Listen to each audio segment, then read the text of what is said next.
after getting bodied over and over by that mage boss an absolutely ridiculous number of times. This guy snapped, went online, and downloaded a hack just so he could finally break that cursed mage's neck. But who could have guessed that Luo Jai would be the one betrayed by the very hack he installed? That thing straight up dragged him into another world. At first, he figured he was dreaming, or maybe he had played so many games that his brain had completely fried. But right then, a game-like interface suddenly popped up in front of him. Displayed on it was the player profile, which belonged to the MC himself. 24 years old, human race, male gender, hidden class heroic shadow, level 1. His stats showed 9 strength, 9 constitution, 11 agility, 12 perception, 11 intelligence, and 9 willpower. His starting specialties were cautious instinct, aura reading, stealth, and light as a swallow, while his life skills included gathering at 20 points. Herbalism was 20 points, climbing was 25 points, and skinning was 25 points. His eyes blurred and his ears rang, because he desperately wanted to believe everything in front of him was fake. But when he looked around, he saw bizarre creatures everywhere, including level 1 red-horned rats crawling across the ground.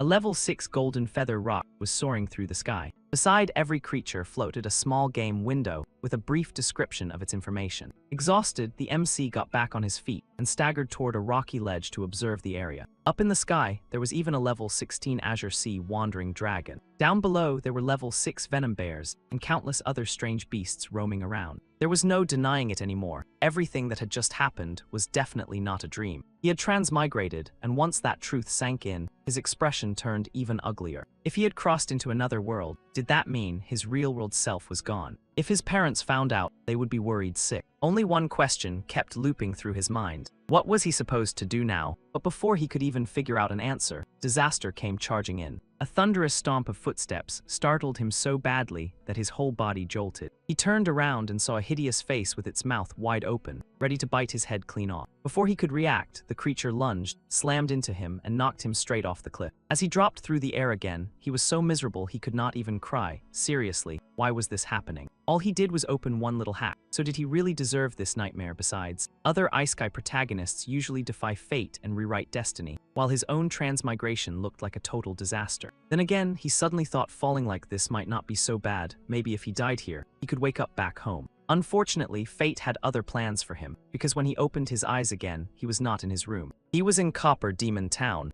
After he fell from the cliffs, several people happened to find him and saved his life. The man who rescued him had been escorting a shipment of grain through an area where conflicts with corpse demons often broke out. The noisy surroundings had suddenly fallen into a terrifying silence. When the man looked closer, he found a young man wearing only a thin set of clothes, sitting among a pile of corpse demon bodies. That young man was the MC. The pose and the scene were so dramatic that his rescuer assumed he had fought an intense battle against the corpse demons. He figured the MC had simply exhausted all his stamina and passed out there afterward. So the man immediately judged him to be a capable young fighter with a shockingly righteous heart, which was why he brought him back. The MC had already woken up, but he kept pretending to sleep so he could listen to them talk. After hearing the man enthusiastically describe how he found him, he roughly understood the misunderstanding. Thanks to his class specialty light as a swallow, he had survived the cliff fall. On top of that, he had landed right in a pile of crimson corpse demon remains, which accidentally created that heroic-looking scene. So the MC played dead for a few more hours before slowly opening his eyes. After seeing the face of the man who saved him, he weakly said,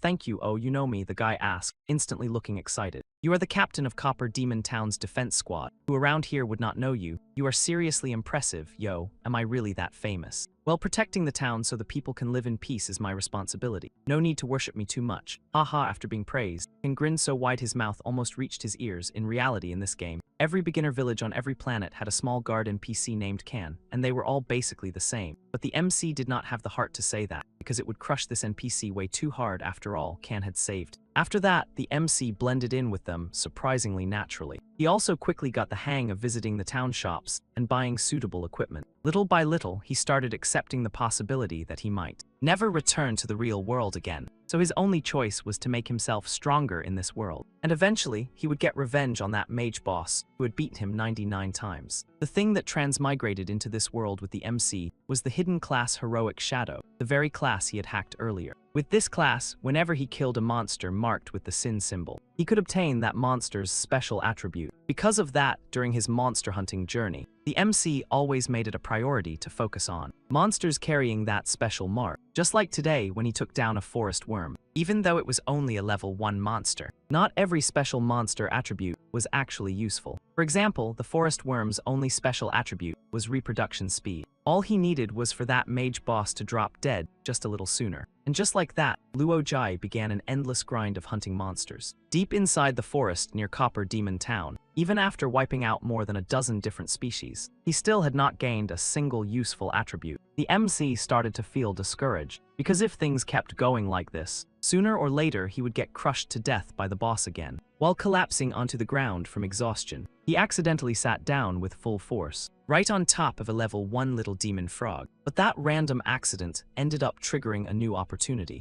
His magic resistance suddenly increased slightly. The MC shot up in shock. Killing demon-type creatures could boost magic resistance. He was so overwhelmed that he nearly cried. Turns out fate had not completely abandoned him after all. Without hesitation, he grabbed his sword and headed straight for the Demon Frog Cave at Cloud Terrace Mountain. There he unleashed a full-on massacre, wiping out entire swarms of demon frogs. He pushed himself to the absolute limit. Every time he killed one, his experience points and magic resistance would rise just a little more. The number of demon frogs was overwhelming, and no matter how much he killed, they just kept coming. But he stayed locked in that endless grind, fighting, devouring resources, and pushing forward non-stop. And somehow, this brutal cycle dragged on for a full 10 years. After spending nearly all that time grinding inside the Demon Frog Cave, he finally reached the day his magic resistance hit 100%, and on top of that, he unlocked a new specialty. That specialty was called 151 Blade Strikes. This ability allowed his first 3 attacks, after each level up, to stack 4 layers of energy-saving traits. Each layer boosted the power of his technique by up to 100%.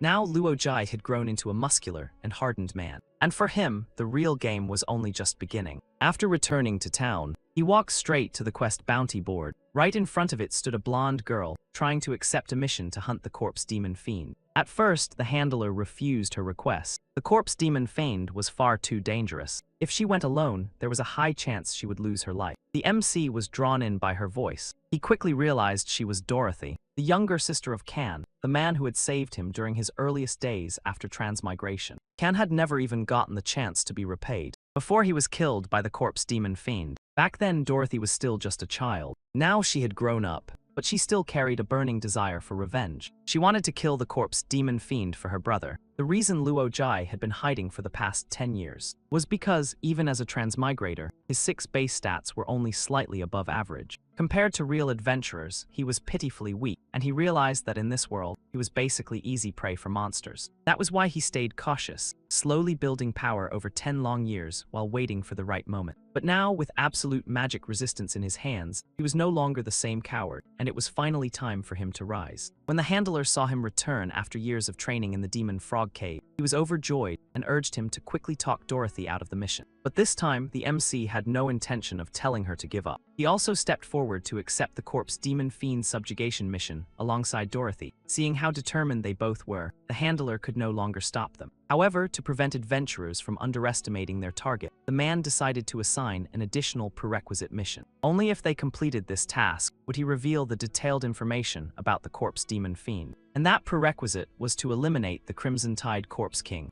After accepting the mission, the two of them quickly made their way to the Crimson Tide Corpse nest. After taking down a few ordinary Crimson Tide corpses, the MC realized these monsters could increase his pain resistance stat. Aside from magic resistance, this was another attribute worth grinding. Unfortunately, Crimson Tide corpses did not reproduce like demon frogs, otherwise farming this stat would have been much easier. His aura reading skill showed red smoke rising ahead, so he immediately guessed the canyon in front was packed with monsters, and likely where the Corpse King was hiding. Meanwhile, Dorothy was still waiting at the pumpkin field. An hour earlier, he had told her that the Corpse King was an elite monster, and rushing in unprepared would be suicidal. He assigned himself to prepare weapons, while she handled buff potions, agreeing to regroup at the pumpkin field after 1 hour. But Dorothy waited, and he never came back. By the time she realized she had been tricked, he had already reached the Crimson Tide nest. There were not many enemies, only around 30, and the red smoke was rising from a central hut, making him certain the Corpse King was sleeping inside. The strange part was that these corpses should have no intelligence or soul, so how could they build a hut? He suspected they had evolved higher intelligence, which made things far more dangerous. dangerous. Clearing them out was clearly harder than he originally expected, but after thinking it through, the MC came up with a plan. He took out a bottle of high-concentration polymer element, which could act as a detonator. It could unleash devastating lightning damage. This was a custom item he crafted, using the saliva of nearly 1,000 demon frogs. After preparing the explosive, he went out of his way to capture a few wild boars to use as bait. The mindless Crimson Tide corpses did not question why fresh meat suddenly appeared. They simply drooled in hunger. Soon, they gathered tightly around the pile of boar meat. Taking advantage of that moment, he tossed the polymer element right into the center, instantly. A massive explosion tore through the area. Thick black smoke rose into the sky. The system notification appeared, confirming that 28 Crimson Tide corpses had been eliminated. His pain-resistant stat also increased slightly. Taking out 28 in one shot, not bad at all. Those frogs really paid off, he muttered. But his satisfaction did not last long, because there was no notification about killing the Crimson Tide Corpse King. A chilling sensation ran down his spine, of course. The worst-case scenario arrived right on time. The ground suddenly began to tremble violently. From within the smoke created by the lightning blast, that terrifying monster finally emerged. The moment it spotted him, the Crimson Tide Corpse King launched an attack without hesitation. The gap in power between them was massive. He was immediately forced back. Then the monster suddenly paused, inhaled deeply, and unleashed a stream of acid bone spray. This attack was incredibly lethal, capable of corroding everything around it. Whether terrain or enemy, nothing was spared. Luckily, the MC could resist it, allowing him to survive for the moment. Even so, after enduring that acid spray, he could not hold it in and started vomiting violently. The reason was simple: the Corpse King's breath was absolutely disgusting. Before he even finished throwing up, the monster attacked again. This time, the Crimson Tide Corpse King slammed him straight into the ground. "Not bad, kid, you have some skill. Even my acid bone spray could not faze you. No wonder you dared to come here alone," it said coldly. Ignoring the unbearable stench, the MC was shocked that the creature could speak, confirming his suspicion that it had evolved high-level intelligence. The Corpse King had no interest in chatting. After pinning him down, it unleashed another move called Corpse Explosion Technique. A second massive explosion erupted instantly. The Crimson Tide Corpse King seemed proud of its attack, but its confidence did not last long, because as the smoke cleared, to its shock, it realized Luo Jai was completely unharmed, so in the end, it was still just magic damage. "But I have to admit, that move of yours is impressive. I am curious how your entire body smells this foul inside and out, thanks to his absolute magic resistance." That corpse explosion did not hurt him at all, but the stench was so unbearable that he had to tear off a piece of cloth to cover his nose just to endure it. The Crimson Tide Corpse King was heavily shaken by this outcome. It immediately entered a berserk state. Its level jumped from 5 to 7 by devouring the corpses of its own kind. After finishing its sudden evolution, the Corpse King charged at him again, shouting for him to give up, claiming that the level gap made victory impossible. The MC remained calm, trying to crush him with levels. That was not going to work. During 10 years of farming demon frogs, he had accumulated a massive amount of experience points. The only catch was that leveling up in this world had to be done manually. High-level players gained very little experience from low-level monsters, which was why he had never spent his stored experience before. He focused entirely on grinding frogs to maximize his magic resistance instead. But now that the enemy had leveled up twice, there was no reason for him to hold back anymore. He finally tapped into his stored experience. Instantly, he leveled up 3 times in a row. In the blink of an eye, he reached level 8. The Corpse King, still riding its momentum, froze on the spot when it saw this. "Oh my bad, I accidentally leveled a bit higher than you," he said with a twisted, chilling grin. What happened next was completely predictable. He successfully killed the Crimson Tide Corpse King, gaining 80 experience points and increasing his pain resistance. Since it was his first time killing an elite monster, he also unlocked a new achievement called Trial of the Hunter. After wiping out the entire nest, he immediately moved on to his favorite part, looting the battlefield. Inside the even more disgusting hut, he found 60 0 coins and a small silver ingot. The MC was absolutely ecstatic. This was a jackpot. 2 coins could buy an old pumpkin, 60 coins could get a small pig head, and 200 coins could already purchase decent equipment. That small silver ingot alone was worth around 2 coins after 10 years of grinding. His first real battle outside brought him wealth beyond expectation. This was the joy of being rich. As he prepared to leave, something else caught his eye: the Corpse King's ring. ring. It was a B-grade item that granted the magic Blazing Storm. This was a level 2 spell that created 3 fiery tornadoes centered on the ring, burning everything in range. The activation chant was the 9th curse of Mischa, and it could only be used once per day. This trip exceeded all expectations. Not only did he gain wealth, but he also secured a powerful magic item. His grin slowly turned almost unhinged from excitement. However, the activation chant posed a serious problem. Even the apprentice mages in Copper Demon Town seemed unfamiliar with the 9th curse of Mischa.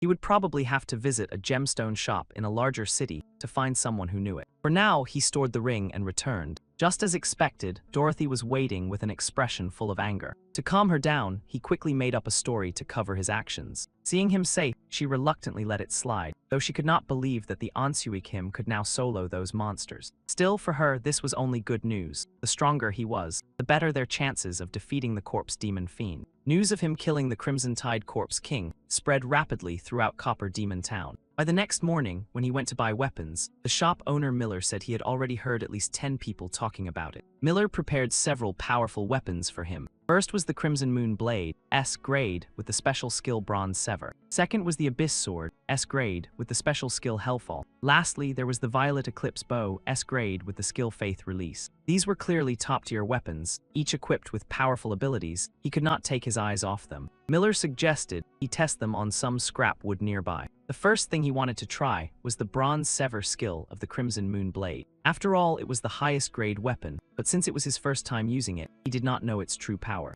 As a result, he accidentally blasted Miller's house into pieces. "Oh, Luojai, you are here." At that moment, Dorothy also arrived. He excitedly called her over to check out his new weapon. Smiling, she said she also brought something valuable, intelligence on the Corpse Demon Fiend, and a roster for the subjugation team. She had worked fast and already recruited members. In fact, she gathered a total of 35 people. She organized them into 3 vanguard units, 19 logistics members, and 13 main combatants. Among the core fighters were 2 adventurers above level 10, while the rest were talented young fighters from the town. It was clear she had poured everything into this revenge mission and was determined to win. The Corpse Demon Fiend was cunning, and the surrounding monsters acted as its scouts. Even a team of nearly 40 was still considered a thin force, meaning strategy was crucial. Thanks to her careful planning, the first phase of their operation went smoothly. Their initial objective was to eliminate the winged beasts nearby. Next, they would move on to the snake-headed monsters. At last, they arrived at the southern mine, located behind the Corpse Demon Fiend's lair. Beyond that was the monster's main nest, hidden deep within the mountain. Standing guard at the entrance was the Bone Tower. As long as they destroyed this final stronghold, they could directly storm the core nest. However, the spectral sentinels guarding the Bone Tower were extremely sensitive, making stealth infiltration nearly impossible. While a direct assault risked alerting the enemy, a problem Dorothy still had not solved. She handed this critical task to Luojai, but right when it mattered most, he was nowhere to be found again.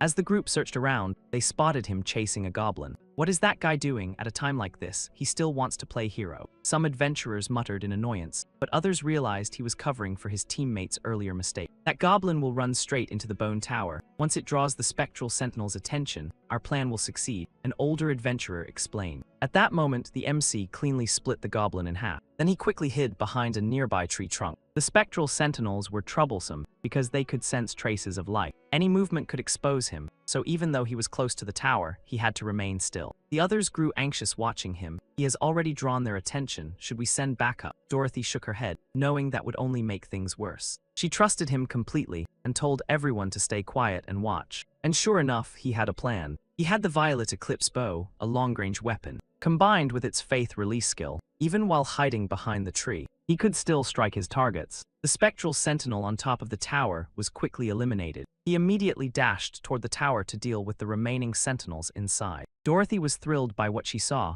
but the other adventurers stayed cautious. According to intel, there were at least 3 spectral sentinels inside, and once the outer one died, the others would be alerted. Yet his combat ability exceeded all expectations, because not long after he entered the tower, the flag of Copper Demon Town was raised at the top, signaling that he had taken control. His strength left everyone speechless, but there was no time to admire him, because they were only 1 step away from the Corpse Demon Fiend's lair. Meanwhile, the MC, who had just captured the tower, felt disappointed since the 3 sentinels inside dropped nothing valuable. However, using aura reading from the top, he noticed a faint glow coming from a nearby cave, sparking his curiosity. The cave was quite deep. A foul stench filled the air as he covered his nose and stepped inside. At the bottom, something was hidden beneath a black cloth. He got excited, thinking it might be treasure waiting for him. But when he pulled the cloth away, all he found were flayed human corpses stripped down to raw muscle, a horrifying sight. He screamed in shock. Stumbling backward, he bumped into a cabinet, causing its door to creak open.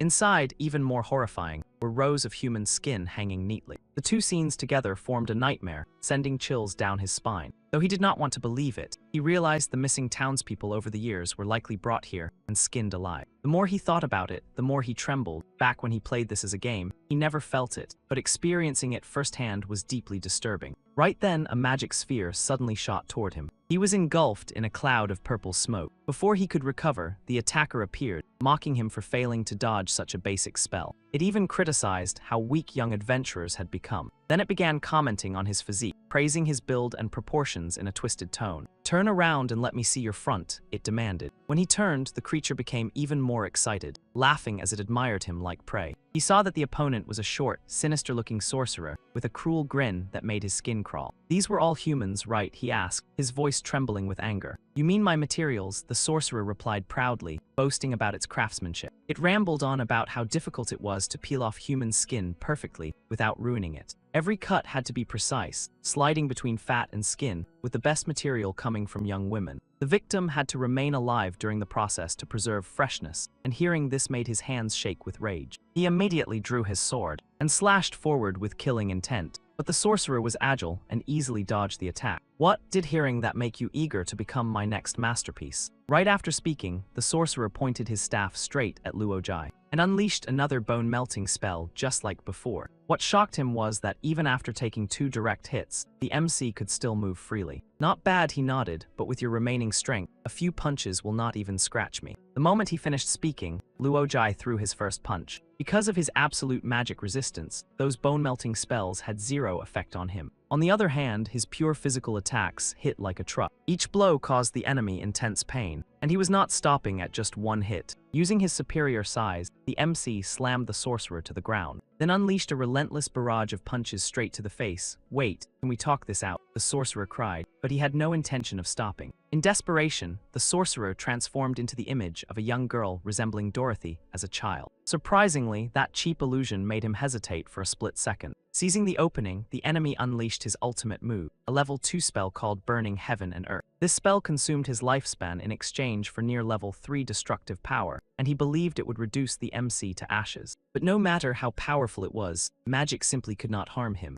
The MC stepped out of the blazing inferno with killing intent, drew his sword, and ended the sorcerer without hesitation. For such an evil creature, the reward was pitiful, only 5 experience points. However, the loot was decent, including 87 coins, 13 spell scrolls, a bottle of dragon acid, and a magic rope. The highlight was a book called Mistjaw's Encyclopedia of Common Spells, which excited him greatly. If it was truly an encyclopedia, it might contain the activation chant for the ring he found earlier. Even with good rewards, he could not feel happy after witnessing such horrors. The sight of those flayed bodies haunted him deeply. For 10 years, he had stayed in a safe beginner zone, only killing low-level demon frogs. He had almost forgotten how cruel this world truly was. Even with immunity to magic, danger lurked everywhere. There was no such thing as absolute safety. If he wanted to survive, he needed to grow even stronger. And not just stronger, but stronger every single day. Earlier, after capturing the Bone Tower, Dorothy's team had advanced toward the southern tower from another direction. Unfortunately, their situation was far from ideal.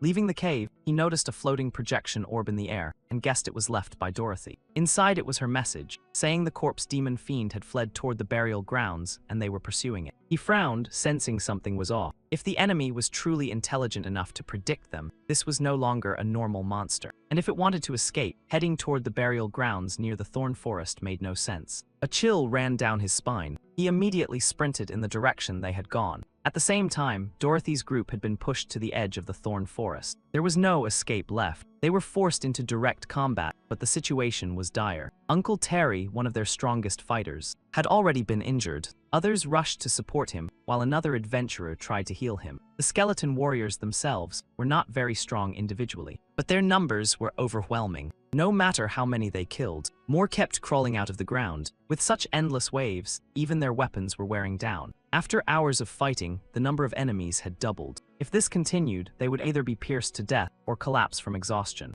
Only then did Dorothy realize her mistake. They were not chasing the enemy, they had been lured into a trap. Surrounded with no way out, she felt both despair and guilt. Her stamina was nearly depleted. Facing the incoming attacks, she could no longer escape. In that moment, she finally understood how her brother felt back then. But that realization might cost her life. Just as she thought she was about to die, the attack aimed at her suddenly stopped. A massive explosion erupted from outside the encirclement, wiping out a large group of skeleton warriors. That voice could belong to no one other than Luo Jai. Thanks to the spell encyclopedia, he had finally unlocked the activation chant for Blazing Storm. As he unleashed its overwhelming power, waves of monsters were burned to ash one after another. Is that really him? That cannot be possible. Even standing this far away, it feels like I am about to be roasted alive. If you were at the center of that explosion, not even a strand of hair would survive. The other adventurers were completely stunned. Could he be a legendary fireproof dragon caster? No one could believe that the same timid guy, who had avoided combat for 10 years, could now wipe out an entire skeleton army that left them helpless. Eventually, the flames died down,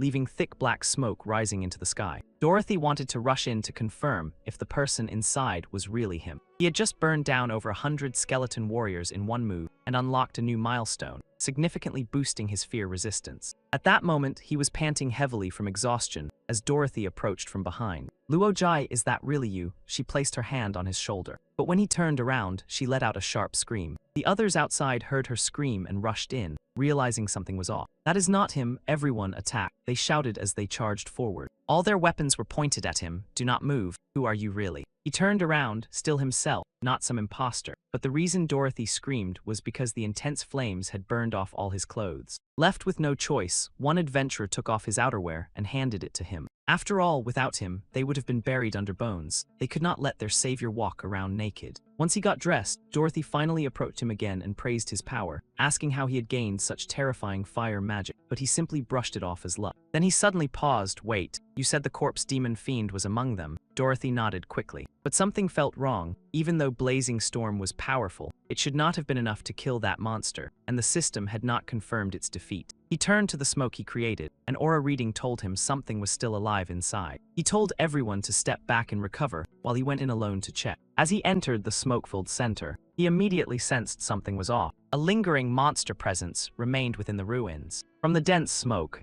a sudden arm shot out, ambushing him. The impact was loud enough for Dorothy's group outside to hear, and they prepared to rush in. But suddenly, the ground beneath them turned into a sinking mire. Everyone trapped within it could no longer move. Do not struggle. This is my mire domain. The more you resist, the faster you sink. Once submerged, you will be dissolved and turned into my skeleton warriors. A monster appeared before them as it spoke. Those words came directly from its mouth. Dorothy, Uncle Terry, and the others went pale. Wait, is this the real corpse demon fiend? Then what was the one Luo Jai killed earlier? The creature stared at them with amusement, like prey on a chopping board, and continued speaking about how such fine young bodies would be wasted if they sank. Earlier he said the missing townspeople were skinned by you. You monster, even if I die, I will not let you take my skin. Terry roared in fury, only to be struck down. The creature dismissed him coldly, saying his old wrinkled skin did not meet its standards. It mocked him for being unworthy. Then it scanned the group, judging who else might qualify as acceptable material. Suddenly, a sword flew in along with a furious shout from a young girl. You filthy monster, what did you do to Luo Jai? Dorothy was furious, but her reckless action only worsened the situation. Her youthful and flawless skin caught the creature's interest, making her its sole target. The rest became irrelevant. With a wave of its hand, the remaining adventurers were dragged deeper into the mire. Seeing this, she was overwhelmed with rage. She prepared to fight the monster to the death. But before she could act, from beneath the mire, an arm suddenly reached upward. Wait, there is still a perfect piece of skin here, smooth and flawless like snow, delicate enough to break with a touch. Why are you ignoring me? That mocking tone could only belong to one person. It was him. The corpse demon fiend looked at him with surprise. Someone who could move freely in the mire domain without being corroded was a rare talent, but since it had no use for his skin, it decided to kill him. He ignored the monster and focused on Dorothy, who was crying uncontrollably, thinking she had lost him. Seeing him alive overwhelmed her, but she still worried about the others who had been dragged under, her voice trembling as she spoke. He simply shrugged and pointed nearby, explaining he had already pulled them out while emerging himself. Then he reminded her not to act recklessly without him again, because if anything happened, he would not be able to face Can, and the two kept talking as if the monster did not exist. Being completely ignored like that enraged the creature. Are you flirting in front of me? Do you even know who you are facing? After warning Dorothy, Luo Jai finally turned his attention to the disgusting monster. There was no way he did not recognize it. Ever since Can died, he had never stopped thinking about this creature, and now after all these years, they finally met on the battlefield. Oh, another revenge story. I have killed too many people to remember which one was your family. The corpse demon fiend mocked with a provocative tone. If you're so obsessed, I will kindly send you to reunite with Can. Coincidentally, the MC had the exact same idea, except he wanted to send this monster down personally to apologize to Can face to face. Saying that, he pulled out the Crimson Moon blade, still fresh and unused in real combat. The enemy also stopped underestimating him and unleashed its full strength. It wanted to see just how capable he really was. One side was human, the other a corpse demon fiend. This battle was destined to be intense. With the Crimson Moon blade's skill, he confidently struck first, and although he was only level 8, his slash dealt double damage, catching the enemy's attention. Interesting, you barely qualify as a worthy opponent, it sneered arrogantly. Then it launched its counterattack. With a single move, it shattered the ground into hundreds of fragments. But he was already gone, appearing behind it like a phantom. He switched to the Violet Eclipse bow and unleashed a rain of perfectly accurate arrows. However, the corpse demon fiend casually brushed them all aside with its hands. To it, as long as there was a gap in power, accuracy meant nothing. But the MC was far from done. While the enemy was busy deflecting arrows, he switched back to the Crimson Moon blade and struck again.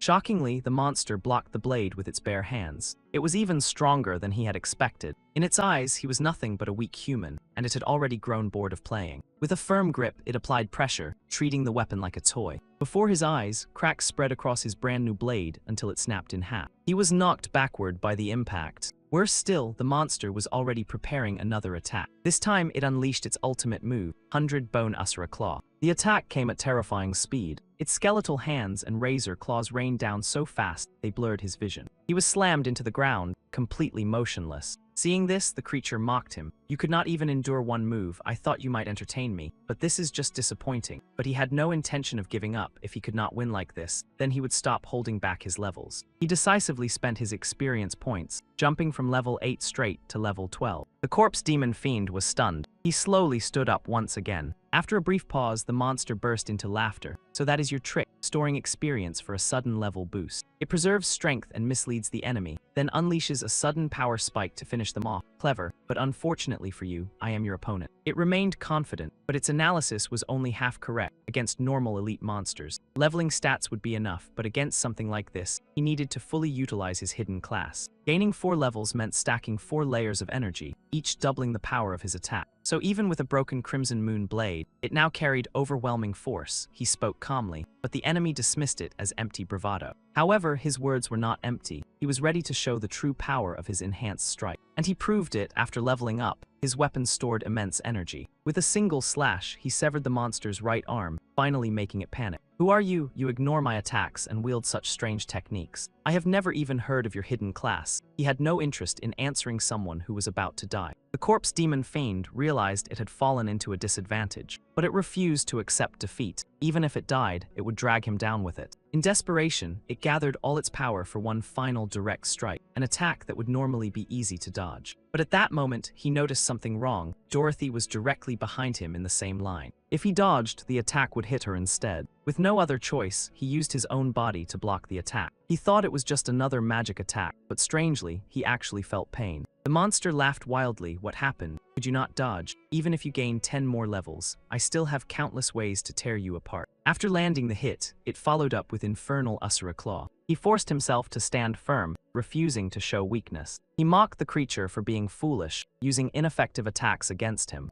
Let me see how long you can keep this up. He sneered, while the enemy assumed he had already lost the ability to fight back. But the one truly on the verge of death was the monster, even though he did not understand why that last attack caused pain. His magic resistance had not disappeared, so he could still channel everything into one final strike. Carrying the resentment of Can and all the victims, he prepared to end it. All of it was returned to the corpse demon fiend in that final slash. The enemy was reduced to shattered remains, while the MC completed the mission flawlessly. Dorothy rushed over, and when she saw blood at his mouth, she panicked instantly. Are you okay? I am fine. That kind of attack cannot really hurt me. Just a bit of physical shock, he replied with a casual grin. But when she looked down at his abdomen, her face turned pale. Wait, there is too much blood. Only then did he realize something was wrong. He had thought it was just minor impact damage, but there was actually a hole pierced through his stomach. That cunning monster had figured out his magic resistance and embedded a sharp stone within its spell to bypass it. Luckily, his pain resistance reduced the damage, otherwise he would not have been able to land that final blow. But due to severe blood loss, he could not hold on any longer and collapsed, muttering curses about the game before losing consciousness. He once believed he could breeze through everything with his gaming experience, but after transmigrating, he realized reality was completely different from the original game.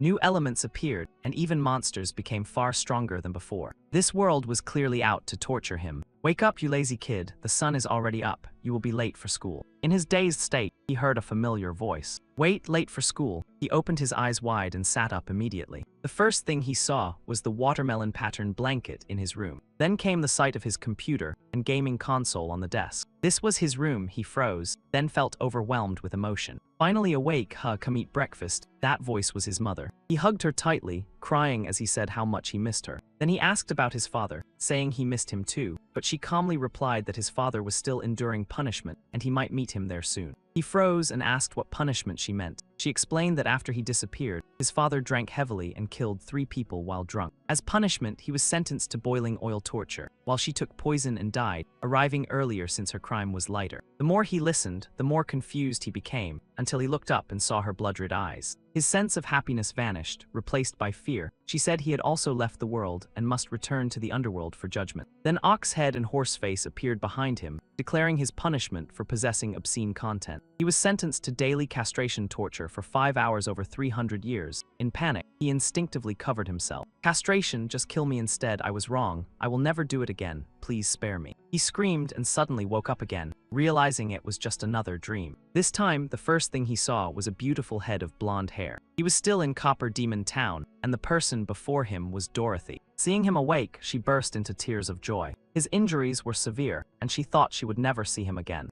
It turned out she saved him after the battle and brought him back to town, allowing him to survive, showing that even near death, timely healing could still save lives in this world. Once he regained clarity, he checked the system notifications. Killing the corpse demon Fiend granted him 200 experience points and a new specialty called Mana Drain Barrier. This ability gave him a 1% chance to permanently steal the enemy's mana with each attack and store it for a powerful magic strike. Compared to magic resistance, this was even more useful against mages, but he realized he could not rely on one strength alone anymore. Because Dorothy discovered among the loot a letter from the final boss, the mage who defeated him 99 times in the original game. It revealed a connection between the corpse demon Fiend and that boss, pushing him to seek stronger training grounds. Thus began a new chapter in his journey, now targeting elite monsters. Before long, all elite monsters around Copper Demon Town were wiped out by him. The town could finally enjoy a period of peace, and he was ready to leave. Before departing, he left a letter for Dorothy. In it, he said he was heading to Gemstone City to explore and grow stronger after realizing his weaknesses. Can's revenge was fulfilled, and she was his only remaining concern. He asked her to take care of herself and wait for his return. After reading it, she crushed the letter angrily, calling him a jerk for leaving again. She insisted she could take care of herself, but tears still streamed down as she spoke. Since Can's death, they relied on each other like family, and she worried he could not even take care of basic things alone. But worrying was useless now. He had already left, and she could only stay behind and wait. As for him, the new journey filled him with excitement more than fear. After 10 years in Copper Demon Town, this was his first time traveling so far. He muttered that without needing to care for him, she would have it easier, though deep down he felt something else. Truthfully, leaving brought him some regret, but he reminded himself not to get attached. No matter how real this world felt, he forced himself to remember he did not belong here. Yet the moment he left her behind, fate immediately brought another beautiful woman into his path. This girl suddenly appeared out of nowhere in the forest, not walking or running, but flying straight in. He failed to dodge in time and got slammed by her entire body, rolling several times on the ground and even smashing his head against a rock. "Who are you?" he shouted instinctively from the pain, unable to control his voice. "SHH, keep it down." The girl leaned close and signaled him to stay quiet. "I am being chased by cold dwarves. They are extremely dangerous. If they find us, we are done for, but I think I managed to lose them." After confirming she was safe, she slowly got up.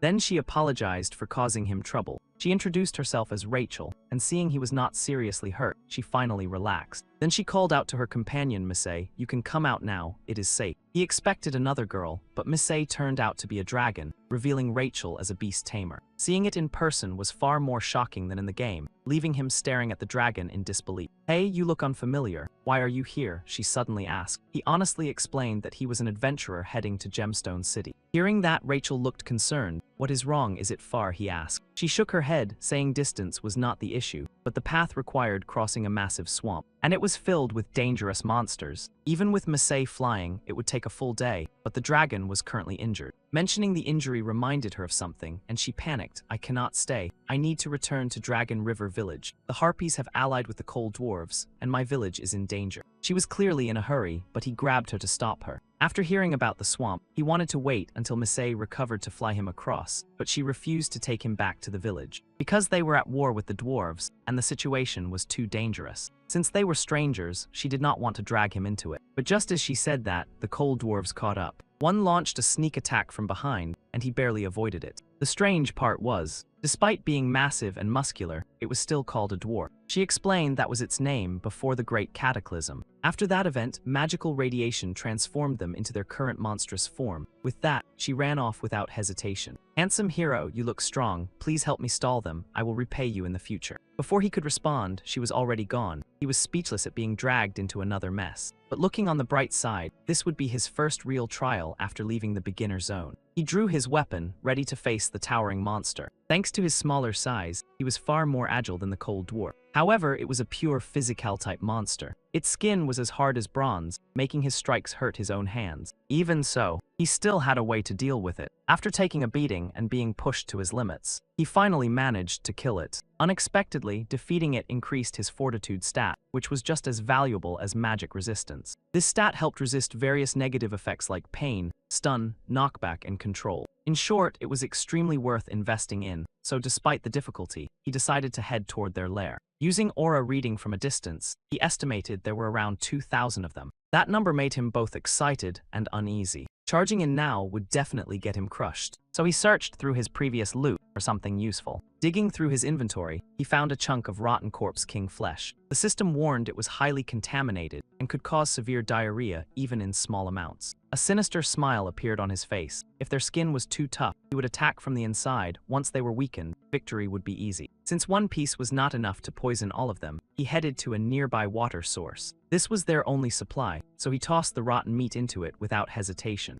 Then he calmly waited. About 3 hours later, his plan started to take effect. He immediately moved in. These filthy creatures smelled just as bad as the Corpse King. He covered his nose as he advanced. Soon he saw them collapsing from diarrhea, proving the poison was even stronger than expected. It was disgusting but effective. He prepared to strike. Suddenly, heavy footsteps echoed behind him. When he turned around, he saw several massive cold dwarves, their bodies even more muscular, standing right behind him. "This is bad. Don't tell me these things have evolved to this level. Are they actually smart enough now to set traps for him?" Facing this sudden assault, Lu Ojai's mind went completely blank. He threw out every single item he had that could possibly counter it. Lightning element vials, magic ring, everything went flying out. But the explosion this time carried way more physical force than he ever expected. It was so powerful that even he couldn't avoid getting hit. His entire body was blown apart in an instant, leaving him a severely wounded wreck missing limbs. Even though he stayed conscious, he could feel unbearable pain spreading through his entire body. As if reading his thoughts, the system chimed in, "Dwarf coal excrement is highly flammable, and when accumulated in large amounts, it easily causes massive explosions." After reading that, he was speechless. What kind of messed up game design is this? He wanted to thrash around in anger, but he didn't even have limbs left to move. He swore that once he got out, he'd hunt down the game developer and beat him senseless. He thought to himself, "Did I die again? This time it has to be real." He clearly remembered being blown into pieces. There's no way he survived that. He slowly opened his eyes and observed his surroundings. Where am I now? The underworld? Or did he somehow return to his original world? The architecture around him only made things more confusing. It didn't resemble either. So where exactly was this place? At that moment, the system notified him, "You have eliminated 2-0 dwarf coal creatures. Vitality stat greatly increased." He froze in disbelief. "Wait, I am not dead." Could it be his vitality stat kept him in a near-death state? No, even that should only last seconds. Without treatment, he should have died instantly. He vaguely recalled that the explosion tore open the ground, and he fell into a massive crack. Could someone mysterious at the bottom have saved him? He'd seen plenty of this trope online. While he was still confused, something suddenly appeared between his legs. A voice said, "Abbas is treating the guest's injuries, please wait a moment." Misunderstanding the situation, he immediately punched Abbas, "You pervert." After calming down, he asked, "Sorry, you're saying you saved me?" Abbas nodded, "Yes, reassembling your shattered body took quite some effort. Without your high vitality stat, even I couldn't have done it." But Luo Jai knew it wasn't that simple. The guy was being modest. Checking himself, he realized his body was completely restored. Everything functioned perfectly. This guy really did save him. Abbas' appearance only made him more curious. The guy looked incredibly strange, almost like he was stitched together. Abbas awkwardly introduced himself. "Forgive my rudeness, it's been so long since I've seen a living person. I forgot proper etiquette. My name is Abbas, elder of the Martial Zenith Temple."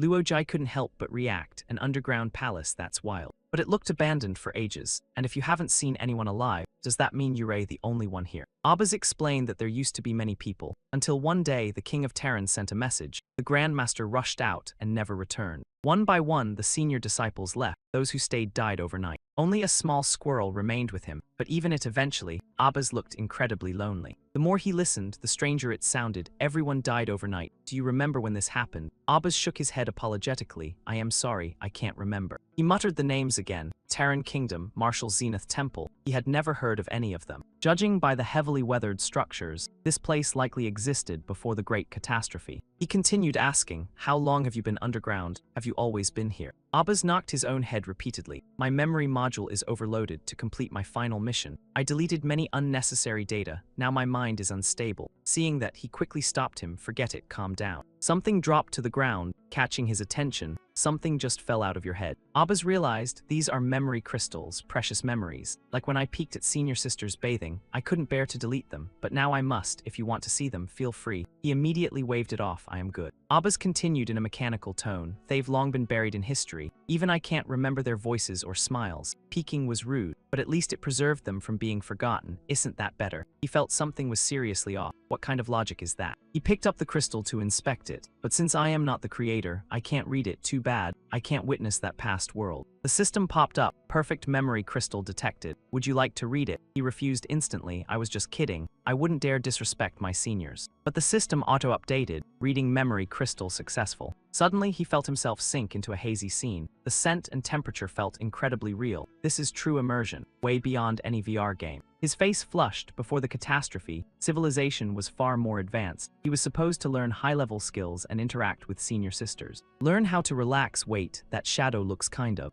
A massive, muscular silhouette appeared. He froze. Oh no, a dwarf Cole. The creature instantly punched him. The pain was real. Still shocked, he thought, "Why is this thing in the bathhouse?" Holding his swollen face, he complained, "Weren't they tiny before the catastrophe?" Abbas apologized. "I am terribly sorry. That memory crystal is corrupted." He shouted, "Corrupted?" Staring in disbelief, he pointed. "Then those monsters," Abbas replied. "You mean those large ones? They came from the entrance above." Abbas suddenly remembered. "Ah, I forgot to serve the guest. My apologies." Furious, he yelled, "You idiot. Do those things look like guests to you?" Gripping his sword, he prepared for battle. "Forget it. Stay behind me. Probably survivors from earlier. Good chance to loosen up and recover." Seeing more dwarf Cole behind, Abbas politely gestured. "Guests, please take a seat. I will prepare refreshments." He snapped again. "Why are you inviting them? I told you they're enemies." But when he looked closer, his voice suddenly stopped. The one behind was far more terrifying than the ones before. "System alert, you have encountered a dwarf Cole King. Total enemies 50. That info sent Luo Jai into panic, his voice trembling. 5,000 of them. One punch from a dwarf Cole shattered the nearby wall instantly. Even the ground beneath its feet cracked apart. Countless dwarf Coles swarmed in from all directions, smashing everything inside the palace. Thinking fast, he grabbed Abbas and ran, making Abbas beg him to put him down. Abbas insisted he couldn't leave. With a swollen face, he snapped, "Are you crazy? You want to stay and get crushed to death?" But Abbas refused, saying he would complete his mission even if it cost his life. He kept trying to persuade him, "If it wasn't for saving you, you wouldn't be like this. What mission could you finish if you're dead?" Abbas calmly replied his mission mattered more than life itself. Abbas then said confidently, "Don't underestimate me. These 50 dwarf Cole mean nothing. He didn't believe a word of it and mocked him. Oh really? Where are you putting them in their graves? Abbas explained the martial Zenith Temple was built in ancient times, holding supreme combat techniques. With proper use of chi, even basic moves could crush enemies. He urged him impatiently, then hurry up and show me.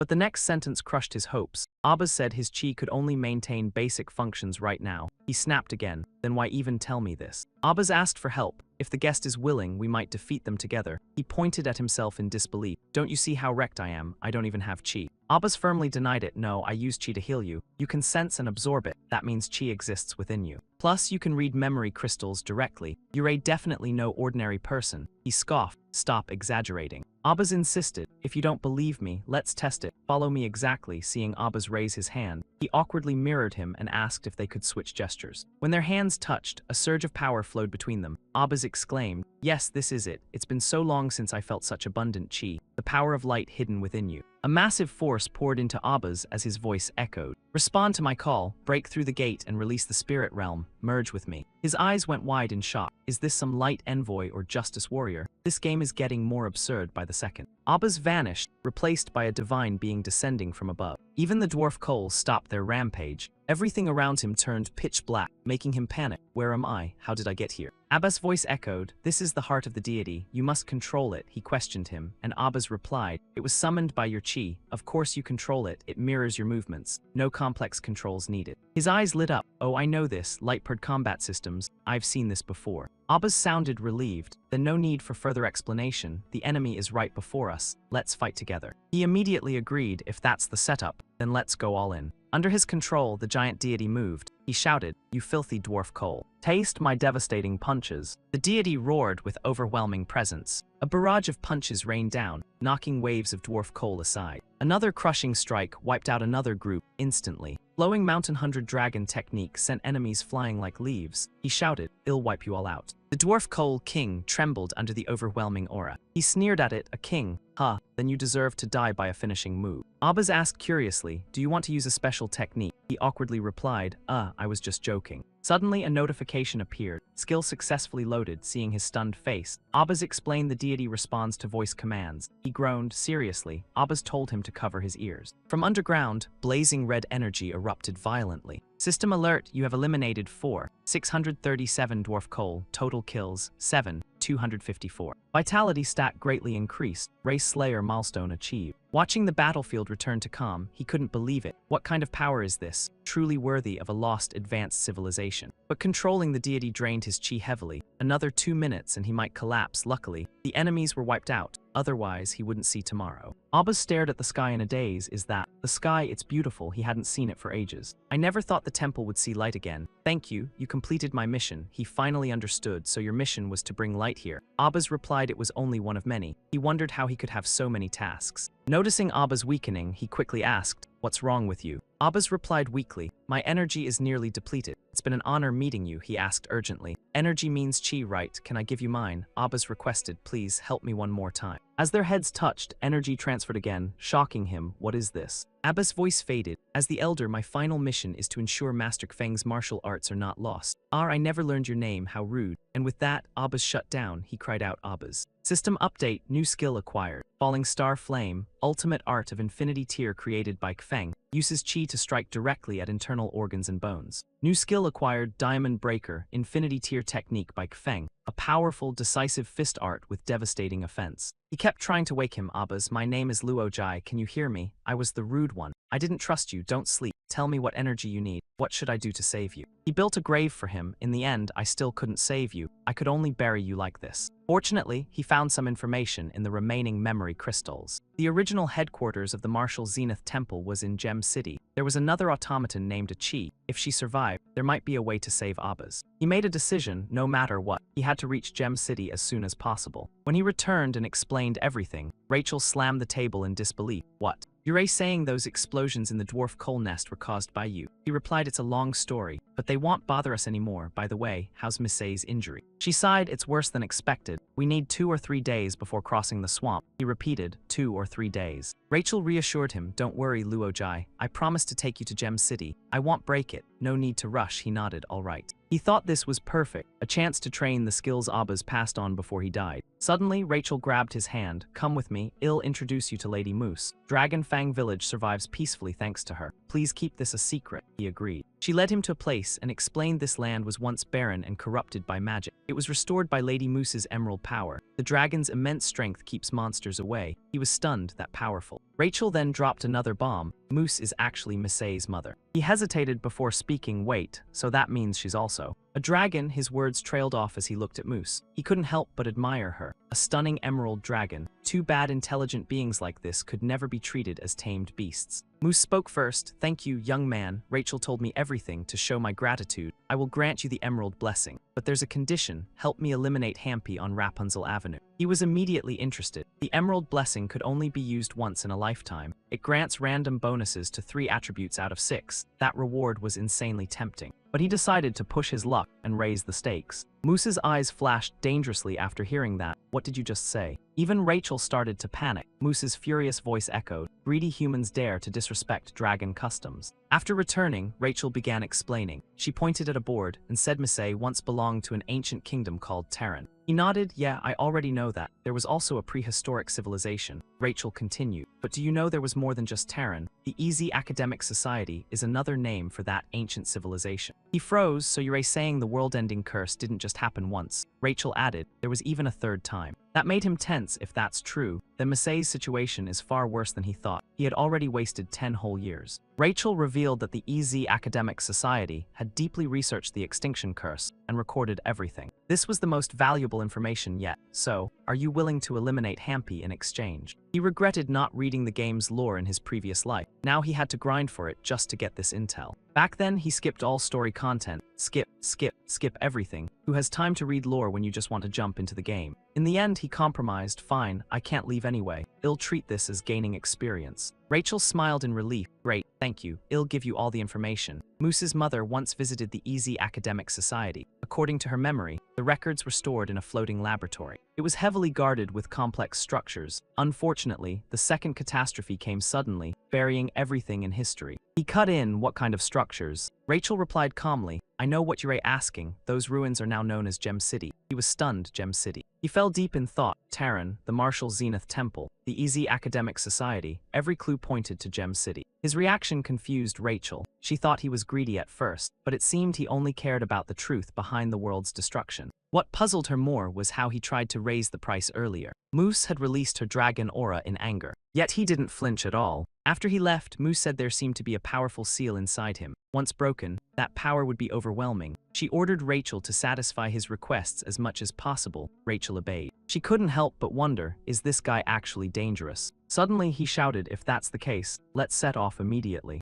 Rachel trembled and said she didn't want to. He was confused. Why not? You don't want me to go? She awkwardly explained she hadn't given him the exact location of Hampy or the intel yet. It's better to prepare first. He agreed without pushing further. Walking alone through the wasteland, he recalled her directions. Head north along Rapunzel Avenue. When you see a yellowish structure, that's where Hampy resides. Looking at the building ahead, he figured this was the place. But the area was completely barren, not even a trace of greenery. Could this be why Hampy allied with the dwarf Cole to attack Dragon Fang Village? He hid behind a wall and observed. Despite the barren land, there were many people. What do they even eat? Do they just loot? Their miserable appearance suggested they were victims, not attackers, covered in sores, lifeless and drained. Stranger still, both men and women wore skirts. Something felt very off. He shook it off. Not worth worrying about. Killing them wouldn't give good stats anyway. The strongest blood aura was in the central building. Hampy must be there. He moved toward the structure. He raised his hand slightly, running calculations in his mind. He tore his clothes to look ragged and blended in. He planned to infiltrate the center and locate Hampy, then eliminate him directly. Hopefully Hampy looked like these people. This was a real test of his morality. Soon he reached the main gate. This must be it. The entrance was wide open, no sense of danger at all. If that's the case, no need to hold back. Suddenly, he collided with someone coming out. It was a giant woman. She said blankly, "Please step aside." He quickly apologized. He examined her silently. Something felt wrong. Her limbs were thin, but her belly was huge. Then he noticed her stomach swelling even more. It was getting bigger. In the blink of an eye, she gave birth to 3 fat babies. The scene shattered his worldview. The babies grew at an insane speed. reaching adult size instantly. Their bodies expanded to 3 times her size, calling out mama repeatedly. He couldn't hold back anymore. What the hell is this? Hampy appeared and delivered goods to the woman. These 2 baskets are your reward for giving birth to 3 children. The woman knelt and begged, only 3. I wish I could produce more for Lord Hampy. Then I'd get more fire seeds. Hearing this for the first time, he questioned it. Fire seeds, the system explained, corrupted fire seeds. High magical content, level 13. A highly addictive plant with severe mutation effects, use with caution. He realized immediately, magical and addictive, even worse than drugs in his previous life. These villagers were completely controlled by it. No wonder they looked like this. If Dragon Fang Village fell, the outcome would be disastrous. Even the skirts made sense now. For easier childbirth, this was horrifying. Hampy suddenly appeared behind him. Are you here for fire seeds too? He quickly refused. No, I am just passing by, and I'm straight. Hampy coldly replied. What does that have to do with anything? Sweat poured down his body. How is that not related? With a casual flick of Hampy's hand, he was slammed face first into the ground. Enough nonsense. Get inside. The system alerted Luo Jai. You have identified the blood god ritual. Staring at the statue ahead, he frowned. Blood god, a cult. So that's why newborns grow at such terrifying speed. It's all due to dark sorcery. Disgusting. The attack on Dragon Fang Village was probably to produce more offspring for him, treating women like breeding tools to fulfill his twisted ambition. This is unforgivable. A voice suddenly echoed behind him. You're quite clever, but only half correct. The attack on Dragon Fang Village wasn't about expansion. Everything I've done is for the blood god. Only children born from sacrifices and the emerald lineage can awaken Lord Blood God's seal. He was stunned. What you want to? Hampy interrupted. No need to be surprised first. I'll let you experience the joy of breeding with a god. He laughed arrogantly. Come, let's have fun making children together.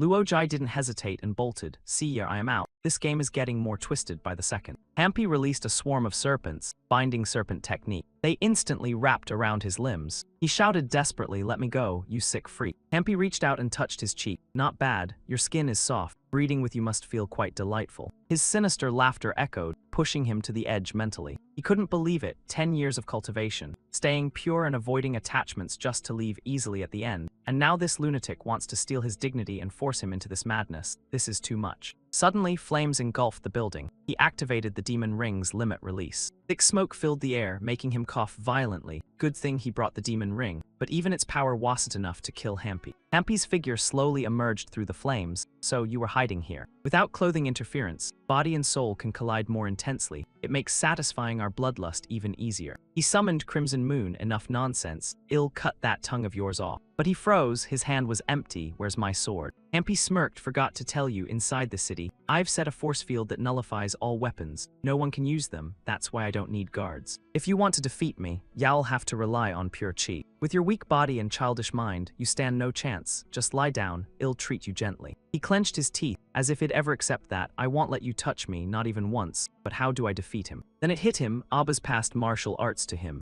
Abba's taught him to sense chi and use infinite martial arts. Feel the chi flowing everywhere with your mind. He looked at his palm. A faint aura was swirling chi. His entire body surged with energy. I can feel it now. Seeing his stance, Hampy sneered. Stop resisting. I already know your fight with the dwarf Cole. Without weapons, you're nothing. He charged forward with a punch. Is that so? Then let me show you what a lightspeed strike looks like. Hampy remained calm, half smiling. No real power, just something strange. Before he finished speaking, a punch landed, sending shock through his entire body. Diamond Breaker blasted Hampy backward. He crashed into the ground, shattering it and kicking up dust. He cheered, incredible. Ancient martial arts really make up for my lack of physical strength. But my body isn't used to this. My hand is already bleeding. Hampy slowly rose from the rubble. Interesting, I underestimated you. Using ancient martial arts explains why I couldn't sense your power. What a coincidence, the blood god is also ancient. Your blood will make a perfect offering. He immediately became alert. Blood dripped from his hand. The statue began absorbing it. Hampy said coldly. Even the guardian idol seems pleased. It's actively absorbing blood. This is a first. I've changed my mind. I won't use you for breeding anymore. I want every drop of your blood.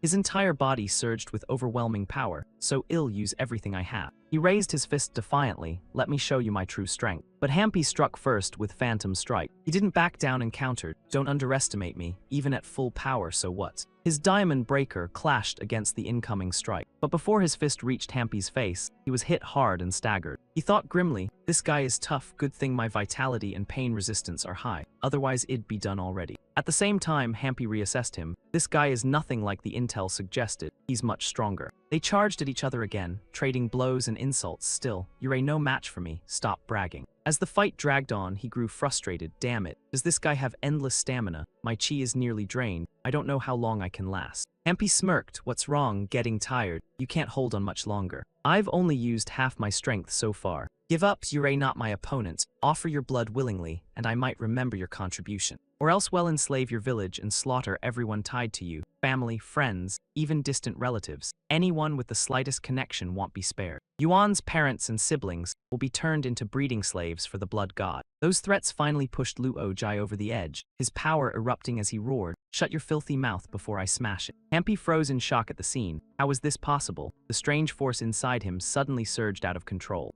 Luo Jai spoke in a cold tone. You can insult me all you want, but you cross the line the moment you drag my family into it. Let me teach you what real manners sound like. At the same instant, his fist shot forward, leaving Hampy no chance to dodge. The impact landed, and he couldn't believe what just hit him. Another punch followed, clean and brutal, like a peacebreaker strike. That blow made Hampy feel like his brain had completely shut down. Luo Jai kept the pressure on, shouting as he unleashed Fortune Palm. Turns out anger can fuel martial arts too. What kind of broken system logic is this? A storm of punches rained down, carrying all the resentment he bottled up, and he even muttered, "I'm enjoying this way too much, you still good." Hampy was beaten to his knees, begging desperately. His face was swollen and twisted beyond recognition, completely hopeless. "Master, I was wrong, I won't insult you again. Please show mercy," Luo Jai snorted. This is what happens when you mess with the main character. But Hampy had been plotting this all along. Both hands slammed the ground, channeling power downward. This is the moment. That energy surged straight into the demon statue as he prayed, "O great blood god, hear my plea. Your believer faces a powerful enemy. Grant me strength. Awaken, servant of the dark idol." Cracks began to spread across the statue.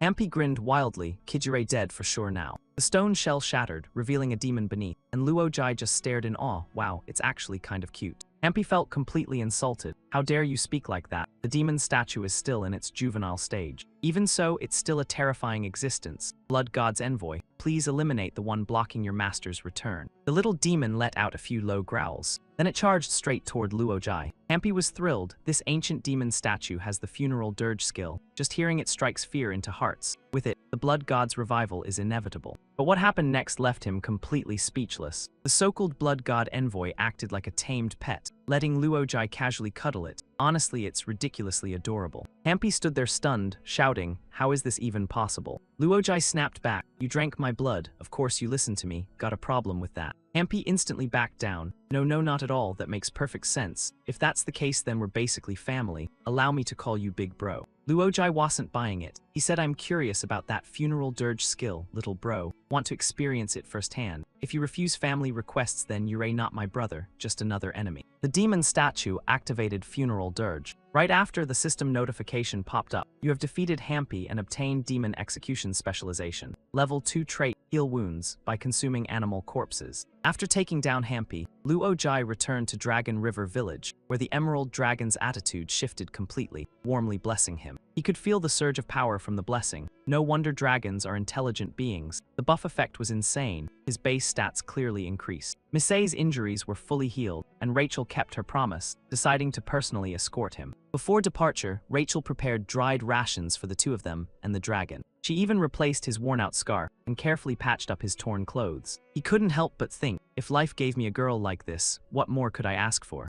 To snap himself out of it, Luo Jai slapped his own face. "Stop daydreaming, don't forget, you don't belong in this world." Once everything was ready, their journey to Gemstone City began, a day's travel that felt neither short nor long. With nothing to do, he started mentally counting the loot from Hampy. It included 3 gold plates found in the bedroom, 135 silver horns, and a pile of copper coins. Honestly, dealing in illegal substances really pays fast. With his current wealth, Luo Jai was basically well off. But what excited him most were 2 rings and a belt found in the secret chamber. The Asga ring was mid-S tier, 1 endurance with a special effect reducing all incoming damage by 4%. Collect 6 pieces to reach 40% reduction. Luo Jai was beyond thrilled. This thing is broken. The second was the Scamora ring, also mid-S tier, 1 intelligence, grants Venom Serpent Summon, a level 2 spell that calls a swarm of poisonous snakes whose strength depends on your intelligence. He wasn't too impressed with that one. It feels kinda average, no clear use yet. But the item he loved most was the Berserker belt, S Tier 1 strength, boosts stamina and energy recovery by 10%, and enhances core muscles significantly. After equipping the belt, he noticed his abs and V-line becoming sharply defined. If all this gear could be brought into the real world, that would be insane. Seeing him so hyped, Rachel misunderstood. Looks like he's really excited to reach Gemstone City. I've never seen him smile like that. She asked, by the way, we've been flying for 5 hours, want to eat something? He replied, when I'm in a good mood I don't feel hungry, you go ahead. Rachel added, actually it's Misay's feeding time. He said just feed her, don't ask me. She finally said directly, I need the food bag. He answered, not with me. Rachel was shocked, it's not with me either. She noticed the little demon munching on their supplies and screamed, something's stealing our food. While Luo Jai shouted, hey brat, what do you think you're doing? Stop right now, Rachel blinked. Did you just call it a little demon? He explained, oh right, I forgot to mention. It's my newly recruited minion, the demon statue. Beating Hampy was thanks to it. Rachel panicked. Then stop it now if Misay misses her meal. Before she could finish, fear hit her. Great, just what we needed, trouble on top of trouble. Luo Jai still hadn't caught on what's wrong. She pointed at the approaching beast. That's the swamp evil dragon, the ruler of this marsh. Once it locks onto prey it won't stop chasing. Extremely dangerous. What do we do? If Misay were in top condition we could outrun them. But she's starving, he asked. How strong are these compared to Hampy? Roughly speaking, one adult swamp dragon equals 2 Hampies. These are juveniles, but their combat power isn't much lower. That made him raise an eyebrow. They're that strong. So you're saying these little dragons are on the same level as Hampy? Then there's nothing to worry about. Just relax and leave the rest to me. Rachel was stunned. Wait, what? Then it hit her. Luo Jai was the guy who soloed Hampy. Even Lord Moose was wary of him, so maybe this wasn't as hopeless as it looked. He shouted with confidence, come at me, swamp dragons, and Rachel felt his aura spike, finally about to witness his mysterious power. He immediately ordered his minion, demon statue, move out. This mess is all your fault. Because of you were stuck in this situation, if you don't take down those swamp dragons, don't even think about coming back. Y'all go right back to being a statue. Remembering the miserable days trapped in that dark stone shell, the little demon trembled in fear, sweating bullets. Its demonic aura suddenly flared to life. Carrying that overwhelming presence, it charged straight toward the swamp dragons. After a chaotic clash, they finally got a breather and settled down for dinner. He bit into a roasted swamp dragon leg, praising non-stop. This is insanely good, way better than I expected. Even Rachel was amazed. And that little demon suddenly becoming so strong, it wiped them out in just a few moves, though the method was kinda. She recalled the scene, still shocked. Those claws can be used like that. He replied, high-level or low-level techniques don't matter. As long as it beats the enemy, it works. She didn't want to think deeper. Besides, roasting them whole saves the trouble of cleaning the insides. But the little demon looked upset after the fight, sitting there sulking, and he couldn't figure out why, sighing that this little guy really has a temper. He deliberately walked over with a roasted leg, crispy outside, juicy inside, ridiculously delicious. Come take a bite. Don't tell me you're not even curious. In the end, he gave in. All right, I messed up. I should have told you beforehand that was Misay's food, and I shouldn't have made you fight alone. Sorry for hurting you. But it was still sulking, forcing him to rethink. What exactly did I do wrong, he probed. Was it threatening to turn you back into a statue?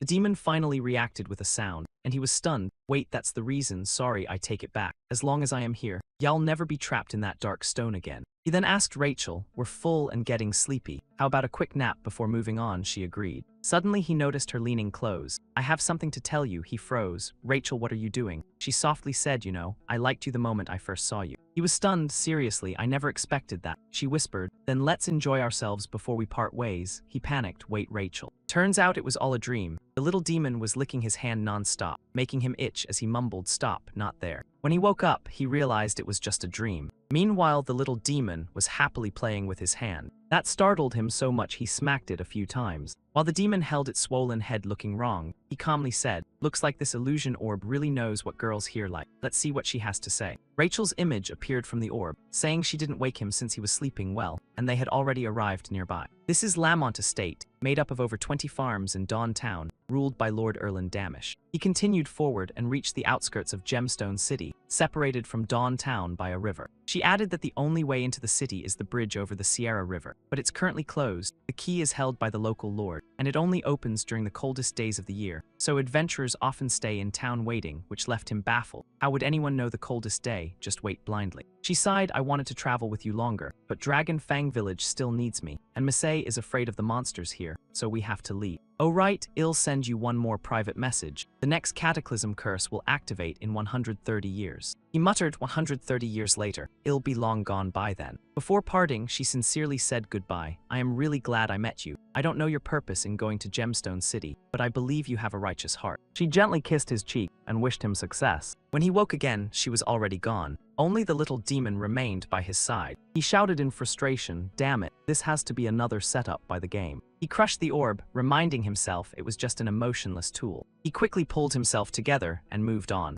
His spirits were high as he marched forward, shouting, "Let's go." He knew the Sierra Bridge was a major obstacle, so he planned to head into town first, gather intel, and see if he could negotiate with the Lord. He stopped at Dawntown's gate. Based on past experience, every new place meant new opportunities. What kind of skills will this place bring me? I can't wait to find out. Just as expected, an old man came running, screaming for help, he thought. Side quest triggered right on cue. Love this pacing. When the man reached him, he asked straight up, "You're being chased by a monster, right?" The man nodded. "If I help you deal with it, you'll reward me handsomely, right?" The man agreed instantly, and before hearing details, he already said, "Leave it to me." Standing before him was a turtle, so the threat was just a turtle, clearly a weak monster. He charged forward with his sword, shouting, "Your life ends here." But the shell was so tough his blade shattered. His eyes nearly popped out. What the hell? The old man then explained, "I was about to say, Johnny the Turtle has absolute defense. It can withstand level 3 attacks." He admitted his mistake. "Fine, I underestimated it. If its defense is that high, then what about speed?" Before he finished speaking, the turtle lunged at him with incredible speed. The man continued, "It also has extremely fast and precise attacks. That's why it's so troublesome." He barely dodged while asking, "Does it have any weakness?" The man thought, "This guy must be an idiot." After being chased for a while, he snapped, "You stupid turtle, don't push me too far. Meteor finger strike." He finally crushed it underfoot. This palm technique channels energy directly into the enemy's organs and bones. No matter how strong the defense, it can't block this ancient penetrating force. The old man was stunned, praising him. That was insane. Johnny the Turtle actually got taken down. He replied smugly, "Easy work." The man grinned, "Young brother, you've done me a huge favor. We must be fated. I happen to have something in hand." He eagerly waited, thinking this must be some rare treasure. At this rate, clearing the game won't be far off. But instead, the old man pulled out a stack of land deeds, saying he could sell him a plot cheaply, leaving him speechless. "What?" He stammered. "Sell, you're selling it." The man replied casually, "What else?" Without a word, he turned to leave. "Goodbye," but the old man hurried to stop him. "At least take a look first, kid." Luojai waved him off. "Get lost. Don't mess with me while I am busy." Right then the system popped up. "You have slain Johnny the Turtle and gained 1 lifespan." He blinked in confusion. Lifespan? What kind of cursed stat is that? Wait a second, why is there a red exclamation mark under the notification? He tapped it out of curiosity. The system screen updated. First time afflicted by the blood god's curse. Lifespan reduced by 30. Irregular routines further drain lifespan. -2. Remaining lifespan is now 8. He couldn't accept this nonsense. What kind of mechanic is this? Cursed lifespan? He had never heard of anything like it before entering this game. What does 8 lifespan even mean? 8 years, 8 months, or 8 days? Either way, this is bad news. At this rate, it'll hit 0 in just days. Even though things have improved recently, there's no way he can clear the game that fast. The old man behind him noticed his reaction and thought this kid must be interested in the farm, but pretending not to be, trying to bargain. "Let's see how I handle this fox." So he stepped forward, acting pitiful. "Young sir, my wife is gravely ill. 16 children are crying for food, and those Johnny Turtles ruined my crops. I have no choice but to sell my farm cheap." Hearing that, his eyes lit up. Johnny Turtles. He instantly decided to buy the farm. His quick decision made the old man think his acting worked. The price was only 4,000 coins, and he agreed without bargaining. Deal done on the spot. He urged the man to take him there. The old man said Sina Farm lies southwest of Lamont Estate, about half an hour along the Sierra River. "But I must tend to my sick wife, so I can't guide you." He rushed off immediately. "Goodbye," the man shouted. "You haven't paid yet." He tossed him an item. No need for change. The old man looked at it and trembled with excitement. A gold plate. This alone is worth over 10,000 coins. What a generous guy in that case. Enjoy your stay. Meanwhile, he thought this wasn't a bad plan. After all, who knows when the Sierra Bridge will open?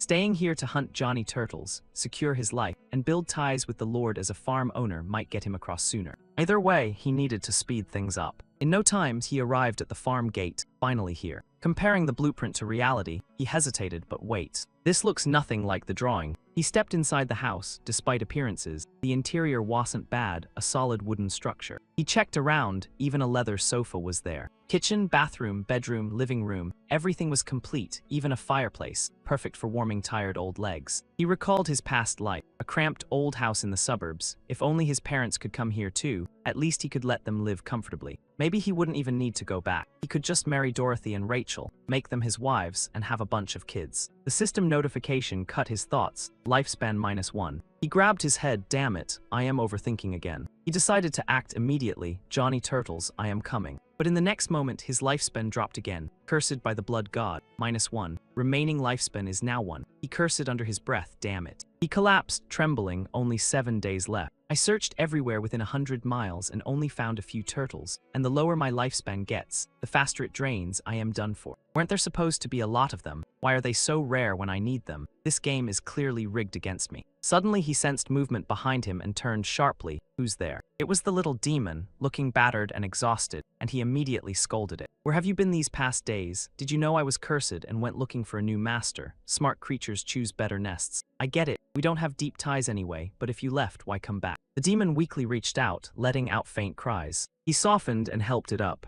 At that moment, a surge of vitality flowed into him. He was stunned. What is this? The system popped up. You have slain a Johnny Turtle. Lifespan 1, remaining 2. You have slain an elite Johnny Turtle. Lifespan 5, remaining 7. More notifications flooded in. You have slain another Johnny Turtle. Lifespan 4. It turned out the demon had been hunting turtles for him all this time. His lifespan kept increasing. Then suddenly it jumped up by another 13. When it reached 276 remaining lifespan, he finally believed it. Seeing the demon collapse from exhaustion, he panicked. Hey. He held it tightly. Don't die on me. I don't even know how to heal you. What do I do? Then he remembered. It revived by drinking his blood before, maybe. He cut his finger without hesitation. He fed it his blood. You have to wake up. I won't let you die. You stubborn brat, drink it. Drop by drop, his blood flowed into its mouth. It began to recover. His eyes lit up. It's working. But the next moment made his eyes widen in shock. The demon started draining his blood like it wouldn't stop. His body shriveled up as he groaned. Someone save me. At the same time, a notification appeared. Demon execution trait activates. Consuming meat rapidly restores wounds. He quickly ate dried meat to recover. Good thing I had this on me. Otherwise I'd be the first adventurer killed by my own beast. But this trait from Hampy is insanely useful. His condition recovered in no time. He turned back and scolded it. Listen, don't act alone again, got it? Whatever happens, we handle it together. Showing off isn't a virtue. But right after saying that, he realized the little demon had already fallen asleep ages ago. Its body was covered in countless wounds. Looking at those injuries, he couldn't bring himself to scold it anymore. In the end, Luojai picked up his pet, sighing, forget it. Let's head home and get some sleep. They returned and collapsed into a deep sleep together. The two of them slept hugging each other, completely unaware of the world. He even drooled in his sleep. The little demon woke up first, letting out low growls. He was jolted awake by the noise. What's wrong? Seeing it keep making strange sounds, he frowned. What is this guy even yelling about? Is it greeting me, or is it hungry? Go rinse your mouth first. Suddenly, the sound of horse hooves echoed outside. Someone stopped at his door and called out, anyone home? He peeked outside. Who is it this early? The man greeted him. Hello, sir. Seeing you safe puts me at ease. He raised a brow. Who are you? The man introduced himself. I am Levi, a patrol guard. Last night nearby farms were attacked by water wraiths. The scene was horrific. He continued, the new owner of Sina Farm must be extraordinary to remain unaffected. He casually replied, you flatter me, while thinking how did they already know I took over? Information spreads fast. Levi added, I am stationed 2 kilometers away. Come find me if you need help. He paused. Wait, you said water wraiths attacked last night? Levi nodded. He feigned ignorance, really. Guess this rundown place wasn't worth their attention. Suddenly the system updated. You have slain 15 water wraiths. Organ conversion ability slightly increased, leaving him confused. He immediately realized it must been the little demon, quietly handling them last night. Levi revealed Sina Farm used to rank among the best, but the previous owner gambled it away. Don't be discouraged. It's fertile land. With effort you can turn things around. That's when he realized he'd been scammed. That old man lied about Johnny Turtles being everywhere. Damn it.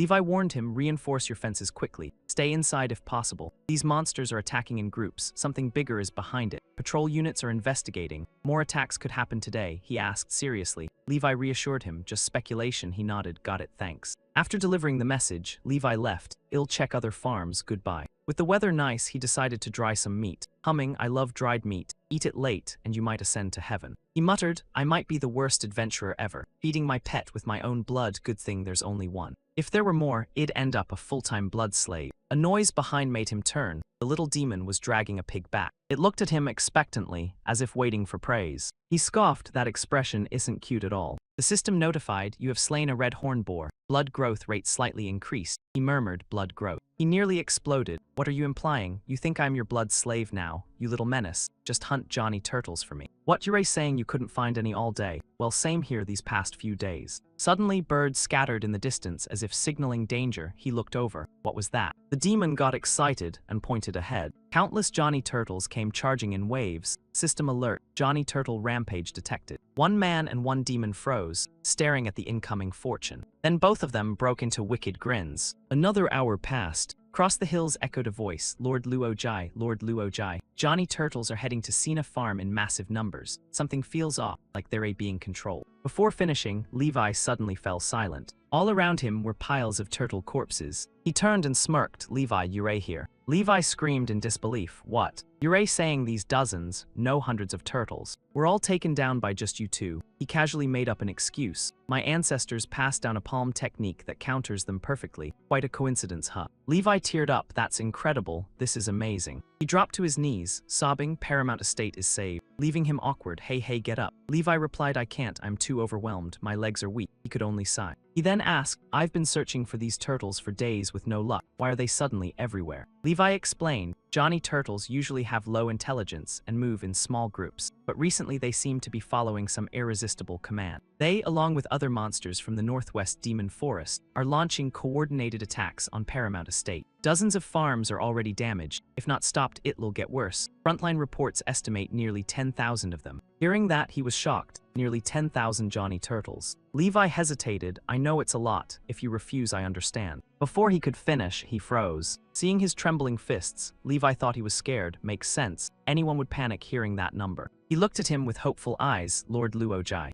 But the answer stunned him, I am in. Tell me the exact location. I am heading out now. Levi stuttered.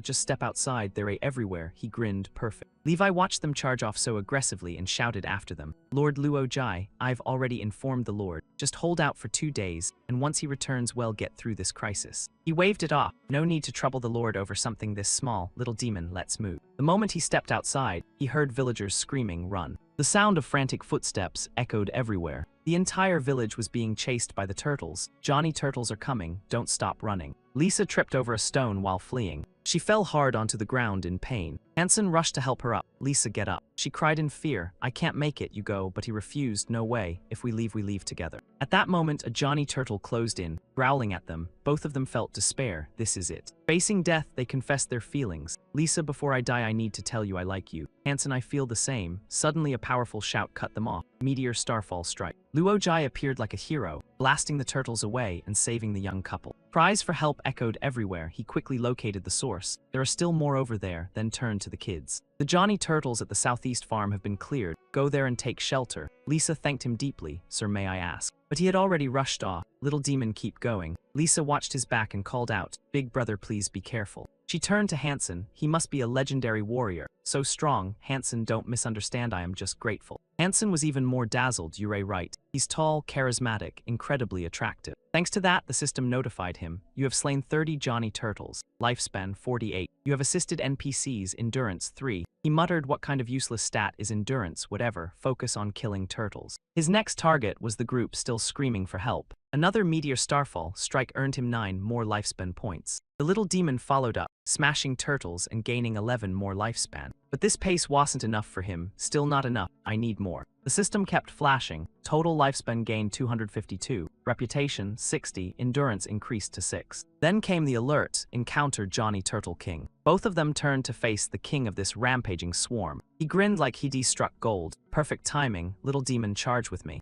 A fierce battle erupted. System update, you have slain Johnny Turtle boss. Lifespan 400. Total kills 9678 Johnny Turtles. Total lifespan 35,796. Title obtained Immortal Being. System reward Shadow Blade Concealment. Regional reputation 360, Charm 54. Title obtained Cursebreaker. He cheered in excitement, jackpot, this is insane. The system continued. Lifespan exceeds curse limit. Blood God's curse has been broken. Titles Immortal Being and Cursebreaker granted. He was thrilled. Breaking the curse was an unexpected bonus. He hummed happily as he skipped back to his farm. Back in his room, he felt like he was floating. His lifespan was no longer draining. Time itself felt slower, freed from the curse and now holding thousands of years. I've basically become an old monster. But all that lifespan is useless. His real goal is to clear the stage and return to the real world. As his stats increased, unexpected effects started triggering. For example, his reputation and charms skyrocketed. He became a celebrity across Paramount Estate. Luckily, he had reinforced the fence earlier, but now even Levi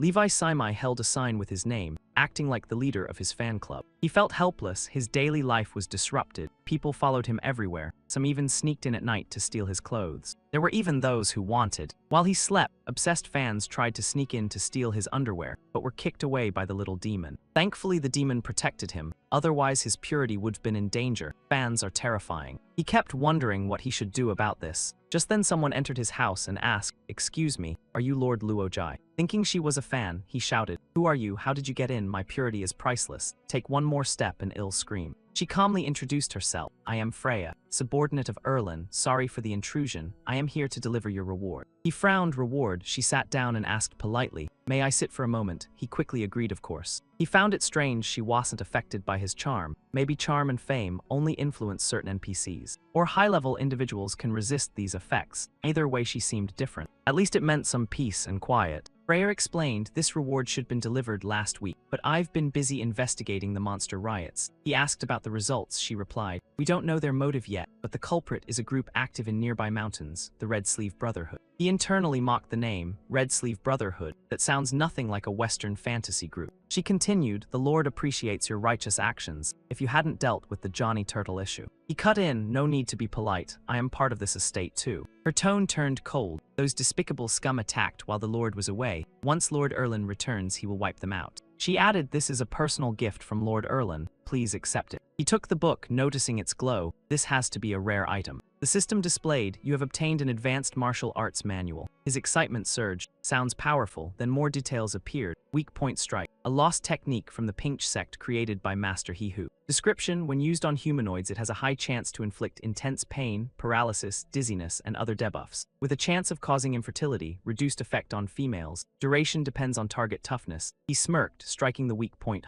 He thought with a wicked grin, teaching such shady moves to martial disciples is wild. Out loud he thanked her politely. "I like this gift very much. Please convey my thanks to Lord Erlin. When he returns, let's have tea together." Freya agreed. "I will relay it." He nodded. Deal. She continued, "Be careful this time. You've already ruined their plans. The Red Sleeve Brotherhood will definitely seek revenge. If you notice any strangers nearby, contact Levi immediately." He thought about Levis' fanboy attitude and muttered, "Yeah, I'll pass on that." He grinned, "Captain Freya, don't worry. With this little guy around, no one can get close to me. Right, little demon?" Freya looked surprised. A demon statue, didn't expect that. "That makes sense. You're a high-level master who killed nearly 10,000 Johnny Turtles barehanded. I was worrying too much. In that case, I'll take my leave." He smiled, "Take care, and let me know when the Lord returns." He felt like he'd hit two birds with one stone, breaking the curse and gaining a connection with the Lord. Just as Freya stepped outside, a Red Sleeve Brotherhood scout collapsed in front of her, making her gasp. He immediately asked what happened. She pulled him into cover. "Be careful, that's a scout from the Red Sleeve Brotherhood. He was likely sent to investigate the failed turtle riot." He guessed, "Looks like he's already dead." She explained scouts move in teams of 4. There could be others hiding in your farm. He shrugged it off, "Just scouts, what's there to fear?" She replied seriously, "Don't underestimate them. They're trained assassins. Their combat ability is no joke. Looks like Cena won't avoid a big fight today." As soon as she said that, another scout dropped dead nearby, leaving her stunned. Then 2 more fell from above right before her eyes. The little demon had taken them out effortlessly, making her realize she overreacted. "I take back what I said." She assured him, "Eliminating Red Sleeve scouts is a great contribution. I'll report this to the Lord. You'll definitely be rewarded, but please keep your stone demon in check and don't let it harm innocent people." He nodded confidently, "Don't worry. It only attacks those with bad intentions toward me." She still warned him, 2 scout teams are gone. The Red Sleeve Brotherhood won't let this go. Retaliation is inevitable. I'll return to reinforce defenses at Cena Farm. He stopped her. Freya.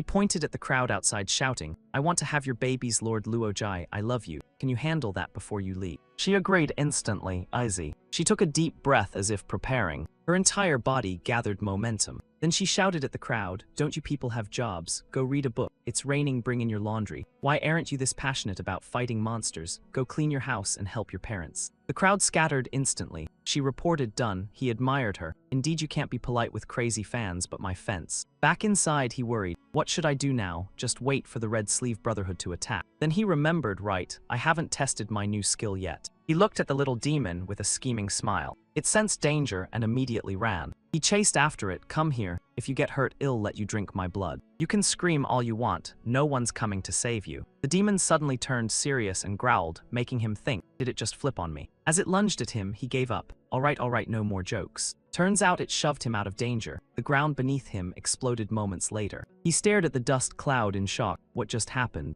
A pair of legs stepped out of the smoke. A Red Sleeve member sized him up. Dark scarf, light brown hair, golden eyes, looks pretty average. And that stone demon beside you, you must be Luojai. He recognized them. "You're from the Red Sleeve Brotherhood, a bunch of scumbags." They replied coldly, still acting carefree. "Seems those scout teams died by your hand. Do you know the consequences of offending us?" He didn't care. Enough talk. If you want to fight, then fight. I could use some sparring partners anyway. Your 8 underlings weren't enough. 2 of them charged. Let's show you the power of the Red Sleeve Brothers. Arrogant fool. He shifted his stance, and in an instant, blood splattered everywhere as pain erupted. His foot struck straight at their weak point strike. Another attacked from behind. "You dare look down on us. If you don't use the technique that killed the turtles, you'll regret it." He got serious. Seems they came prepared. "Too bad you haven't finished your lesson yet. Don't forget about me." Caught off guard, he was grabbed by the group leader. The little demon was also restrained. "Looks like your pet isn't as capable as you thought." He was shocked. They can actually control it. These 3 are far stronger than the scouts. "Damn it, this muscle freak is too strong. Breaking free seems impossible. I'll have to try the new move. Never used it before. No idea how strong it is, but I have to gamble." He used weak point strike again. His foot slammed straight into the giant's center. The other 2 froze. Did he just kick there? They burst out laughing. "You think that'll defeat us?" Seeing no reaction, he felt disappointed. Useless move, should've known. But then the giant's mask cracked. His eyes bulged as he screamed in agony. He collapsed, writhing as unbearable pain surged upward. The other 2 were stunned. What the hell? He realized, just lag, now I won't hold back. He struck both of them in one move, weak point strike. Watching all 3 fall, he smirked. This move is simple but devastating, perfect for surprise attacks. The system displayed first successful use of Pinch Sect unique skill. Milestone unlocked ruthless methods. You gain an effective close combat style but lose recognition from honorable warriors. Endurance -4, he didn't care. The lower that useless stat, the better. But his attention snapped to the exclamation mark. Wait, not again. Do I have to press it? But the location felt a bit off. Please don't let this be something weird again.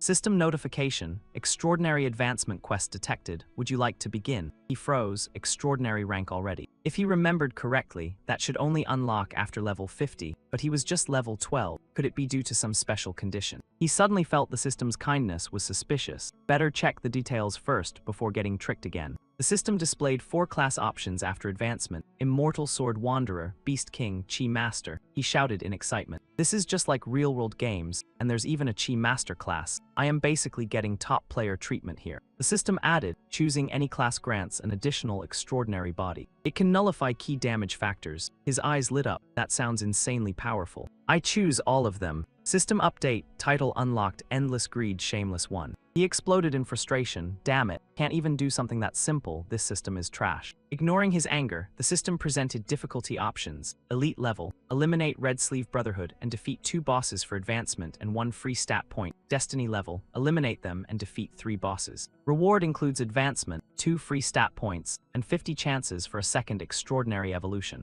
He froze. A second extraordinary evolution chance. 2 extraordinary enhancements counted separately. This reward felt unreal, like a gift from the heavens. Without hesitation, he accepted. Of course I am picking Destiny difficulty. He grinned excitedly. Red Sleeve Brotherhood, I am coming to wipe you out. One defeated underling sneered. Foolish kid dreaming of destroying our brotherhood. You have no idea what you're facing. He cut him off. Stop wasting time. Just tell me your leader's location or I'll give you another taste. The man trembled and gave in. Fine, I'll tell you. Our leader is on Night Avenue in Carbon Estate, Wild District Town. But you won't make it there. You've already been marked. countless members will hunt you down. After getting the info, he smirked. Good answer, but one thing needs correction. I've already wiped you out. The man shook in fear. You said you'd spare me. He shrugged shamelessly. Sorry, got too excited and forgot. System update. 3 Red Sleeve members died due to reckless actions. No rewards granted. He cursed, abusing power for personal revenge hunt. Ignoring the system, he set off immediately. Soon he arrived at Carbon Estate. In front of him stood Abba's boxing gym.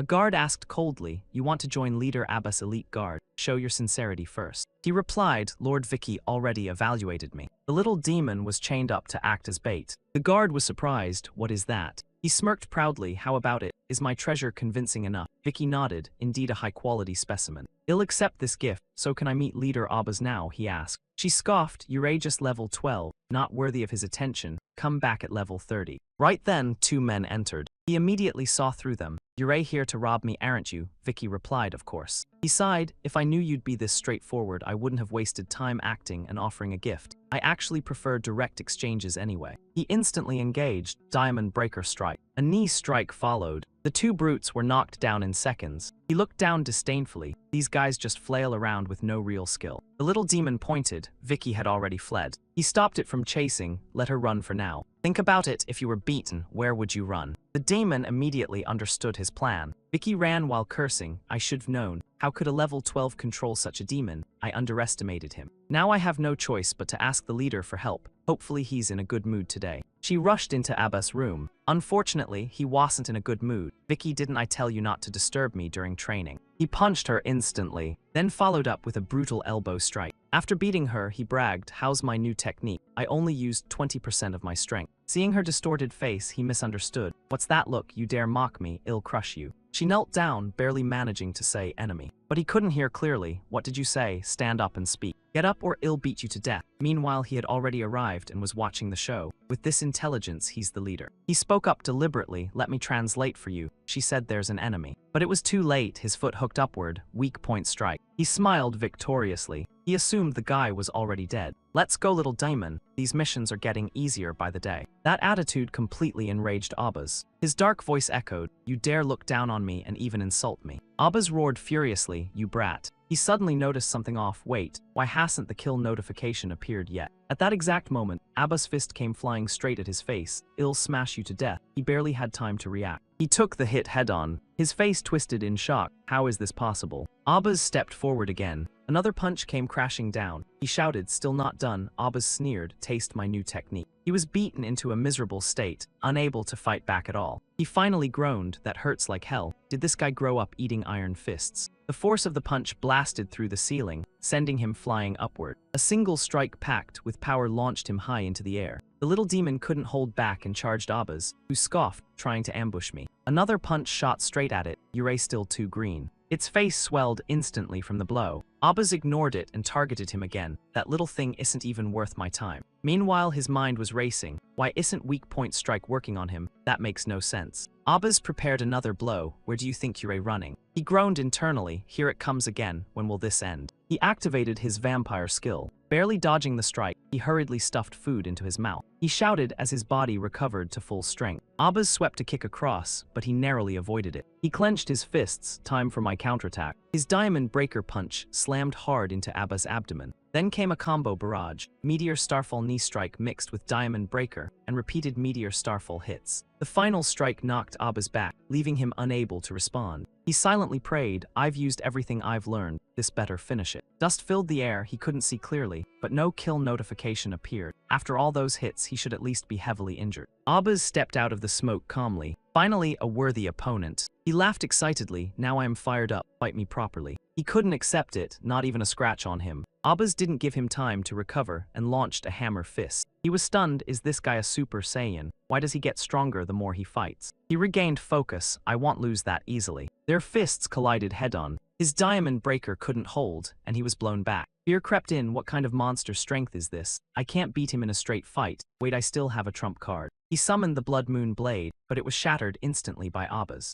He pulled out a talisman sword, but it was like a toy against him. Even a magic explosive flask was stuffed into Abbas' mouth and dealt with easily. Panic grew, does this guy have no weakness? There has to be something I am missing. If I can't beat an elite monster like this, how will I defeat a boss? Seeing him distracted, Abbas got annoyed and punched again. How dare you zone out while fighting me? Another punch came swinging. He roared, take this. He retreated backward. After enduring more blows, he finally realized something. I found it. Abbas smirked. You're still standing after all that, not bad. He suddenly held Abbas' boxing gloves and said calmly, really? Then why do your punches feel weaker now? Abbas looked down and realized one glove was gone. He put it on and explained, for a level 25 elite you're strong, but your power comes entirely from these gloves. That made me curious. Now it's clear. Let's see what's so special about them. Abbas roared in rage, give it back, don't touch my gloves. The moment he wore it, his body jolted like he was electrocuted. Abbas swung his remaining gloved hand. Idiot, first time wearing it requires adaptation, and that short moment is enough for me to kill you 10 times. The punch came flying, but right then the little demon lunged and bit down on his leg, shocking him. It held on tightly, refusing to let go. Abbas punched it brutally, trash like you dares interfere, I'll smash you to pieces. That only made Luojai even more furious. He roared, shut up, I'm going to beat you to death and turn you into dust. I'll never forgive you, stupid system nonsense. Abbas sensed his emotions and power skyrocketing. He absolutely couldn't let him adapt. So he increased his strength, repeatedly punching the little demon. You annoying pest, let go of me. Despite the relentless blows, the demon refused to release him, making Abbas panic more, let go now. He prepared a finishing strike. You asked for this, hammer fist die. But the attack never landed because Luojai intercepted it. His body had expanded, muscles bulging even more than Abbas himself. Before mastering the glove's power, he was pulled into a pitch-black void, leaving him confused. Where am I? I was fighting Abbas. Then I stole his gloves and put them on. Why am I here? Did I transmigrate again? Suddenly, a strange voice echoed. How many times are you going to transmigrate? He stared in shock. Who are you? Why do you look exactly like me? The figure smirked, because I am you, more precisely I am the program you downloaded. That answer confused him even more. What do you mean? It explained, you entered the game world while I became you in reality. That shocked him. What? He quickly asked, then how are my parents? It replied calmly, don't worry, they're doing great. So great I don't even want to give your body back. That made him furious. What kind of joke is that? The figure's expression turned sinister. I'm not joking, they treat me so well. Your mom even sold the family house just to buy me an apartment in the city and now lives in a cheap rundown room. They work non-stop to support me, even hand over their savings and pension. I never let them visit or treat them well, yet they never complain. They bring cheap hometown goods, eat vegetables every day, sleep in poor conditions, avoid hospitals just to save money. All I need to do is act pitiful, and they'll give me everything.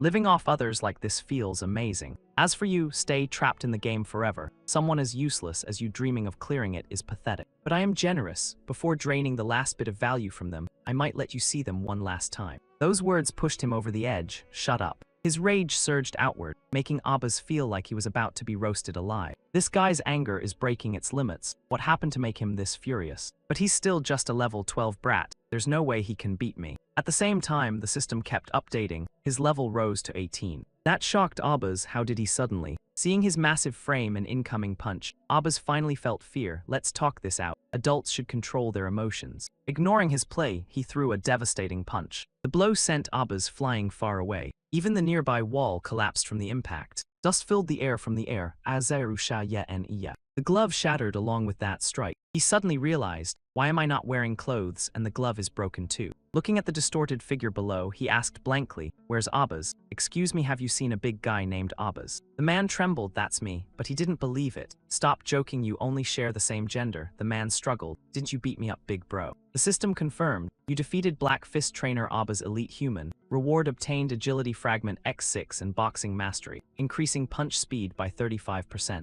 He was still confused. When did I do that? Abbas explained, when you wore the gloves your anger reached a threshold and you lost control, and there's a high chance of forgetting actions in that state. Another notification appeared. Obtained rage boxing gloves. Effect unclear. Increases punch power by 50%. Special effect Rage Burn, wearing them induces anger. Each stack increases power and crit by 5%, up to 40 stacks, exceeding 20 risks losing control. Reading this he finally understood, so he really is Abbas. He decided, fine then take your final punishment. Abbas begged, please go easy. I was controlled by the gloves too, I am a victim. He tempted him, if you tell me the other gathering points of your group, I might spare you. Abbas immediately agreed. No problem, I'll tell you everything. Our bases are located at multiple sites in Bora. He acted generous. Good, since you're honest, I'll spare your life. Abbas knelt gratefully. Thank you, big bro. But internally Abbas sneered, foolish adventurer, sparing an enemy. Once I contact my leaders, you're finished. While he celebrated his survival, the little demon behind him showed a sinister grin. Its claws slowly extended forward. A scream echoed as Abbas fell, followed by a system notification. System alert, Abbas eliminated. Reward obtained, original chastity belt. He was stunned. What? The belt auto-equipped. He stuttered, chastity belt. No wonder weak point strike didn't work. He was wearing this thing. That's disgusting.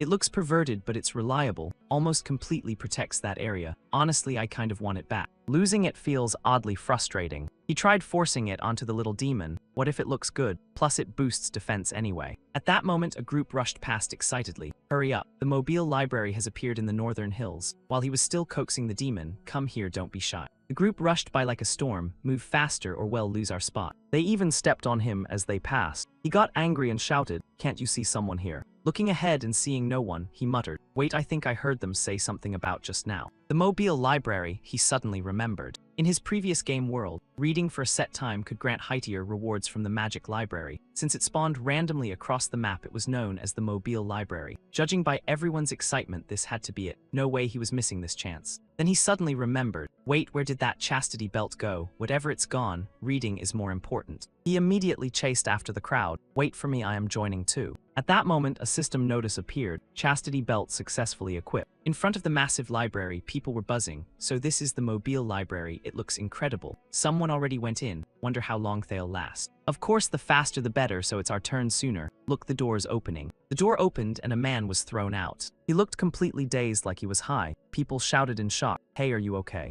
The hostess stepped forward and announced, this challenger has failed. What a shame, couldn't even last a minute. Someone lifted him and asked, hey, what happened? Answer me, don't die. He trembled and muttered, it felt too good. The hostess pointed to the next person, Yurei up. He stuttered, can I think about it? She refused. Once you line up, there's no backing out or Yael face Lord Succubus punishment. You know that. He panicked, no way. Luojai shouted, let him go, I'll take his place. Everyone stared like he was crazy. Who is the skinny human? He won't last a minute. Kids these days have no sense. Taeyang tried to warn him, don't be reckless. The guy before was our strongest. He just replied, do you want to switch? Taeyang immediately refused. He told the hostess, Miss Succubus will take the challenge. She agreed. If both parties consent, then go ahead. Good luck, big brother. He stepped inside as the door slammed shut. He knew this place. The owner was a powerful succubus lord named Senai, who created this so-called event for some hidden motives. On the surface, reading a book grants rewards, but there's a hidden trick once you open any book. Countless seductive spirits will swarm you like butterflies to distract you. But since this is a game for all ages, it shouldn't go too far.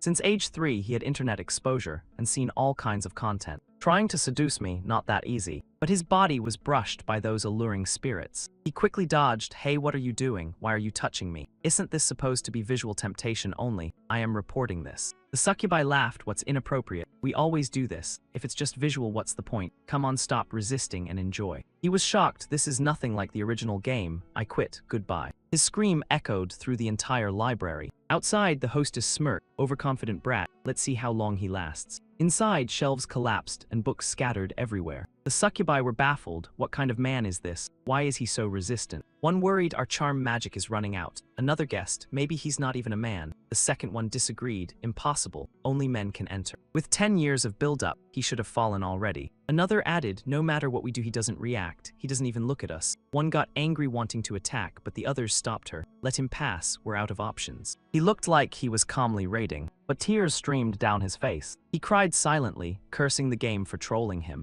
Half an hour earlier, under intense temptation, he could only whisper don't, thinking 10 years. Do you know how hard it is for a guy to resist this? I don't want to hold back anymore. Let's treat this as a dream, a fantasy world dream. I'll release everything. Come here, ladies. Let me vent 10 years of suppression. Seeing him charge, the succubi smirked. Finally broke. We haven't even tried yet. The system detected inappropriate behavior and activated the chastity belt passive. The belt glowed brightly, shocking everyone. What the hell is that glowing thing? He couldn't act at all and started chanting internally. His mind became calm and empty like a monk. Even he couldn't believe his bald, enlightened state. What's going on? Where am I? Why do I look like this? The system explained, this is the void chanting space, punishment for impure thoughts. 1 day inside equals 1 minute outside. He realized he didn't even remember equipping the belt. How do I remove it? The system revealed the condition, death. He screamed what? Time passed and the punishment ended, focus increased, sensitivity greatly reduced, any future desire doubles punishment. He trembled in anger, damn it. Outside, people were confused. Why hasn't he come out yet? Don't tell me he died. Is this a death trap? The hostess reassured them, let me check. She thought it was strange. After so many years this was the first man to last this long. She decided to break the rules and open the door. But right then the door opened on its own, surprising her. He walked out looking refreshed and full of energy, shocking her even more. He asked seriously, sorry I got absorbed reading. How long was I inside? She stared at him in admiration, such pure eyes without desire. In all her years she had never seen a man like this. She thought she had fallen in love while he asked again, did I pass the challenge? She shyly apologized, and let me check the total time you stayed inside reading. 126 minutes shattered the previous record. Besides getting 6 golden butterflies, you also have a chance to pull a heightier item. Let me spin the lucky wheel for you. And it landed on the thanks for playing slot. The wheel hit the useless thanks slot. So big sis reset it for you. Wait, something's off. Let me double check. Wow, your luck is insane. This time you've secured a top tier reward. Let's see what it actually is. The system updated right on cue. New reward, divine shotgun frame. Classified as a transcendent weapon. Rated SS. Everyone gasped in awe. A high-grade item like that is pure jackpot. It's what every challenger dreams of. If someone can get it, maybe I can too. I've made up my mind. I'm taking the challenge. Same here, me too. Don't rush. Line up one by one. Luojai admired the shotgun in his hands. Just pull the trigger and it's done. What am I? A kid playing apple shooting games. Fine, then I'll use this apple to blast straight through your skulls. The next second he ran off like a maniac, hugging the gun. This damn game. I'll kill you all. Big sis could only watch in admiration. Even when he curses, he looks cool. In a flash, Luojai arrived at a fortress. He muttered in amazement. So this is the business territory of the second leader of the Red Sleeve Brotherhood in Zijao Town. Bigger and richer than expected. If the third leader was already that strong, this second one must be even worse. Charging in blindly want work. Gotta think of another plan. I told that brat to go steal some clothes. Why isn't he back yet? His efficiency keeps getting worse. Meanwhile, the little imp had already been beat until his face was swollen. The guy kept kicking him while yelling, "You little demon dared steal my stuff. Who sent you? Stop playing deaf and talk, or I'll kick you to death." Luojai sighed internally, damn. I forgot he's still weak. Of course he can't fight these guys, I messed up. He pulled out his gun and shouted, "Little imp me, hang on, I am here to save you." Time to test the power of my handgun. But after pulling the trigger, nothing happened. The system finally displayed a message. Activation condition for divine frame. Requires a transcendent physique. Tricked by the system again, Luojai was furious. I knew it. This trash game never does anything nice. Didn't even warn me beforehand, just had to embarrass me now. The guy turned and asked, "Who are you, friend of this little brat?" Luojai saw his aura and instantly backed down. He replied softly, "Nah, not with me." The man sneered, "I don't have flashy idiots like you in my crew. Let me smash that lying mouth of yours." Luojai used his old trick again, kicking straight at the weak spot, then turned to scold his subordinate. "Seriously, me, we've killed so many monsters together. Why haven't you improved at all? Your combat power hasn't changed one bit. Didn't gain any experience. Don't you need to defeat designated monsters to level up?" The little imp let out an embarrassed sound. Luojai guessed randomly, but somehow hit the truth. No way. If you never encounter the required monsters, does that mean Yael stay a kid forever? Fine. For now just stay behind me. The beaten man, teeth scattered, still barked, "Intruder, I don't know your goal, but Lord Capella is the strongest mage in the Southern Hills. Yael regret this." Luojai leaned in. "What did you say? A mage?" The man thought he was scared and smirked. What's scared now? But instead, Luojai looked emotional, almost tearing up. "Finally, I found a mage." The man thought he was terrified and advised him. "Crying won't save you now. Leave immediately if you want to keep your life." At the same time, the system updated. You killed a Red Sleeve Brotherhood grunt with a groin attack. Willpower -1, reward 0. Luojai grinned, "Thanks for the info, plan changed. I'm going straight in."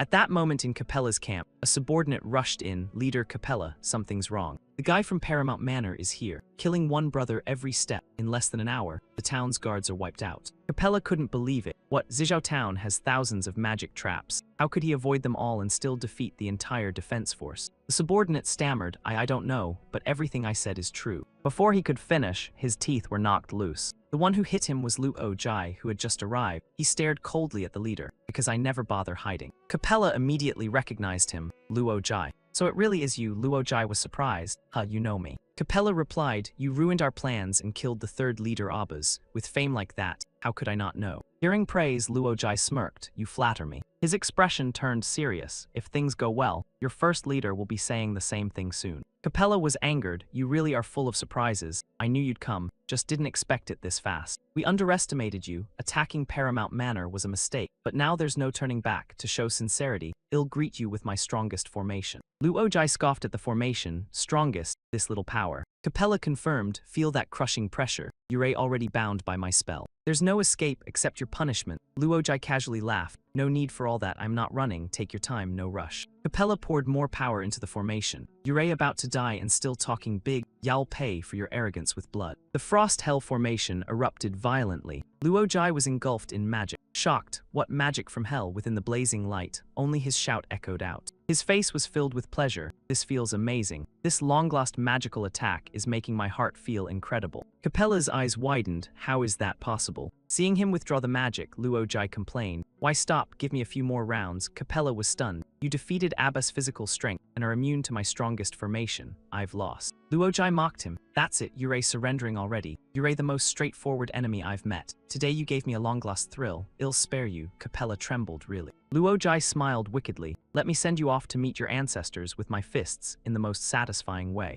System notification: you have killed the second leader Capella. Elite rank, reward, frozen heart. Description: can upgrade magical beasts. Luojai happily called out, "Little imp, get over here. I've got something good for you." He shouted in excitement, "This is awesome. That was the most satisfying fight I've had in days." Ever since leaving the Demon Bronze Pit, he'd only been running into physical-type monsters. Grey dwarves, Hampi, Duajuni, Abba, all annoying and exhausting to deal with. Finally, he got to enjoy the thrill of crushing magic again. If this were a comic, readers would probably complain this plot is too bland. But what can he do when he's just that overpowered? Only now did he notice. "What's wrong, little imp? After seeing my real strength, you know you picked the right master, right?" Seeing the imp frozen into a block of ice, Luojai couldn't hide his shock. "What happened to you?" The imp's body kept absorbing cold energy until it completely froze solid. Could it be because of the frozen heart? No, that's not right. The system said it was a fruit from hell used to level up stone demons. Could the power be too overwhelming for the imp to handle? Makes sense. It couldn't even beat basic mobs. After all, that was the second leader's treasure. The strongest mage in the northern hills. It's way too powerful for him. What now? There are less than 2 days left for the transcendent quest if he takes the imp back to Radiant Fortress. He hugged the frozen statue tightly, blaming himself. "I am such trash. The imp's life matters more. I'll take you somewhere safe to recover. This must be another dirty trick by this cursed game. Ami, hang in there. I'll get you healed." Suddenly, a horned demon's hand burst out from the ground.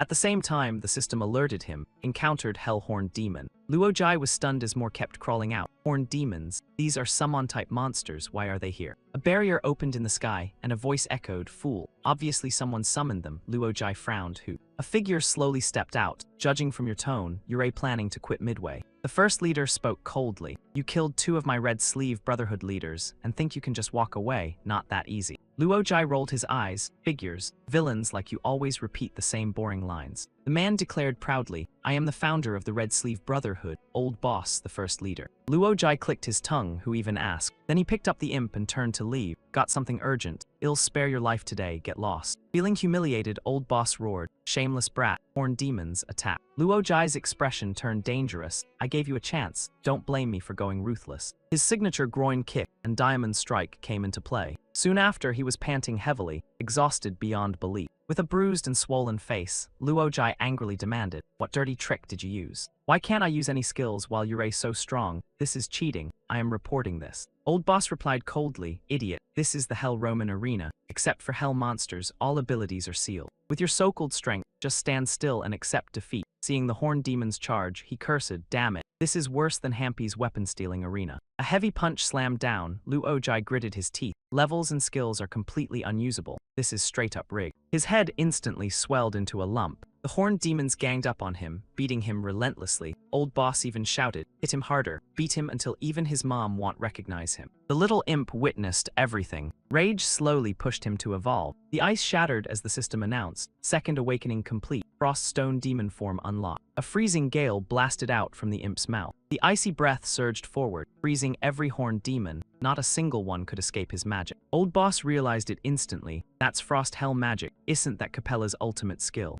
Luojai, beaten black and blue, muttered, "Saved again. I get it now. This damn game just wants to torture me. But at the brink of death, it always flips the outcome. I've won." He ordered calmly, "Imp, kill him." Facing the imp's massive form, old boss trembled. Wait. The ground suddenly trembled and exploded. Luojai was stunned. "Damn, Ami, you really surprised me just by consuming one elite monster. You can unleash something this insane. That's even stronger than the frost breath earlier." But when he saw the imp standing beside him, he froze. "Wait, you're here? Then who launched that attack?" Turns out he got ahead of himself. Old boss sneered, "Still an idiot. I built a 1,000-man guild and ruled the southern hills for decades. You think I can only summon weak monsters? Look behind me, a massive horned demon stood there. System alert, horned demon lord, ancient dark fiend of Akano. Luojai compared silently, ancient being imp, Yurei also from the blood god era. Why is there such a huge gap between you two? Old boss declared, "Die in endless fear. There's no turning this around unless you have a transcendent body. Otherwise, no one can defeat it." Those words clicked instantly for Luojai. His eyes lit up. "Oh, is that so? Then this is easy. I was losing hope, but now I see a way.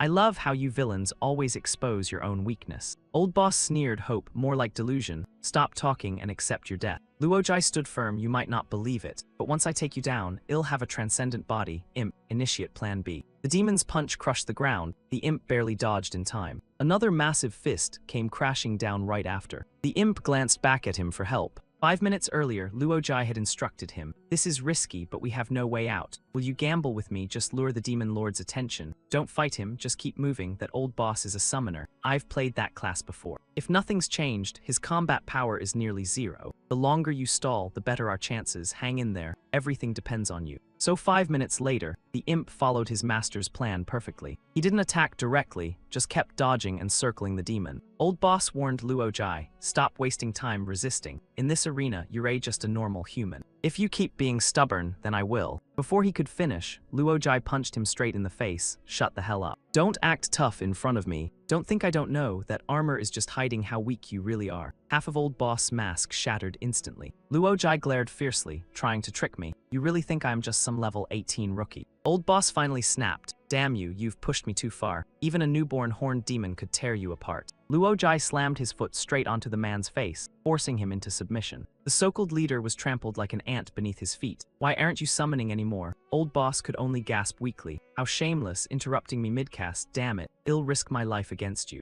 In desperation, he lunged forward and grabbed Luojai by the hair. Then he bit down hard on his body like a wild beast. Even as Luojai pummeled him, he refused to let go, I said. In the end, old boss got beaten into complete submission. Half an hour later, pieces of his armor were scattered all over the ground. His face was bruised and swollen, yet he still barked stubbornly. "You brat, stop wasting your strength. My combat power may be low, but you won't take me down that easily. Just wait until my horned demon drains you dry." Luojai, his face just as battered, shot back, "Wait until your summoned beast dies first." But then he suddenly froze at what he saw. Only now did he realize something was wrong, the little imp. The imp, face twisted in pain, was trembling as the horned demon gripped him tightly in its palm, letting out a faint cry. At that moment, he knew he had to end this fast. But the scene unfolding before him was something he could hardly believe. Too bad, right behind the old boss stood an entire army of horned demons. He sneered, talking about ending it quickly, and said he'd gladly let him charge straight into his demon legion. The horned demons eyed the battered face of the old boss with suspicion, forcing him to snap. "What are you staring at? Get moving." The moment he said that, the old boss got brutally jumped and beaten down. This sudden turn left Luojai confused. What's going on? Are they turning on their master? Then it clicked. His blood seemed to have a strange allure to hellish monsters, and the old boss was covered in quite a bit of it. But betraying your master over just a bit of blood, their loyalty was ridiculously low. Wait, if the old boss gets killed by them, his extraordinary mission would fail. "Hey, all of you, stop right now." He flung his blood outward, shouting for them to come closer and feast on the fresh scent. Luojai stepped forward with confidence, locking eyes with his target, "Old boss, you're mine." One swift kick sent the guy straight to the afterlife. System notification, old boss eliminated. Congratulations, you've completed the Destinitier extraordinary mission. The horned demon released its lesser imps as well. Luojai grinned excitedly, time to level up, extraordinary class. The system displayed a countdown timer for the level up, starting at 10, 9, 8, while he eagerly waited for it to finish. The horned demon suddenly loomed behind him, making him frown. "Why are you glaring at me? If you've tasted my blood, you should obey me like those imps, right? Plus, villains are supposed to wait quietly until the main character finishes powering up before attacking. You guys are high-quality villains like that too, aren't you?" As the countdown hit 6 seconds, the horned demons rushed him and started beating him mercilessly. With 5 seconds left, the system chimed again. "Extraordinary body activated. Please choose your advancement class." Options appeared: Immortal Sword, Nameless Wanderer, Beast King, and Chi Master.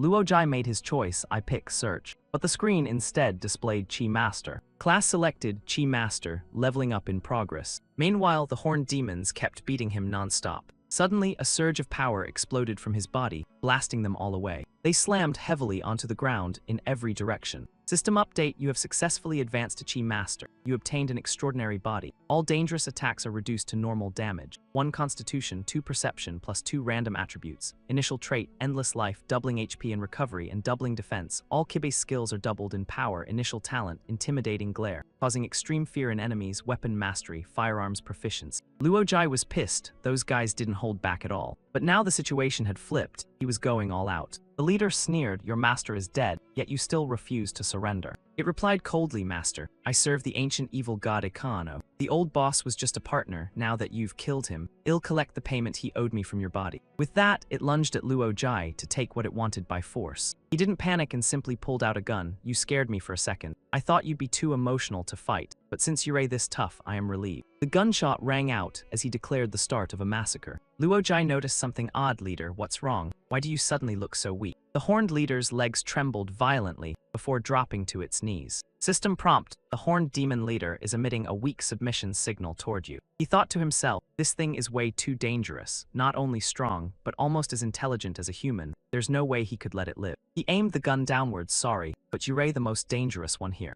But when he pulled the trigger, nothing happened. A terrifying silence filled the air. Luojai cursed under his breath. "Damn it. What now?" System: Divine Melody handgun out of ammo. Ammunition requires scarlet refined primordial stone. That only made him more annoyed. What? Bullets need rare materials like that. Where the hell am I supposed to find them? This trash game hides critical info again. He awkwardly cleared his throat. Then he smiled warmly at his opponent. "Oh, pitiful red-horned leader. I can feel your sincere regret. Summoned beasts must obey their summoner unconditionally. Everything bad was old boss' fault. Now that he's dead, you're free to go wherever you want. And when you return to hell, try being a good demon." But it suddenly flipped, raising its fist. "You underestimate the intelligence of red-horned demons. Your weapon is out of energy. What exactly are you relying on to fool me now?" Its fist came crashing down toward Luojai's head. He couldn't hold back anymore. "What a joke. I actually planned to let you go. Didn't expect you to try and provoke me instead." He threw his punch. "You filthy coward. Let me show you what I am relying on." That punch tore straight through its body as Luojai roared, "Because now I've got an extraordinary body." The horned leader was blasted backward violently. Dust filled the ground in a massive cloud. A long crater stretched endlessly across the battlefield. System notification: you have slain Akano's servant, the Redhorn demon leader. Reward obtained: Redhorn heart, capable of leveling up magical pets. Luojai was stunned by his own power. This strength was terrifying. This isn't a chi master, this is basically a superpowered boxer. He shouted excitedly, "I am invincible now." But right after celebrating, he collapsed to the ground. What the hell? Why did his legs suddenly go weak? The system issued a warning. His body was severely overloaded. Chi dropped to 1, and due to reckless overuse, he was completely drained, earning the title Reckless Spender. Luojai was so exhausted, he could barely catch his breath. With a massive boulder weighing on his shoulder, he kept complaining, "What an idiot. He should've waited until getting home before feeding the imp the horned demon heart. Last time it turned into an ice block. This time it became a giant rock. And he really knows how to make things difficult. If they hadn't gone through life and death together, he wouldn't even bother, just regained a bit of strength and now he had to carry it home. This was more tiring than fighting monsters." Looking toward the distant Senna farm, he cursed, "Do I seriously have to walk that far? This stupid game doesn't even have teleportation gates. Isn't there any faster or easier way than walking?" Suddenly, the ground beneath him cracked open. Before he could react, both he and the massive rock slipped and slid downhill. Surprisingly, he kind of enjoyed it, gotta admit. This is way faster. An hour later, Luojai arrived home. He was still unconscious, but his mouth kept muttering, "Stop, stop already.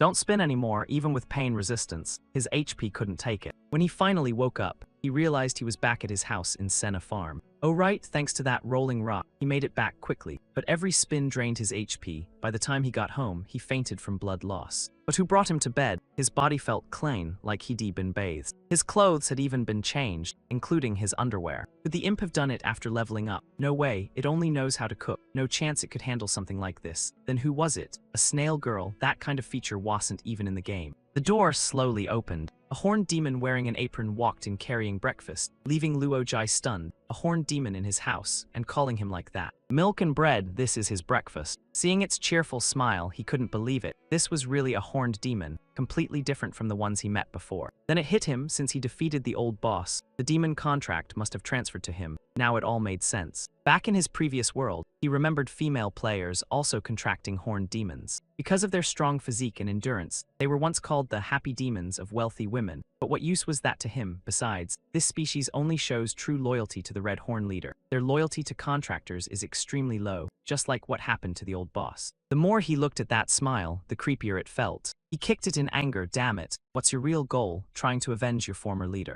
Outside, the imp was lounging on a chair, while 3 horned demons served it. The system explained, young gargoyle has 2 evolution forms, frost gargoyle and horned gargoyle. Horned gargoyle possesses the horned demon heart and can command up to 1-0 horned demons. Horned demon loyalty is 100%. Skill, horned transformation, temporarily becoming the horned demon leader, increasing defense by 30%. Luojai finally understood. These horned demons were underlings of the imp. Their behavior depended entirely on the leader. No wonder they all called him like that. Both the imp and the demons crowded around him, hugging him while calling out loudly. He felt even more wronged. Other people get surrounded by beauties after transmigrating, but him. Luojai ran out of the house in tears. I don't want this kind of life. But he accidentally bumped into Levi. Levi rubbed his head and said, watch where you're going. Luojai was shocked. Levi, why are you here? Don't tell me you. Levi quickly denied it. No, I don't know why things have been so embarrassing lately. Sorry for causing you trouble. He apologized sincerely. Luojai stammered, no, it's not your fault, thank goodness. Looks like the charm effect finally dropped back to normal. Levi remembered something, right? I've been looking for you. Lord Erlin invited you to the city lord's mansion. Luojai was shocked. What, the lord finally returned? Levi confirmed it. He immediately shouted, then what are we waiting for? Let's go. On the way, he asked about Paramount Estate. Levi replied it had been peaceful. Honestly, it's always calm there. Ever since you moved in, Levi started to say, but Luojai cut him off. Don't tell me I am some kind of disaster magnet. He insisted he'd been back for a night already, and nothing happened. Right after he said that, a monster charged past them. Luojai was stunned. What the hell is that? Someone stepped in to save Levi from the clawed beast, and explained it came from Chaos Peak. Normally, due to the climate, those creatures never leave the mountain. Luojai stared suspiciously. The man introduced himself. Apologies for arriving unannounced. I am Erlin, the Lord of Paramount Estate. You've done a lot for me, so I thought it was only right to visit in person. Erlin looked at the food curiously. This is meat from the core-devouring dragon of Mount Leka. Right, those are not easy to hunt. Serving something this valuable to us feels wasteful. Levi hid behind him nervously. Lord Erlin, this feels a bit scary. Luojai casually replied, no need to be formal. We just happened to kill it while picking fruit this morning. Erlin then noticed, is that a bone demon? As expected of a beast tamer, truly living up to the name, at only level 18, you've already tamed a high-tier summon like a horned demon. If you ever tame the Red Horn leader, you could dominate an entire region. Hearing that, the imp immediately protested. It began gathering its power. Its muscular form appeared as the system announced transformation into horned form. Luojai felt embarrassed. What are you doing, imp? This isn't the time to show off. But it kept growing until it broke through the roof. He quickly invited Erlin outside to the garden and apologized awkwardly. Sorry for the mess. It's a bit mischievous but means no harm. Erlin smiled calmly. I don't mind. I actually like it. Besides, talking in the forest with fresh air and scenery is much better than sitting indoors. Luojai sighed. The Lord really knows how to comfort people. Erlin then presented an item. Aside from the reward I promised, I also brought a rare manual as a personal gift. The system displayed its details. A unique martial arts manual, sliding step technique, a lost art of the Sandswept sect created by Master Haohu, contains 196 variations, strong armor-breaking effects, high damage, and opportunitizing efficiency. A true combat killing art refined from real battle experience. Luojai picked it up in disbelief. Sliding step. How many strange manuals does this guy even have stored away? Erlin added, I've always been the one giving rewards. Is there anything you want? As long as it's within my ability, I'll fulfill your request. Hearing that, he suddenly remembered what he truly wanted. Right, how could he forget something this important? Yeah, there is something I really want. Erlin replied casually, go ahead and say it. Luojai looked at him seriously. I want you to open Sierra Bridge. Erlin frowned and asked why. He answered, because I have to reach Gem City. There's no other option. That was his entire purpose for coming to Paramount. Erlin revealed that Levi had already told him about his intentions, but hearing it directly still surprised him. He admired the courage, but warned him as a friend that Gem City was far from a safe place. If this world were a game, Gem City would be the dividing line between low-level and high-level zones. He thought, of course I know that. Otherwise, why would I go? Erlin continued, 10 years ago, A great mage predicted an outsider would arrive and shake the land. So Sierra Bridge was sealed ever since, and although other methods exist, no one has ever succeeded. He asked calmly, do you think I can make it? Erlin didn't hide the truth, Yurei talented, but at the end of the day, Yurei only level 18, I am afraid. Right after that, Luojai leveled up. System notification, you've reached level 19. Erlin couldn't believe what he just saw. He reassured him confidently, there's no need to worry about me, I still have plenty of tricks like that, just tell me how to get through. He thought to himself, there was no need to reveal he was the main character of this game world. Erlin slammed the table and stood up. He burst into laughter, Luojai, I really like you. Yurei the most unique person I've ever met, mysterious, humble, and brave. You were born to be an adventurer. Now I truly believe you can do it. He asked excitedly, so you agree? Erlin replied, not only do I agree, I am eager to see it happen. Erlin shouted, let's go, he was stunned right now. They soon arrived at a location. Erlin said they were here. He was shocked at how fast it was. The barren mountain range didn't look like Gem City at all. Erlin explained that to reach it, one must obtain the heart of the frost god. That heart lay beneath this desolate mountain filled with poison and monsters. A level 38 bone dragon knight guarded it, and many adventurers died without even seeing its face. If he truly wanted to go, this would be the craziest decision of his life. He replied calmly, what could be crazier than leaving your loved ones behind and living alone in a strange world for decades? Even if I never return, I refuse to stay in one place forever. At the very least, I'll explore the world that trapped me so this journey isn't meaningless. Lord Erlin plays wait for good news. Watching him leave, Erlin admired him deeply. Taking down the Red Sleeve Brotherhood alone was already impressive, and now he dared to enter Pale Frost Mountain solo. The forest fell silent except for his heavy breathing. He cursed under his breath. He rushed in without any info because of excitement. Who would thought Pale Frost Mountain was this huge? Now he was completely lost. He didn't even know how to go back. Spending the night here was impossible. Anyone around to give directions? Wait, that's not one of mine. A cold voice answered from behind, yes. He nervously asked, what's your name, big bro? A thunder wyvern suddenly struck him with a lightning blast. Electricity scorched his body, making him smoke. He groaned, this is weird. Its lightning actually hurts me. Did my magic resistance drop? The system warned, encountered thunder wyvern, skill, thunder breath, attribute, natural lightning. He was shocked, natural. Don't tell me natural elements aren't considered magic here. Looking ahead, he couldn't see the dragon and shouted, where did it go? It appeared right behind him. A creature that big moving silently was terrifying. But against his extraordinary body, it should be nothing. Yet his attack missed, leaving him stunned. It moved in an instant. If nothing unexpected happened, it was already behind him again. Damn it, how is that possible? Something that huge should be heavy. This ridiculous game design again. Why not make things logical? Forget it. Better run. Side quests like this aren't worth risking his life. Luckily, there was only one. If there were two more, he wouldn't stand a chance. Why did he suddenly feel a chill down his spine after saying that? He ran straight into 3 massive thunder wyverns ahead. One opened its mouth wide. He shouted, it's too late. At the critical moment, a horned demon appeared and clamped its jaws shut. The imp followed up with perfect coordination. Its frost breath sliced through, decapitating the dragon instantly. The wyvern died without even understanding what happened. System notification, Thunder Wyvern slain, gained lightning attribute. He cheered, lightning, that's a solid attribute. Wait, he didn't even attack. Watching the chaotic battle between horned demons and wyverns, he realized the imp's reinforcements had arrived. The horned demons restrained the wyverns while the imp delivered the killing blow. Nicely done, imp. Seeing that he couldn't just stand there, he joined the fight. The forest echoed with their laughter during the battle. After the fight, the system notified him he killed 3 thunder wyverns and gained lightning traits. He stared at the electricity in his hand excitedly. Natural lightning is amazing, and it counters many monsters, making wyverns perfect allies. He decided the next step was hunting more dragons. Turning to his subordinates, he asked who had the best senses. 2 horned demons volunteered. He ordered them to find the dragon nest and promised a warm smile as a reward. They led him to a location. Seeing it, he exclaimed, so many dragon eggs, this must be the wyvern nest. But why only eggs? He didn't have time to wait for them to hatch. A dragon egg shattered with a crisp crack, followed by a system notification. System alert, you have slain a hatchling thunder wyvern and gained a small amount of lightning attribute. Luojai was stunned. What even smashing dragon eggs gives attributes? Then what are we waiting for? Let's go egg hunting. He excitedly handed eggs to the imp to smash. The horned demons joined in, smashing eggs like they were having the time of their lives. The entire forest turned into a bizarre, yet oddly joyful scene. In the distance, 2 mysterious figures silently observed before vanishing without a trace. When everyone finally collapsed from exhaustion, the system updated again. System notification: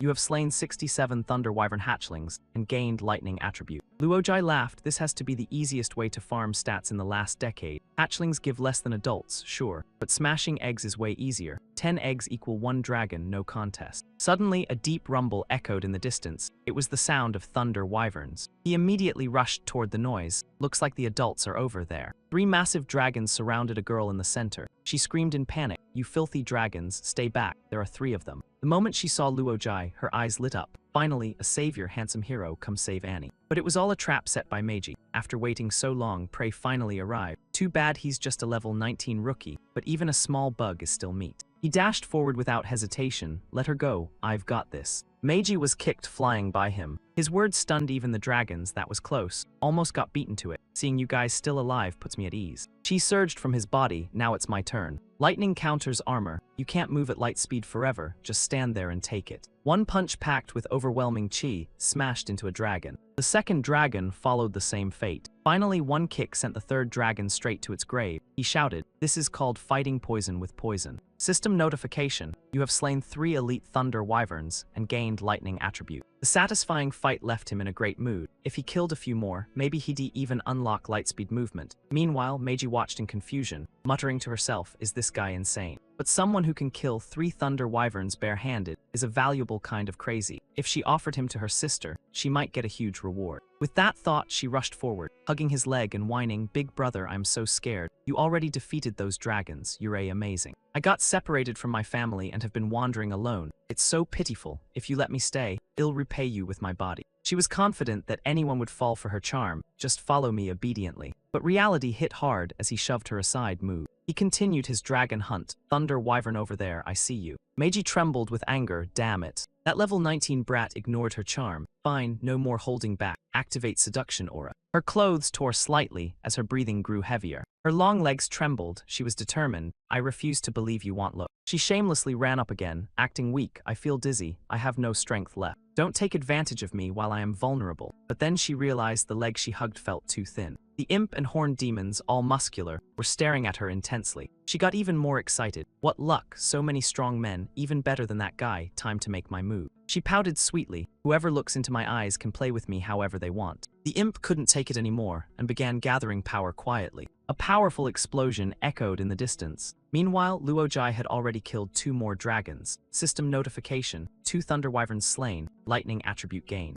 After finishing, he suddenly remembered, wasn't there a girl running around earlier? At that moment, the system notified him, "You have slain the undead mage Meiji and obtained a lost journal." He frowned. Undead mage, a journal. So that girl was one. No wonder she felt off. Opening the journal, he read entries about her bringing husbands to her sister, only for them to be discarded or eaten by wyverns. He froze. Don't tell me she planned to drag him back as a husband too. Looks like the monsters in Pale Frost Mountain were nothing like before, especially mentally. Night was falling. He decided to rest and find the path tomorrow. With the imps around, they'd locate the Bone Dragon Knight soon enough. Meiji's companions were secretly watching from afar. The third sister said coldly, "Is that him, killing Thunder Wyverns barehanded? Our sister will definitely like this husband." That idiot second sister finally found someone decent. "But she's still unlucky. Let me help capture him." Meanwhile, Luojai was mixing a potion that glowed brightly. He examined the blue liquid in the vial. This time, it should work. He handed it to a horned demon. "Drink it." The demon hesitated, glancing at the imp, who gave a helpless signal to comply. It reluctantly gulped the potion down.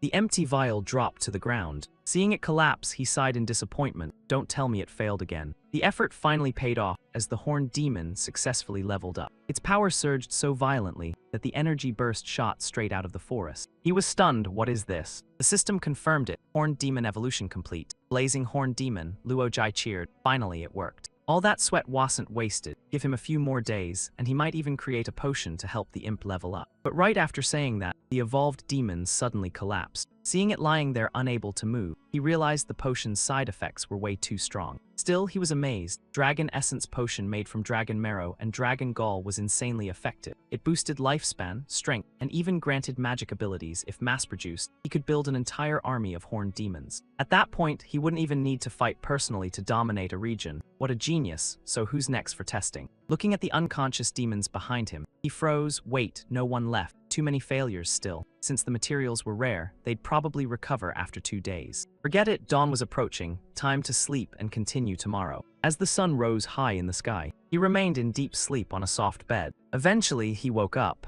He gathered himself. It's morning, time to hit the road again. His bare feet touched the ground. That's when he realized something was off. When did he take off his pants? And also, the unfamiliar room made him shout, "Where am I?" A seductive voice whispered in his ear, "You're awake, husband." That only confused him more. "Husband," she teased. "Didn't we spend the whole night together? Don't tell me you forgot me after putting your clothes back on." He quickly backed away. "Sorry, you've mistaken me. I can't do that with anyone, at least not now." He was still conscious. She was shocked. How is he still aware after taking 30 doses of hallucination potion? No matter how strong he is, he should fallen into the trap. She stared at him. "Look closely. Who am I?" He began falling into hypnosis. "You do look familiar, you are." Memories formed in his mind, a childhood friend. Someone he grew up with, deeply bonded. Then wedding memories appeared. "My fiancé, now I remember." She pouted. "I thought you forgot me." He hurried to comfort her. "Sorry, my memory is messed up. Let's not talk about it. Let's go back to sleep." She giggled softly, clearly pleased. Outside, the chained imp heard everything and growled angrily. The third sister tortured it coldly. "Stop growling. Your power is sealed. Struggling is useless. Just watch your master become my brother-in-law." The imp was helpless and unable to resist. The eldest sister thought to herself, "Perfect. His consciousness is under control, though it's only temporary hypnosis. Next, she just needed to inject the undead contract chi into his soul. Then he would become a complete slave." But just as she moved, she was suddenly blasted away, screaming in pain. She was shocked. "Impossible. I controlled his mind. Why is his soul rejecting me?" He woke up and looked at her. "Wife, you're awake too." Reading the system message, he was confused. "System alert. Shameless wife trying to take advantage." He pointed at the screen. "Don't you see this floating message?" He pointed at empty space. "It says shameless wife trying to claim me." The door burst open as the imp crawled in battered, but he didn't recognize it. "How rude, interrupting me and my wife." The eldest sister was stunned, that is. Unbelievable, she told the third sister to guard the stone demon, yet it escaped. The third sister rushed in reporting, "Sister, the stone demon." Seeing her coughing blood, the eldest panicked. What happened? She weakly said the stone demon broke free and was too strong. But it was badly injured and couldn't threaten her. Seeing her sister collapse, the eldest flew into rage. "You damned gargoyle, you killed my 2 sisters. It'll take your life." He immediately stepped in and kicked her attack away. She was sent flying across the room. With a bruised face, she shouted, "Luojai, how dare you?" He rushed to hold her. "Sorry, wife, I couldn't control myself. Please forgive me." She agreed but demanded, "Fine, but kill that thing for me." He looked at the imp hesitantly. "Kill it." The imp tried desperately to communicate with him. He turned back, persuading her. "It looks pitiful and somehow familiar. Let's keep it as a pet instead." She snapped in fury. "You think tricking me is funny? I'm a level 30 elite undead mage. Underestimating me comes with a price." Her eyes widened as she activated her final technique, Nether King Illusion Eyes. "I underestimated you, forcing me to use my strongest move. Every cell in your body will obey me. Betrayal means instant death." He smirked. "Your eyes are beautiful. I know a bit about eye techniques too." He activated the Chi Master's special skill, Intimidating Glare. His eyes flared with a piercing glow, dropping the eldest sister to the ground like her strength was drained. That eye technique was terrifying, wiping out danger in an instant. Not only did it neutralize her technique, it even reflected it back. Just how much power is this guy hiding? He's definitely not just level 19.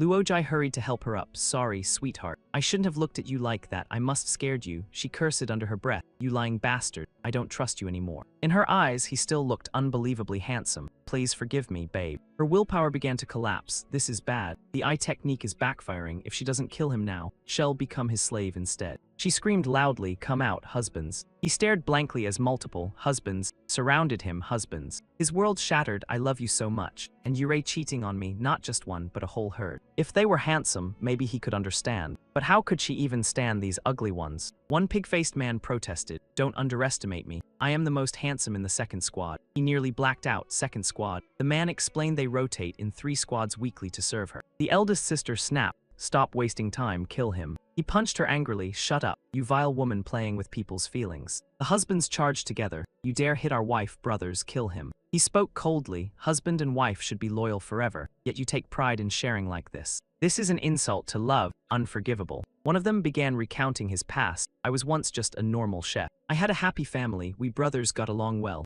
and our wife cared deeply for us. Until that man appeared and shattered everything, turning my world upside down. He said love requires loyalty and marriage means one man and one woman. We rejected him, so he used violence. The pain wasn't the worst part. The scariest thing was watching my brothers start agreeing with him. Even our wife looked at us the same way we once looked at her. No, I refuse to accept selfish love that demands exclusivity. That's not real love. Even if it costs blood, I'll fight him to the death. We must teach him a lesson. His fist came crashing down, the man thought as it hit. I finally understand. The entire pale frost mountain trembled violently. The ground collapsed into a shallow crater. He snapped back to reality. System notification, illusion dispelled. Through strong emotions and firm beliefs in love, you awakened successfully. New skill acquired, Justice Fist, a rapid strike that restores sanity to confused targets. He finally calmed down and exhaled deeply. Damn, that was close. Luckily it was just an illusion. If it were real, those hundreds of horns alone would have crushed him. Pale Frost Mountain really lives up to its danger. System notification, 34 undead husbands eliminated. Kidney function slightly increased, jealousy reduced, brotherhood and sharing tendency increased. He suddenly remembered the imp was badly injured. He had to find it fast. Seeing it lying weakly in a corner broke his heart. Damn it, how did it get hurt this badly? Drink my blood. That was close earlier. If it wasn't here, he would fallen into that wicked woman's trap. It saved his life again. He wouldn't let it die. But strangely, the imp showed no reaction. He carried it away helplessly. Even his blood didn't work. That woman must have tortured it brutally. Where are the horned demon's subordinates now? When he needed them, they were nowhere. He found them still unconscious at the same spot. Damn it, you guys are still sleeping here. Wake up, your master is about to die. Take the imp safely to Erlin, tell him it came from hell. He should know how to heal it. Right, thunder wyvern marrow could be used as medicine without refining, but this mountain was huge. Finding enough would be difficult. Suddenly, the eldest sister appeared, hugging his leg. Husband, that explosion destroyed our home. System notification, undead mage illusion eyes backfired. The caster is now deeply trapped in her own spell. He looked at her, perfect timing. He ordered her to guide him. She obediently asked where to go. He nodded, good, now where are my clothes? She replied she kept them safe. He hurried her to bring them. She offered to dress him, but he refused and told her not to touch randomly. After getting ready, he set off on another dragon hunt. Thunder wyverns fell one after another under his attacks. A single strike could take down two at once. After everything, the system reported 167 thunder wyverns slain. Lightning attribute increased significantly, now capped at 40%. He was surprised but satisfied since he had enough marrow for medicine. The eldest sister rushed over, hugging him. Husband, you're amazing. Your clothes are torn, let me fix them. She stitched a heart patch on his clothes. As she prepared another, she asked if he liked it. All designs symbolized love for him. He backed away in shock. Stay away, I need you to guide me to the Bone Dragon Knight. She fell to the ground, amazed at his speed. Then she realized something. The Bone Dragon Knight was the most terrifying existence in Pale Frost Mountain. He uses bone engraving sorcery to control everyone here. Anyone who resists or tries to escape dies instantly. Everyone on this mountain wants freedom, and now my husband is risking his life for me. I am so touched, husband, I love you. Since that's the case, let's fight him together even if it costs our lives. He stared at her overreaction, completely confused. What's wrong with this woman? The eldest sister led him deep into the mountain to a massive structure. This is the main hall of Pale Frost Mountain. The Frost Bone Knight is inside. He charged and immediately perfect. Let's see how strong that Bone Knight really is. She panicked and chased after him. Wait, husband, in front of this hall. Before she could finish, he was blasted backward. He cursed, damn it, a sneak attack again. She worriedly asked if he was okay. He admitted the strike was insanely powerful. The energy spread everywhere, truly worthy of being the strongest in Pale Frost Mountain. She explained that wasn't the Bone Knight just now. What attacked you was the guardian at the entrance. He froze. What? She answered, the Frost Bone Knight's mount. A skeleton creature stepped forward as the system alerted. Encounter, Undying Bone Beast, Mount of the Bone Knight, level 35. He muttered, even the mount is this ridiculous. Its heavy footsteps cracked the ground beneath it. He hid behind a tree, barely daring to breathe.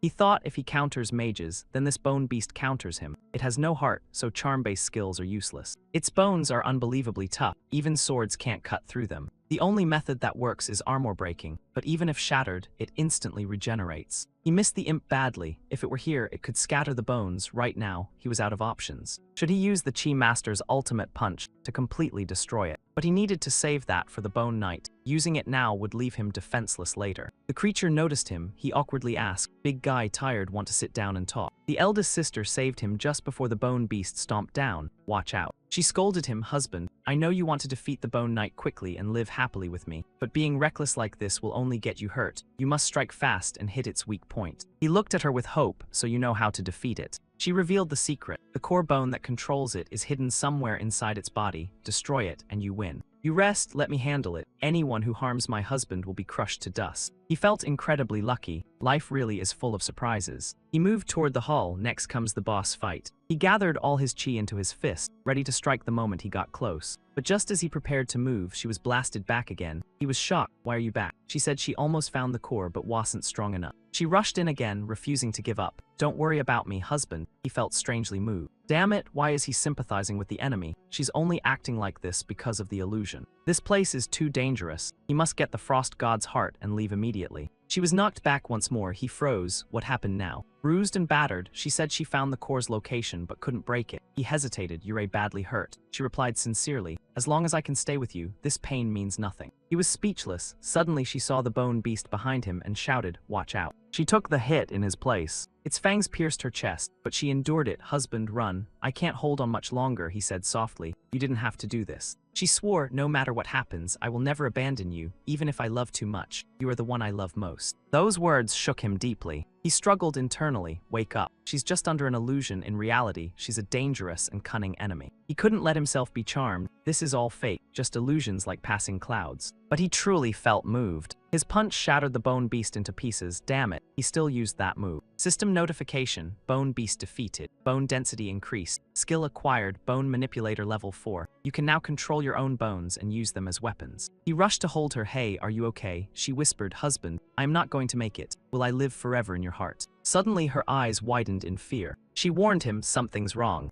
He asked the bone knight, she urged him. Even its mount was nearly impossible. We stand no chance. Run, leave me behind, or it'll be too late. After saying that, she stopped speaking. Her body dissolved completely without a trace. He felt something warm splash onto his face. Heavy footsteps echoed behind him. The bone knight spoke coldly. Anyone marked by my bone engraving sorcery should know the price of betrayal. He roared, you killed her. The frost bone knight looked at him with interest. I heard you were looking for me. You're brave and capable. It's been years since I've seen an adventurer. The two stood facing each other. Both silently evaluated their opponent. The bone knight mocked him. What are you mute? Nothing to say. Just like the adventurers before you, spouting justice while facing evil, I always enjoy listening to their righteous speeches. Then I crush them with a single strike. Watching their shocked and pained expressions, standing above them like a god looking down on mortals. Then he wiped them all out without leaving a single survivor. That feeling of controlling everything, of deciding fate itself. Even now, just thinking about it still excites him. Seeing Luojai stand still, the bone knight rambled on, don't understand. Adventurers these days really lack brains. Or maybe that last fight drained you completely, so now all you can do is run. How boring, you're not even as good as those rookie adventurers, in that case. Die the moment he said it, he attacked. After striking, he turned and walked away immediately, sighing in boredom. Through the smoke, Luojai's figure emerged. Back in my old world. A coward like me living in a tiny apartment couldn't even talk to a beautiful girl, let alone dream about love. Seeing him still alive shocked the bone knight. Impossible, that energy was depleted, yet now it's surging even stronger than before, so you were hiding your true power. He spoke coldly, I know this sounds shameless, but I haven't had enough yet, give her back to me. His fist slammed straight into the enemy's chest. The knight looked at him indifferently, that's it. He ignored him and asked, have you ever seen a meteor punch? His chi locked the opponent in place. The bone knight felt the energy invading every corner of his body, searching for an opening, no matter how high his defense, this technique couldn't be blocked. Watching him collapse, Luojai said calmly, never seen it right, this is an ancient skill. It gathers scattered chi and strikes directly at the enemy's weak point, far more devastating than flashy explosions. The bone knight pieced it together. Level 19, extraordinary body, ancient techniques, immense power, high regeneration, one strike shattered my frost armor. This must be the one my master spoke of. His aura surged again, the outsider who will disrupt the world. I've finally found you, now I can leave this place. System notification, encountering second form of Bone Dragon Knight, Dragon Soul Armor state. Luojai replied firmly, disrupt the world, you're mistaken. I am just a young man aiming to reach Gem City and grow stronger. The knight muttered, is that so? Then suddenly kicked him straight in the face. Let me test that. His face twisted from the impact. System alert, extraordinary body activated. Passive state needs stabilization. He was sent flying violently. He held his face, groaning in pain. The bone knight praised him. That strike carried 5 layers of force, yet you neutralized it. This isn't something an ordinary adventurer could do, even you must know that. This time I am certain, Lord Dailan, I will bring you good news. That name stunned him, Dailan, the final boss that defeated him countless times in his previous world. So this guy was sent by him. He still couldn't beat Dailan yet. so he absolutely couldn't let this one report back. He decided to eliminate him completely. Come on. He dodged the attacks with swift movements. Damn it, this guy is too strong. I can't hold on much longer. Another strike pierced straight through his defense. He barely avoided it, that was close. But then he was overwhelmed by a barrage of relentless attacks. Meanwhile, back with Erlen, the imp had awakened. Erlen sighed in relief. The imp is awake. Levi was amazed. That's a miracle. You didn't even act yet, and it woke up. Owen corrected him, don't talk nonsense. It's from hell. Having special abilities is normal. Honestly, I am more worried about Luo Jai. If his subordinate is this injured, he can't be in good shape either. Levi reassured him. Master Luo Jai has extraordinary strength. Even if he can't defeat the Bone Knight, he can still escape safely. Erlen shook his head. His combat ability is high, but I still feel uneasy. I can't just wait here, Levi. Go to Tyra Temple and bring the Titan mixture. Levi was shocked but cut off. No need to argue. Anything is worth it if it saves him. After giving orders, Erlen turned to the imp. Rest well. I'll head to Pale Frost Mountain. Wait, where did the imp go? Levi was surprised. It was just here. Back on the battlefield, the fight was getting even more intense. He struggled against the knight's deadly attacks. A devastating bone storm strike came, but he dodged it. He countered with a meteor smash straight to the face. The Bone Knight sneered. Your punches aren't as strong as before. My new form scared you into weakness, didn't it? He stayed silent and unleashed a sweeping magical wind attack. The knight countered with Bone Shift technique and Dragon Bone Destruction. His fist crashed down with immense force. You can nullify attacks, but can you withstand raw destruction? A painful scream echoed from Luo Jai. His body seemed shattered by the blow. The Bone Knight said coldly, so this is all? You think you can change the world? Either I chose wrong, or the prophecy is flawed. As the smoke cleared, he looked down at the wet stain beneath him and sighed in relief. That was close. Almost lost my little brother. The knight was shocked, not even a scratch. System notification, heavy damage received, protective belt destroyed. He mourned dramatically, my little belt. We've been through so much together. I treated you like part of my body, and now you're gone before me. The knight noticed it too. This guy's energy was rising again out of nowhere. Luo Jai snapped in anger. I won't forgive those cruel hands of yours. System alert, level skyrocketing. You've reached level 22. Trait activated, 10 years of accumulation, gaining 12 layers of momentum, each boosting power by 100%. His armor-breaking punch slammed forward, while the enemy countered with Bone Wave Strike. The knight smirked, not bad. I almost couldn't block that, I get it now. Your strength depends on your emotions. No wonder you keep yelling nonsense. He replied coldly, that's all, was that your limit? The knight shot back, wrong, that was your limit. Luo Jai revealed calmly, I haven't even used my true limit yet. My real power comes from compressing years of experience. But now you've forced it out. If I fall here, all that restraint was pointless. System alert, level increased to 32, jumped 10 levels instantly. Title acquired, Skyleap Ascension. He unleashed his new strength. This is 40 layers of momentum. Can you handle it? The Bone Knight couldn't believe his power kept rising. He was blasted far away. Sweat poured from his body like rain. Facing Luo Jai's dark expression, he couldn't accept reality. Impossible. How can a low-level path have someone this strong, even stronger than high-tier adventurers? Could the prophecy really be true? No, I won't lose so easily. For 10 years I've trained and slaughtered on this mountain. All for this moment. He triggered another evolution. System alert, third form activated, Giant Bone Titan. Luo Jai was surprised. His combat power increased tenfold, but still not enough. Unsure of victory, the knight suddenly turned and ran farewell. Lord Dai Lan never ordered me to kill you. Reporting your identity is enough. He realized, damn it, he's going to report back. Meanwhile, Erlen's group rushed forward. The main hall of Pale Frost Mountain was ahead. Levi noticed clear battle traces. But there was no sound. Has the fight already ended? Erlen warned him to stop. Something felt wrong. The ground was trembling, getting stronger. The massive figure of the Bone Knight rushed past them. Levi shouted in shock, what is that? Erlen replied nervously, that's the Bone Knight, and it's in its final form. Levi panicked. If it's still alive, then Luo Jai must be. Erlen blamed himself. I am sorry. I shouldn't have brought him here. Levi cried out, Master Luo Jai, you can't die. Seeing them crying from afar, Luo Jai walked up. Erlen, Levi, what's wrong? Where's the imp? Didn't I send it to you? They turned around in shock at the voice. Levi rushed over, hugging him tightly. Master Luo Jai, you're alive. Thank goodness. I won't leave your side again. He looked confused. Hey, watch the snot. Erlen asked what happened. He replied quickly, no time to explain. Did you see a giant pass by? Erlen nodded. Just now, wait. Was that bone dragon being chased by you? He admitted, yeah, but it's too fast. Erlen sighed in relief. Looks like we worried too much. But chasing it like this is impossible. He wondered what to do. Erlen offered to summon flying mounts, but it would take 10 minutes. He refused immediately. No time. If only I could turn into a giant. That gave Erlen an idea. The Titan compound could do that. He pulled out a vial. This is a secret medicine passed down by lords, used only in emergencies, but the cost is light. Luo Jai asked if it meant death. Erlen clarified it reduces lifespan depending on dosage. He asked how much. Erlen answered between 10 and 100 years. He was shocked. Only 100 years, then no hesitation. Erlen tried to stop him, but he had already chugged most of the vial. Seeing the empty bottle, Erlen was stunned. You drank it all. His arms began swelling with power. His legs grew massive. The others stared in disbelief at the transformation. He shouted excitedly, I really became a giant. Let's see where you can run now. But then reality hit him. He hurriedly covered himself. Damn it. My clothes didn't grow. You want me running around naked? Erlen awkwardly admitted he'd never used the potion before. He grabbed nearby trees to cover himself. Forget it. Real men don't care about details. As long as the important parts are covered, it's fine. Meanwhile, Rachel was flying in on Misei, complaining about being sent on errands to buy armor.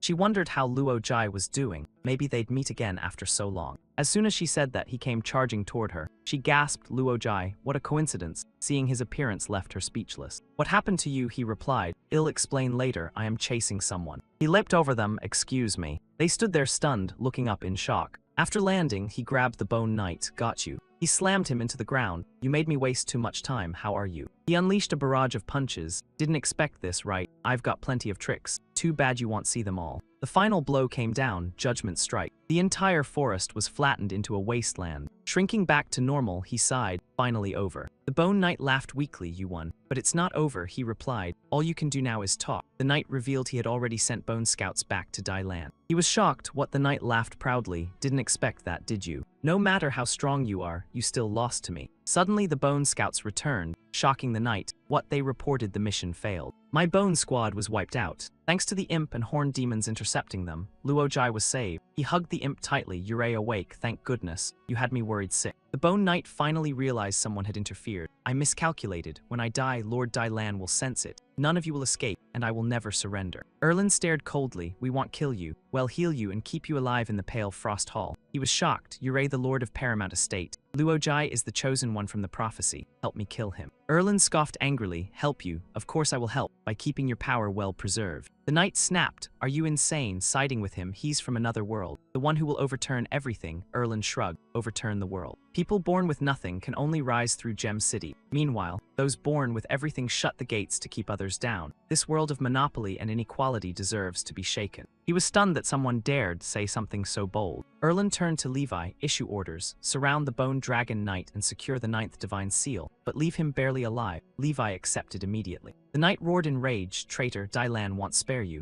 Erlen calmly told Luo Jai, good news. I've already sent people to retrieve the god Boneheart. When do you want to leave for Gem City? He showed a firm expression. He prepared to depart immediately with the imp. The massive heart on the ground stunned him. Is this really the god Boneheart? It's enormous. Erlen explained, the bone god is the ancient demon Bisakala. Its heart is essential for opening instant space portals. The Sierra barrier is protected by divine Ago energy. Touching it means death. Normal teleport gates cannot pass it. Only ancient spatial magic works, but it requires massive energy and rare relics. He thought, don't tell me I have to gather all that. Erlen interrupted, Yurei lucky. Everything is already in the estate, he sighed. Just say that from the start. Erlen brought out all the materials, treasures passed down through generations. He felt a bit guilty. That's too much. Erlen replied, I emptied my vault for you. He cut him off. Fine, I promise when I make it big. I won't forget you. Erlen smiled. Better keep your word. Erlen activated the formation, placing materials and preparing the spell. O ancient gods, hear my prayer. Grant me the gateway of space. Allow me to use your primal power. Light up this forgotten world. Rise and transform. Let divine light cross heaven and earth. Use your eternal love to cleanse everything. Pure believers, heed my call. Open the gate of instant space. A dark portal appeared. He got excited. It opened, amazing. But the portal was tiny, barely imp-sized. He frowned. This is basically a dog hole. Erlen explained the materials were leftovers. The goal was to keep it low profile so no one would notice. He crawled in anyway, even if it's a rat hole. I am going through. This is the main quest. Halfway through, he got stuck. Hey, I am stuck. Erlen realized it was too small. He told him to wait while he came to help. Inside, the space was vast but pitch black. Where do I go? Erlen guided him from outside. Look around for another exit. He spotted a glowing door. That must be it. Will it lead to Gem City? Erlen confirmed yes, but exits are random. He warned him to be cautious and trust no one. He reassured him not to worry. Erlen kept advising from outside, stay hidden, change your name, don't reveal your power unless necessary. Levi asked if he had left yet, not far. Freya reported urgent bad news, should we inform him?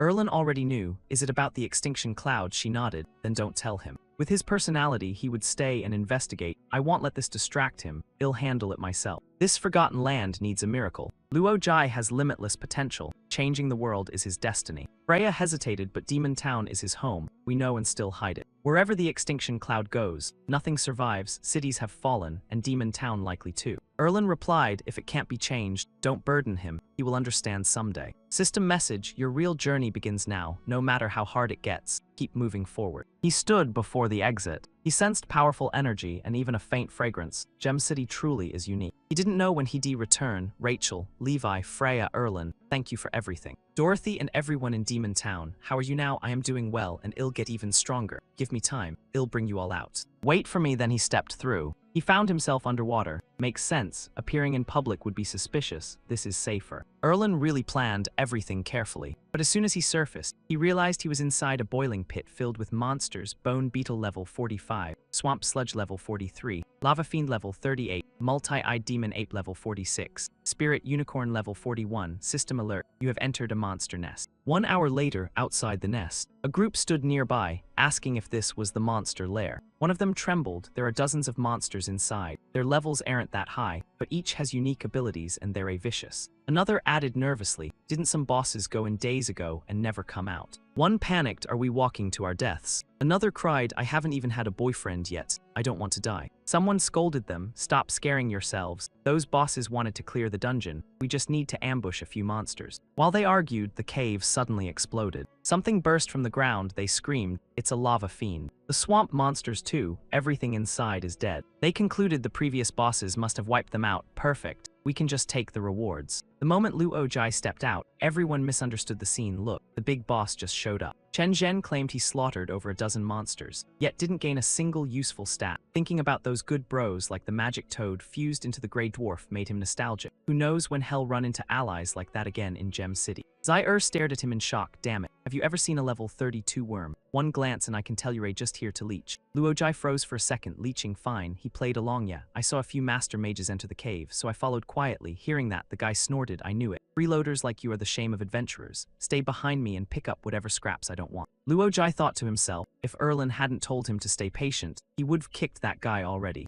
The guy asked again, but the master mages will come back for their loot, right? Luo Jai replied, probably not. They all left in a hurry. The three of them cheered, great. The swamp sludge is mine. Whoever grabs it gets it. Let's see whose hands are faster. Luo Jai could only sigh. Are all adventurers in Gem City like this? Suddenly, massive pincers burst out from the ground. The system alerted. Giant Ant King encountered. Luo Jai shouted, so this one was still hiding. One strike, Diamond Breaker, sent it straight back to the ground. System notification, Giant Ant King defeated. Liver metabolism slightly increased. System notification, Easy Lineage defeated. Neural reflex speed slightly increased. Luo Jai frowned. Neural reflex speed. Maybe it's a higher tier stat like durability. Looking at the tiny dragon on the ground, he couldn't believe it. This is Ezra Dragon. Luo Jai dropped to his knees, mourning it. My good brother charged in and died for me, don't worry. I won't leave you lying here alone. The guy returned in a miserable state, making Luo Jai blurt out. Hey, why are you back? He stuttered. I just wanted to ask if you're free for dinner tonight. Luo Jai smiled. Dinner, I'll pass. But I want to ask you something, the guy replied. Go ahead. Do you know where the Ezra lineage lives? Yeah, I've heard they're all over the floating islands. The locals there are having a hard time dealing with them. Luo Jai pondered. Floating islands. Rachel once mentioned the Easy Association's research manuscript on the world-destroying curse is stored there. It's full of structures. Maybe I can find info about the Supreme Martial Temple and Abba's components. Plus, a ton of good brothers are gathered there. Looks like I have to go. He asked how to reach the floating islands. The guy said there's info in Sunrise City about a recently discovered island, southwest from here. Luo Jai replied happily. Thanks a lot, that's really useful. Guess we'll meet again if fate allows. The guy waved him off. Sure, take it easy. The other two came out and asked, why didn't you go west? Weren't we going to rob him clean? That kid looks rich, maybe we should kidnap him. The guy snapped at them. What's wrong with you two? Why are you so cruel? Do you even know how hard it is for a lone adventurer out there? Why not show a little kindness? In no time, Luo Jai arrived at Sunrise City. He entered a tavern and asked around about reaching the floating islands and hunting Ezra. The man said, with your level, that's tough. Last week, some guys tried and got thrown off from 1,000 meters high. Luo Jai asked, then what should I do? The man pulled out a recruitment notice. You've got a decent look. There are other jobs you can try. It read, urgently hiring strong men, gentle boys, innocent youths, workplace, noble ladies, establishment on floating island no 30. Luo Jai immediately turned to leave. The broker stopped him. Wait, if you don't like that, I've got more options. More job postings appeared: cleaner, gardener, freelance laborer. Luojai thought, these are pretty normal, simple and discreet, perfect for me. The broker said, good choice, head over there to board the floating vessel, tell them your name, someone will pick you up. Luojai smiled, thanks brother, you're a good man. The broker politely replied, no problem. Instantly, his expression turned sinister, I should be the one thanking you. Luojai boarded the transport, heading to the floating island. He sighed in relief, barely made the last flight today, but this speed. A passenger asked, first time on a floating vessel. Luojai nodded. The man said they're a slow today island no. Or is it peak altitude, so it takes longer, just relax and wait. Luojai wondered, with such low efficiency, don't people get frustrated? The man revealed, if you join one of the 6 ruling families, you won't need this. You'll use easy gates, a powerful teleportation technique from the old era. Luojai thought, old era, could that be like Erlin's instant space ability? Guess I underestimated him. The man yawned, I'm getting sleepy. Let's stop chatting, sleep now, maybe we'll arrive when we wake up. Luojai yawned too, yes, suddenly I feel sleepy. Suddenly Luojai sensed something wrong, everyone falling asleep at the same time. Too coincidental, system alert, hypnotic gas detected. He silently blocked it and activated toxic gas isolation. Let's see who's behind this. A man entered and asked, is it done? The group replied, yes, everyone inhaled the gas and is asleep. He sneered, these trash think they can work on floating islands. Notify Mage Erickson. The human test subjects he wanted are ready. Luojai now understood, so this so-called job was a trap. The floating vessel started moving away on its own. Wu Shan stepped outside. He reported, tell Mage Erickson we've got 89 test subjects this time. A subject spoke, I believe Yao win the family honor battle this time. Wu Shan smiled, thank you. But looking at the people below, he felt something was off. Why does the number seem low? Suddenly he realized, wait, these aren't test subjects, they're the ship's staff. The floating vessel activated itself. Damn it, who's causing trouble? Inside the control room, the horned demon and little imps were steering the vessel away. He raged, if I catch them, I'll skin them alive. Luojai hid in the shadows, smirking, but got caught. Patrol guard said, suspicious individual detected, show your ID. He tried to brush it off, but Wu Shan had already noticed him. When Wu Shan approached, he only saw the guard knocked out cold after a brief clash. Wu Shan realized the situation was getting out of control. Meanwhile, at a magnificent grand castle, Wu Shan ordered his men, search over there. They responded in unison. Luojai thought, these guys are persistent, chasing me through multiple routes. Good thing the floating island is huge. But I can't stay here long, this place is too luxurious. The owner must be insanely rich, not someone I should mess with. Better find an easy job first, then make my move. Just then a woman lying on a bed spoke, finally, you've arrived. Perfect timing, my hip is acting up again. It happens every day around this time, don't disappoint me. Stop standing there, come treat me. Luojai thought, wait, is she talking to me? She beckoned him with her finger, I said come here. Luojai felt an invisible force pulling him closer. System alert, you have encountered a level 41 witch with demon blood. Shaw coldly threatened him, if you can't ease my hip pain, then you'd better prepare to meet your ancestors. Luojai realized she had mistaken him for a hired masseur. At this point, there was no turning back, he had to play along. But honestly, this worked in his favor. A new role meant he could move around the island much more naturally. System alert detected Asuric distortion, dark matter corruption inside Shaw's body. Luojai began circulating Qi. Qi is a versatile force capable of offense, defense, and healing. With a Qi cultivator's control, he could precisely lock onto targets. Maybe he could purge the dark matter. Then it's time to give it a shot. The system displayed a special Qi technique, void flow circulation. He entered a gaseous state, gently massaging her meridians with soft, controlled pressure. Then he rapidly stretched and repaired the damaged veins. Finally, the dark matter was extracted, dispersed, and expelled. Repeating this process gradually reduced her pain.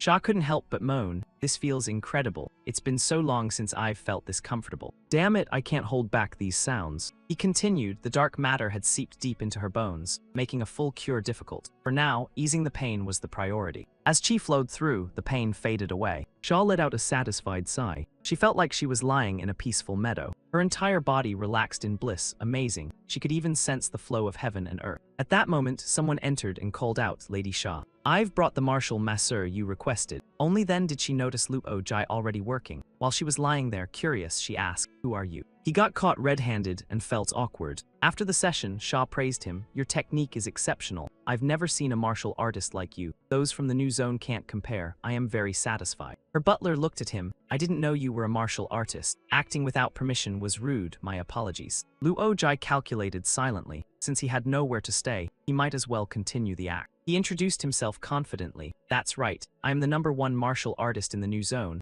Abbas is not someone those weaklings can compare to. You've seen my ability, but I don't know what you can offer. I don't associate with nobodies. The butler shouted. How dare you, Lady Shah is. She stopped him. Let him speak. The butler lowered his head, yes. Meanwhile, Wu Shan's men reported, boss. We searched everywhere. That brat must be hiding in Shah's residence. Wu Shan considered, Shah is a notorious alchemist. If he entered and hasn't been thrown out, then she must not be inside. If that's the case, this will be easy. Have someone guard outside. Watch how I catch him. But his intrusion was blocked by the butler. She kicked him away without hesitation. She scolded him, where did you thugs come from to barge into Lady Shah's home? Tired of living, Wu Shan trembled. Sorry, I meant no offense. She snapped, then get lost. He quickly fled. Seeing her demeanor, Luo Jai praised her silently, impressive, very stylish. Shah looked at him with interest. Your trouble has been handled. You can focus on being my personal masseur now, right? He wasn't satisfied. Defeating one lackey proved nothing. She asked directly, what other conditions do you have? Say them all. Luo Jai thought, as expected, only Qi can suppress the Asuric distortion. And in this era, I might be the only one with Qi, no need to hold back. He listed his demands. I want free access using easy gates. Provide housing chosen by me, work 1 day, rest 1 day, weekends off. 2 hours per day, no overtime, flexible leave, my schedule, my rules. And you must tell me everything about Gem City, agree, and I'll be your exclusive masseur. Hearing these absurd demands, Shah pinned him against the wall. She grew angry. You brat, don't push it. Why should I agree? You're just a minor martial artist. I can replace you anytime. He didn't care, it's just a job, but finding someone who can ease your pain isn't easy. Otherwise, you wouldn't have suffered this long. And many wealthy ladies here have the same issue, right? I'm not worried about finding work. Isn't that right, Lady Shah? She replied coldly, the benefits you're asking for are only for members of the Fusu family. He shot back, then I'll just join your family. He thought, without membership, staying overnight isn't allowed. I am not riding that slow vessel every day, that's just like my old world life, too restrictive for missions. She said coldly, joining the family depends on your strength. He panicked, I am not selling myself. Half an hour later, Luo Jai was thrown into the arena. He beat his opponent so hard teeth flew everywhere. System notice, family honor match, round 9 winner, Abba's Wutong. 10 minutes earlier, Shah had said you're lucky. Today is the Wutong family honor match. Win 10 rounds against elite fighters to join. One mistake means death. He scoffed, this is what they call elites. Clearing Gem City's stage is a piece of cake. Shah reassessed him. I underestimated Abba's. I thought he'd back down, but he cleared 9 rounds in minutes. Erickson stepped forward. So your name is Abba's? Shah shouted. Erickson. She declared, I was wondering who dared steal my test subjects. So it was you interfering today. You won't walk away unscathed. Shah snapped. What nonsense are you talking about? She replied, perfect timing. Let's test Miran's experiment results on him. At the same time, the system announced the final challenger. System alert, Destiny fighter encountered. Luo Jai felt something strangely familiar from him. Erickson ordered, kill him, number 6. Their fists collided. Luo Jai was blasted back, blood spraying. The punch felt like it struck his heart directly. This technique uses Qi to invade the body and attack internal organs. It's a signature move of Supreme Martial Temple, Blazing Starful Fist. Is he a disciple? Shah cursed angrily, you vile woman. I finally found someone who can treat me, and you want to take him. I'll risk everything against you. System alert, the death fighter let out a painful cry. After hearing it, Luo Jai understood. The island mages must have used the remains of Supreme Martial Temple fighters to create puppets. Disgusting. But it confirms the temple's base is here. We've never met, but we share the same path. Let me free you, Diamond Breaker. Alexin had already restrained Shah. Even though she was a genius alchemist, her combat ability was practically non-existent. She threatened him coldly. If you dare kill my masseur, I'll expose your human experimentation. She showed no fear at all. All of Lord Miran's research is for Gem City. Those fools opposing him are idiots, and you're just as stupid. What's the point of letting you live? Before she could act, the death fighter in the arena was suddenly blasted away by an overwhelming force. Luo Jai spoke calmly. Time to rest, brother. Shah was stunned. Was that really him just now? Looks like she struck gold this time. He received a system notification. You have slain a martial artist. New milestone unlocked. Fratricide, damage against opponents increased by 50. System alert, you have obtained the Wutong family identity token. Shah handed him the token. Congratulations, you are now part of the Wutong family. You'll gain access to housing, property, and education on Floating Island No. 4. The handbook contains more privileges. Take your time to read it. If you want answers, just ask me. Luo Jai went straight to the point, saying he wanted to know how Erickson's undead warriors first appeared. Shah was caught off guard by the question. What kind of question is that? She had planned to use this moment to show off her deep family roots and wide network. She began recounting events from 8 years ago, when a massive earthquake suddenly struck the ruins beneath the floating island. Countless Ezer dragons swarmed out. These pests were immune to magic, had absurd defenses, and couldn't be killed by normal means. Luckily, they weren't aggressive and didn't attack people. Hearing that, Luojai started thinking, magic immunity and high defense. Is there really such a perfect monster like some upgraded version of himself? Then he snapped back, wait, what does this have to do with undead warriors? She continued, saying that 3 years ago, scouts found Ezer dragons devouring each other in the ruins. After cannibalizing, they evolved into stronger forms like Ezertarnt dragons and celestial dragons, becoming massive, violent, and highly aggressive. No one knew when they might burst out of the ruins, but when they did, it would spell the end of Gemstone City. Luojai felt a thrill, so his good brothers were in the ruins, and there were even stronger ones there. He was getting excited, but then realized she still hadn't explained the undead warriors. She continued, saying Murren discovered ancient texts describing a type of energy capable of eliminating the Ezer bloodline. So they excavated the remains of fallen warriors from the ruins and refined them into undead soldiers, hoping their energy could wipe out the Ezer dragons. Luojai thought about it, so the headquarters of the ultimate martial hall must be hidden in those ruins. He immediately wanted to leave. Looks like he'll need to take a few days off. Sha stopped him. Don't tell me you're heading to the ruins. It's extremely dangerous. I won't allow it. Those hands of yours belong to me. Luojai firmly replied, sorry, but it's the final wish of an old friend, and the only reason I came to Gemstone City. He also thought to himself that it would be perfect if he could grab some hidden treasures and martial arts techniques along the way. Sha dropped some bad news. There are many ruin zones, and I don't know which one the remains were found in. Luojai was stunned. What? Erickson suddenly appeared with her towering test subjects behind her. Trying to run without strength, you resort to dirty tricks. You destroyed my experiments. I won't let this slide, Sha responded. Erickson, Abba's won through sheer strength. Luojai thought to himself, perfect timing. I was just worried about not having a guide, but using force here might cause unnecessary trouble. Then he decided to rely on the lost knowledge of Master Haihu, while Erickson continued her arrogant rant. Relying on strength, I'd like to see just how strong he is. Capture that brat, I'll use him as a replacement test subject. Sha snapped back, daring her. You've got guts, this is my territory, I won't go easy on you like yesterday. Erickson smirked, bring it on, I want to see how tough you really are. Sha challenged her further, try touching him. Erickson responded, fine, let's see. While they were arguing, Luojai had already delivered a brutal low blow to the first guy. Then another one took a palm strike and went down instantly. The entire group was wiped out in seconds. Only then did he speak, so noisy, I don't have time to listen to you two argue.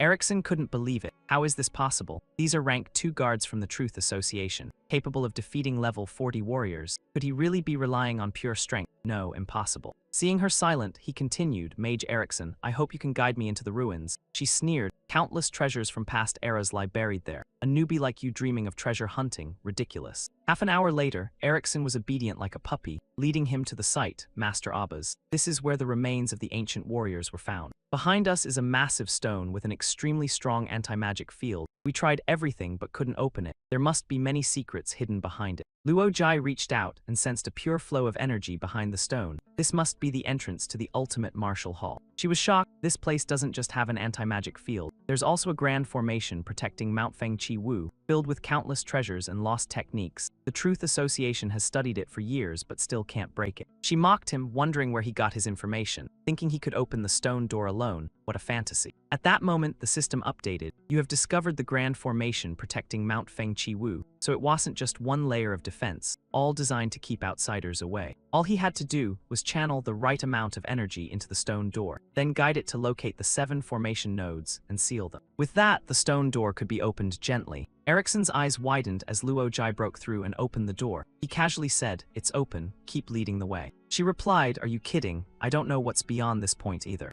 Luojai's expression darkened. So you're no longer useful then? Erickson trembled as she responded. No, I can still help. What if someone closes the door while you're inside or reports it? He didn't buy it, I think that someone is you. Then he delivered another brutal low blow. She screamed in agony. Luojai awkwardly said, in the heat of the moment I forgot you're a girl, that was rude, but this move is less effective on women anyway. The system notified him that he picked up an item Erickson dropped, the reverse disguise tool. He muttered, what the heck is this? Then another system message popped up about completing an achievement for defeating over 10 characters. After countless battles, he realized his weak spot was too obvious. Concealment is the key to victory. He learned a passive skill, Hidden Yang Concealment. He hesitated, saying, what kind of name is this? Wait, it's passive, I didn't even choose this. Luojai stepped inside. The system alerted him he had entered the ultimate martial hall headquarters. A stone tablet read, no entry for outsiders, especially clueless mages. He declared firmly, Abbas, I am here to help you collect parts. He looked around in awe. This place was far bigger than Abbas' base. He hoped Chi was still alive. He shouted, "Anyone there? I am a disciple of the ultimate martial hall. Abbas sent me." Achi appeared shocked. "What is this? Abbas actually took in a disciple? I don't believe it." Luojai stared suspiciously. "You Yurei Achi," it replied, "correct. I am the transmission elder of the ultimate martial hall. Abbas is a fraud." He cheered, "That's great, Yurei still alive." But when he tried to touch its head, it snapped back, "Don't touch me casually. I have something important to say." Luojai apologized awkwardly. "Oh sorry, go ahead," it said. "Let me borrow some of Abbas' components." 10 minutes later, Luojai explained everything about Abbas to Achi. It finally understood. "So that's how it is. I knew that guy wouldn't last longer than me. But I'm also running out of time. Does that mean I won't see him one last time? What a useless fool. Couldn't he wait a little longer?" Then it said, "Since you can control the divine armor, it proves you can inherit the ultimate martial path. Come with me to see Kfeng. We might still make it." Luojai asked in surprise. "Master Kfeng is here." Suddenly something attacked him from a distance. "So Yurei here." Luojai groaned in pain. Too fast. Even though he noticed it, he couldn't dodge in time. He retaliated with a low blow, refusing to take a loss. One of them asked, "Are you one of Hai Hu's people?" He replied, "I just happened to learn a bit of Master Hai Hu's martial arts." It recognized that but said he hadn't grasped the true essence. Far too weak. Luojai politely asked, "May I know who you are?" It answered, "I am Kfeng." Another voice echoed, "I am Kfeng." Countless voices shouted in unison, "We are Kfeng." Achi explained, "Since you can control the divine armor, Yurei qualified to inherit the ultimate martial path. These are the tiger constructs created by Kfeng. Don't underestimate them. In their prime, they held 3 layers of Kfeng's power, but now only half remains. Only by defeating them can you earn the right to learn the ultimate techniques of the ultimate martial hall, crafted by Master Kfeng himself." Luojai frowned in confusion. Ultimate techniques, and even a beloved Kfeng are involved. Achi explained that Abbas must have already told him the elder's duty was to pass down the hall's techniques. Since it had lost its body, it couldn't teach directly anymore, and could only rely on this method, trusting Abbas' judgment that he could succeed. He felt completely confident. Ever since leaving Abbas, he had gone through countless battles, stacking experience and gaining attributes that pushed him closer to victory. Now he wasn't just a Chi master and Shadow Ranger, he had mastered multiple ways to manipulate energy. He declared that he had already reached a level none of them could touch, telling them to feel the overwhelming gap in power. When Luojai returned, Sha was shocked by his battered and torn appearance. She curiously asked Abbas what happened, wondering if he ran into trouble in the ruins. He casually lied, saying it was nothing, just that he still lacked data on the Ezer dragons. Sha explained that the Ezer dragons liked gathering around camphor trees, so they planted many to control them more easily, and there was one nearby. He immediately thanked her. She teased that a simple thank you wasn't enough, and demanded a tour massage as payment. He panicked and ran off, saying maybe next time since he was in a hurry and needed to stay focused. She stopped him and insisted on repairing his gear first, which he gladly accepted. After fixing his equipment, he headed to the camphor tree area. The system alerted him he had found an Ezer dragon gathering zone. He greeted them like old friends, saying they had finally met again. Whether he could inherit advanced martial arts or erase his humiliation depended entirely on them. He recalled being brutally beaten by the constructs just an hour ago, mocked for being too slow and clumsy. They had said his bones were too soft and could easily be broken.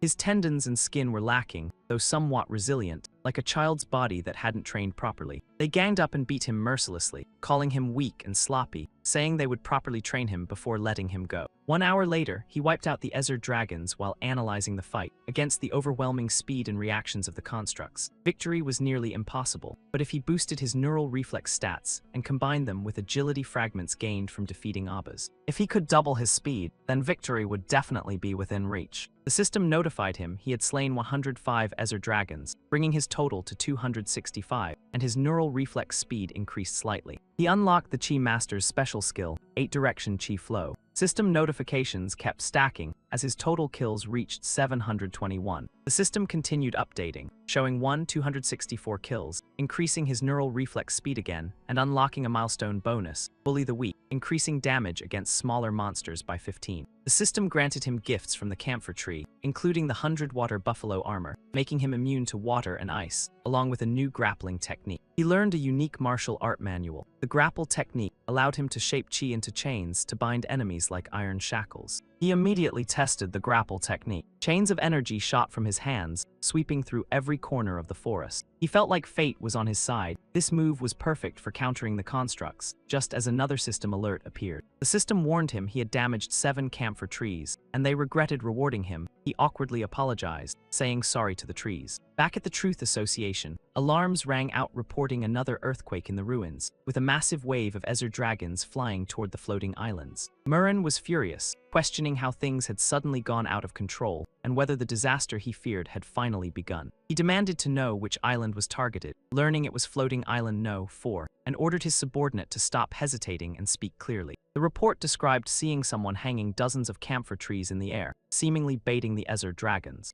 Murren was shocked and ordered Thomas to bring the undead soldiers and follow him, dismissing concerns about unfinished experiments since the island could be destroyed at any moment. Half an hour earlier in the camphor forest, Luo Jai's kill count kept rising. The system announced he had killed 862 Ezer dragons, greatly boosting his neural reflex speed. His overall progress reached 47, granting him the blessing of all camphor trees on the island and increasing his lifespan by 50 points. His strength, intelligence, and agility stats all increased by 1 point. He grumbled that he had already wiped out all Ezer dragons on floating island No. 6, yet his reflex progress wasn't even halfway. That wouldn't be enough to defeat the constructs, so he decided to target the nest within the ruins. He smirked wickedly at the camphor trees, saying it was their turn to repay him. The system then revoked the tree's blessing, essentially flipping him off, reducing his lifespan by 50 and lowering all his stats by 1. Half an hour later, he concluded that burning enough camphor trees would release a scent strong enough to lure all Ezer dragons out of the ruins. That scent would draw every last Ezer dragon into the open. Sha saw the burning trees floating in the air and panicked, realizing she had helped Abbas do something insane that would get her in serious trouble with the Truth Association. As if on cue, the association arrived, and Murren called out to her, freezing her in place. She immediately tried to deny everything before even being accused, but Murren coldly pointed out he hadn't said anything yet. Thomas pointed at Luo Jai, shocked that the guy had lured hundreds of Ezer dragons toward himself, wondering what he was trying to do. He received another alert that 7 Ezer tyrant dragons and 7 celestial dragons, totaling 196 enemies, were approaching, and he casually adjusted his goal to 200. He smirked, thinking it was time to see if their stat rewards were worth it. Thomas watched in disbelief as he charged straight into the dragon swarm, calling it suicide. Murren dismissed his life as unimportant, focusing only on stopping the dragons from reaching the island. He unleashed Double Diamond Shatter downward with explosive force. The enemies were instantly wiped out, and the system reported he had killed 12 Ezer tyrant dragons and 4 celestial dragons, greatly boosting his neural reflex speed. His progress reached 63 as more celestial dragons fell. His neural reflex speed surged again, pushing his progress to 78. The Truth Association members couldn't believe what they were witnessing.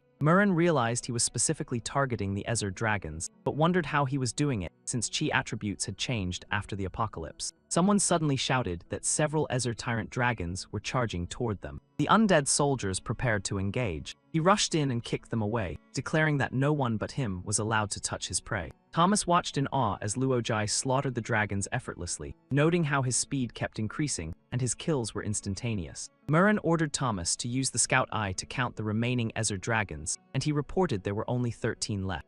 None left. The scout eye confirmed that not a single Ezer dragon remained anywhere in Gemstone City. Luo Jai received another system update. He had slain 12 Ezer tyrant dragons and 4 celestial dragons, greatly boosting his neural reflex speed, with a total of 196 high-tier dragon kills accumulated. His neural reflex progress hit 100 and could no longer increase. The system granted him agile steps, boosting movement speed by 60, and agile fists, increasing attack speed by 40. That result left him fully satisfied. The numbers were just right. Without hesitation, he turned and left, heading straight back to face the constructs. Thomas reported to Murren that their greatest concern, the Ezer dragons, had now disappeared. Shaw quickly added that he was actually a specialist she had invited to eliminate high-tier threats. Murren remained deep in thought. Since the apocalypse began during the Ezer era, Chi and magic had always been incompatible, but now that the Ezer threat was gone, they might need to follow ancient rules and eliminate Chi martial arts entirely. Back at the Ultimate Martial Hall headquarters within the ruins, Luo Jai suddenly sneezed, feeling like someone was talking about him. He smirked, knowing he had grown far stronger in such a short time, silently thinking they were underestimating him, and it was time to show his true upgraded self. Seeing the constructs now more muscular and powerful, he felt a hint of pressure, realizing they had changed too. Achi explained that fighting him had activated them, restoring 70 of their power, and after another battle, they might fully recover. This news left him speechless. As he fought, he repeated the insults they once threw at him, saying he was too slow. He mocked their movements as sluggish, like they were stuck in slow motion. He taunted that their bones were soft enough to shatter easily. The constructs charged together, telling him not to get cocky, and he instantly recognized their swarm tactic. He unleashed chi chains that wrapped tightly around their necks, unbothered even if more enemies came. The ceiling grip tightened further, locking them in place. After crushing them all, he laughed, mocking their weakness and asking where their overwhelming strength had gone as the system updated. The system confirmed he defeated 20 constructs, gained partial mastery of the grapple technique, increased learning progress by 10, earned recognition from the constructs with 2 agility, 1 strength, 1 intelligence, and boosted agile steps mastery, raising movement speed to 80. Achi looked at him with emotion, declaring that Luo Jai had truly succeeded and was now the new leader of the ultimate martial hall, asking him to accept its respect, leaving him confused. A new leader, that meant he could freely take treasures from the hall, right? The system then granted him the King Feng token. Achi explained that the King Feng token, when combined with the Yuquin token, could unlock a secret chamber and restore the hall to its former glory. When asked where the Yuquin token was, it silently thought that if it knew, it wouldn't still be waiting. It told him to come closer, saying it had one final gift. He obediently landed in, already used to this routine. He received multiple system notifications, gaining the unique ultimate martial hall skill Floating Cloud Palm, creating a giant chi hand to strike enemies, along with 3 floating cloud marks that could be consumed to unleash the technique created by Master Feng. Achi trembled, saying it hadn't betrayed Master Feng's trust. Luo Jai was reliable, but it wouldn't live long enough to see the hall rise again. He swore that he would fulfill both Achi and Abbas' wishes. Raising his fist, he considered testing Floating Cloud Palm, wondering if it worked and how strong it was, knowing this world was full of traps and required preparation.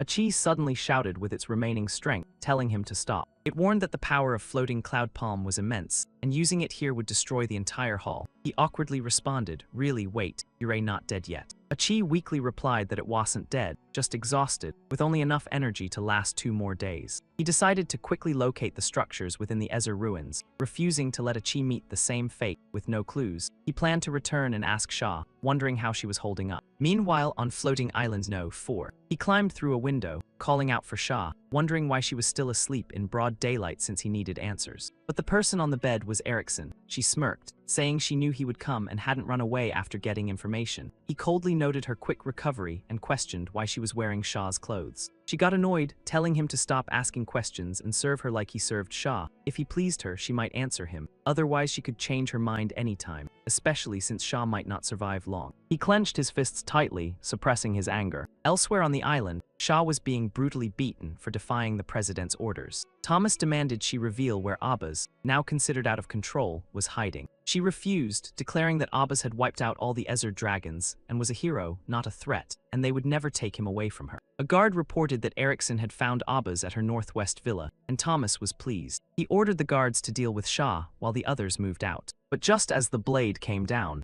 they realized something was wrong, as the dead Sha transformed into Erickson before their eyes. Thomas was stunned, unable to comprehend what just happened. Luo Jai appeared at the perfect moment and switched places with them. He asked Sha if she was alright, while she scolded him for not escaping when warned. He teased her about suddenly changing her tone, but she cut him off, saying this wasn't the time for jokes. Thomas ordered an attack, saying since he showed up himself, they wouldn't hold back. The guards moved in to kill. He was confused, wondering why they were targeting him when he hadn't caused trouble, while Sha urged him to run first and explain later. As the blade nearly struck, his palm strike came crashing down. He shielded Sha within the enemy encirclement and unleashed Floating Cloud Palm, telling her to explain slowly since they had time. As he fought, he repeated those same insults, saying they were too slow. He mocked their movements as painfully sluggish, like slow motion. He ridiculed their fragile bones as easy to break. The guards charged together, and he immediately recognized the same swarm tactic. Chi chains wrapped around their necks, easily restraining them no matter how many came. The ceiling grip tightened further, crushing their resistance. He wiped them out effortlessly, laughing as he mocked their lack of power. The system updated again, confirming he defeated 20 constructs, gained deeper mastery of the grapple technique, increased learning progress by 10, earned 2 agility, 1 strength, 1 intelligence, and further enhanced agile steps to reach 80 movement speed. Achi looked at Luo Jai with deep emotion, declaring that he truly succeeded and was worthy of becoming the new leader of the ultimate martial hall, asking him to accept its bow, leaving him confused. A new leader, that meant he could freely take all the treasures in the hall, right? The system then notified him that he had obtained the King Feng token.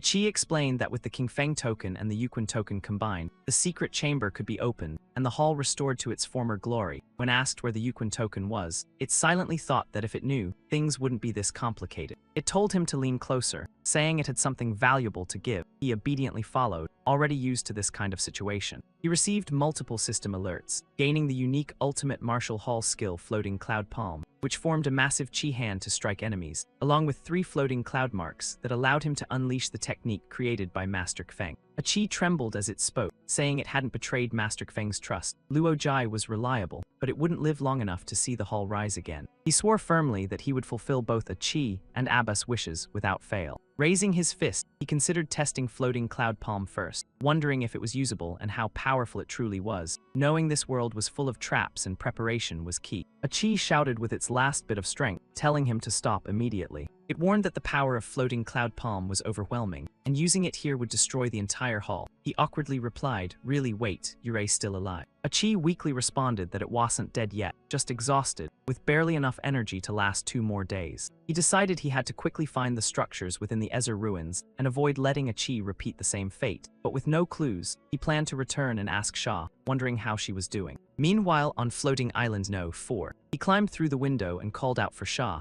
asking if she was there and wondering why she was still sleeping in broad daylight. But the person lying on the bed was Erickson. She smirked, saying she knew he would come and hadn't run away. He coldly commented on her quick recovery and questioned why she was wearing Sha's sleepwear. She grew annoyed, telling him to stop asking questions and serve her like he served Sha, promising she might answer him if he pleased her. Otherwise, she could change her mind anytime, especially since Sha might not survive. He clenched his fists tightly, barely holding back his anger. Elsewhere on the island, Sha was being brutally beaten for defying the president's orders. Thomas demanded she reveal where Abbas, now labeled as out of control, was hiding. She refused to speak, declaring that he had eliminated all Ezer dragons and was a hero, not a threat, and no one would take him away from her. A guard reported that Erickson had found Abbas at her northwest villa, and Thomas responded with satisfaction. He ordered the guards to deal with Sha, while the rest followed him. Just as the blade descended, they realized something was wrong. As the dead, Sha suddenly transformed into Erickson before their eyes. Thomas was stunned, completely caught off guard. Luo Jai appeared at the critical moment and switched positions with them.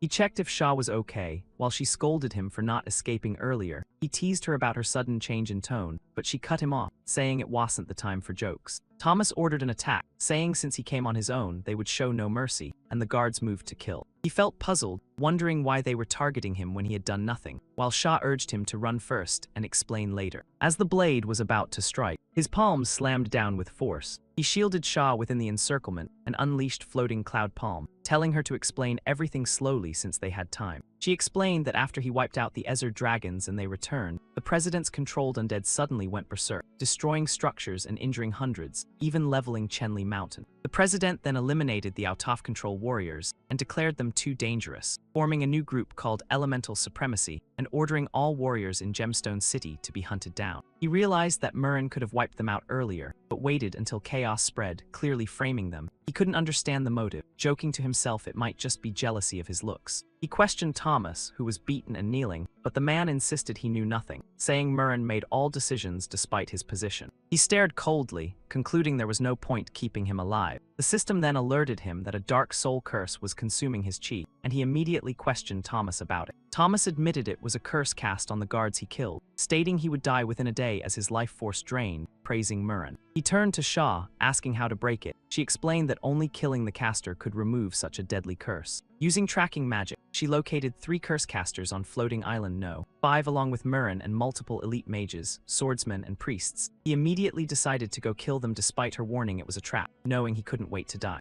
Chi suggested a simpler solution, telling him to just use Feng's Floating Cloud Palm to crush both the enemies and the island entirely. He hesitated, noting the massive size of the floating islands, but Chi reminded him he was the leader of the hall and should have faith in his martial arts. Sha added that Island No. 5 had already been cleared of civilians and was now occupied by elemental supremacy. He immediately acted, thinking even if Chi was exaggerating, it wouldn't hurt to try, and if the skill failed, there was no point pursuing the Yuquan token anyway. A terrifying energy field surged outward. The system displayed that it was simulating Feng's chi, preparing the technique for activation. His floating cloud palm was fully charged. Meanwhile, on Floating Island No. 5, the mages reported everything was going as planned, and Abbas would either die from the curse or come to them with no other option. Murren smugly declared that before the apocalypse, warriors rivaled mages, but now mages would reign supreme, and all chi users must be eliminated. They all shouted in unison, praising mages and declaring eternal supremacy of the elements. Suddenly, Murren noticed the sky growing dark. A massive palm descended onto floating island No. 5, crushing it completely and leaving him in shock. The entire island shattered into pieces. System messages flooded in, confirming the curse caster was killed. The curse lifted, 396 mages eliminated, the island destroyed, and new titles earned including Mage Slayer and Miracle Strength. Additional rewards included massive experience, stat gains, and milestone achievements. Shah and Thomas were both left in complete disbelief. Even Luo Jai himself was stunned by how powerful the attack turned out to be. Achi seemed satisfied, estimating that the attack carried about 80 of Feng's original power.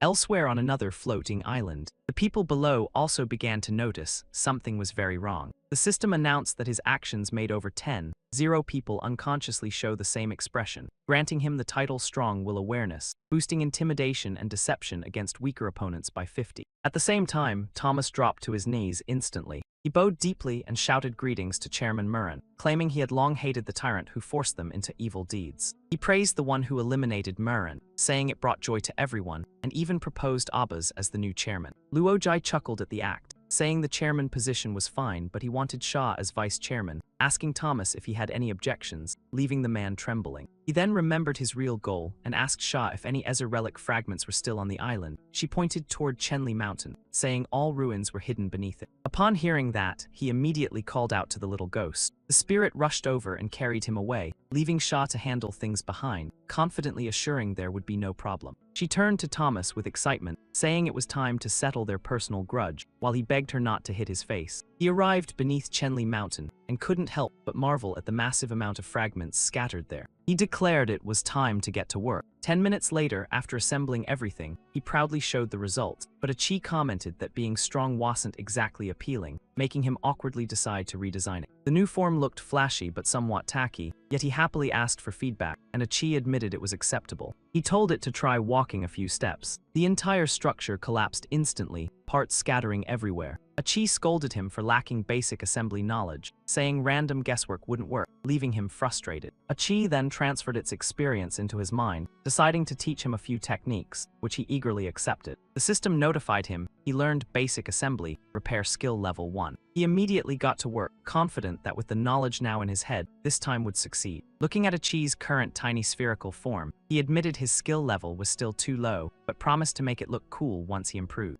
Achi got angry and chased him, threatening to beat him up. His steps suddenly halted. He covered Achi's mouth and stared ahead cautiously, sensing something unusual. His gaze sharpened as he focused on the figure ahead. It was none other than Wei Lan. The system alerted him that he had discovered a projection of Wei Lan. He couldn't believe it, wondering why that person was here. The system warned of hostile intent and asked if he wanted to fight, but he immediately refused, thinking only a madman would accept. In his past life, he had lost to Wei Lan 99 times and never found a weakness. The guy had countless skills, and fighting now would be suicide. Back on floating island No. 4 inside Shah's residence, she described two mages, one in black with a beard and red scarf, and another in red robes, saying they were connected to high-ranking Truth Association members. He was shocked and asked what they were planning. She revealed the redrobed group came from another planet called Nankui and were searching for someone in something called the Golden Chamber. He immediately realized that while he didn't know what the Golden Chamber was, the person they were searching for was likely him. He grew uneasy, saying he couldn't stay any longer and needed to keep getting stronger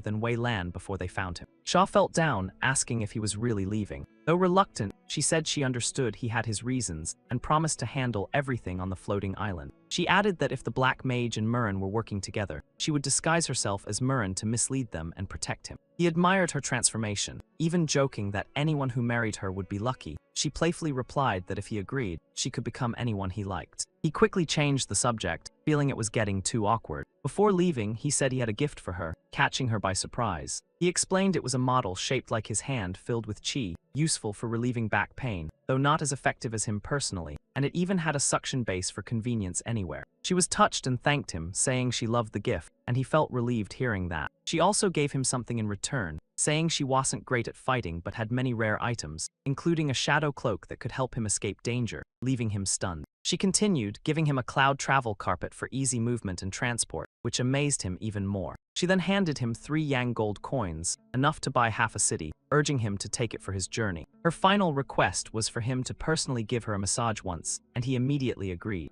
After finishing, he left using the cloud travel carpet, while Achi complained about waiting all night and him falling asleep, saying it should have been it receiving care instead, making him snap back. Achi asked where they were heading next, and he replied they would find Abba's first, then search for the Yuquin token, surprising it. He noticed Achi acting shy, and teased it about liking Abba's, which it denied, saying it was thinking about how the two of them might need to continue the lineage, making him immediately regret imagining it. They followed Ezer traces to Abba's burial site. He dug up the box excitedly, saying they had brought plenty of parts to rebuild him however they wanted, while Achi joked about round shapes. He corrected it, saying round shapes were just the basics, and more complex assembly required experience. When the box was opened, Abba's parts were completely shattered. He panicked and blamed himself for not choosing a better container to preserve him. Achi comforted him, saying Abba's soul had long dissipated, and no container would have changed that. It said the only thing left was to restore the temple, and he added that Abba's had one more dream. 10 minutes later, they rebuilt Abba's body. He explained that Abba's always wanted a complete form, and though late, this fulfilled his wish. Suddenly, a stone fell from the sky into his hand. He was confused, wondering how a rock could fall out of nowhere. Achi examined it and declared it a fragment of the Yuquin token, believing Abba's was guiding them. He turned back and promised Abba's they would fulfill his wish and restore the ultimate martial hall, making him a true elder. Achi pointed out the fragment glowing, saying it would lead them to others, and he immediately set off without hesitation. Following the glowing trail, they arrived at the Wind Axis Trail southeast of Gemstone City. The deeper they went, Achi felt something was off. The area was saturated with magic, yet not a single monster appeared. He warned not to jinx it, saying something might be lurking in the shadows ready to strike. The moment he finished speaking, a giant bear suddenly emerged in front of them. He immediately blamed Achi for having a cursed mouth. Before anything else happened, the bear suddenly collapsed. As frog-like creatures approached, he calmly observed that they were likely hunting the bear. He decided to ignore them, focusing instead on finding the Yuquin token fragment. Suddenly, a wooden club smashed into the back of his head. He turned around angrily to glare at the attacker. With one floating cloud palm, he instantly eliminated the frog creature. The system notified him he had killed a 4-dragon frogman and gained the absorption magic skill, allowing him to convert enemy magic into vitality and endurance, along with a title doubling damage against frog-type enemies. He smirked dangerously, saying it was lucky they attacked first, otherwise he might have spared them, but now there was no mercy. He wiped out the entire group in seconds. The system updated his kill count to 15 frogmen, slightly enhancing his absorption magic. He was still unsatisfied, complaining that 15 was too few and wondering why they didn't invite him over for a proper fight. The bear suddenly smacked him in response. Shocked by the hit, he shouted at the bear, calling it crazy and reminding it he had saved its life. Only then did he notice something inside its mouth that looked familiar. It was the Yuquin token fragment, and he panicked, telling the bear not to swallow it. But the bear had already gulped it down. He nearly lost his mind seeing that happen. He rushed forward, forcing it to spit it out, but it was already deep in its stomach. The bear was pinned to the ground. A slender hand slowly appeared. Just as he prepared to act, he declared it was forced, and he wouldn't be blamed for being ruthless. But the figure beneath shocked him completely. The system alerted him he encountered a level 34 girl named Drift who was blind, leaving him stunned at how bizarre the situation had become.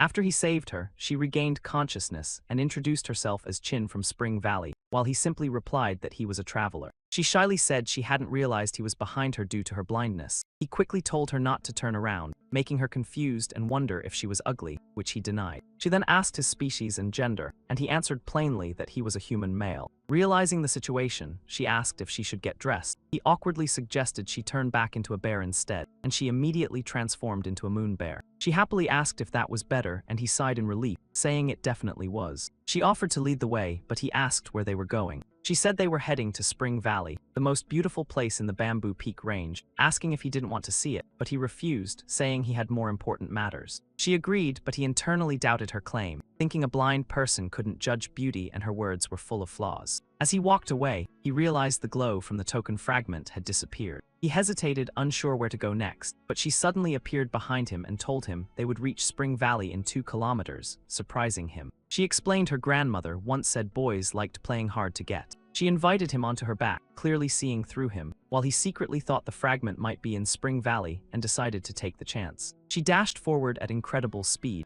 excitedly shouting about finally finding a boyfriend, though he couldn't hear clearly and asked what she said. When he finally understood, she declared him her boyfriend, leaving him stunned and refusing, but she ignored him. She shouted that it was too late as they arrived, and the system confirmed they had reached Spring Valley. She dropped him to the ground without any care. She proudly asked if the valley was beautiful, while he complained about the bump on his head and suggested she stop charging blindly if she couldn't see. Her sudden obedience made him suspicious, and she explained her grandmother said a good wife should listen to her husband, prompting him to warn her not to call him that. She acted disappointed, while he decided to meet her grandmother to gather information. She worried that if he met her grandmother, he wouldn't be able to stay as her partner due to the valley's rules requiring adults to find a partner or be exiled. She explained that no frogmen were willing to accompany her, meaning she would likely be expelled, making him realize why she had been chased earlier. He grabbed her and told her to stop talking and take him to her grandmother immediately before he lost his sanity. Soon, they arrived at her grandmother's home. The system identified her grandmother as Lan, who quickly deduced he was searching for a treasure and being hunted by a powerful enemy. She also sensed his desire to return home, but knew he couldn't for some reason. He was stunned and asked her directly where the treasure was. She agreed to tell him but required him to accept a quest, which he immediately accepted. She explained that Happy, residing at the eastern end of Bamboo Peak, had stolen a treasure called the Blue Child from Spring Valley and wanted him to kill Happy and retrieve it. He confirmed the reward was the Yuquin token fragment and prepared to leave, but she added one condition, that Chin must accompany him, leaving him shocked. He reluctantly carried her while she excitedly talked about how quests together strengthened relationships, making him complain about her weight. She got angry, saying it was rude to call a girl heavy, then asked if he would carry her in human form, which he immediately rejected. Lan watched them leave and quietly promised to protect her granddaughter from the shadows. They soon arrived at Happy's lair, where the entrance was heavily guarded. One of Happy's subordinates asked her partner if she heard anything strange, but Zyro Kai brushed it off as just the wind, saying no fool would dare invade while the king was home. She agreed, while Luo Jai quietly thought it was lucky he had Sha's invisibility cloak, allowing him to sneak into Happy's lair undetected, confident he'd find the Blue Child soon. Hidden under the cloak, Chin excitedly chatted about how amazing it was, but he reminded her they couldn't be seen, not unheard, telling her to lower her voice, then awkwardly realized she was naked again as she explained her bare form couldn't fit. She ended up wearing his clothes, happily adjusting them and enjoying the feeling, while he awkwardly looked away, deciding not to give her anything else and wondering if this was her first time wearing clothes. She kept sniffing his clothes with fascination, while he focused on the mission, noting the cave seemed almost empty, and told her to split up and search, calling out if she found anything. After a while, they regrouped, and he asked if she found anything, but she sadly said there was nothing but rotten meat, while he reported finding thousands of infants in the underground chamber. It was the first time he had ever seen such a horrifying scene. He began to suspect they had been tricked, thinking maybe there was no Blue Child at all, and that this cruel game could do anything. He rushed forward, planning to capture one of the female monsters to interrogate about the Blue Child. At that moment, an alarm rang out, shouting that intruders had entered. A group outside declared themselves as a crusader squad formed from nearby villages, accusing Happy of slaughtering villagers and stealing infants, declaring it their day of reckoning. They charged in while he hid and decided to watch the fight unfold first. He narrated the battle to Chin, describing how under the female leader's command, humans and monsters clashed violently, starting with the monsters launching sharp feather-like projectiles. The male fighters responded by slicing through them effortlessly with twin blades. Claws and weapons collided fiercely in a brutal exchange. Although the female monsters were strong, the humans had the advantage in numbers and seemed likely to win. Suddenly, the leader shouted, summoning countless more monsters into the fight, turning the tide instantly. Swarms of female monsters descended from above like predators, forcing the humans into a desperate situation. He clenched his teeth as he watched. Chin asked him to keep narrating without stopping, and he sighed, explaining the battle was one-sided, with the humans nearly wiped out in less than 10 rounds. Only Yue Tao remained, surrounded by monsters. He suggested leaving since predictable fights were boring, but she insisted they hadn't found the item and asked if he wouldn't play hero to save her. He mocked the idea, saying there was no Blue Child here and they should go confront her grandmother instead, but she refused to believe it. Meanwhile, Yue Tao blamed herself, saying she failed her mission and caused her comrades' deaths, deciding to end her life. He suddenly noticed something and looked over. In the next moment, he stepped in and saved her like a classic hero. He gently asked if she was okay, mistakenly calling her Dorothy, while Chin muttered that men were all unreliable. She corrected him, saying her name was Yue Tao, not Dorothy. Seeing all the monsters defeated, she was stunned, realizing he had wiped them out alone. She knelt to thank him, but he thought NPC names were getting confusing and told her it was unnecessary. Suddenly, the cave began to rumble, and he warned that it might collapse, urging Chin to get down quickly. Happy appeared furious, demanding to know who dared attack his subordinates. The system alerted him that Happy contained the blue child's energy. He finally realized the blue child was inside Happy's body all along. With that understanding, he prepared to complete the quest. Chin charged forward angrily, accusing Happy of destroying Spring Valley and stealing the blue child, vowing revenge, while Happy was surprised anyone from the valley was still alive. Yue Tao also charged in, seeking revenge for her village, but Happy mocked her as insignificant. He dismissed them as nothing more than ants. He declared that disturbing his sleep was a crime worthy of death. Chin was knocked back but continued shouting defiantly. He grabbed both girls and scolded them for rushing in recklessly when they clearly couldn't win. Chin argued that failing to avenge her enemies made life meaningless, while he pointed out her grandmother was still alive, confusing her. Yue Tao cried that her entire family was gone, but he told her to live on and carry their legacy, though she refused to listen and wanted to fight to the death. He had no choice but to grab her waist to stop her. Both girls were restrained by him. He told them to calm down, eventually giving in and saying he would help them take revenge after being moved by their determination. He instructed them to raise their hands, and when they did, he praised them for doing it right. A massive floating cloud fist appeared, stunning Yue Tao as he explained he was lending them his power. Happy attacked, mocking them, but he ordered them to strike while they had the chance. Both girls threw their punches at the same time. Chin asked if she hit anything, and Yue Tao replied they nearly knocked him down, while he proudly boasted about his strength, encouraging them to keep attacking. The trio unleashed a combined assault, overwhelming Happy. The floating cloud palm shattered the ground around them. When Happy tried to escape into the air, they chased after him. Happy admitted they had some skill, but warned they had provoked the wrong enemy, revealing he had absorbed nearly half of the blue child's power. He released a burst of blue energy, refusing to be defeated easily. His killing form clashed directly against the floating cloud palm. Chin realized she couldn't move, and Yue Tao felt the same, sensing his power surge came from the blue child. Happy coldly declared them restrained, daring them to attack now. A beam attack began forming in his beak as he prepared to counterattack. Only now did Luo Jai speak up, saying being restrained didn't matter because who said he only had 2 hands. He declared it was time to show them the true power of floating cloud palm. Happy stared blankly ahead, unable to react. The 2 girls swung their fists down at the same time. When the explosion settled, thick smoke rose from the shattered ground. The girls anxiously asked if he was dead, thinking he might finally be finished. Then came the emotional moment as they hugged and cried, saying their revenge was finally complete and the victims could now rest in peace. He congratulated them on their revenge and said he would toss Happy's body off the cliff. But Happy's flattened body was revived by him for further use. Waking up in the rain, Happy trembled and wondered if he had died. Hearing that, he smiled, saying good thing he was alive, while Happy thanked him and promised to change. He coldly replied that Happy misunderstood. Since the girls were involved, he couldn't confirm the kill credit, so he needed to finish him himself. To be safe, he declared Happy had to die by his hand. The system confirmed the kill, granting the kill in arm skill with a 400 power boost, along with items Blue Child, Sacred Fruit for Beasts, and Demon King Heart completing the quest. On the other side, Yue Tao felt lost with nowhere to go, while Chin warmly invited her to join them in Spring Valley. Yue Tao refused, saying she had already received too much help, but as Chin tried to persuade her, he returned and asked what they were discussing. Yue Tao thanked him deeply, saying she was alone and pitiful and shouldn't rely on others. She insisted they weren't close enough to burden him and planned to wander like a stray dog, but he said she didn't have to be alone if she agreed. She immediately accepted, saying she liked both of them and would follow him. He pointed toward the cave, explaining there were thousands of infants belonging to her village, and she could raise them to rebuild it. Chin scolded him, saying one person couldn't possibly raise that many babies, especially feeding them, which terrified Yue Tao, and even he realized the problem. He suggested she become an elder at his temple in Gemstone City, offering her a place to care for children, which she found unbelievable. He explained the role was simple, rebuilding and raising kids, then handed her gold as starting funds, leaving her overwhelmed. He thought those children would become the first disciples of the ultimate martial hall and its future backbone.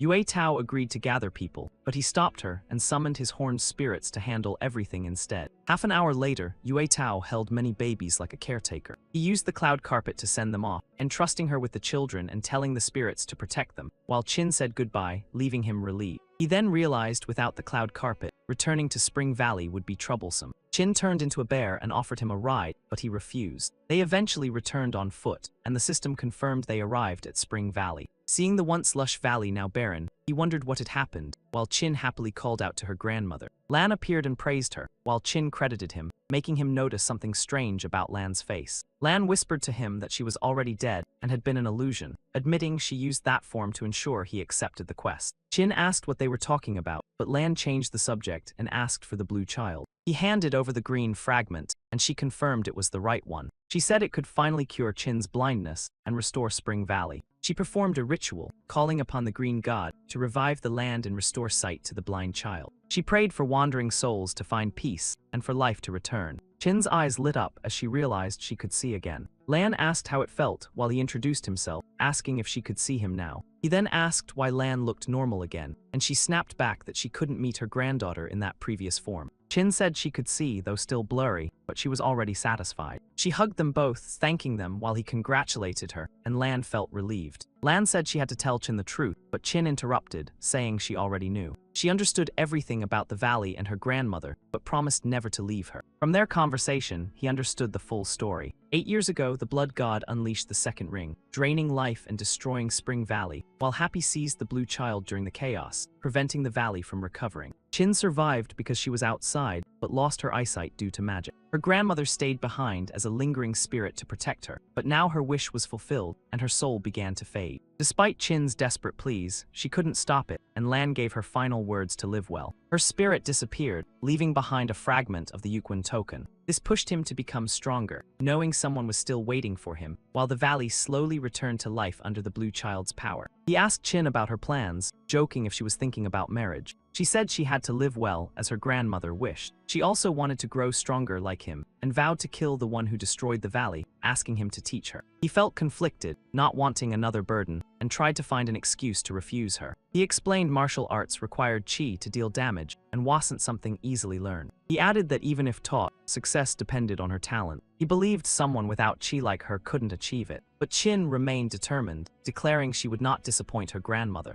The system notification shocked him to the core. It said his disciple Chin had awakened chi and opened her first meridian, granting him a new milestone and the title Master of a Peerless Martial Genius, boosting his insight by 1. He screamed in disbelief. Chin unleashed Diamond Breaker and shattered a massive boulder in one strike. The system displayed her stats: Strength 12, Constitution 12, Perception 2, Agility 10, Intelligence 2, Potential 20. He was stunned, realizing her natural talent made her a ancient century martial prodigy. He patted her head and declared that from now on she was the top disciple of the ultimate martial hall, and he would teach her everything. He also decided to hide the little ghost's identity with a harmless lie, but she asked if she could still call him husband. He immediately rejected that nonsense and told her to call him master instead. She happily called him master husband and suggested they head back to train, saying Yue Tao must have finished organizing things. She transformed into a centaur form and asked if he liked it. Claiming her grandma said men liked half-human beasts, he felt completely speechless. He told her to let him ride and they would head out, and she praised him for being honest and not deceiving her. Not long after leaving, she suddenly shouted in embarrassment, telling him to get off and adjust the saddle. Meanwhile, he sighed in relief, realizing she wasn't depressed at all. Chin silently thanked her grandmother for choosing such a good man, and vowed to grow stronger and become a good wife, asking her grandmother's spirit to rest in peace. Under Yue Tao's management, the ultimate martial hall was rebuilt into a shelter providing food and lodging, though full restoration would take time.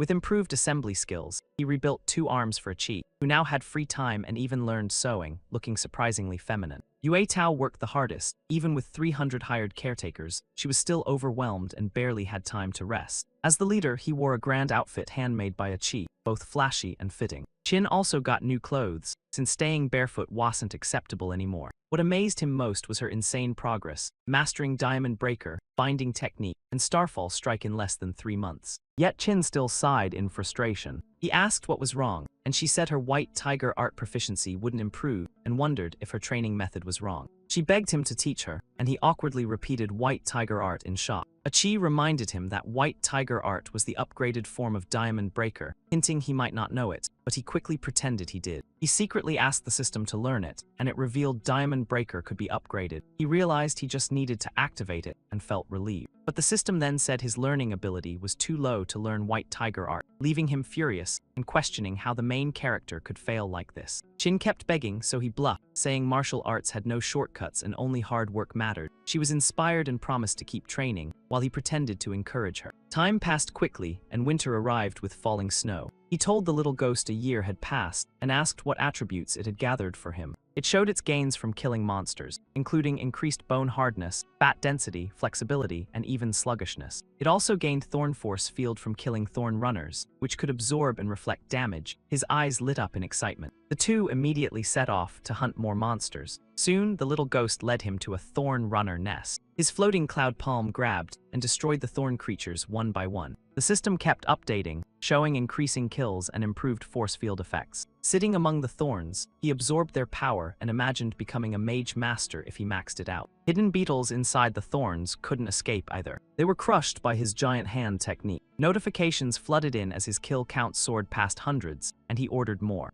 A strange notification appeared, increasing a bizarre lust stat, making him question what was happening. The system warned of the little ghost's evolution, and he quickly told it to stop killing certain monsters. But it was too late as its absolute frost activated, massively increasing his Thorn Force Field progress. Another notification maxed out his lust stat and granted a passive skill that distorted his perception of living beings. He blankly stared at the little ghost and horned demons. In his eyes, they suddenly appeared incredibly attractive in monstrous forms. He couldn't handle it and shouted for them to get away. He woke up in his room, realizing it was a nightmare, and sighed in relief. A Chi, now appearing as a beautiful android girl, explained he had fainted after going out, which made him panic and ask who she was. Everyone looked strange to him, and they begged him to stop Chin's brutal training. He fainted again from nosebleed, and a Chi explained he was under too much pressure managing the temple. The next day, he decided to blindfold himself. He left quietly, saying he had important reasons to continue his journey. The combined Yuquin tokens were guiding him to another fragment, and to surpass Wei Lan, he had to keep adventuring.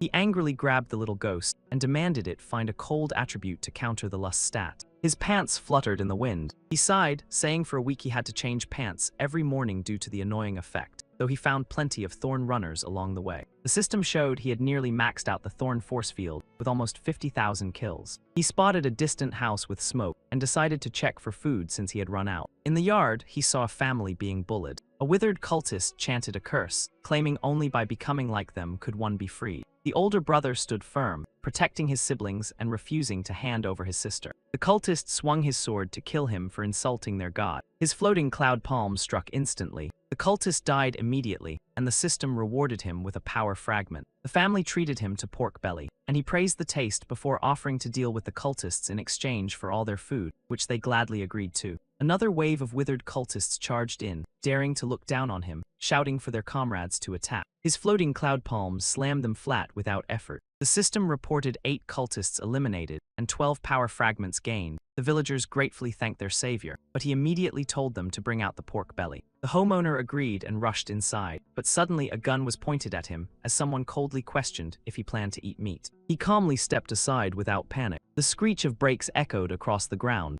A chilling voice mocked him, asking where this wild monkey came from and how he dared harm followers of the withered sect. The voice demanded if he wanted to receive salvation instead. The system identified the opponent as Lei Ti, the 6th patriarch of the withered sect. He stared directly at her. The cultists' eyes widened in shock. They shouted that Lei Ti had finally arrived and called him a demon, but she coldly silenced them and warned them not to touch her vehicle. She fired her gun and instantly killed 2 of them. Looking around, she realized he had vanished and assumed he had fled. He had already removed his blindfold and was staring at her with a strange, craving expression. She was shocked by his sudden appearance. She let out a furious scream. His face flushed with excitement as he muttered how amazing this feeling was. His hands slowly reached out, eager to touch something behind her. It turned out what he was obsessed with was her vintage car, admiring its structure and design as top-tier craftsmanship. She was furious, saying it was a gift from the withered king for her achievements, and now it was being shamelessly fondled. She attacked his weak point, and the system notified double damage. He took the hit while she mocked him as trash unworthy of boasting.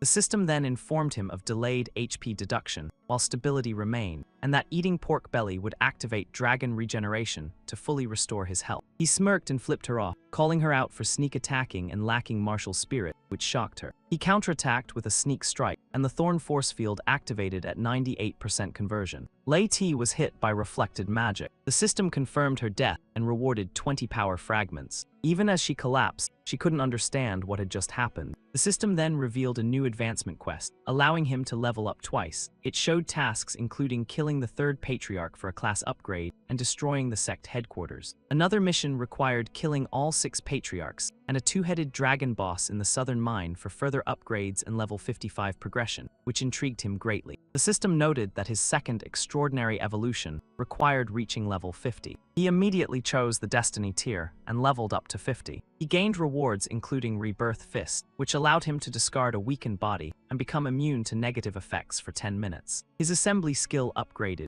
enabling enhancement of vehicles like motorcycles, transforming a standard model into a Ghostfire Classic with SSS rating. The vehicle stats included speeds up to 800 km per hour, climbing steep cliffs, traveling on water, and extreme acceleration modes. He also obtained special glasses that suppressed illusions, making all beings appear ordinary and blocking charm effects. These glasses protected him from hypnotic and illusion-based abilities. With this gear, he confidently declared he would wipe out the Withered sect. Meanwhile, cultists continued spreading their doctrine in the streets, preaching decay and forced salvation. Their hammers smashed into houses. Inside, 2 siblings trembled in fear, as the older brother reassured the younger one that Abbas would come save them. A cultist found them and mocked their belief, claiming only the Withered King was the true savior and prepared to execute them. His floating cloud palm shattered the cultists' attack instantly. The siblings were stunned by what they witnessed. They recognized him as Abbas, the legendary savior riding the Ghostfire and delivering justice with the Fist of Truth. The system continued awarding him power fragments for each cultist killed. After defeating 274 cultists, his fame and charm increased significantly. He rode his motorcycle through the streets with excitement. Suddenly, a curse echoed that he would fall whenever he moved. Immediately after, he tripped and fell flat on his face. He was confused since the ground was perfectly flat. He walked toward his motorcycle, but he fell again face first. Furious, he shouted for whoever was casting curses to show themselves. The caster appeared, muttering about decay and salvation. He declared that those with impure hearts didn't deserve salvation and accused him of killing their leaders, vowing to cleanse him with curses. His words annoyed him deeply. His floating cloud palm launched forward as he mocked the rarity of such a pathetic curse user. He struck him down coldly, stating that the greatest weakness of curses is the caster themselves. And yet you step right in front of me. Are you seriously courting death? But the clan leader's voice echoed again, cursing that his eyes would never see. Luo Jai was instantly struck by the curse. The man kept rambling non-stop, cursing his hands to fail, his mind to burn, his insides to rupture in agony. Luo Jai screamed out in pain. His soaring cloud fist came crashing forward again. The clan leader remained completely calm and said coldly that those with twisted hearts could never find salvation. You actually tried to kill me just now. That's insane. I can't allow you to keep living. I'll have to cleanse you myself. He drew his blade and hacked at Luo Jai. But the real Luo Jai was behind him, watching the scene unfold like a spectator. He had endured enough. The system chimed in, activating the Rebirth Authority. He gained a new body immune to all negative effects for 10 minutes. He signaled his companion to help gently. He couldn't stand watching such a bloody scene. The clan leader turned and froze upon seeing Luo Jai behind him. How was that possible? He clearly. I get it now, you must be twins, but no matter how many there are, the outcome won't change. I curse your movements to slow to a crawl. Even as Luo Jai struck his weak point, the man kept chanting, cursing his legs to break. Finally, he spat out one last curse, condemning him to lifelong impotence. Luo Jai's face instantly darkened. Countless soaring cloud fists erupted and pummeled the man relentlessly. At that moment, the system updated. Killing the 5th clan leader rewarded him with 32 power fragments and a shimmering dagger, an extraordinary weapon rated 55, boosting strength and agility by 1, with a special effect allowing instant teleportation within 80 meters. Luo Jai stared at the dagger and finally understood. No wonder he couldn't kill that guy before. Balanced offense and defense, truly a rare treasure. This trip was worth it. Fired up, he left immediately to continue his mission. Back at the scene, 2 hidden observers stepped out. Zyke was shocked that the 5th clan leader of the Withered sect was killed so easily. No wonder the Withered King hired assassins to take him out. This enemy isn't simple. Stephanie noted her 100 success rate might be at risk, but Zyke assured her she had her own plan. Luo Jai continued hunting down the sect leaders, his soaring cloud fist taking down another deputy manager. He looked at her with disdain. Annoying, all of you are just small fry. Where's your leader and headquarters? She stayed loyal, saying she'd rather die than speak. Long live the Withered King. He didn't press further. Fine, I'll grant your wish. The system announced the kill of an elite human deputy manager, granting 2 fragments. He mocked the reward and gained a new skill, master ventriloquism, giving him incredible tongue control and vocal flexibility. The villagers were deeply grateful. Big brother, thank you for saving our family, but please don't provoke the withered sect. He casually replied that he had already clashed with them and would deal with their leader soon. A boy revealed a nearby western outpost filled with cannibals, especially dangerous because of their leader. Luojai hopped onto his motorcycle and sped off, confident he could handle it. The villagers watched in awe. So handsome. I want to be as cool as him when I grow up, truly manly. The system notified him that rescuing NPCs and earning their admiration increased his reputation and willpower by 1. A carriage rolled steadily along the road. Inside, the 4th clan leader of the withered sect displayed a vibrating talisman and told his companion they were partnering with an alliance to kill an outsider named Abbas. The extraordinary assassin confidently assured that anyone worthy of such attention must be strong, but with their help, capturing him was guaranteed. Suddenly, Luojai rode past and asked where the withered sect headquarters was. The clan leader felt something familiar, and the deputy instantly recognized him as Abbas. Luojai unleashed thunder burst strike, blasting straight into the carriage. The 4th clan leader was stunned that the kid came straight to them. The assassin beside him was equally shocked. Luojai appeared right beside her, remarking that it seemed they were looking for him. Thunder strikes and soaring cloud fists reduced the carriage to twisted scrap metal. He looked at her broken body in confusion. That's it, you're already dead. Are you really a clan leader? The system confirmed it for him. The system rewarded him for killing the 4th clan leader with 12 fragments and a weapon called Uno Chains, an SS-rated extraordinary item boosting perception and granting curse resistance. It also converted pain into 200. Pleasure. Luojai was stunned, realizing why these people could climb so high in rank. He noticed one assassin still alive. Lucky. The assassin stubbornly shouted not to underestimate extraordinary assassins. He used an escape technique to slip out of the soaring cloud fist's grasp, then came from behind for a deadly assassination strike. But escaping Luojai's fists was impossible. He even praised the assassin's speed.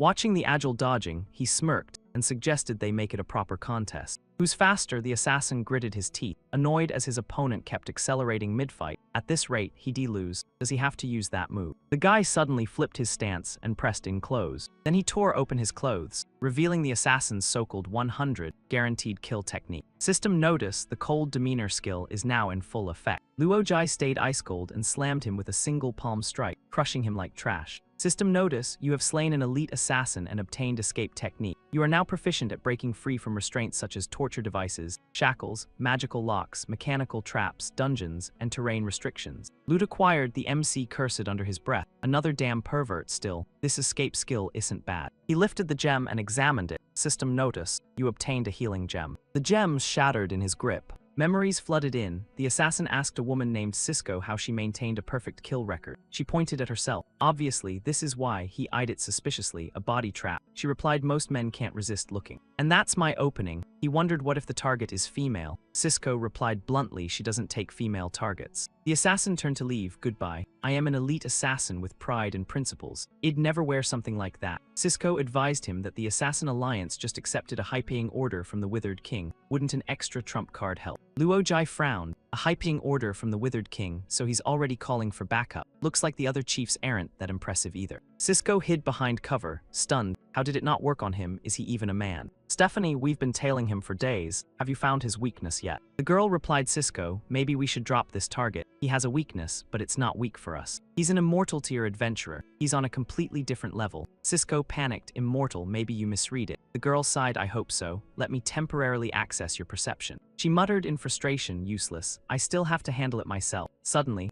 Luojai appeared behind her and tapped her shoulder. Excuse me, do you know where the Withered Cult's headquarters is? Cisco's entire body jolted like she'd been electrocuted. Luojai's overwhelming power instantly suppressed them. The two girls immediately dropped to their knees, begging, we're sorry from now on. Y'all be a VIP of the Assassin Alliance. Threat fee, mental damage fee, compensation, meeting gift, all paid within half a month. It'll tell you everything about the Withered King. Y'all even get access to the Alliance's intelligence library. Luojai just stared, completely confused by her rapid-fire speech. They reported back, but the higher-up raged. What, you want to quit mid-mission? What a disgrace, Cisco snapped back. You have no idea how terrifying he is. Not only should we abort, the entire alliance must withdraw. Stop sending people to die. I already promised Abbas to help him destroy all withered cult strongholds. Send the footage to everyone. They'll decide for themselves. On the other side, Luojai called out, Cisco, what are you sneaking around for? Come guide me. She quickly replied, coming. She explained that the withered king's minions are spread across southern graveyards. The western chiefs carry ancient wolf king blood. Their claws and fangs are venomous. They're a numerous, agile, united, savage, and smart. They can take down a city in minutes.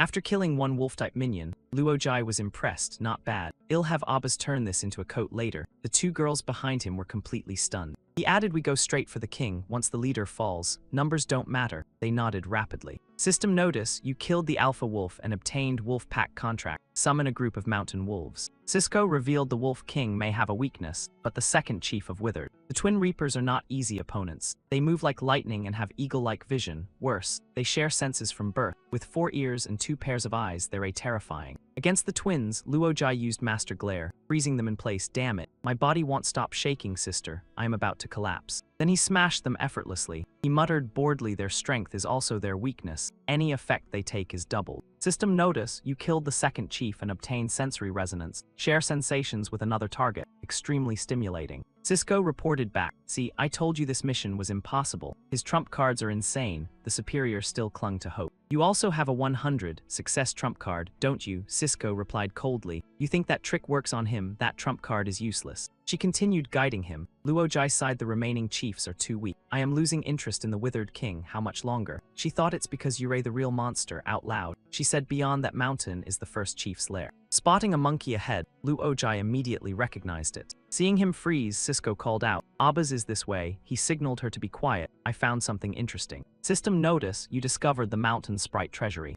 Luojai lunged forward. The mountain sprite is a rare mobile treasure vault. Catch it, and you can obtain priceless loot. He couldn't let it escape. He used a capture technique, but missed. He was shocked, no way that fast, damn it, it's even taunting me. He used Master Glare again, but the creature covered its eyes. Even Illusory Cloud Palm and Diamond Flame Strike failed to hit. The sprite dodged everything. Luojai was getting tired. Why is it so fast? I can't even touch it. Is it bugged? System notice, touching the sprite's fur allows perception resonance through its DNA traces. With that hint, he grinned. Now this is interesting. System notice, resonance with mountain sprite established. Seeing him experimenting, Cisco asked, what are you looking for? He replied, a weapon. I am going to smash that thing. He grabbed a rock perfect size. The sprite mocked him, pointing at the rock. Luojai swung it hard. Let's see if you can keep laughing. He struck without holding back. Die already. The assassin trio behind him began questioning reality. He beat the sprite into oblivion. You're too green to challenge me. Cisco asked worriedly, are you okay? He whispered, I'm fine, go check the bag. She replied, yes, system scanning. Pain resistance activated. Damage reduced by 60. System notice. Passive skill Yang absorption blessing triggered, concealing and healing weaknesses. Cisco was curious. What kind of reward would make an immortal tier like him go this far? Honestly, she was getting excited too.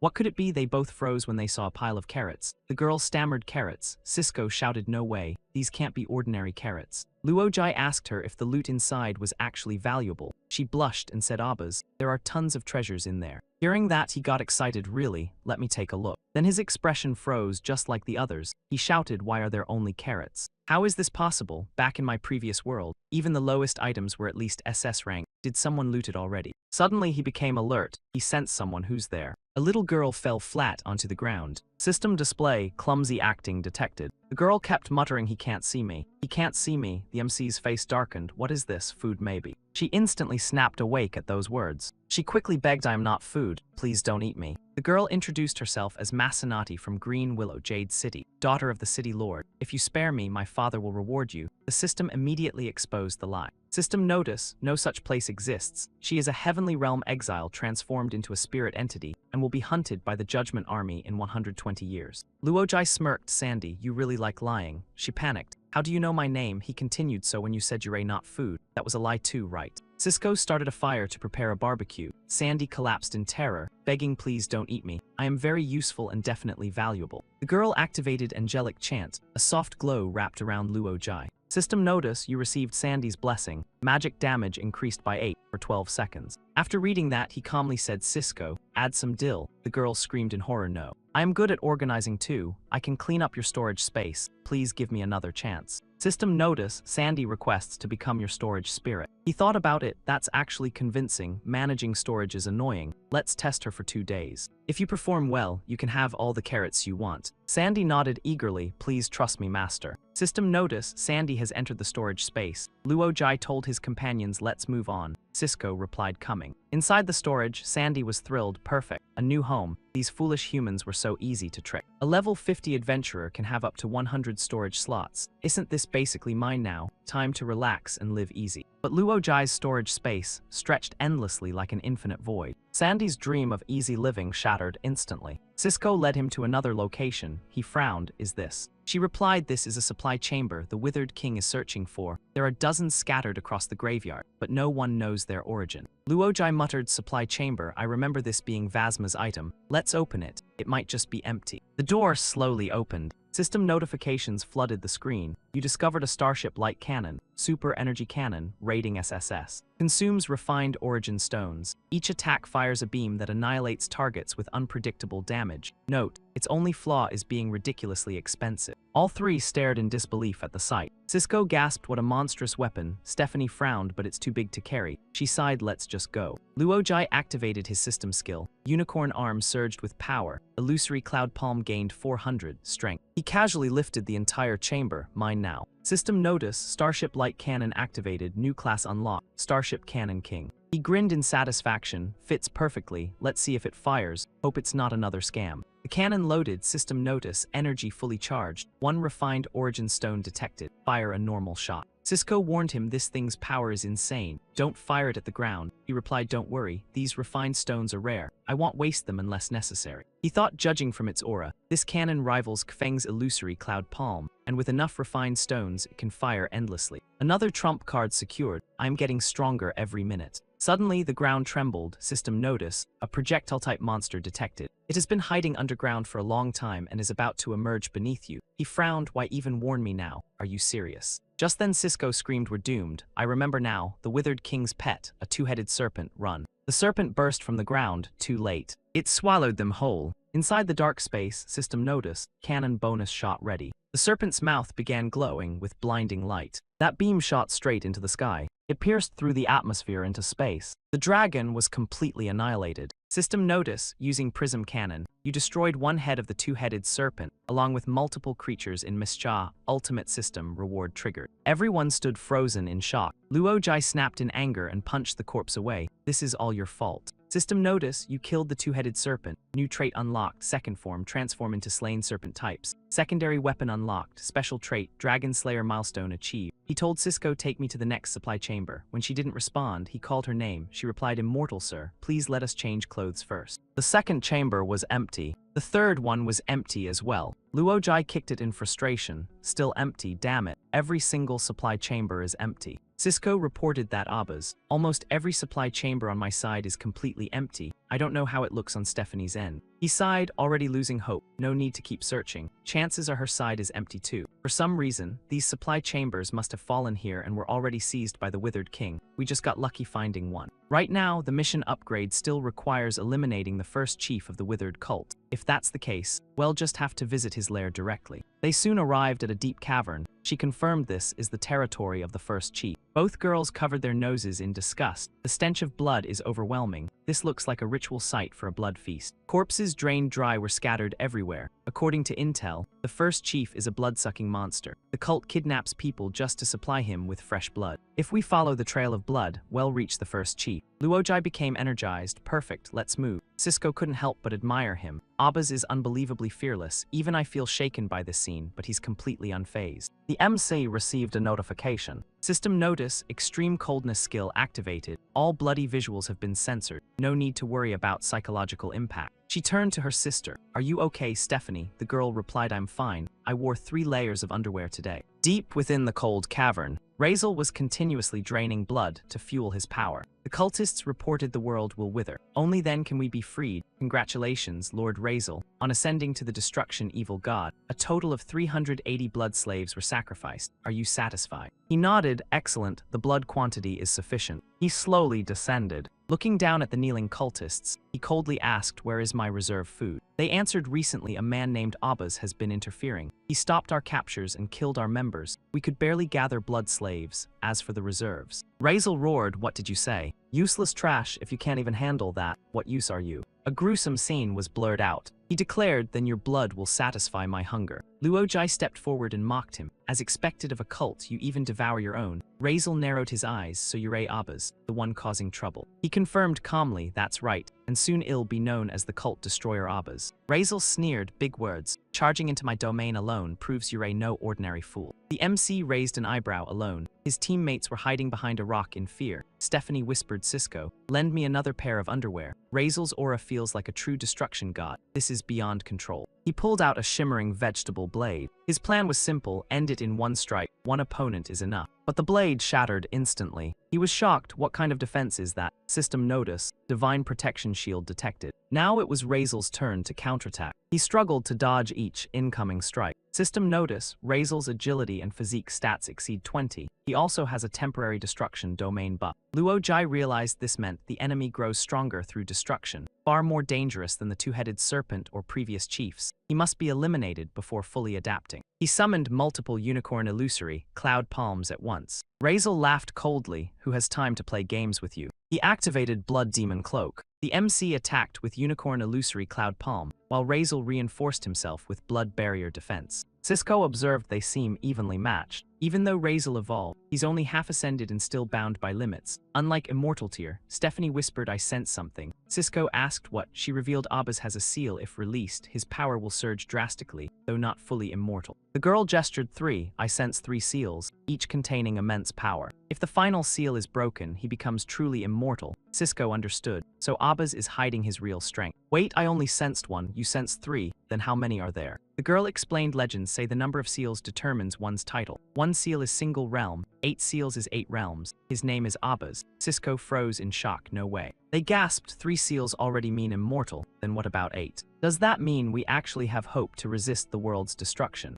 On the battlefield, Luojai unleashed multiple meteor flame strikes. Razel grew wary. What kind of technique pierces my defense and hits my organs directly? He chose to attack. Damn it, I can't keep defending forever. Taste my ultimate move, Blood Demon Piercing Fist. A spiraling blood-infused punch roared toward Luojai. He calmly ate meat to recover energy. Pork belly defense activated. System notice, Aurora chain effect active. Pain converted into 200. Pleasure, durability effect triggered. Blood loss slowed. Pain resistance greatly reduced damage. Razel mocked him, you call that defense? I thought you were strong, but you're all offense, you can't block a single hit. System notice, bloodline skills activated, health fully restored. Luojai raised his arm, damn, my clothes are torn again. System notice, thorn force field activated, 98 of damage reflected. Razel froze, what is this? A massive magical force erupted inside him, bypassing both divine shield and blood armor. The MC said casually, sorry, I can reflect physical damage. Razel was stunned, what, that kind of skill shouldn't exist. But thanks for telling me all that. If that's the case, I'll return it with magic, blood devour surge. Add another 200, magic amplification. Let's see if you survive this.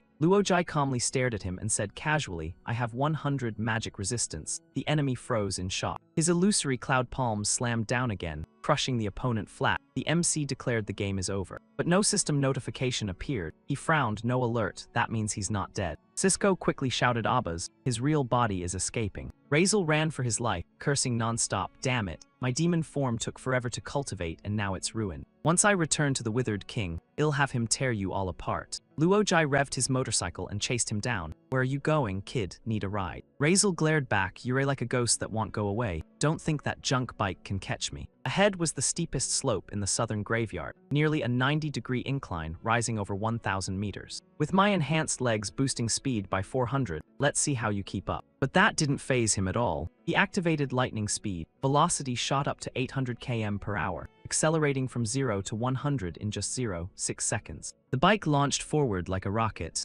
Razel was instantly caught. He became nothing more than roadkill under the wheels of death. System notice: after countless impacts, you have slain Razel, destruction evil god lord. You have prevented a mass extinction event. Your deeds and your companions' actions are being perceived by the people as follows. Through wandering poets, crystal seers, and dreams, your fame spreads across the southern graveyard. Regional reputation increased by 300. Mission complete. Advancement to Destiny tier unlocked. Choose your profession. You advance to Immortal Sword, Strength 1, Perception 1. You gain Sword Heart Insight and Azure Dragon Sword Art. New skill unlocked, Sword Flight Technique. System notice: Ghostfire is heavily damaged and cannot be used for now. He exhaled deeply, finally reached the class I've been chasing. Another alert appeared. System notice: you received a distant magical signal. He recognized it as a voice orb. The message reported near Gem City. Multiple planetary portals have opened. Thousands of redrobed mages poured out. Their mission is to construct massive planetary gates. Then a man named Wei Lan will lead 1,000,000 lions to invade Mischa. Hearing this, he cursed, "Damn it. Things are escalating way too fast. I need to stop those red mages from building the gates. Sword mount technique, take me there." But instead, the system responded. System notice: you need a lifebound sword to use immortal sword skills. He frowned. What's that? You may designate a weapon as your lifebound sword. He recalled that only starter villages sold basic swords. The system added its base stats are too low, but it can be refined using the synthesis function. He grinned, then let's do it. Throw in all materials. A pile of items appeared. A red tome, a magic thread, a corpse, a violet bow, dragon acid, totaling 103 materials. System notice: weapon synthesis in progress. System notice: synthesis complete. You obtain Mirage Halberd. Forced fusion created unstable effects. Mirage Halberd, two-handed weapon, SSS rank. Strength 1, special effect invincible. Effect 1, Mirage Multiplicity. Effect 2, Illusion Reality. First strike has 90 armor penetration. Each attack creates 8 mirages. All illusions deal real damage. He was satisfied. Strange design, but powerful. An immortal sword wielding a halberd, who cares? System notice: Mirage Halberd successfully crafted. His spirit surged. Even without a sword, he could still use sword flight. So this is the feeling of an immortal sword. A lifebound weapon just needs to be compatible with usage. However, he wasn't skilled yet. The halberd wobbled. System notice: sword control level 1. Flight speed 25 km per hour, altitude 20 cm. The two girls thought 20 cm above ground counts as flying. He didn't get discouraged. Besides basic immortal sword skills, he gained 2 free stat points and many power fragments. His strength now exceeded 20. System notice: extraordinary strength unlocked. You can easily break any door. Weightlifting and armor sling competitions in the region are indefinitely suspended because of you. Your female companions constantly praise you. Reward obtained: extraordinary grip. Targets you grab can hardly escape. Cisco finally spoke. Abbas, we've told you everything and guided you through destroying all the chiefs. Can we leave now? He replied, you've helped a lot.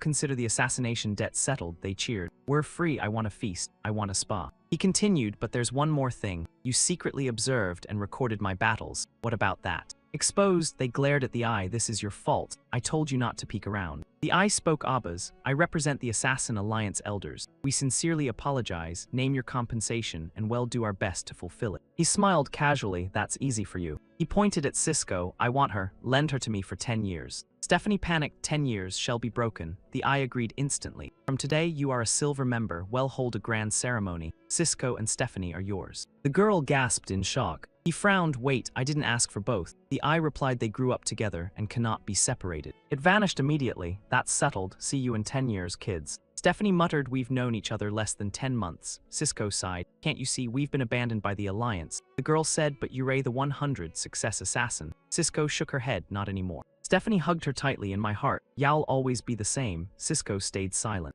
Luojai knocked their heads. Stop daydreaming, you're working now. Cisco asked, what do you want us to do? He assigned them, remember the supply chambers. Use all your connections to locate the withered king and gather treasures. She nodded. Easy. He had his own plan. I need to understand the portal mechanics and destroy them before Wei Lan's army arrives. 3 days later, he moved slowly due to low assembly level. Repairing Ghostfire took time, so he relied on sword flight. System notice, sword control proficiency increased. Speed now 35 km per hour, he sighed. Finally reached Gem City. Flying still feels better. I shouldn't have left Ghostfire behind. Suddenly, a group of redrobed mages rushed past. They shouted, a furry beast injured our people. Hurry and support. He immediately recognized them. He chased after them. Redrobed mages, stop right there. Half an hour later, he arrived and saw them surrounding a panda. Good. Didn't lose track. What are they doing? Seeing that panda, Luojai was stunned. A panda. The panda's fighting style looked insanely familiar. Shadow Vital Kick, followed up with Radiant Shield Burst. He stood there frozen. That's a martial arts panda. Wait, those techniques look like. System display Vital Kick, Shadow Vital Kick, Meteor Flame Strike, Radiant Shield Rage. He finally realized, no doubt, that Panda is Chin. The mage rummaged through his chest pocket. Annoyed, this is getting troublesome, no more holding back. He pulled out a sunlight jellyfish. Chin immediately covered her eyes as he shouted, "Let's blind her. She can't see now, everyone attack." Luojai tensed up, not good, these filthy bastards. System notice, basic trait cold calm activated, brightness reduced by 80. He thought she's been trapped in darkness for years and finally saw light again. I won't let anyone drag her back into darkness, even for a second. Chin activated her own technique, blind combat without vision. Her speed increased by 69. Her strength surged by 80, and accuracy reached 100. In that moment, she wiped out all the mages. The MC smiled. Looks like she's no longer afraid of the dark. He walked over and praised her. Haven't seen you in days, and you've improved again. Chin, your master is very pleased. Her eyes turned misty. Master. She hugged him tightly. Yurei finally back. I missed you so much. He asked curiously, why did you turn into a panda? I almost didn't recognize you. She replied, Chi said this form confuses enemies. Back at the peak of the martial temple, there were many black and white beasts like this. If you don't like it, it'll change back. She started to transform, but he quickly stopped her. No need. He then asked, where's Chi? She explained after unlocking the 5th meridian, her training slowed. Chi said she needed real combat experience and told her to stay here while he lured enemies over. Hearing that, he was stunned. 5th meridian already. System notice, your disciple Chin qualifies for graduation trial. Issue the quest. Upon completion, the master-disciple relationship will end. He felt conflicted. That's way too fast. I still want to teach her more. Luojai angrily smashed the jellyfish. System notice, sunlight jellyfish defeated. Resurrection count increased by 1. He smiled immediately. Now that's a great attribute. Unfortunately, both the jellyfish and red-robed mages were already wiped out by Chin. At that moment, Chi arrived, dragging another group of red-robed mages. Chin shouted, sister, over here. She brought dozens of bald heads for me to practice on. He looked at Chi with satisfaction. Chi greeted him happily. Luojai, great timing, Yurei finally back. But he ignored him and rushed straight at the mages. Illusory cloud palms swept through, harvesting massive rewards. System notice, resurrection count, 15. Killed 22 red-robed mages, gained 8 intelligence fragments, 5 physique fragments, and 1 perception fragment. He thought not only jellyfish are great allies, even red-robed mages are generous. Chin pouted slightly, master. Those were my training targets. He brushed it off. Fool, those small fries are easy. Their leader is the real threat. Before fighting an organization, you must understand it. How much do you know about red-robed mages? Chin trembled. I was wrong. She even knelt down. Master, please punish me. He told her to stand. In terms of cultivation, I have nothing left to teach you. You're ready to graduate. That news hit her hard. Graduates. I don't want to. I want to stay by your side forever. He explained completing the trial lets you form your own faction and learn advanced skills. It's beneficial, not a separation. She finally brightened up. Really? Then I accept the graduation trial. He assigned her mission, go to Paramount, eliminate the spreading monster species. If needed, seek Freya or Levi, I'll give you a letter. They'll help you. System notice, graduation quest issued. Kill 10,000 Johnny Turtles and collect 2,000 eggs. She vowed, I understand. I will complete it and not disappoint you. He nodded. Go. This mission builds patience and sends her to a safer area north of Sierra River. Meanwhile, red-robed mages are invading everywhere. The real goal is to find their base. From a voice orb earlier, he learned they set up camp in the western ruins. When he arrived at Blood Scar Ridge, the place completely shocked him. This wasn't a temporary camp. It was a full settlement built by invaders from Queenan. He decided to scout first. The mages chatted casually. Today I must kill 30 natives. My task is 10 children and cutting their noses. All preparation for Lord Wei Land's invasion in a month. War will be harsher than training. They shouted in unison, well, triple our quotas. We swear to protect Wei Land's mission and wipe out all men in mischief. Luojai instantly wiped them out. What a bunch of lunatics. He approached the last survivor. Do you know why I spared you? The man trembled. Who's there? He threatened, tell me everything and I'll let you live. He demanded, when exactly will Wei Lan invade? How do the planetary gates work? What's your objective? The man replied, I am just a grunt. I only follow orders. I don't know high-level secrets. He changed questions. Who leads your squad? How many are there? Levels, skills, weapons. The man said, I've only met the squad leader. He then demanded, show me the sunlight jellyfish. The man replied, I don't have it. Only issued during missions. He grew annoyed. His spear dropped. The man begged, don't kill me. I only know the jellyfish are kept in the captain's room. That's useful. Good. You still have some value. Then I'll make it quick for you. He moved toward the captain's quarters. Inside, a carefully stored shell caught his eye. System notice, you found a mystic pearl shell. He realized, no wonder I couldn't find them. The jellyfish are stored in the inventory vault. System notice, you discovered a large number of juvenile sunlight jellyfish. Looking at them, Luojai wasn't too pleased, but since they were still young, he hesitated to kill them. Even though juveniles only have half the stats of adults,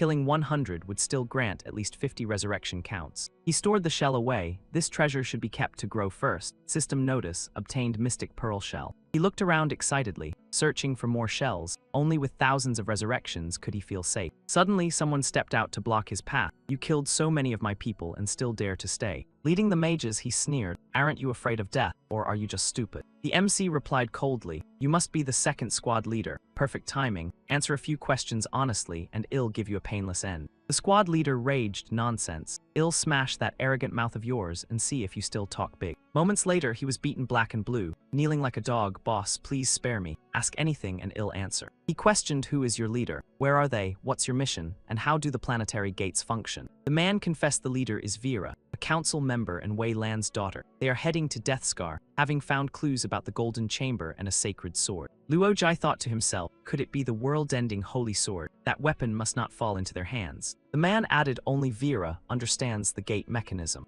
After extracting all info, he eliminated him. Good. I kept my promise. Death Scar lies along the Sierra River in the Forest Temple. I must seize the sword before them. After receiving Vera's message, he rushed to Death Scar. It was a vast forest where even experienced adventurers often got lost. System notice, sword flight speed increased to 50 km per hour. He tossed the halberd aside in frustration, still too slow. The area was massive, without clues. He couldn't reach the sword before Vera. Suddenly, he remembered defeating the second chief gave him wolf pack contract. Wolves could track targets using scent. He waved his hand, come out, little wolves. The Wolf King appeared, system notice, summoned Iron Wolf Emperor. Pouring magical pet. Trait unlocked, minion vision, gains sight through subordinates. Trait unlocked, transformation, can turn targets into stone wolf statues. Loyalty 20. He evaluated it, impressive skills, but loyalty is low. The Wolf King scoffed, a level 50 adventurer dares command me. It roared arrogantly, what a ridiculous dream. Luo Jai responded with a beating. With a bump on its head, the Wolf King instantly became obedient. Master, I am very loyal, I am great at licking. He nodded, not bad. System notice, Wolf King loyalty increased to 30. Suddenly, wooden stakes erupted from the ground. He was trapped before the wolf could warn him.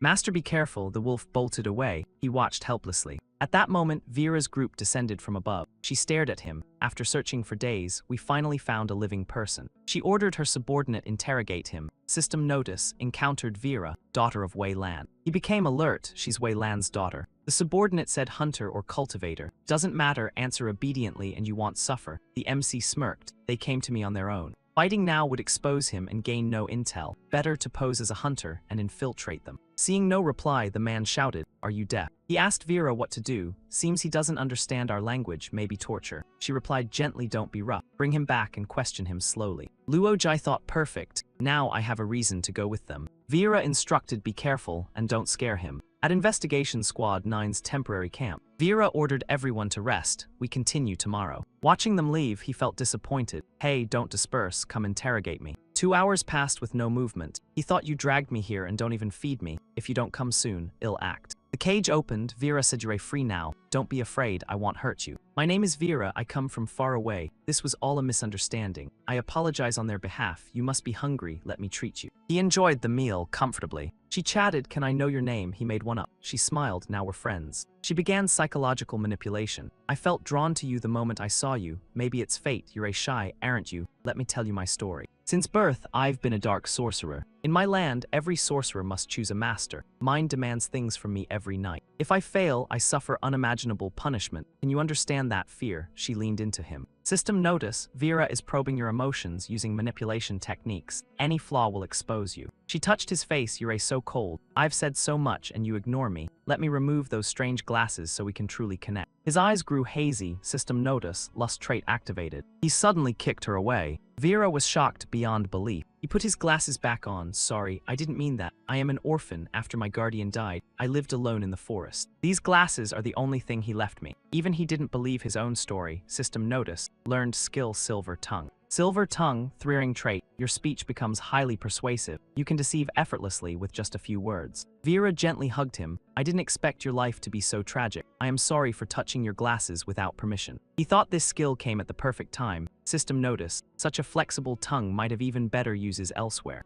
Luojai snapped, shut up. Vera thought he was scolding her. What he quickly covered, no, I've lived alone too long. I'm used to talking to myself. He suddenly remembered and asked, what exactly are you all searching for? She explained they are looking for the Amber Palace Lake. There lies a divine kingdom ruin, according to intel. Both the world-ending sword and the golden chamber are inside. Reciting the incantation allows control of the holy artifact. The moment she finished speaking, she realized she slipped up and revealed too much. Luckily, she reacted in time. Otherwise, the consequences would have been severe. Luojai smiled. Looks like she still has plenty of useful information. She quickly excused herself. I am exhausted from searching these past 2 days. Let's continue tomorrow. As she left, he thought it's time to use the invisibility cloak again and dig deeper. Vera dragged her tired body back into her room. She felt uneasy. That hunter gave her a strange feeling she couldn't explain. A voice mocked her from the shadows. Michael sneered, your act earlier was disgusting. She snapped back, stay out of my business. If you were capable, I wouldn't need to get close to that savage. He threatened, don't think I don't know your thoughts. I was sent by Lord Wei Lan to monitor you. Don't try anything foolish. She coldly dismissed him. I don't care who you serve. If you dare intrude on my space and spout nonsense again, I'll tear you apart. Before he could fade away, she warned him once more, don't test me.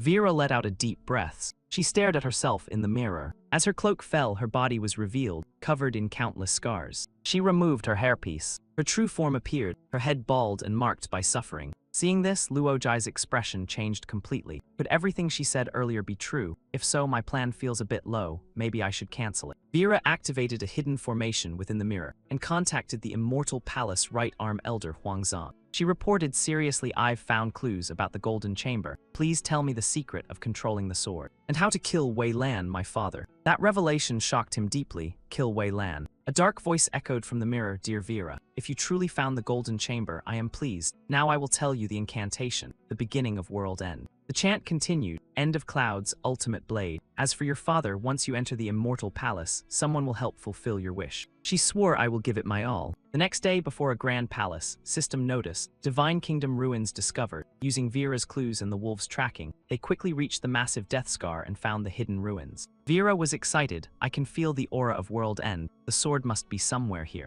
She ordered search everything, leave no clue behind. The subordinates shouted, yes, miss. After arranging everything, she thanked Luojai. Thank you, Sat. But now you should leave, it's too dangerous here. Before she finished, she saw him riding the Wolf King straight into the ruins. He replied bluntly no. Deeper inside the ruins, the Wolf King suddenly acted strange. Luojai complained his body was shaking non-stop. Are you a broken vehicle? The wolf trembled, master, I smell danger. My legs won't obey. The moment he dismounted, the wolf bolted away. He cursed, useless thing, get lost. He continued deeper and found red-robed mages trapped in amber. He was surprised. I thought the Wolf King was cowardly, but these mages are even worse, sneaking here to sleep. What a perfect opportunity. Can't waste it, system notice. Killed 6 red-robed mages, gained intelligence, knowledge, and physique fragments. Suddenly, the amber cracked open. While he wasn't paying attention, a giant fallen angel attempted a sneak attack. He was still thinking about finding more loot. Just as the halberd blade was about to strike him, Vera shouted, watch out, she saved his life. He was shocked. What is that? She explained, we've all been cursed by Amber Dream. Attacking traps you in amber and puts you into deep sleep. When broken, a fallen angel appears. She added, just leave this to me. But then she realized the fallen angel was already dead. It's dead. System notice, you killed a fallen angel. Core burst power slightly increased. Boost enhances explosive strength of multiple muscle groups. He thought one kill already gives gains. These guys are generous. At that moment, Vera's team was cornered by more fallen angels. A subordinate shouted, Miss Vera, run. A large group is charging. He thought perfect timing. With excitement, he stepped forward. These monsters are dangerous. You all retreat. I'll handle it. Vera grabbed him. What nonsense are you saying? Are you trying to die? My subordinates are all elite. We don't need your help. Stay behind me, he sighed internally, my precious burst power. After reaching a safer area, she felt lucky to have him. Sat, Yurei, my lucky charm. Your wolves led me here and we found the main path to the sword. She sensed the aura growing stronger. The world-ending sword must be close. The mages were trapped by Amber Dream, but now isn't the time to save them. Once I get the sword, I'll destroy those fallen angels. The curse only induces sleep. Breaking it awakens them but summons the angels. They stopped at the end of a corridor where 2 paths split. Vera told him, your job is done. The left path leads to the surface. Leave now. Suddenly, Michael spoke again. Vera, want you feel pity? Such a perfect shield would be wasted. She cut him off coldly. I said let him go. The MC declared, I am not leaving. I'll protect you. I'll prove I am a valuable shield. Michael observed him, a native of Mischa, interesting. At the end of the path, there was a dual-sided chamber entrance. Passing through, they entered a raging sandstorm filled with violent winds. Beneath the storm lay a bottomless abyss. At its center stood a massive stone pillar glowing with golden light. System notice, you discovered the world-ending holy sword. You found the golden chamber. You are being watched by Griffith. Seeing it, Luojai couldn't help but gasp. So this is the sword. Its aura is overwhelming. He thought to himself, if that's the case, it's time to make a move. Vera stared at the sword with burning desire. Griffith. She clenched her fists. With this, I can finally kill Wei Lan. The MC turned invisible. Michael noticed his disappearance and mocked him. Where did he go? Wasn't he supposed to be your shield? Looks like his courage ran out. The red-robed mages moved forward to investigate the abyss. Suddenly, the amber dream curse triggered again. The mages fell into deep sleep. Michael frowned. Wait, this doesn't look like a curse, more like they were knocked out from behind. Luojai appeared right behind him, smart, but also stupid. Michael cursed in frustration. The MC had calculated everything once cursed. Targets are sealed in amber forever. Convenient. Never thought it'd like a curse this much. Vera was also trapped in amber. He showed no hesitation. Sorry Vera, I'll take the sword first. With that, he leaped toward the sword. The moment he landed, system notice appeared. A sword suitable for life-bound refinement detected. Sword forging quest activated. Obtain Griffith and bind it as your life-bound sword. He grinned, if I am forging, I'll go all out. As he approached, he recalled the incantation. The end begins, beginning leads to annihilation, all returns to nothingness. Cloud within cloud, sword within sword, awareness guides the unseen. Life-bound sword awaken and reveal your true form. As he finished, the holy sword activated, releasing immense power. The blade slowly rose from the ground. He was stunned, so this is its true form. It was massive beyond expectation. The sword spoke coldly, a human. He smirked at its attitude. You can talk. What followed felt like a job interview, sword asking, him answering. Male or female? Male, occupation, immortal sword, freelance, sure income. Is that important? The sword replied, very important. He confidently said, I am rich. He bragged about his assets. I own an ancient temple with over 1,000 disciples. I have connections with wealthy patrons in Gem City and lords everywhere. System notice, the sword is scanning your mind and storage. It confirmed you are not lying. Quest complete. You gained Griffith's recognition. Achievement unlocked. First to converse with Griffith since the world's fall. Title Holy Sword Speaker. Movement speed 20 during major events. He couldn't believe how smooth it went. Just like that, it's mine. Feels like we bonded instantly. He wondered how to use such a giant weapon. The sword sank back into the ground. System notice, Griffith is degrading. Leave immediately or risk danger. The sword shrank in size. He returned to destroy the amber seals. Fallen angels began emerging. His illusory cloud palm crushed them instantly. System notice, fallen angel defeated. Core burst power slightly increased. A mage woke up and saw Luojai. You saved me. He asked, do you have a sunlight jellyfish? The man shook his head. This squad didn't carry any. He nodded, I see. Then eliminated him. System notice, physique fragment obtained. He turned to the sword. Your cooldown is longer than expected. Might as well farm some resources meanwhile. He swept through the ruins, breaking all amber seals and slaughtering every fallen angel and mage. System notice, 68 mages defeated, gained multiple fragments. Physique fragments gained in large quantities. System notice, 68 fallen angels defeated. Core burst power significantly increased. He felt his body heating up, muscles surging with explosive strength. Another notification appeared. Attraction force unlocked. You are extremely appealing to women.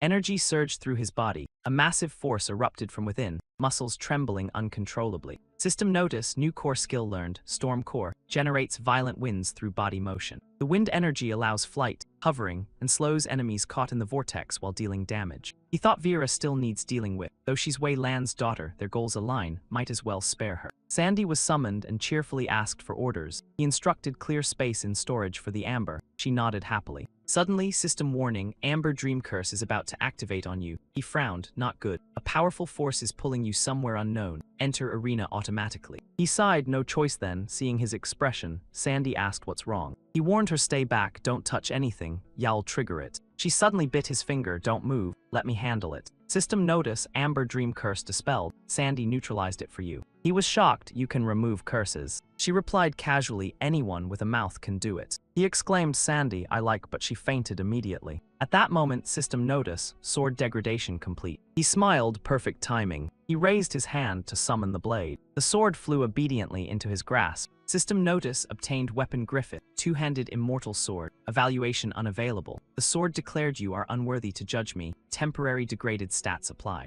Special effect 1 invincible, Griffith ignores all armor below upgrade tier. Special Effect 2 Divine Power for 60 seconds. The user's size triples and base stats scale accordingly. Special Effect 3 World End Sword Aura unleashes 12 devastating energy blades. Second Form Seraph Mode grants low-altitude flight mastery and enhanced battlefield combat. System Notice, Sword Forging Quest complete. The entire ruin began to tremble violently. Luojai rode his sword and shot out as the whole structure exploded into ruins. He stabilized midair and sped off like a raging gale. System Update, Holy Sword flight speed reaches 600 km per hour. After obtaining the sword, he also found 3 fragments of the golden chamber beneath the lake, along with an ancient key. The system confirmed it's extremely important, though its origin remains unknown. Next, Luojai must hunt down the redrobed factions and dismantle them completely to stop the planetary gates. System warning, world endpoints insufficient, preparing to land. That alert left him stunned. What? Before he could react, he crashed to the ground. System notice triggered. You must sacrifice at least 60 pigs weighing over 200 kg to Griffith each month to maintain it. 1 pig equals 1 world end point. Normal attack costs 500 points. Skill attack costs 2,000 points. More points increase power. Note, only pork is accepted. The cost made his face pale. This is ridiculously expensive. He laughed bitterly, not surprised at all. If this game didn't scam me, I'd think I was dreaming. Still, money problems are solvable. A pig costs around 500 to 600 coins, still expensive. He sighed, I really need a rich sponsor. Then he remembered someone. It's been a while since I visited Floating Island. Wonder how she's doing, time to change plans. Luojai mounted his sword and headed back to his sugar mommy. While traveling, he reviewed memories from the gem. A redrobed fleet led by Daniel moved eastward across the ocean.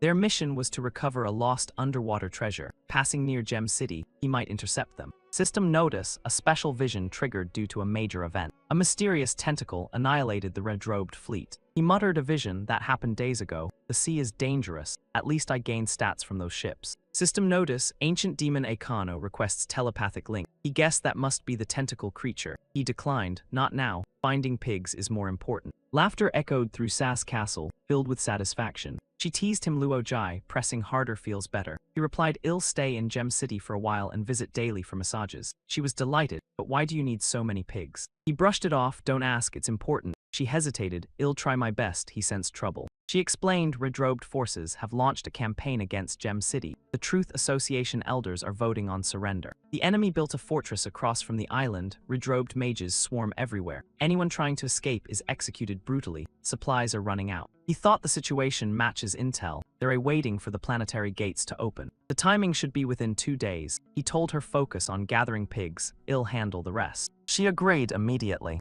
Outside the island, Daniel reported to his superior, Lord Anak. The planetary gate is ready. Wei Lan's army can arrive on time. However, 2 squads have lost contact. I split the elite forces into smaller groups. That was a mistake. The base is fine, but routes to the forest and sea are compromised. Vera is also missing. She's Wei Lan's daughter. Though he has many daughters, losing her will still bring punishment. This planet is far more dangerous than expected. Now the only option is to activate the gates safely and redeem myself. Meanwhile, I must create chaos in Gem City, so Lord Wei Lan sees my efforts. You know what to do, Daniel replied, understood. Luojai was casually eating steak. Sa called from below, Luojai, are you up there? He answered, I am here. How many pigs did you gather? She replied, about 800 meeting your requirements. He frowned, not enough, still not enough. She was shocked, not enough, but time's up. Scouts report the redrobed army has deployed a massive siege cannon. The cannon is already positioned on the city walls. She added, a large army is assembling. They're about to attack. Over 100 elite fighters are on their side while Gem City only has 6. We stand no chance, Luojai. What are you waiting for? The ground began rumbling violently. She panicked. Is this an earthquake? She pointed ahead, look, dust clouds rising. They've started the assault. And 2 more groups are approaching from behind. We're surrounded. He finally spoke. The friends I've been waiting for have arrived. The Wolf King returned with a herd of pigs. Master, I brought 1,000 black pigs from West Dragon Mountain. Another group arrived with 2,000 pigs. Cisco also delivered results. Abbas, we brought over 200 pigs from Kitazawa Marsh. Chin surpassed them all, Luojai. We brought 5,000 pigs from Mofeng Town in the eastern desert. His body trembled violently. Sa misunderstood. If even Yurei scared, we're doomed. He raised the sword proudly. No, the sword inside me is excited. It's starving, she gasped. That power is monstrous. He threw the sword toward the feast below. Go eat your fill, Griffith. System notice, the sword is extremely satisfied. Reward, 50 world end points. The blade emitted an excited roar. Anak noticed the disturbance in the distance and frowned. What's happening over there? Daniel replied, we haven't even launched the attack yet. Anak coldly said, I'd like to see what tricks those ants are playing. Daniel pointed upward. Lord Anak, look, someone is flying straight toward us.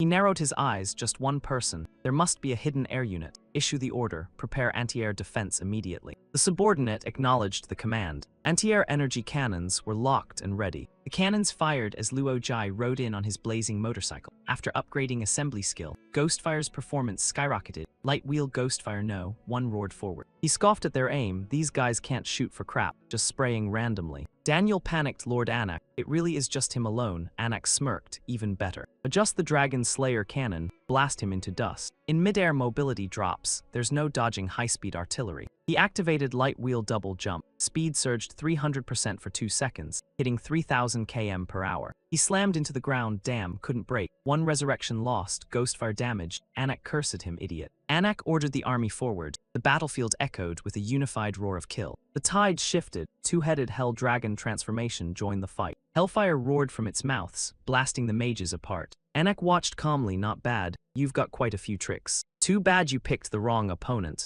Inside the city, civilians panicked. The war has begun. Run. Another man stopped them. Don't panic, I have intel. The Truth Association sent a secret weapon into the enemy base. Look, that two-headed dragon is our trump card. It already dealt massive damage. Well, wipe them out within an hour. Before he finished, the dragon was sliced in half midair. The entire city erupted in panic. Run now. Anak eliminated the dragon instantly. System notice, one resurrection consumed. He groaned. This dragon form is heavy, couldn't dodge in time. Anak pointed his blade. You're stronger than expected, probably the strongest on Nat Mischa. Why defend a dying world? Join us, after conquest. I'll request rewards for you from Lord Wei Lan. He finished speaking and got punched by illusory cloud palm. Work for Wei Lan, are you stupid? Yet Anak remained unharmed, impressive, still hiding trump cards. A strange portal opened behind him. Luo Jai was shocked. What is that, Doryman? Anak repeated coldly, will you surrender? The MC sneered, why waste time talking? Anak released his trump card. Fine, since you insist on protecting this city. I'll destroy it completely, then well talk surrender again. System notice, fire giants have entered the battlefield. He declared, no matter how many skills you have, you cannot stop my fire giant army quickly. The MC frowned, not good, they're still on the floating island.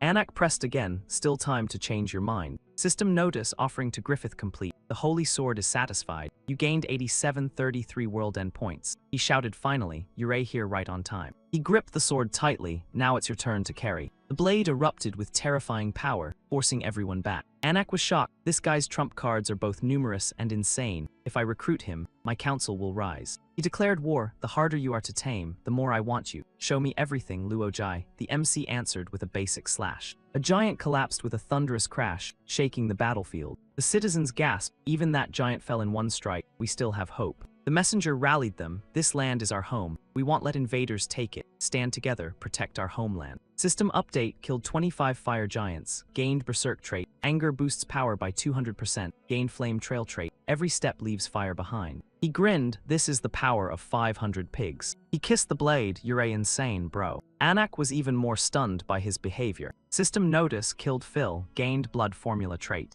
You can now craft temporary blood-based items. He wondered, Phil, I thought his name was Anak. A clap echoed, impressive indeed. I see your resolve. If you want join me, let's settle this. If you can kill me with that sword, I'll withdraw and spare this planet. He thought that power must have limited uses. I'll stall until it runs out. I cannot let him destroy the planetary gate. But the MC replied coldly, I don't need that sword to kill you. He raised the illusory axe. One strike fell, system notice. Tragic acrobatics trait increased toe grip slightly. A portal opened behind him. He moved quickly to respond. System notice, killed Pro Lamb. Your metabolic speed has increased slightly. Up, down, left, right, no matter where he swings, every substitute of Enla gets shredded like paper. He wipes them out clean in an instant. An hour later, Nkes's trembling hand finally rises as he begs for a ceasefire. Wait, just a second. The guy pleads, bro, can you take a break? You've been slashing forever, don't your eyes dry out? Luo Jai answers honestly, I am still fine. The man clearly doesn't believe him. Just look at that fake body you smashed earlier.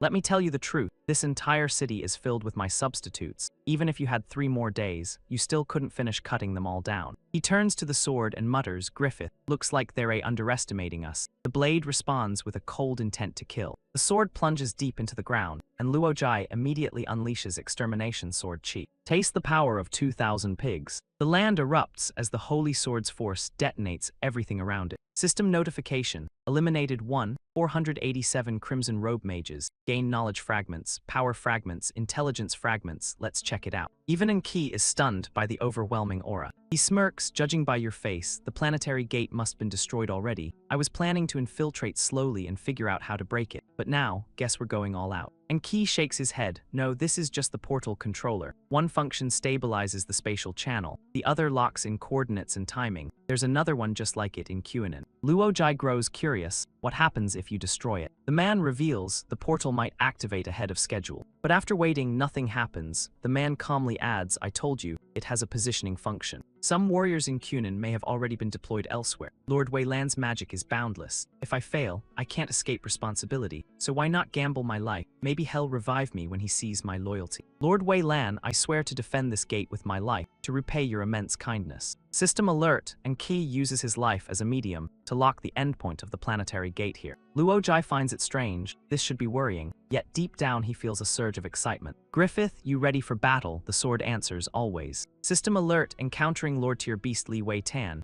Weilan's pet, level 79 with dual states, combat mode and deep sea form. System alert, encountering projection of Weilan. The system floods him with non-stop alerts. Conqueror approaching, Frost Wolf Knights incoming, Abyss Demon Legion incoming, Lizardman Commandos incoming, Sea Giants incoming, multiple Frost Giants incoming. Luojai starts sweating, that many. Waves of monsters burst out from the ground. Every single one looks terrifying beyond reason. The sky becomes completely packed with monsters. Panic spreads through the city. A messenger shouts, everyone, follow me this way. Someone objects. Weren't we supposed to defend our home? Another argues, as long as we live, there's hope. The enemy is too strong, survival comes first. A girl vents her frustration. I can't take this anymore. 1 second you say fight. The next you say run. You're all hypocrites. I may be useless, but I won't run away. I don't even know who's out there fighting for us. But I know one thing from start to finish. Only that person has stood his ground. We can't let our hero down. Luojai's companions rush forward, shouting anxiously, Leader Luojai. Shaw stops them. Luojai ordered us not to interfere in this battle. Cam protests, but Master is in danger. Cisco remains calm. Danger? You mean those aliens? Lord Abbas is immortal. Achi is shocked hearing the name. Abbas, what did you call him? Cisco quickly brushes it off. No, nothing, you misheard. Turns out they still don't know Lord Abbas' secret, so that means I am the real one close to him. Shah reassures them, don't worry, before leaving, I gave Luojai a communication orb within 100 meters. We can connect instantly. I'll keep monitoring him if he needs help. I'll do everything I can. The others echo, same here. From above, Weilan arrogantly declares, insignificant Miss Shah, submit. Griffith snaps back angrily, shut up, who gave you permission to speak?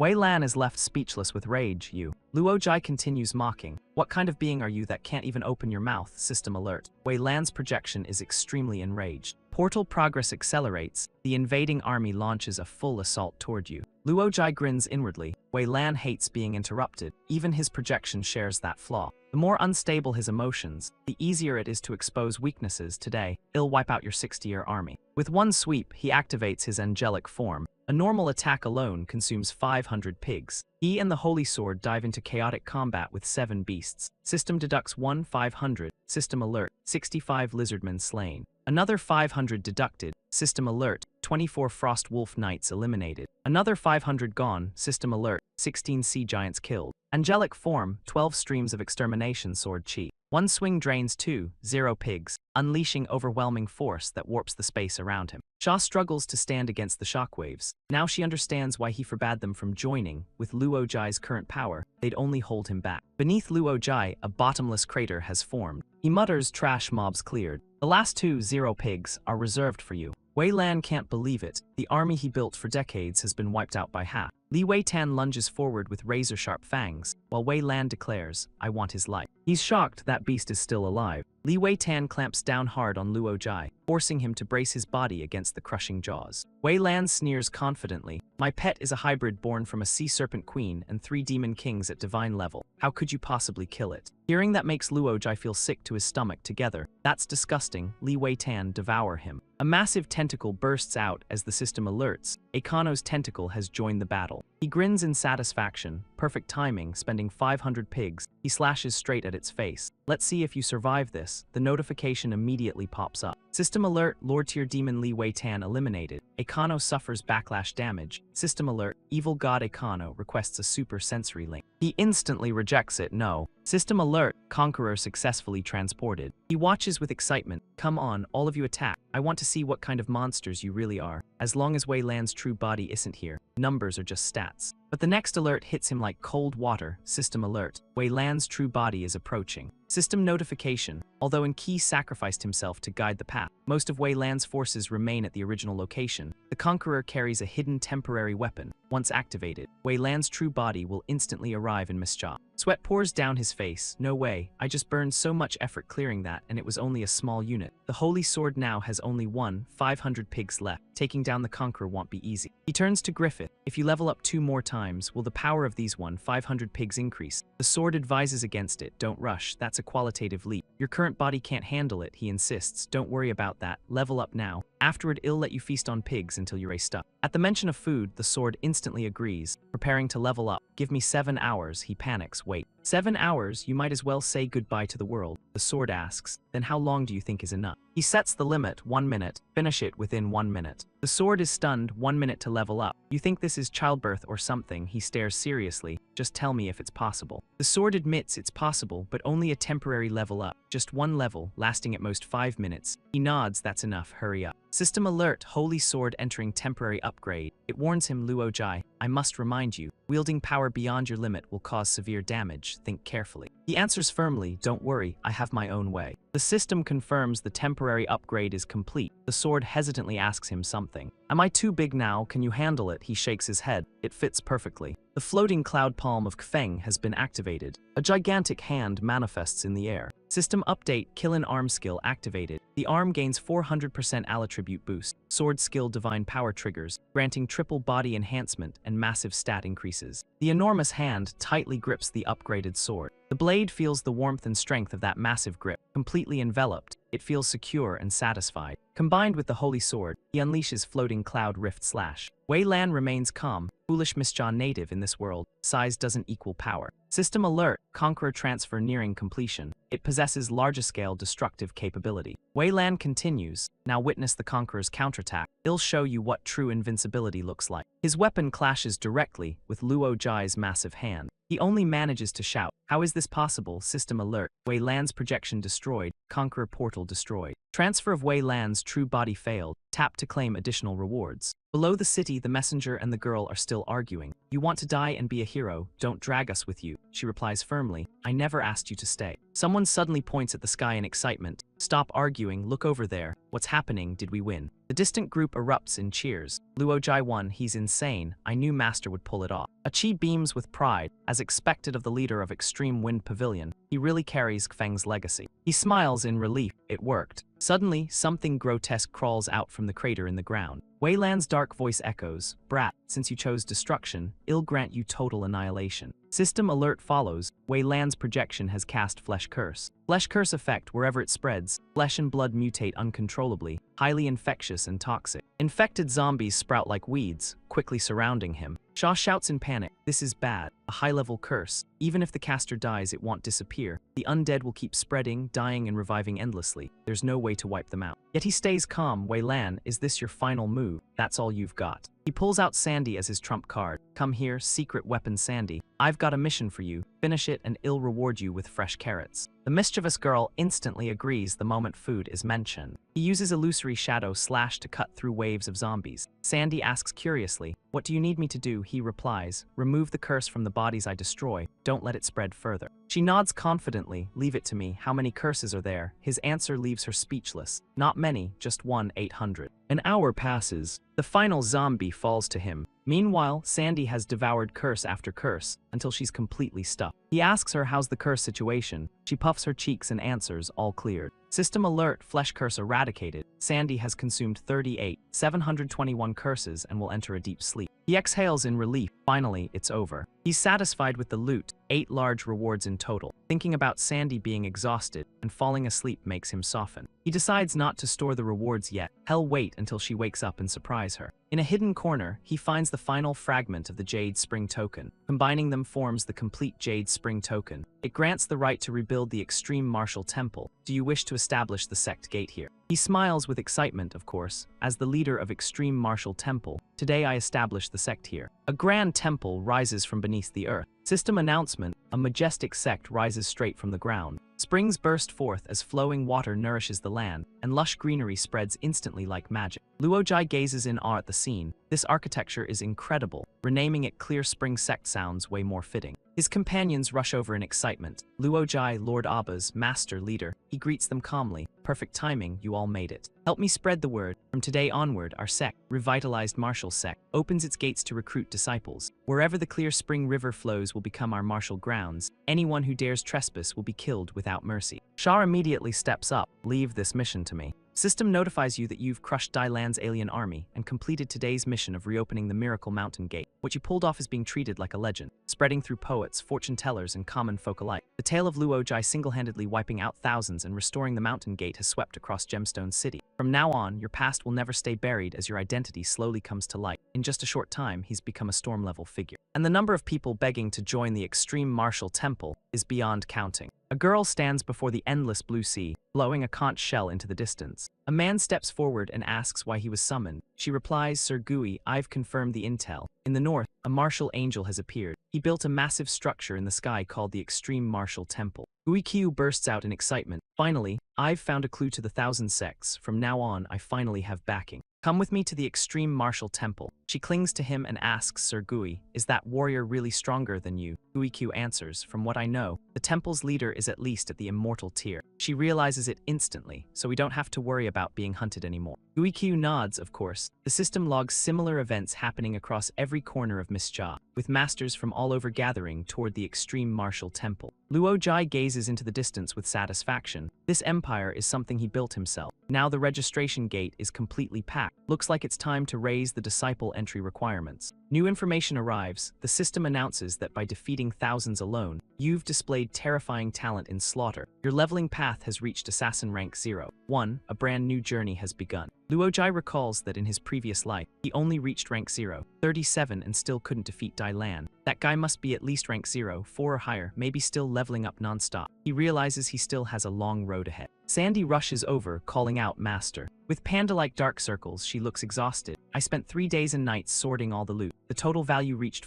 600 gold leaves. Luojai tells her to slow down, get some rest first, then continue later. She presents 2 items. I found some special artifacts. I'm not sure if they're useful. Luojai narrows his eyes. Special. The system alerts him. You've obtained an unconditional upgrade right, a blank tombstone and a tombstone warp stone. He shouts in excitement. This isn't just special, it's insanely useful. You did great again, Sandy. Luojai immediately uses the unconditional upgrade. You have successfully advanced to Void Sect Wanderer. Your agility and perception both increase by 1 point. He gains the specialties Earth Burrow and Decapitation Art, along with a new skill Serpent Body Strike. His aura properties change. Void Sect Wanderer passive allows him to blend into the environment anytime. Standing still for 30 seconds grants invisibility. Looking at the tombstone, Luojai explains the other 2 items. The tombstone acts as a respawn point. Engrave your name, and after death, you revive nearby, even with multiple lives. This becomes crucial against enemies like zombie guardians who can kill repeatedly. The tombstone warp stone is even better. Just squeeze it lightly, and you teleport to the tombstone instantly. After reviewing everything,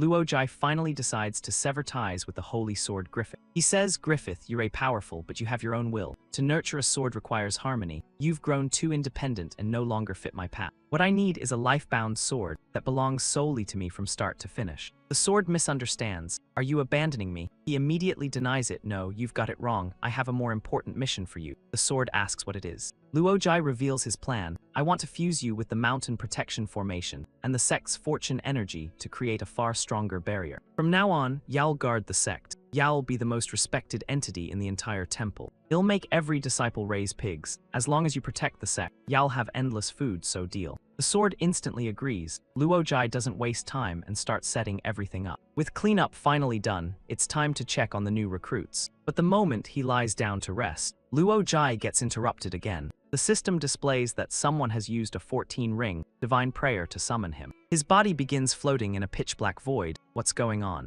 A figure slowly approaches. The masked figure suddenly speaks. You've truly pushed me into a corner, Master Luojai. But you can't stop my plan anymore. He charges forward. Who are you? Why did you bring me here? Luojai grabs toward him. Where are you running? Get back here. He tears off the black cloth, and suddenly a bright blue sky appears. Waves crash loudly before him. A small sea monster pops its head above the water. Strange flying beasts circle overhead. He realizes this scenery feels familiar. The system announces, "Welcome to Nan Star." Luojai freezes. Wait, I got transported to Nan. Staring at the ocean, he still can't believe it. Nan. This kind of map switching is way too insane. But honestly, arriving here might be a good thing, compared to being clueless in Mischa. At least he knows something about Nan. The only issue is the sect just reopened, and there's no leader present. Could something go wrong, even with the sword guarding? It's still just a weapon, not as reliable as a person, right? System. The system responds by activating divination integration skill. He's shocked. There's even a skill like that. The system completes the divination. After Luojai left, the extreme martial temple underwent massive changes. He sighs, I knew it. I have to crush the tombstone warp stone and go back to save it. The system updates again. The temple will continue to prosper. This leaves him completely stunned. He makes a decision. Since he's already here, going back empty-handed would be a waste. He might as well grab some local specialties. Brothers of Nan, I am here. The system updates. Void Sect Wanderer Earth Burrow is activated. Maximum speed reaches 80 km/h. Luojai dives underground and shoots forward like a bullet. So Earth Burrow is basically underground swimming, compared to flying with sword control. This is way more low-key and much safer. The moment he finishes speaking, his head slams straight into ultra-hard granite. On the majestic sky Serpent Island, the church bells ring loudly. The people are shocked. 12 chimes. Something major must have happened in the inner sea. Let's wait and hear what Priest Cecilia says. Look, she's here. Cecilia announces that the divine has commanded all believers to set sail immediately. They must find an alien traveler. Anyone who provides clues will be rewarded by the gods. Whoever captures him alive will be promoted to high priest. Move out, no mistakes allowed. At the same time, other temples across the inner sea issue similar orders. All church forces are mobilized to hunt down the man prophesied to bring disaster. On a distant island, footsteps echo as someone runs in a hurry. This must be the direction. The boy stops at a spot and starts digging frantically, convinced this is the place. But all he finds is empty dirt, making him even more frustrated. Damn it, still nothing, where is he? A voice echoes from behind. Quentin, you're one of us. You can't escape. He sighs in despair. Crap, they caught up again. The sea wolves try to tempt him. Join us and Yael gain incredible power, even beyond what you can imagine. This is the blessing of the sea god, don't you understand? Disaster is coming. Only the ocean depths can protect us. Quentin grits his teeth. I'd rather die than turn into monsters like you. He mutters to himself, I need to dig faster. Suddenly his shovel hits something solid. His eyes light up. Found it. But what Quentin digs up turns out to be Luojai. The MC instantly snaps. Who the hell ambushed me? The boy panics and gestures for silence. The sea wolves sharpen their senses. There's movement over there, check it out. Quentin's heart sinks. Damn, I've been spotted. He quickly pulls Luojai. Come with me, don't you recognize me? The MC frowns. Why would I go with you? The sea wolves close in. You can't escape. You were chosen by Lord Pao as a sea wolf warrior candidate. Don't be ungrateful. Quentin shouts, no, I won't become a monster. Stay away from me. Luojai casually swings out his illusory axe. System notification, Sea Wolf Warrior eliminated. You gained 11 XP. He scoffs, not even a proper monster or elite, pathetic. Quentin stands behind him, completely stunned. The MC turns and asks if he's okay. The boy nods nervously, still in shock. 2 simple strikes and those terrifying sea wolves were wiped out. Quentin recalls his mother's words. His father is part of a powerful bloodline. Years ago, he was gravely injured and fell into a deep slumber on a southern island of Nan Tao. Finding him would save their village. Tears well up as he cries out, Mom, I finally found him, I didn't fail you. Quentin suddenly hugs Luojai and calls him father. The MC snaps at him to get up. The boy obediently responds, yes, father. He explains that after the army invaded and slaughtered their village, survivors were captured and brainwashed. They wanted him to become a vessel for the sea wolf god. But he refused. They bait him, deprived him of sleep, and tried to break his will, yet he endured it all. Until they used women to tempt him, leaving him completely lost. He could only grit his teeth and endure. Waiting for the right moment, the MC listens with a blank expression. He continues, months ago, temple guards suddenly decreased, giving him the chance to escape and search for his long-lost father. He spreads out a map. My mother gave me this. I am sure my father is on this island. The MC questions if it's reliable. Quentin insists, stop denying it. Don't you see how similar our eyes are? He explains calmly, similar or not, you're 14 years old. There's no way you're my son 14 years ago. I was just gaming in the modern world. The boy stubbornly argues, age doesn't matter, you just don't want to admit it. That's not manly. The MC points at the map. This arrow is pointing north. But we're already on the northern side of Nan Tao Island, not the southern side you're looking for. Your real father is probably here. Didn't your mom circle it? Quentin panics. Wait, I even got the direction wrong.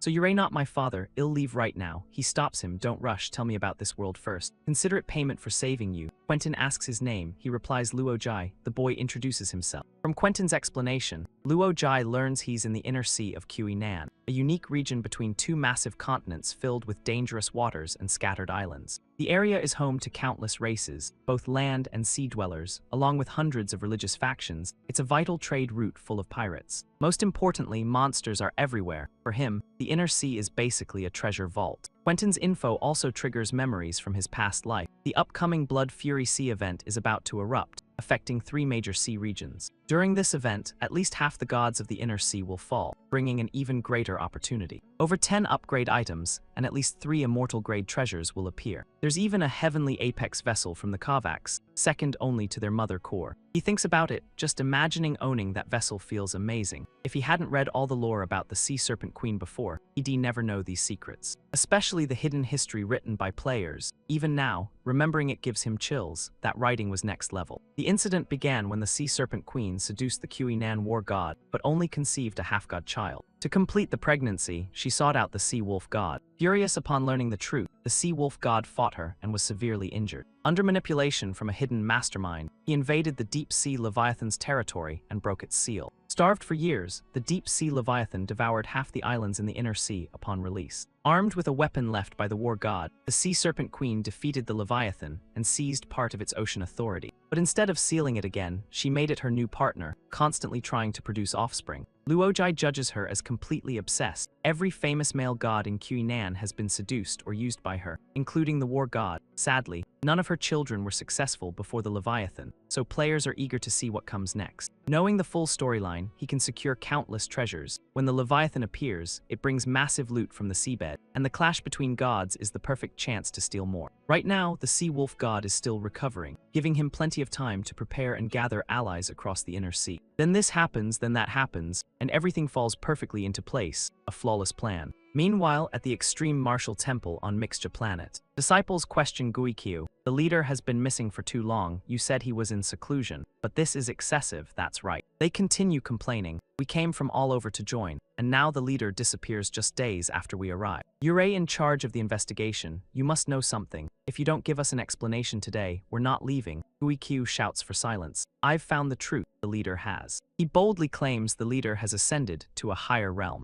In the distance, Cisco whispers, he's just trying to calm them down. What nonsense is he spouting? Chin scoffs. Only an idiot would believe the master ascended. Guikyu continues, I sensed a unique aura in the leader's chamber. His power has likely surpassed the limits of this world, meaning he has entered the legendary martial saint realm beyond immortality. Guikyu shouts passionately, we are all disciples of the Extreme Martial Temple, and we should be cultivating under the leader's guidance. But since he has already ascended ahead of us, we must work even harder. Perhaps he's watching us from above right now, so we cannot let him down. The rallying cry echoes as everyone roars about restoring the temple's glory through martial strength without fear. Chin joins in with full enthusiasm, shouting the same slogan. Cisco watches the whole scene with a helpless expression, wondering how things even turned out like this. Back in Kui Nan, the system announces that the reputation of the Extreme Martial Temple has increased by 400. The legend of his ascension is spreading rapidly, uniting all members as they move toward revival. Hearing people say he's ascended makes the MC feel irritated. Ascended, seriously. Day 2 in Kui Nan.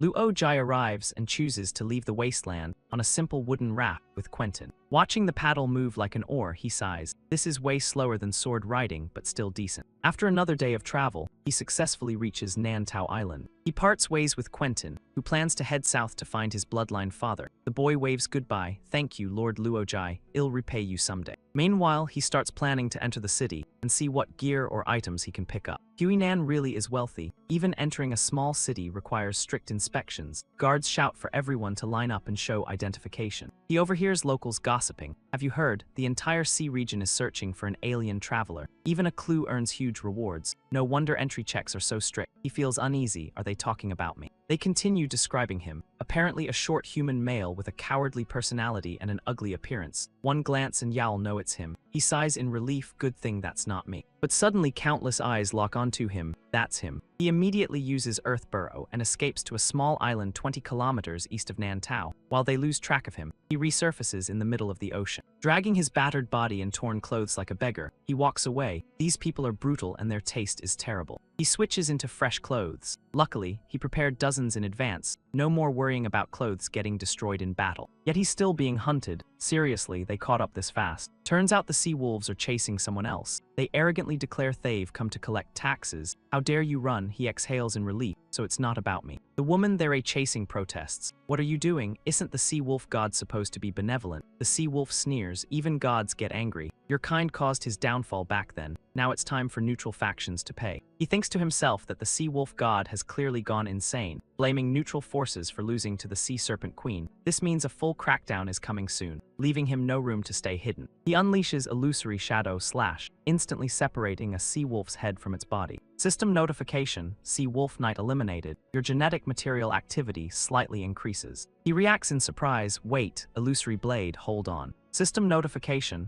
8 sea wolf knights eliminated. Your genetic material activity has increased slightly. He decides to switch islands to avoid trouble. No point farming weird attributes unnecessarily. But the woman stops him. Our savior can't leave. There are many sea wolf knights here. He refuses. Sorry, I can't help. Suddenly the system alerts him. Sea thorns eliminated. You gained a bit of chi. Chi, take me to your village right now. 1 hour later, the system reports 51 sea thorns eliminated, and his chi increases again. He's thrilled. Killing one gives a small amount of chi. Cultivating normally only gives about 0.4 per day. 1 sea thorn equals 2. 5 days of training. 10,000 would equal 60 years of cultivation. He waves dismissively at the sea wolves. You can leave now. The villagers panic. Don't let them go, kill them. He snaps coldly. Shut up. If you want them dead, do it yourself. I want. They admire him deeply, such mercy and righteousness, a true hero worth following. One sea wolf glares with hatred. You dare insult us. It lunges at him but can't even touch a single hair. System notification, you killed Iron, a transcendent elite assassin. You gained the specialty sea navigation. He grins, another hidden ally delivered. He orders the sea wolves to come back, but they ignore him. He asks the system about the black ships. It replies they're hunting vessels sent to capture alien travelers. He curses inwardly. These guys are persistent. He needs a plan to escape before they become a constant nuisance. 1 hour later, on Sky Serpent Island at the Sea Serpent Church, Priest Cecilia asks if he's certain about joining the Sea Serpent Church. He answers firmly, my body, my soul, everything is ready. I swear eternal loyalty to the Sea Serpent Queen. She is my only faith. The system notes his persuasion skill is active.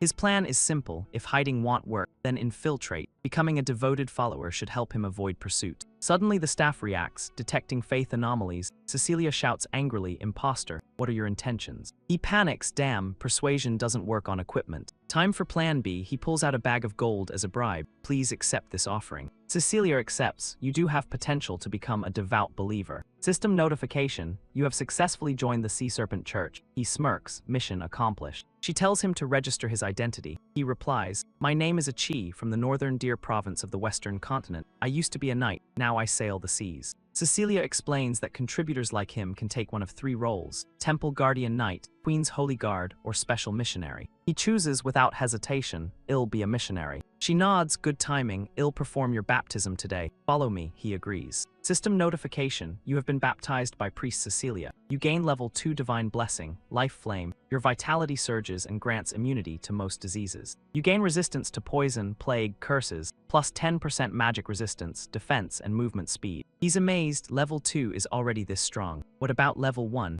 This is what it feels like to ride a powerful faction. The system updates again. You received the Sea Serpent Queen's emblem. Perception +1, Divine Skill 1, Sacred Compass, Divine Skill 2, Gale Surge. Divine Skill 3, Drown Immunity, plus a group buff skill. He nods. That's more than enough. He speaks again. Since I just arrived, I lack manpower and tools for spreading the faith at sea. Cecilia smiles, pleased with his eagerness, but reminds him he must handle it himself. He silently pulls out a second bag of gold. Cecilia gives him information. There's a merchant named Megan who owns a trading ship called Barren Vessel. She's drowning in debt and might sell herself to save it. I was planning to buy it cheap later. But since you're so sincere, I'll give you the opportunity. Just handle the loan sharks and the retaliation from Nankeo yourself. Luojai politely replies, thanks for the intel, I'll come back in a month for another baptism. After he leaves, Cecilia snaps her fingers and summons a subordinate. The man asks for orders, and she coldly instructs him to tell the loan sharks she's no longer interfering with the Barren Vessel. Let them push Megan to ruin. He nods and accepts the command.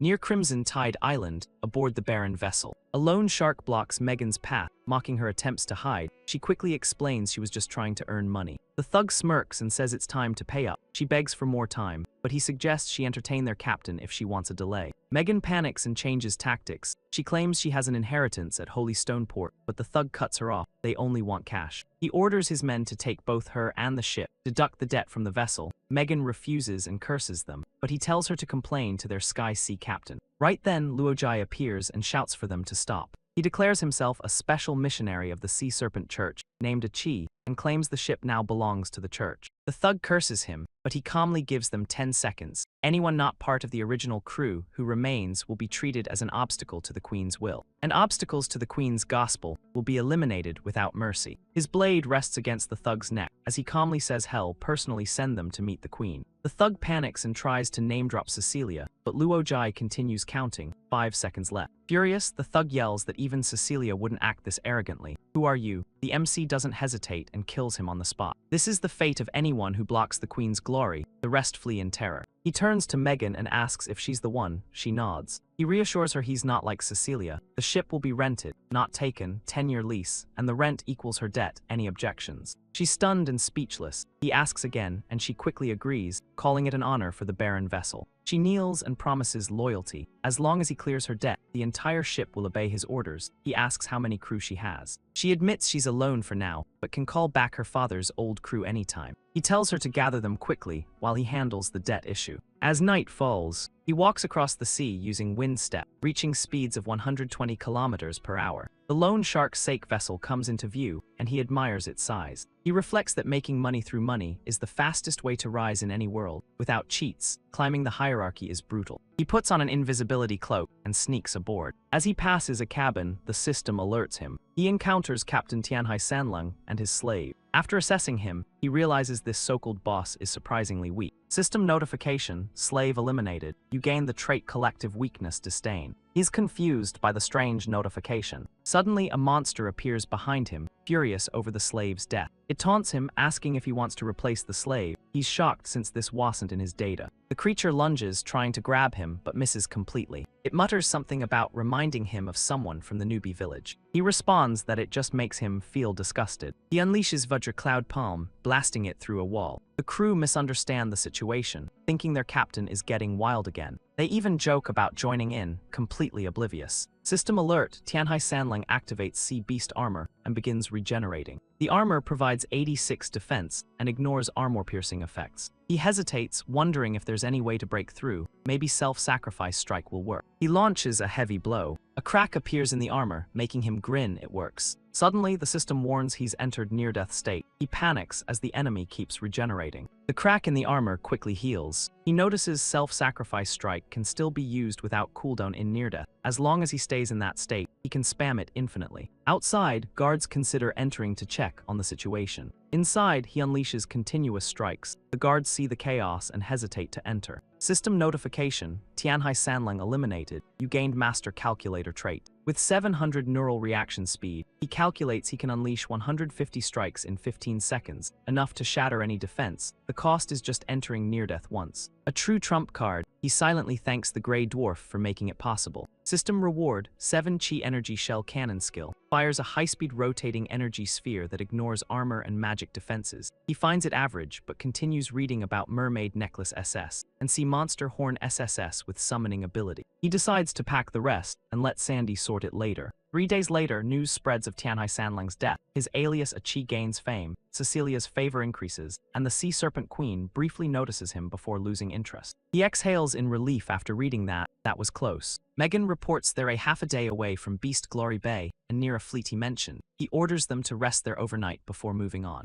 At night, he leaves the ship and glides across the sea alone. He recalls a past life record where a player discovered 2 hidden Ukla starships in a deep trench. This time, he plans to follow that path and see if it works. The system displays that he has activated mermaid transformation and turned into an ugly deep-sea merman. Half an hour later, Luo Jai swims smoothly underwater. He reminds himself that any anglerfish down here is at least level 80, so staying low-key is the only way to survive. Another 30 minutes pass as he finally reaches the ocean floor. He exhales in exhaustion, finally made it to the seabed. What kind of insane player could even explore a place like this? Looking at the glowing seaweed, he recognizes it as Silverlight Seaweed. According to records, it points towards starship locations. He decides to follow it. When he spots a sunken ship ahead, he immediately knows it's the Uphu starship. The guide was spot on. Suddenly, a creature locks onto him. The system alerts him. Deep-sea electric eel encountered. It has fallen in love at first sight and wants to reproduce with you. He immediately refuses. Hold on, I am male. That's not happening. The system updates, the eel becomes even more interested. He curses, another freak. He unleashes self-sacrifice strike, causing massive waves even underwater. System notification, deep-sea electric eel eliminated. You gained elasticity mastery, higher pressure increases rebound force. You use self-sacrifice strike 200 times, breaking your limits and reaching a new milestone. Only the eel knows the taste of this experience. Favorability from deep-sea eels increased. Jump speed boosted by 50%. He complains about how weird this has got. Sandy nearly faints when she sees what he brought back. She collapses at the sight of massive piles of loot, labeled by him. He casually explains these are rare treasures from the sea and leaves them for her to organize. After working day and nights, Luo Jai selects several valuable items. First is the Kovacs mini factory, which can be deployed with the correct code. Once activated, it expands into a full refining facility like the Extreme Martial Temple. He scratches his head awkwardly. I forgot the activation code, it's been over 10 years. Still, he found 6 large crates of raw primal stones, roughly 600 pieces, plus smaller containers with 12 refined ones. That means the starship's light cannon can fire 12 ultimate shots, plus another 12 reserve charges. He also finds 20 basic grenades, similar to ones from his previous life. But the real treasures are the Mischief Bomb and Storm Bomb, both crafted from refined primal stones. Though palm-sized, their explosion radius covers an entire stadium, with level 8 destructive power. The Storm Bomb is even more insane, covering 1,000 stadiums with level 11 impact at its core. Aside from those, he also finds a favorite item. It's the Radiant Sniper Rifle, rated SSS. It uses raw primal stone ammo with a 60-second cooldown. It can snipe targets within 15 kilometers, instantly killing anything with defense below 80. The downside is no scope, so he has to aim manually. Overall, he's extremely satisfied. Kovac's tech is truly incredible. If the Uphu starship wasn't damaged, he could have dominated the entire inner sea. Megan reports that they've reached Beast Glory Bay. He tells her to wait while he goes into the city for supplies. As he walks, he thinks about the upcoming Blood Fury Sea event. One ship isn't enough. He needs manpower and a base of operations. The most reliable workforce would be Inferno servants. The system notifies him that he has arrived at Sensonia's shop. Sensonia was once a high-level ascender, nearly reaching great perfection. After an Inferno incident, she hid in the material world. Her contracts are the most reliable in the inner sea. The moment he enters, she notices the scent of Misjar on him. So Yurei, the alien traveler the churches are hunting, the system warns she intends to extort him. She mocks him, saying he looks broke and might as well turn him in for a reward. He calmly shows his sea serpent emblem and asks if she wants to contact him. She's shocked and switches to a respectful tone. He shouts boldly, "How dare you disrespect the queen?" He threatens her shop's existence, though pressured, she refuses to back down. He reveals he knows her true identity and that her enemies are searching for her, Lady Sensonia from Inferno. She smirks dangerously. If you want to die, he'll show you Inferno's true power, as she unleashes a terrifying aura. He lowers his shades and mocks her, a former demon lord reduced to this. He activates Master Glare to counter her. She's blasted backward instantly. She's shocked. A sea serpent follower shouldn't be this strong. Could he be the queen's child? He declares her guilty of disrespect and attacking a missionary, but offers her one chance. She realizes he wants a deal. He confirms he'll pay, but wants a discount. 15 minutes later, she hands over an item without hesitation. He leaves happily with a bag of goods, praising her inventory as top tier and promising to return. She smiles through gritted teeth, cursing him internally for ripping her off. Meanwhile, on a deserted island near Beast Glory Bay, the system shows him using ancient summoning stones to call elite Inferno servants, increasing their level potential. He uses Inferno bamboo to grant them blood rage and scrolls to enhance their naval and field combat abilities. He shouts that all the items he bought from Sensonia are gone. Finally, he uses the Inferno summoning scroll, hoping for a powerful servant. The system keeps spawning ordinary horned demons, disappointing him as he prepares to leave. Suddenly, a new notification appears. You have summoned Diana, an elite horned demon at level 69. He's stunned. Elite units have incredible growth potential and can evolve into epic or even mythical beings. This pull is insanely lucky. Reliable intel arrives that Sea Wolf forces plan to disguise as pirates and attack Lady Kyan Shui's fleet, a key asset of the Sea Serpent Queen, prompting a church-wide mobilization in the Northwest Sea. He mutters excitedly, the Blood Fury Sea event has finally begun. He reviews the system info and confirms clues about the Midskill War Quest. Chapter 1 of the Divine War campaign has officially started. Lady Kyan Shui's faction is locked in. He sighs in relief. Good thing he didn't join the Sea Wolf Church, or he'd be stuck in a doublegent nightmare. Diana suddenly raises her hand, preparing to strike him. She shouts for him to die, but he easily dodges the attack. The system warns of potential betrayal as her loyalty drops. He stares coldly and calls her out for being dissatisfied with him as her master. She sneers, mocking him as a low-level adventurer dreaming of controlling her. She declares that only defeating her could earn her submission, which she claims is impossible. He smirks and says a hero's companion is too valuable to destroy. With no choice, he activates Heroic Aura. The higher the target's charm, the stronger his attraction. Diana's charm is 22, triggering deadly temptation, giving him overwhelming appeal toward unmarried female targets, though slightly reduced. In her vision, he suddenly appears incredibly charismatic and radiant. She instantly gets a nosebleed as her heart races uncontrollably. Even in her most dangerous battles, she's never felt like this. Her steps begin to falter. He catches her gently. The system notes she's experiencing emotional fluctuation.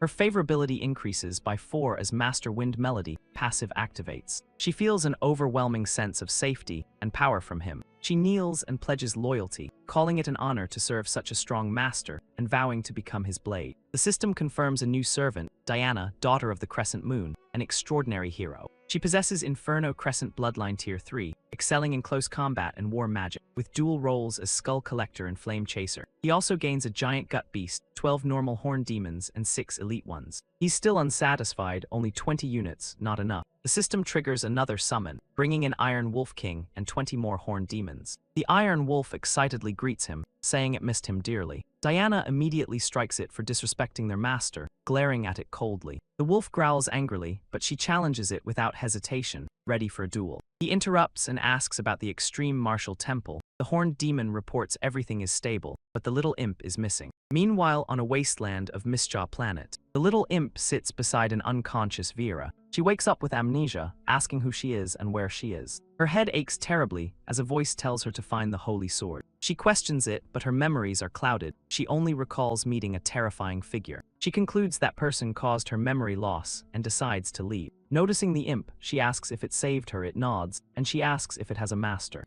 The imp shakes its head. She decides to take it with her, and it agrees immediately. Back on Nan, the demons crowd around Luo Jai. He explains the imp isn't dead, but on a secret mission, and will reunite with them later. Watching them play on the beach, he regrets summoning so many idiots. Luckily, Diana and the wolf are somewhat reliable. Diana beats the wolf until it submits, but it argues it's meant to be ridden by their master, not her. She mocks it, claiming she'd be a better mount. The wolf suggests a compromise, but she actually agrees, leaving him speechless. He punches both of them and takes back his earlier statement about them being reliable. An hour later, the ship sets sail into the vast ocean. He leads Diana and several horned demons out to sea. The remaining forces stay behind to build a base. The wolf and its pack handle island patrol duties. The surrounding waters are entrusted to a new ally. System notification, Elemental Pact activated. You formed a century-long alliance with Water Element Elder Lady Ciale. She commands 6-0 water elementals, deploying at least 60 per battle with his charm boost. This increases to 120. While weak on land, they dominate underwater combat and have incredible endurance, making them perfect for guarding the sea. He feels reassured. With this setup, he can explore freely.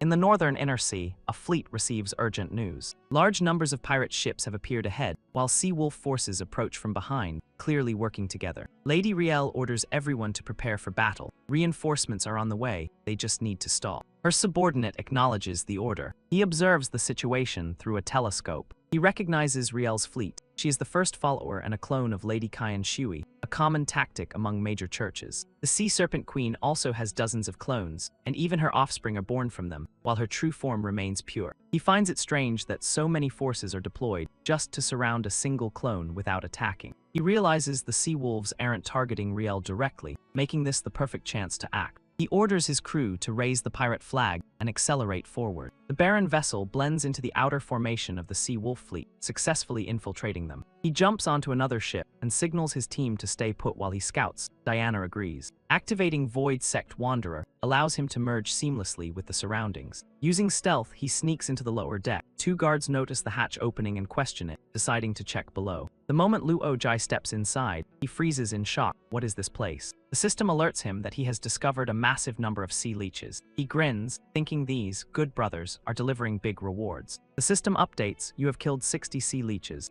Chi gain slightly increases. Your chi has reached a threshold. Floating cloud palm can now materialize physically. A sea wolf arrives and shouts angrily, "Who dares mess with our ship's cargo? I'll break your bones." But he stops mid-sentence after seeing the MC smash through the hull with bulging muscles. He calmly admits he was just trying to sneak some sea leeches, but got caught. Since he's exposed, he decides to go on a killing spree. The captured sea wolf trembles and threatens him, claiming thousands of their forces are nearby. That reminder sparks an idea. He smirks, realizing he almost overlooked such valuable targets. Sea wolf knights are also good brothers with even bigger numbers. The system activates malice targeting. He selects sea wolf knights. Each kill grants ocean authority fragments. 1,000 fragments combine into 1 ocean authority. Killing one knight grants 1 fragment. He shouts excitedly, "Sea wolf brothers, let's go all out." The entire ship explodes into chaos. Floating on debris, he looks confused and asks what just happened. The system explains that Cecilia authorized priest badge support. Knight Captain Warren has arrived with 1-0 Sea Serpent troops to reinforce Lady Kyan Shui's fleet. He recalls Warren. He's the Sea Serpent Queen's eldest son, a demigod born from her and a mortal hero. He's also Lady Kyan Shui's adopted son, with rumors of questionable feelings toward her. With that bond, he'll definitely fight fiercely. He speeds off immediately. He can't let his good brothers die in Warren's hands. The Sea Wolf fleet reports urgent news as ships appear behind them. Sea Serpent reinforcements have arrived. Sea Wolf knights prepare for battle, but they soon panic. The sea leeches in their hold are gone. They suspect the pirates were responsible. He continues hunting, killing 36 more sea leeches. The system confirms he has cleared them out completely. A total of 764 kills greatly boosts his chi. Floating cloud palm grows stronger, though its appearance looks strange, so he prefers its chi form.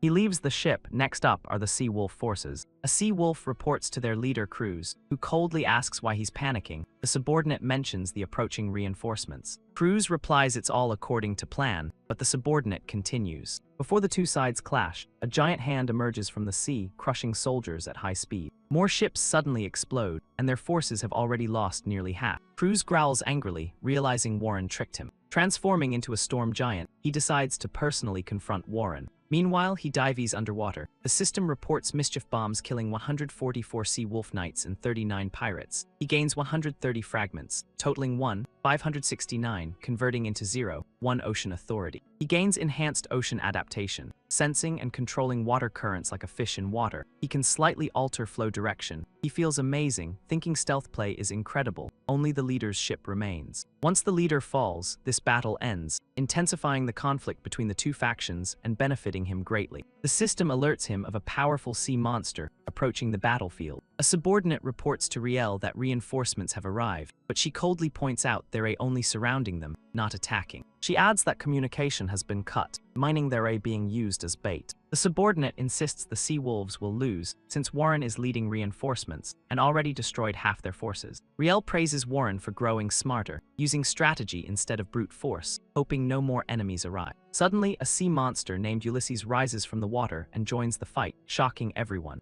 Both Sea Wolves and Warren's forces are stunned. He stays cautious, knowing sea monsters are top-tier trump cards for major factions. Only sea monsters can defeat each other, even he can barely handle one. But now he has backing, he calls out for the Sea Serpent Queen's help. Ulysses hesitates, confused by his actions. The system reports the Queen's aura forces the monster to retreat. The Sea Wolves command it to rejoin the battle. The Queen's pressure pushes it back again, destabilizing its emotions. Frustrated, Ulysses withdraws from the battlefield. He sighs in relief but knows he can't delay any longer. It's time to finish this fast. He calls for Diana to attack. She excitedly agrees, saying she's been waiting forever. She activates demon wings and unleashes plague catastrophe. Sea Wolf troops in the area fall into panic. Black inferno flames rain down, wiping them out. She follows with rapid piercing strikes, decapitating enemies in waves. The system notes her skull collector trait grows stronger with each kill. Malekith dives underwater, spinning his bow attack into a massive vortex. It drags Sea Wolf ships into the whirlpool. He prepares to finish them with a single blow. A first-class sergeant named Silver Scale Woodmoke discovers his actions and exposes him. Woodmoke launches a poisoned Silver Scale spear, promising unbearable pain. He is struck, taking heavy piercing damage to his back and abdomen. The system warns of super toxin effects. He curses, realizing he's facing a dangerous opponent. His opponent raises a hand, preparing the finishing blow. The system warns that Woodmoke's magic fragments have sealed his counterattack. He can't help but admit this guy had plenty of trump cards. With a single self-sacrifice strike, the system updates Woodmoke eliminated. You gain Sea Wolf transformation. Woodmoke's corpse morphs into a strange fishman illusion. He realizes this third-party spy was no joke. One resurrection charge is consumed. He curses in frustration. Even after reviving, the poison is still active, and healing skills are locked. The system warns he has entered near-death again. Suddenly, a warm current wraps around his body. Ciale appears just in time to save him, urging him into her body for healing. The system confirms water cocoon treatment is removing the toxin.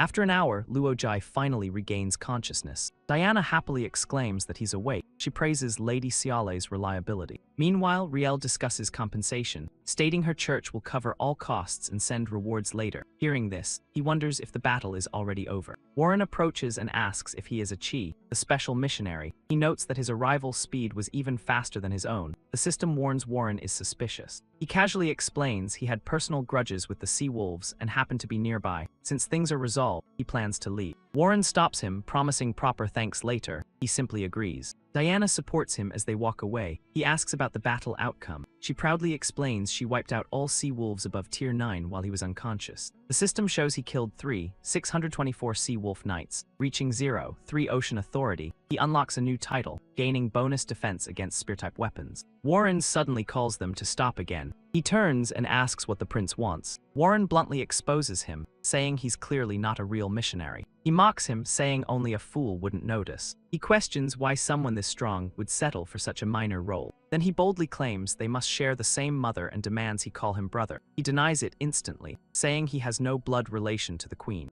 Warren refuses to believe him, insisting he carries the queen's scent. He stops arguing and tells Diana to take him back to the barren vessel. Warren silently vows not to share his mother's affection with anyone. He suddenly remembers the loot and asks Diana. She apologizes, saying she focused on killing while Warren took the spoils. He reassures her it's fine. She mentions finding a bloodstained spear. The system identifies it as Silver Scale Spear. She also found a pink book. The system labels it Pink Fantasy, information unknown. He opens it, expecting something valuable. Inside are bizarre entries about pleasure manipulation, illusion partners, gender-changing potions, purity masking elixirs, and will-corrupting potions. He blushes and shuts it quickly. Diana asks what it is, and he casually says it might be useful later. She gets excited and asks where they'll fight next. He says they're heading to the Mist Coast in the west. He calculates that the main protagonist group will soon arrive at Lost Isle near Mist Coast. This might be his last chance to farm before the next Divine War quest. Half a day later at Lost Isle, the system confirms no living beings are present. He guesses the protagonists haven't arrived yet, and decides to explore. Diana admits she can't fight for now due to exhaustion from earlier. He says that's fine. He explores alone and discovers ancient ruins. They resemble Terran civilization structures. After a full day of exploration, the system announces he has absorbed enough ancient luck and entered enlightenment. He gains a legacy imprint containing clues for advancing to artifact refiner class. He questions the meaning of ascension, and the system explains it's another term for leveling up. Based on coordinates, the clue lies southeast of Lost Isle. He plans to investigate after finishing current tasks. He realizes his extreme martial path has also improved. He suggests sparring with Diana. She agrees confidently, saying she's fully recovered and won't go easy on him. He throws out chains, telling her to give it her all. She is instantly bound and pretends to struggle, praising his strength. He calls her acting terrible. He scolds her for ruining his training. She insists he's just too strong. Suddenly, someone interrupts them. The system alerts him that he has encountered the protagonist group, asking for directions. He panics and tries to explain the awkward situation.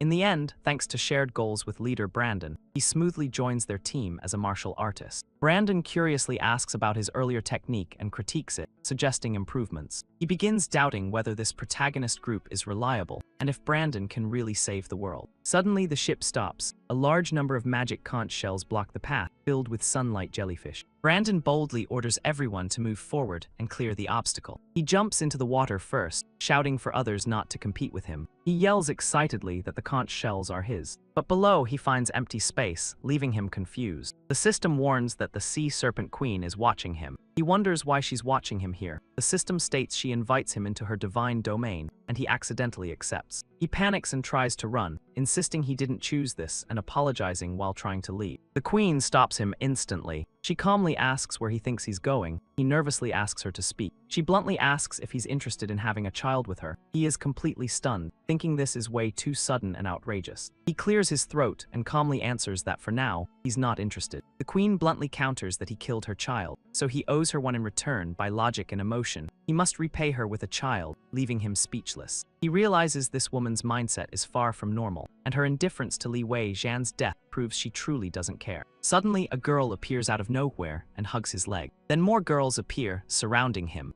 Surrounded by beauties, he stands there confused and asks what's going on. The Queen explains she has countless clones, and as a reward for defeating the sea wolves, he can pick any of them if he has preferences. She can even create new ones tailored to his taste. Without hesitation, he pushes all the clones away from him. He stares directly at the Queen and states he has no interest in clones. Her expression freezes in shock at his response. Silence falls between them. The system displays that the Queen says he has violated the rules. Since that's the case, she won't force him. But if he surpasses Kunin one day, she might reconsider his words. For now, he must endure her wrath, and the ocean begins to tremble violently. Massive underwater currents surge upward, shocking Brandon's group as they wonder what just happened. Seeing the ocean calm again, they realize all the conch shells have been cleared. At the same time, he gets a system notice that he obtained none and missed countless sunlight jellyfish, earning the title Unlucky Child. He resurfaces in a ragged state, while others praise him for being powerful. The system notes the Sea Serpent Queen has issued him a minor warning. Brandon urges everyone to move forward, but he refuses, saying he can no longer continue adventuring with them. He mutters about that woman forcing compensation, while he and Grendel part ways. Before leaving, he borrows a purple gold key from Bandal, a crucial item for the Beast Bay battle and a backdoor key to the Kunin statue.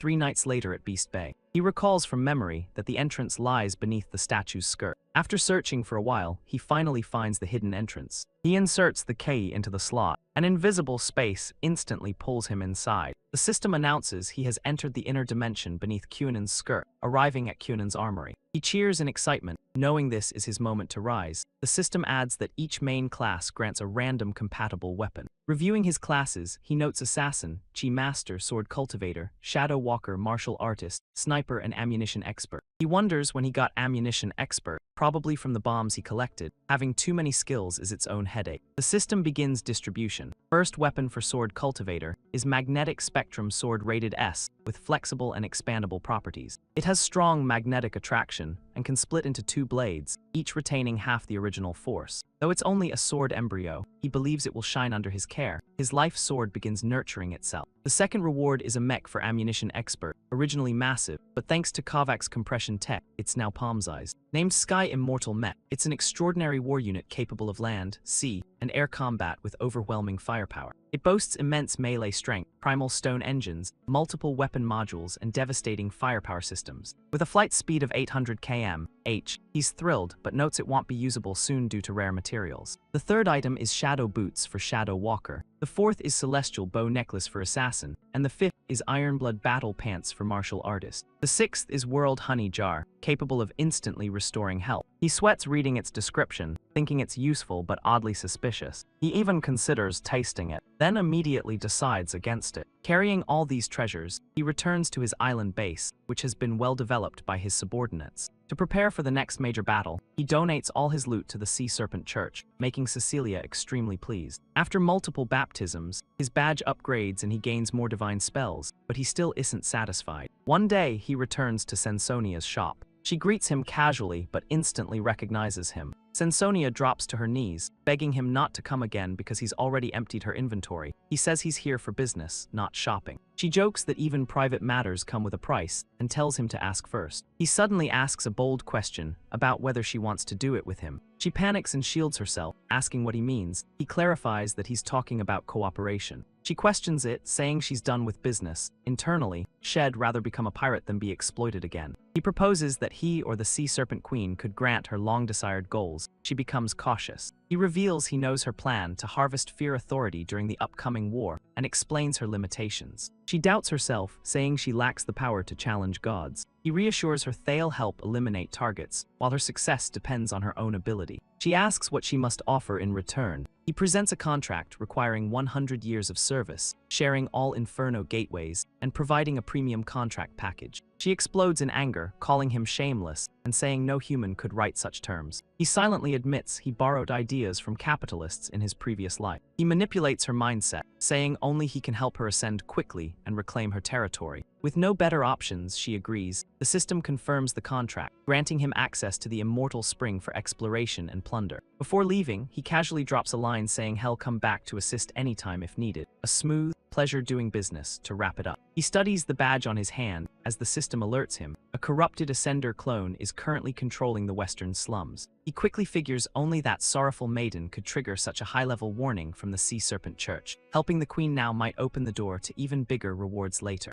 In the western slums, a warm voice echoes. Sister Betty has arrived again to hand out food, and the kids excitedly ask what's on the menu today. She distributes bread, smiling gently. Everyone gets a share, no pushing. The children eagerly bite in and praise how delicious it is. A little girl reminds Betty about teaching her crafts. Betty reassures her calmly that promises won't be broken, making the child beam with joy. Unaware of danger looming above, Betty continues playing with the kids, suggesting they sing together. Their voices fill the air with innocent laughter. Suddenly, the children scream in terror, calling out Betty's name. Luo Jai strikes with a burst of chi, hitting the children's stomachs directly. The kids cough violently, spitting out everything they just ate. But what comes out shocks everyone. The bread has turned into stones and metal scraps. The kids panic, unable to believe Betty would harm them. Betty drops her gentle act instantly, her tone turning cold. Since she's exposed, she might as well harvest early. Her face distorts into something monstrous. The children are frozen in disbelief as she explains that true pain comes from shattered hope. The system warns of the Sorrow Maiden's clone. She snarls that the Sea Serpent's dog will taste unimaginable suffering. Luo Jai doesn't hesitate and throws a punch straight at her. Even then, she remains arrogant, claiming she cannot be killed so easily as she carries part of the Sorrow Authority. She declares that pain only fuels her growth and her evolution is limitless. He calls out to Sandy, asking her to find something that counters this ability. She responds obediently. Moments later, she finds it, Uno's chain. A bizarre weapon that converts perceived pain into double the pleasure. A strange but perfect counter. He wraps the chain around her neck. She still mocks him, convinced pain only empowers her. Suddenly, her expression changes. Something feels completely wrong. He calmly tells her to enjoy the ultimate pleasure. She collapses, begging him to stop as the system processes the result. The system announces that the Sorrow Maiden's projection has been overwhelmed by pleasure to death. He obtains a box of sorrow and even receives praise from the Sea Serpent Queen. He stands there stunned. That's it, just like that. The system suddenly warns of a heavenly dragon entity descending, while the Queen watches with interest. He mutters in disbelief about the production team being useless. Still, this is his first real clash against a god-tier entity in QAnon. He orders Sensonia to prepare containers for authority extraction. She eagerly agrees, clearly excited for the fight. The system explains that divine practitioners are essentially gods relying on faith. Even a fragment of authority can create a divine domain. Like high-leverage markets, their strength grows with followers but collapses quickly if faith fades. He pulls out heavy firepower, knowing eliminating believers is the usual way to kill gods. But time is short, so he prepares the Starship Prism cannon instead. He fires immediately, but the system warns it won't be enough. He curses after wasting a refined primal stone. The system confirms the dragon is extremely resistant to damage. Frustrated, he swears he'll deal with the system later. The sea rises into a 500-meter wall. Countless monsters led by sea wolves appear atop the waves. He grins, seeing them as valuable targets. The system announces Spallan forces entering the battlefield, initiating Divine War Phase 2. Rewards include powerful evil set items that can reduce enemy intelligence drastically. He gives it a thumbs up, clearly impressed. The system then reveals an old man dancing strangely in the Sky Fortress. His stats surge by 30% across the board. Watching the dance grants him battle intent. He's amazed and wishes he could learn that combat dance. The system grants him a top-tier primal stone and a Dragon Slayer scroll, clearly dropped intentionally by the Queen.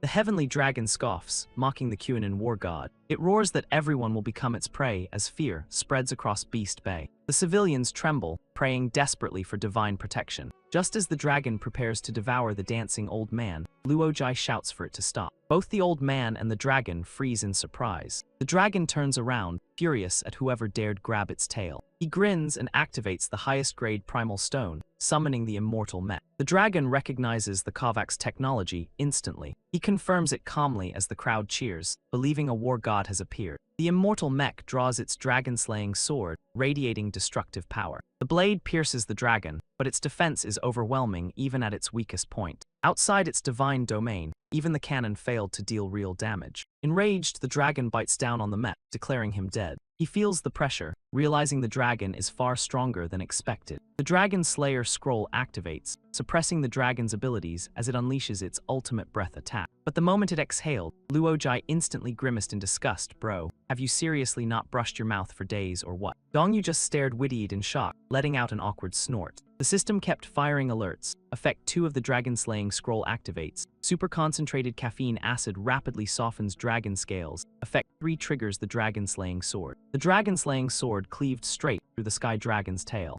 Even it was stunned, it never expected its true dragon scales to be broken like that. In its mind, it cursed the old serpent witch for teaming up with Kovacs. This fight was no longer sustainable. A new tail regenerated instantly, and it retreated without hesitation. Damn sea serpent. I wasn't fully prepared today. Next time we finish this. He cursed it under his breath. That thing is a true dragon, basically a divine lizard, damn it. Losing one arm made it incredibly hard to swing the sword again, but there was no way he could let it return to the divine realm. He activated Effect 4 of the Dragon Slaying Scroll, 30 times gravity. Dongyu immediately felt the pressure. The divine realm was right in front of him, yet he couldn't reach it. His body grew heavier by the second. What the hell is going on? Meanwhile, Luojai was testing an idea. If the Killen arm could work on the flying cloud field, maybe it could also integrate with the mech. The immortal Killen effect activated. Effect 3 granted him an extra Killen arm, allowing one more swing of the Dragon Slaying Sword. He issued a command, lock onto the enemy's weakest point. I want a one-shot kill. The system confirmed the immortal lock. The blade launched forward, full power charge. The sword pierced straight through the Sky Dragon's throat. The pain made its eyes bulge as if they would pop out. Countless sword strikes tore through its entire body, until it completely dissolved into a pool of blood. The crowd erupted in cheers. We did it. The mystic war god defeated the dragon. Our faith was right. Long live the war god. System notification. Sky Dragon Ando, Divine Realm Practitioner, True Dragon Overlord defeated. You gained Ando's specialty, Storm Dominion. You now have limited weather control and can walk and nest within clouds. Special mount obtained. Cloud Platform Milestone reached. Divine Realm Collapse. Deity Favor -50. Planetary Reputation +20. Second Skill Form unlocked. Sky Dragon type after killing a Divine Practitioner. You can choose between specialties or Divine Rank fragments. Sea Serpent Queen Favor +200. Contract progress increased. He was stunned. What contract? If this is just empty praise again, I am done with it. System alert. You received the Sea Serpent Queen's Divine Blessing. Level increased to 51. Level increased to 52. The sudden level up overwhelmed him. Stop leveling. If my level gets too high, killing loadier monsters won't give stats. More importantly, the accumulated momentum from leveling is my secret weapon against Wei Lan.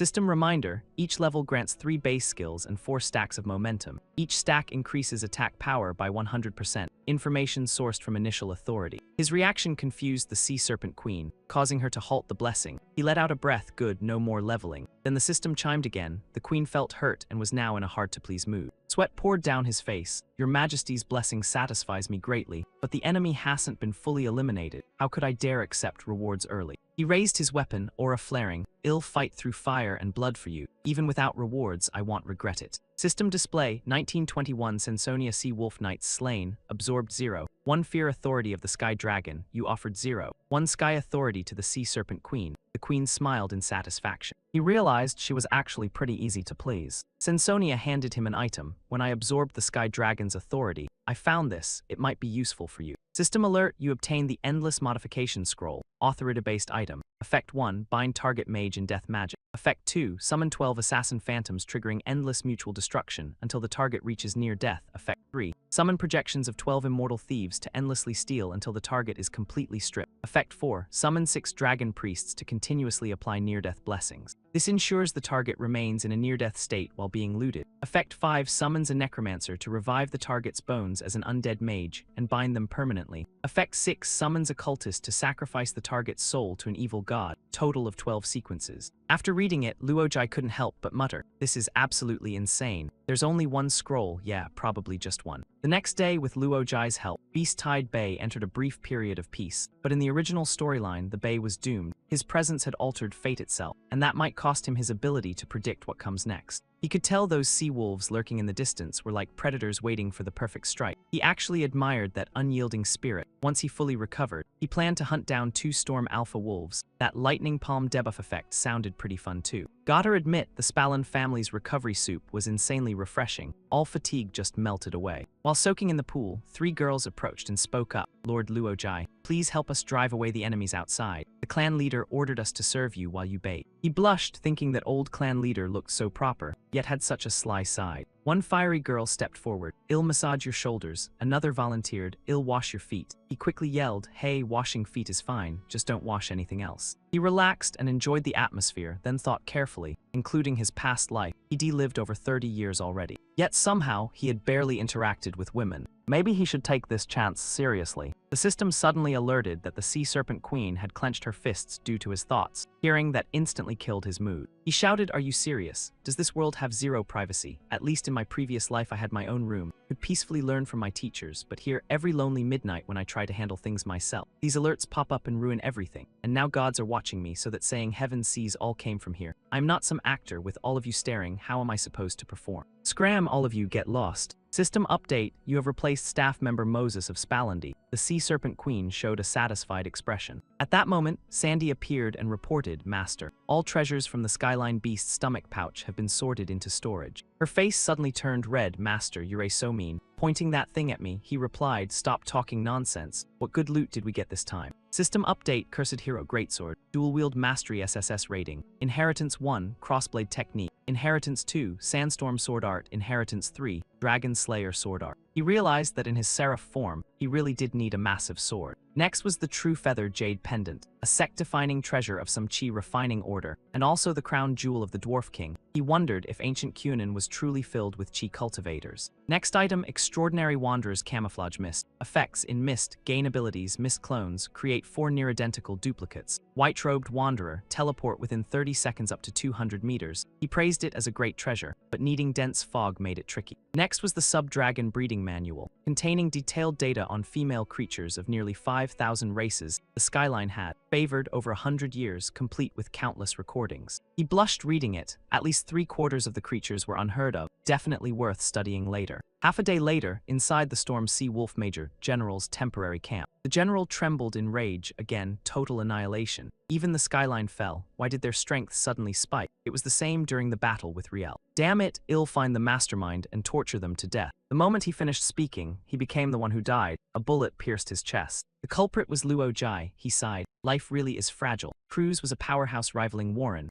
wielding both aberration and storm authorities. But the radiance was just too brutal without a scope. He had to get closer for the shot. System update. Eliminated Storm Major General. Obtained Sinville Mask. Effect: anyone staring at the mask will see the person they fear most. He called to Diana, the Sea Wolf camp is behind us. I'll leave those guys to you. She replied happily, understood, master. According to intel, Major General Tiro Jai was stationed on the Bait Island in the Southwest Sea Grid. You have discovered the Sea Wolf God's Bait Island. He confirmed this was the place. On the island, sea wolves were tossing people into a boiling cauldron. Major General Tio Jai ordered, throw all remaining corpses into the ritual furnace. The war situation is dire. We must accelerate the bronze beacon ignition. System alert, you have discovered the anchor point of Locasin. A stranger suddenly appeared beside him, explaining that the sea wolf god once slaughtered across the western continent to set up this place. Locasin was a demon king from thousands of years ago, bringing calamity whenever he appeared. What he left behind was definitely nothing good. He looked over, who are you?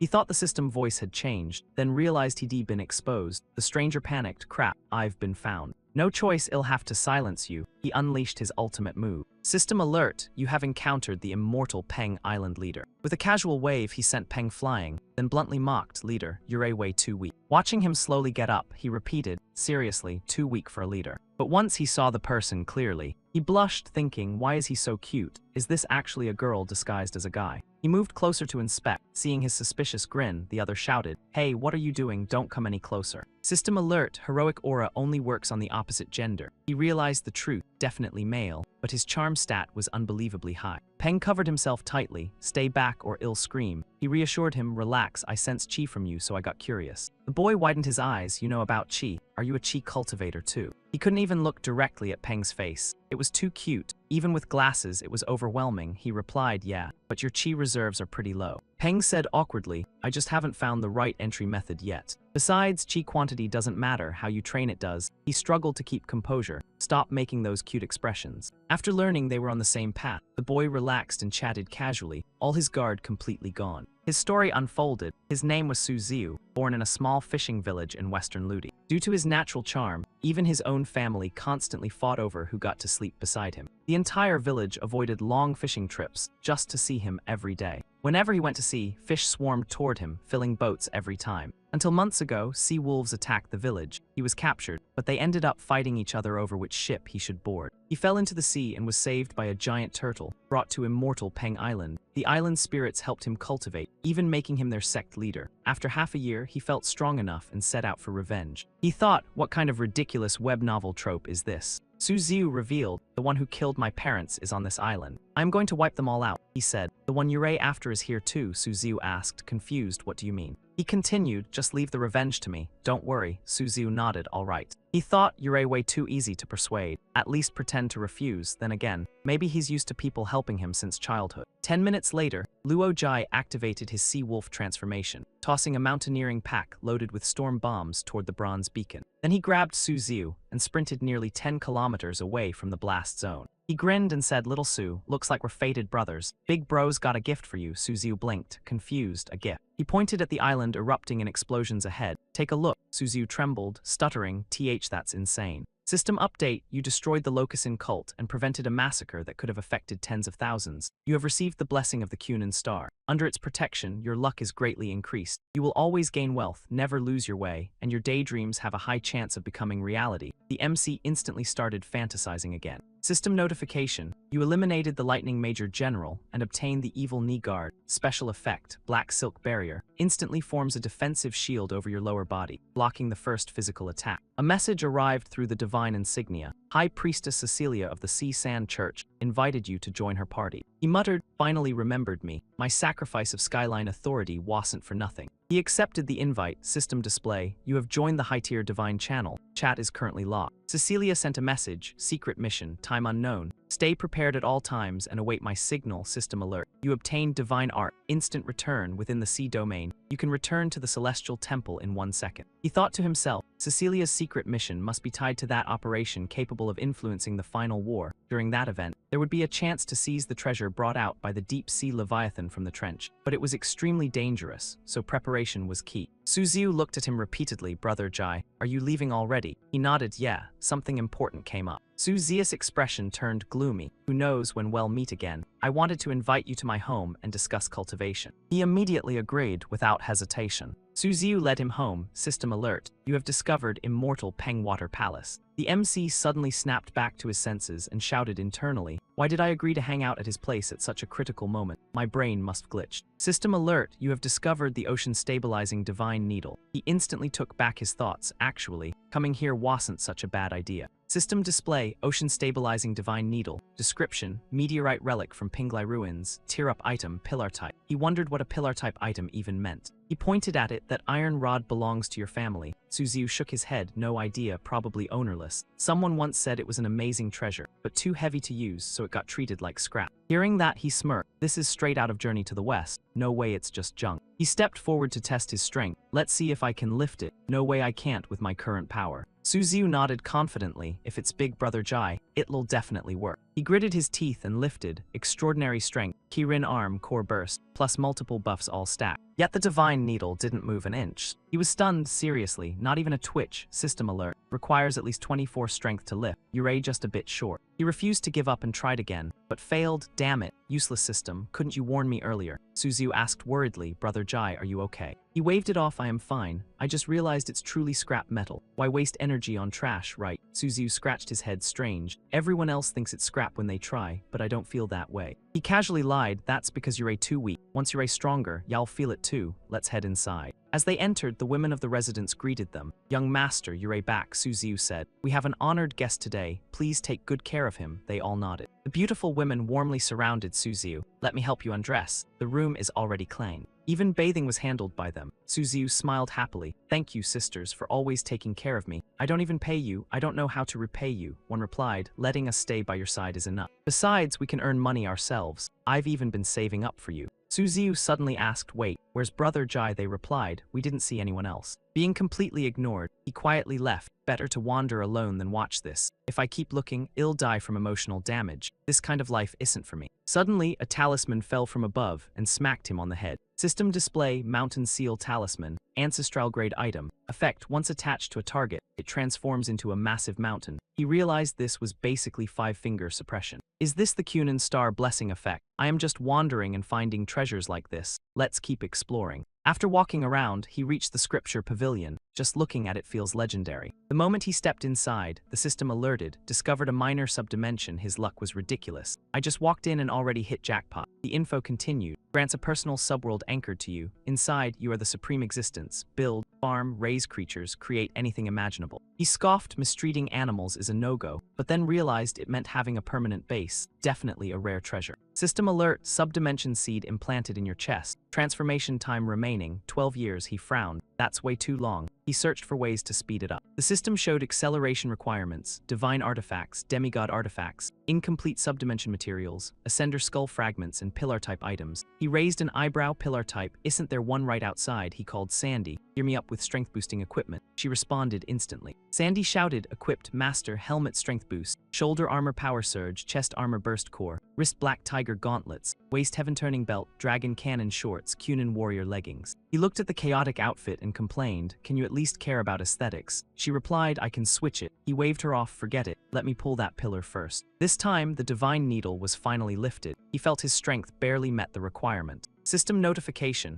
You obtained the ocean stabilizing divine needle and 1000-year clamshell. Subdimension upgraded, remaining time reduced to 1 year. He grinned, cut down 11 years instantly, not bad. He continued exploring, collecting ascender skull fragments from the city graveyard. Maybe he wouldn't even need to wait that 1 year. Suddenly, a disturbance erupted in the distance. He asked Suziu, what's going on? Suziu replied, a swarm of long-nosed sea worms attacked from the east gate. They usually drill into clamshells at night, but today they're attacking during the day. Maybe they've overpopulated and spread across the burning sands. So now they're fighting us for territory. I can't handle them alone, please help. He agreed immediately. Overpopulation sounds like free luck to me. Don't worry, I'll handle it. With a single Kirin cloud palm, he wiped out the invading clam creatures. He was thrilled. They usually come at night, but now it's daytime. This must be the Kunin Star blessing at work. No need to hesitate, I'll just wipe them all out. After a while he said, done. Let's see what crazy stat boost I get. System alert, eliminated 83 long-nosed sea worms, obtained abyssal growth effect, significant size increase. That notification made him shiver. Sandy, bring me a sharp dagger. Suzu panicked. Brother Jai, why are you taking off your pants? There are still hundreds outside. He snapped. Get lost. Suddenly his insignia lit up. All members assemble at Heavenly Serpent Island. He cheered. Finally, it's starting. Time to leave this cursed place. He stepped into the secret hall of Heavenly Serpent Island.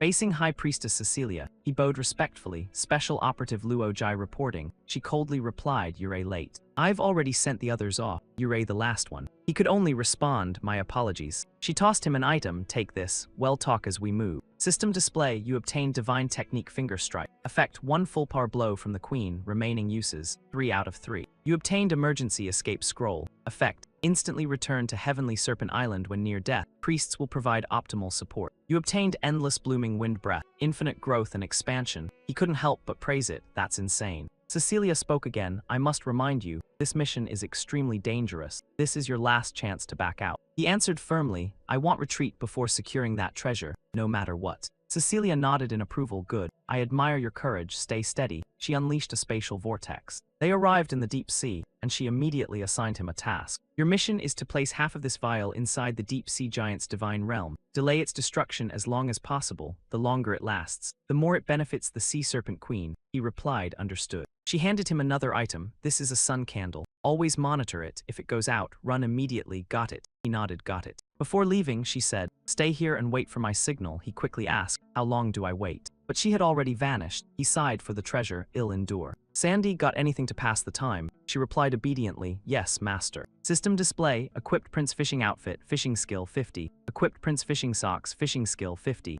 Equipped Black Prince Fishing Gloves, Fishing Skill 50. Equipped Prince Fishing Underwear, Fishing Skill 10. Equipped Prince Fishing Rod, Fishing Skill 50. Full Prince Fishing Set Bonus, Fishing Skill 100. Fully geared, Luo Jai cast his line into the abyss. 1 minute later, the rod trembled. He grinned, got a bite. What he hooked was a massive fish. System alert, encountered elite abyssal demon fish leader. The creature spoke in shock. I never thought it'd be fished up in the deep sea. He replied politely, sorry about that. Just wanted to ask you something. Living in the deep sea giant's territory, you must have swallowed quite a few treasures, it replied, so what if I have? His divine finger strike slammed down, making it cough blood. Then we're good brothers now. System display, you killed and dissected the abyssal demon fish. Obtained Princess Divine Mirror. Effect 1, Prosperous Beauty. Spend 10 tokens and apply makeup for 1 minute. Appearance greatly increases. Charm 2 for 6 hours. Effect 2, Nothing to Hide. Spend 1,000 tokens and focus on a target. The mirror reveals clues. Full refund if failed, once per week. Effect 3, Princess Chronicle. Spend 100,000 tokens to learn the story of a random Cunan princess. This month's protagonist, the last princess of Sail Kingdom. He sighed. First 2 are decent. That last one is ridiculously expensive. He told Sandy to stash it. He cast the rod again, hoping for better luck. 30 minutes later, system alerts flooded in. Killed abyssal demon fish. Obtained 12 parasitic spores. Killed abyssal demon fish. Obtained dark core fragment. Killed abyssal demon fish. Obtained ancient spirit fox night oil. Killed abyssal demon fish. Obtained complete set of 24 spring palace scrolls. Killed abyssal demon fish. Obtained durable song bubble. He stared in disbelief. What the hell is this loot pool? Suddenly, Cecilia sent a message. Everyone prepare in 10 seconds. Deploy Okuno and Sun Candle at designated positions. All members confirmed. 10 seconds later, the sea around him violently trembled. System alert, the deep sea giant is breaking free from restraints and preparing to leave its divine realm. It begins feeding. Meanwhile, a balancing force from the surface emerges. The Sea Serpent Queen opens her divine realm. The 2 domains collide. This was the moment. He slipped past the overlapping realms and reached the watery rift beneath the world. Using transformation, he evaded countless sea monsters. Seeing the empty surroundings, he judged the cave safe. No biological traces, perfect spot. He opened the vial. Okuno began weakening the surrounding ocean.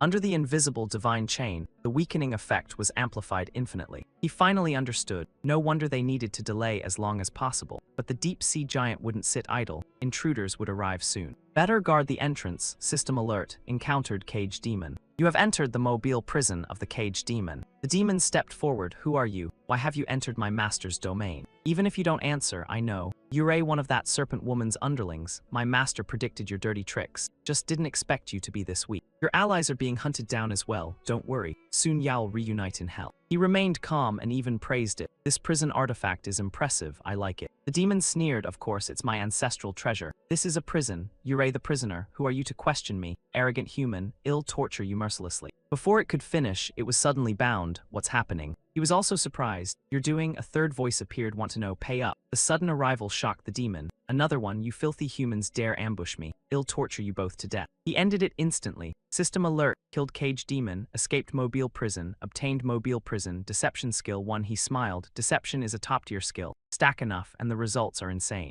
2 great items back-to-back. Truly a good brother. More points would be even better. As soon as he said that, luck struck again. System alert. Encountered cage demon legion. He laughed. "Ask and you shall receive. This Kunin blessing is broken." System alert. Unlocked slaughter aura. All sword attacks gain modifiers and annihilation effects. Blessed by ocean authority, you are unaffected by deep sea pressure. He swung his blade. Wind fan sword art. Let's play. Sharp sword waves cut through the demons. System spammed. Killed cage demon. Deception skill 1. His insignia lit up again. Cecilia messaged, "Good work. The abyss monsters are stronger than expected. Monitor your condition. Don't push too hard. You are the church's greatest asset." Others replied, "I can hold for 3 more minutes. I'll do my best." Cecilia added, "Mr. Achi, please respond." He replied, "I will fight to my last drop of blood for the queen." She answered, "That's not necessary." He shot back, "No one is more devout than me. Let them send more. I'll show them the power of faith and intellect." Cecilia didn't know how to respond. System alert. Message notifications muted. He muttered, "Finally peace. No one's ruining my fun with these good brothers." After a long battle, he wiped them all out. System summary. Total kills 741 cage demons. New record. Deep Sea Dance King. Deception skill capped at 790 with symmetrical information. You can deceive nearly anyone. Your words appear highly credible. Against targets with perception below 15, they will often deceive themselves. Breaking 700 deception grants new milestone. Prince of Lies. Passive, honest appearance. People subconsciously see you as non-threatening. Reward. Chi cultivator technique. Essence refinement. Convert internal chi into pure essence. 200 chi produces 1 drop of essence. When chi circulates, growth speed increases by 50%. Each drop grants 8,640,000 seconds of lifespan. He grinned. Extra perks 2. System alert. Killed abyssal serpent. Stealth skill 1. He couldn't hold back his excitement seeing more monsters ahead. More good brothers. System alert. Encountered abyssal serpent horde. The monsters panicked and scattered, but Luojai chased them down relentlessly. "Don't run, my good friends." System alert. Total kills 422 abyssal long serpents. Stealth skill 1. Cannot increase further. Stealth reached 541. You are the ideal lover for wealthy ladies. You are a nightmare for trackers and always win at hide and seek. Some of this confused him. Cecilia privately messaged him, "Mr. Achi, you've done enough. You can retreat if you can't hold on." He replied, "I am not even struggling." Cecilia continued persuading him, "I admire your faith. The church needs talents like you. Please protect yourself." He answered, "I am perfectly safe right now." She didn't believe him. "Stop joking. Value your life." He immediately blocked her and muttered, "What a lunatic." Cecilia snapped, "That brat." He noticed a shadow in the distance and shouted, "Who's sneaking around over there? Let me see if it's another good brother." Sandy called out nervously, "Master, it's me. I am collecting loot." He relaxed, "Oh, it's you. Next time give me a heads up." Then suddenly paused, "Wait, why does my body feel weird?" He shouted, "Sandy, move." She tried to respond, but before she could dodge, he threw up right on her head. System alert. Immunity period ended. You will experience periodic nausea and dizziness. He wiped his mouth. "Why didn't you dodge?" She complained, "I tried." He suddenly felt sick again. She cried, "I did move, but fate had other plans." He ended up vomiting on her again. He apologized awkwardly, "Sorry, not on purpose. I moved too much earlier." Sandy burst into tears, "Master, you're definitely punishing me. That aim was too precise to be accidental." System alert. Deception activated. Sandy is autofilling the gaps. He quickly spun a story, "Actually, I was testing your resistance to celestial stomach acid. Turns out you're a pretty tough look. Your fur is still soft." She immediately believed him, "So it was a test. That makes sense. I knew Master wouldn't punish me." System alert. You activated mind-reducing hand. Sandy's already low intelligence dropped to a pitiful level. He was shocked. "Wait, don't I need 3 evil gear pieces for this? I only have 2.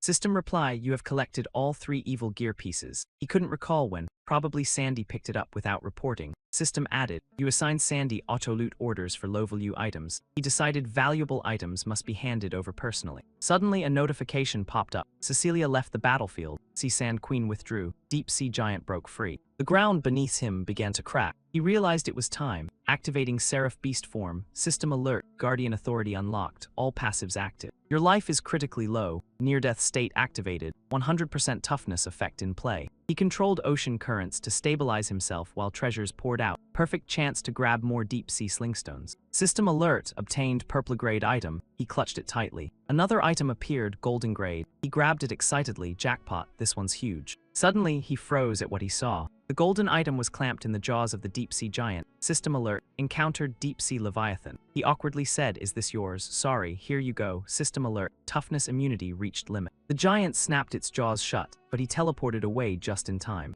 System alert, returned to Heavenly Serpent Island Hall. 15 minutes later, gained High Priestess Luna's greater healing and Priestess Becca's greater dispel. He exhaled deeply, that was close, then noticed the two priestesses giving him strange looks. System explanation, during treatment, your hands wandered for 10 minutes, he awkwardly said, "Sorry." Cecilia gathered everyone outside the hall. Seeing him, she said, "You're late again, Mr. Achi. Your reckless actions have drawn the Queen's attention. Your reward will be delivered soon." He felt uneasy, that sounded more like a threat. Cecilia tossed him something, "Take it, the Queen's personal reward." System alert, obtained 0, 1 unknown divinity, Divine Executor XP double. He knew divinity was rarer than authority for his class. The Sea Serpent Queen was incredibly generous. Cecilia continued, "Next, Heavenly Serpent Island will face a fierce battle. You may act freely or join the defense forces. But if you disobey orders again, your reward will be nullified, dismissed. I'll summon you anytime." He left the church without hesitation. He tossed aside his cumbersome hat. Looking at his insignia, he let out a scoff. He decided his deep-sea mission was complete. "The rest of the war is your problem. I am done serving the Sea Serpent Queen." Sandy reported, "Master, all loot has been sorted." He praised her, "Good job, let me see." She began listing first, 2 light blue mage hats. He frowned, "Do you have to wear it while explaining?" System display, balance hat. When worn, you can designate a target to wear the other hat. Cannot be removed for 30 days. Both sides' power is equalized. He smirked. After 5 years, using this against Dai Lan would be hilarious. Sandy continued. Second, ancient dragon orb, pillar type item. He guessed it must be powerful. Third, mystic puppet mold. After killing an enemy, you can create a permanent clone with their abilities, with a chance to inherit your own. He loved it. Now that's a good item. Fourth, emerald wind bow. Agility 3, monster affinity 50, special effects, damage scaling arrows, no physical arrows needed. Love inducing arrows, meteor arrows, fallen god arrows, combat arts, summon green elder, summon white tiger. He tested it. This bow is insane, as expected of a top tier archer like me. Fifth, floating armor, provides 100 defense. Sixth, Dao Engraved Tome, contains 3 spells, Greater Wound Dissection, Dragon Breath, Ultra Long Distance Teleport across planets. He got excited, finally found a way home, then saw the requirement, 1 ton of e-powder, 3-year cooldown. His excitement vanished. He gave up. 3 years is too long. Besides, I still have too many maps unfinished here. After 10 minutes, he summarized, 13 items total, 4 upgrades, 9 powerful tools. This deep sea run was worth it. Just a shame I didn't grab any gold. I donated too much to the church. I am broke now. Wait, what's that shining? System display, auto collection activated. Obtained ancient gold slot. Inventory full, moving to next slot. Obtained abyssal mithril slot. Inventory full, moving to next slot. Obtained blood gold slot. Inventory full. He was stunned. Auto loot. Sandy explained, "You told me to pick low-value items, so I only collected these." He realized, "So all this was you." She nodded. He happily lifted her up. "You're amazing. I love you." Cleaning inventory, removing seals, auto-loot. "You're priceless." "By the way, are you male or female?" She replied. "Celestial beings are genderless at birth. When we mature, we can choose once, male, female, or even both." "Wait, master, how did you know I am about to mature?" "So what form do you want me to take?" Luojai hesitated for a second. "You want me to choose from that?" Right then, the system alerted him. Divine War Mission Chapter 3 unlocked. He ordered Sandy. "The final battle is about to begin. Go prepare everything I need. It's crucial." She nodded immediately. A thunderous roar shattered the calm of Heavenly Serpent Island as the deep sea giant rose up, bringing over 20 island-sized sea monsters with it. Standing atop each monster was a divine executor from its faction. Above the giant stood the sea wolf god, shouting arrogantly, "Sea Serpent old hag, come face me." The queen replied calmly, "Brother Sea Wolf, I am honestly glad you're still alive." System alert, your current faction is neutral. He blinked in shock. Neutral, that scared me. Didn't expect the system to actually be reliable for once. System alert, successfully mounted cloud step. Divine War rewards announced. 1 deep sea giant, tap for details. 2 sea serpent queen, tap for details. He scoffed, "Really? I just hugged one thigh and now you want me to abandon it." Sandy laid out a table of food, "Master. Everything is ready." Sensonia frowned, annoyed. "I thought you were preparing for battle. Instead, you made us cook." He explained, "If we're neutral, we have to act like it. Besides, conserving stamina is key." Only then can we reap the rewards at the end.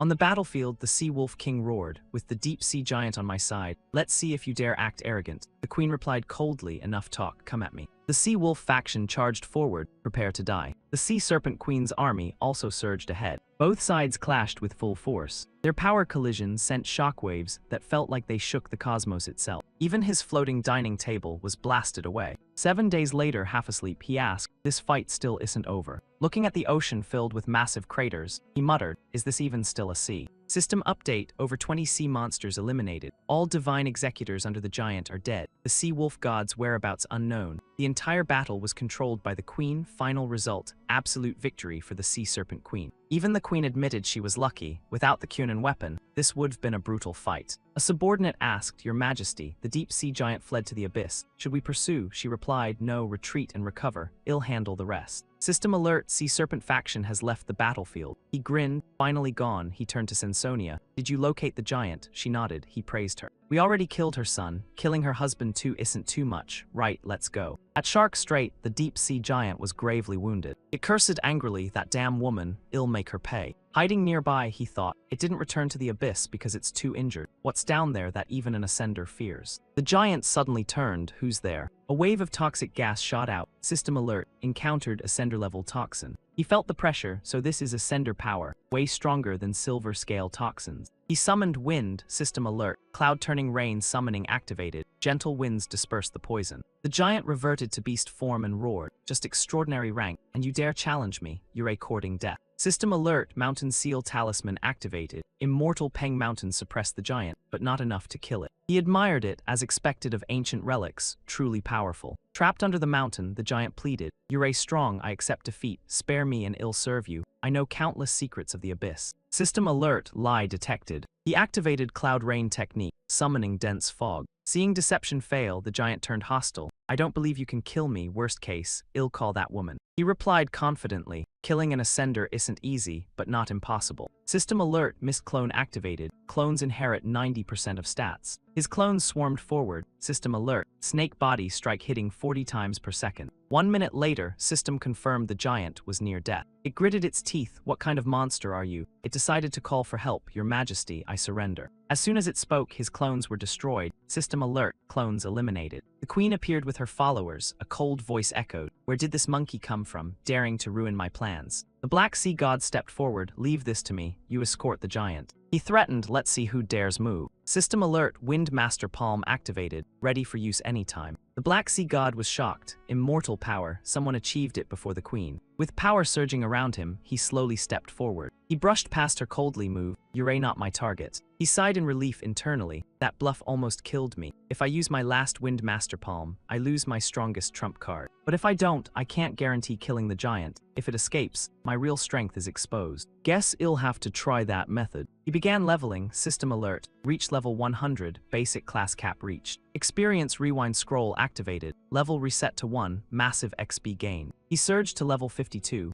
accumulated power stack 400 layers, each layer grants 100% attack. He clenched his fist, this is the strongest burst I can manage right now, little snake, go back to heaven. This move is called Equal Justice Punch descended. System alert, Deep Sea Giant defeated. You obtain Deep Sea Gatekeeper authority. Access granted to the first gate of the abyss. Chapter 3 Divine War completed. Bonus reward. Restore 3 consumed items at double. Obtain 2 mountain talismans, 2 Dragon Slayer scrolls, 2 experience rewind scrolls. New milestone unlocked. Godslayer Pioneer. At that moment, rain poured across the entire sea domain. Luo Jai said calmly, so ascenders are only this much. Even the Black Sea God was impressed. That damage control was flawless, perfect calculation of the giant's HP, defense, and stats. Not wasting a single bit of energy, yet dealing just enough to kill it. Is this what immortal evil mastery looks like? Who exactly are you? He replied confidently, Sect Master of Extreme Martial Pavilion, Luo Jai, disciple of Feng. The queen suddenly reacted. Feng, that name sounds familiar. He raised an eyebrow. Don't tell me you know him. She tried to recall, I remember. But he had no time to wait and activated Cloud Step to leave. Take your time remembering. I've got things to do. The queen's voice turned cold. I'll remember you, Luo Jai. A subordinate asked curiously, Your Majesty, who is Feng? She frowned. I only heard Kunin mention him. Details are unclear. About 600 years ago, that warrior passed through this planet. He nearly killed Kunin, but in the end, he saved him instead. Hearing that, everyone was shocked. Kuanon is a celestial angel, at least level 201. Is Kfeng still alive? The queen shook her head. I don't know, but he might be. She gazed into the distant sky. At least I hope so. Scene shifts to a distant island with peaceful scenery. Luo Jai lay sprawled on a rock, panting heavily. The previous encounter still haunted him. That was too dangerous. Good thing Feng's name scared them off. Otherwise, even with my last trump card, escape would have been impossible. He rubbed his chin. Strange, I've never heard of Kfeng in my previous life. The system popped up mockingly. You couldn't even beat main story bosses, yet you're worrying about level 200 DLC. A laughing emoji appeared with the words, read less books, making him furious enough to punch the screen apart. He looked at the mission panel. Only one Divine War bounty remained. Target, Sea Serpent Queen. He hesitated. We've got some history. Can't just keep killing endlessly. Then he selected Abandon Mission. Sandy appeared. Master, I found some items in the giant's jaw pouch. First, abyssal sludge, highly corrosive, dissolves all corpses in 60 seconds, ineffective on living beings. He gave it a thumbs up, perfect for cleanup jobs. Second, greed lamp, fulfill one desire, then it can demand infinite returns. Within 180 seconds, consuming one item produces another. He grabbed it excitedly. This is broken, feels like a cheat. But the system said it required a ceiling quest to activate, so he smashed it in frustration. Third, dual cultivation, true martial technique, requires a male and female chi cultivator. Minor success gives 10x boost, major success 100x. The moment he heard dual cultivation, questionable images flashed through his mind. Problem is, who do I partner with? Next item, Tei Fire Avoiding Blade Art, using chi as a blade, enhanced by solar flames, exceptional against evil. He tested it on a rock, one swing split it clean in half. Watching flames flicker in his palm, he smiled, strong and versatile. Lighting, cooking, combat, perfect adventure skill. After sorting loot, he prepared to rest. Scene shifts to Miss Jia at Extreme Martial Temple. Disciples gathered excitedly. Come look, the sect master manifested. In the sky an image showed him throwing the equal justice punch and declaring, Ascenders are nothing. The disciples were stunned. He one-shot an Ascender, killing them like chickens. He's at least level 200. One disciple shouted excitedly, now I can brag harder outside. Another cheered, no training today, let's celebrate. On a high platform, a man watched silently. From this phenomenon, the sect master didn't ascend. He traveled to another planet. Suddenly a girl appeared. That's Kuanon. I might have a way to contact him. The man turned. Who are you? She didn't answer, lost in thought. That figure feels familiar. If I find him, maybe I can recover my lost memories. Back on Kuanon planet, system alert, reputation, 500 at Extreme Martial Temple. Legendary hero milestone unlocked. Ascension legend updated. Kuanon blessing enhances your legend. He sighed in relief. Good thing the phenomenon was limited to the sect. If it spread everywhere, I couldn't stay low profile. Kuanon year 3021. He sent Diana and others to continue searching the sea domain, while he headed alone to the western continent. Standing on a rock, he looked back at the ocean. Farewell. Then he gazed forward, eager for new adventures. Taking a deep breath, he shouted, I am here. System notice, target location, southeast of Southern Cross Holy Alliance, 6 nations and 2 regions separated by the 6 Dragon Mountain. Duke Dai Lan's influence hasn't reached the south yet. The Blood Fury Sea event happened 30 years ago. He nodded, plenty of room to grow here.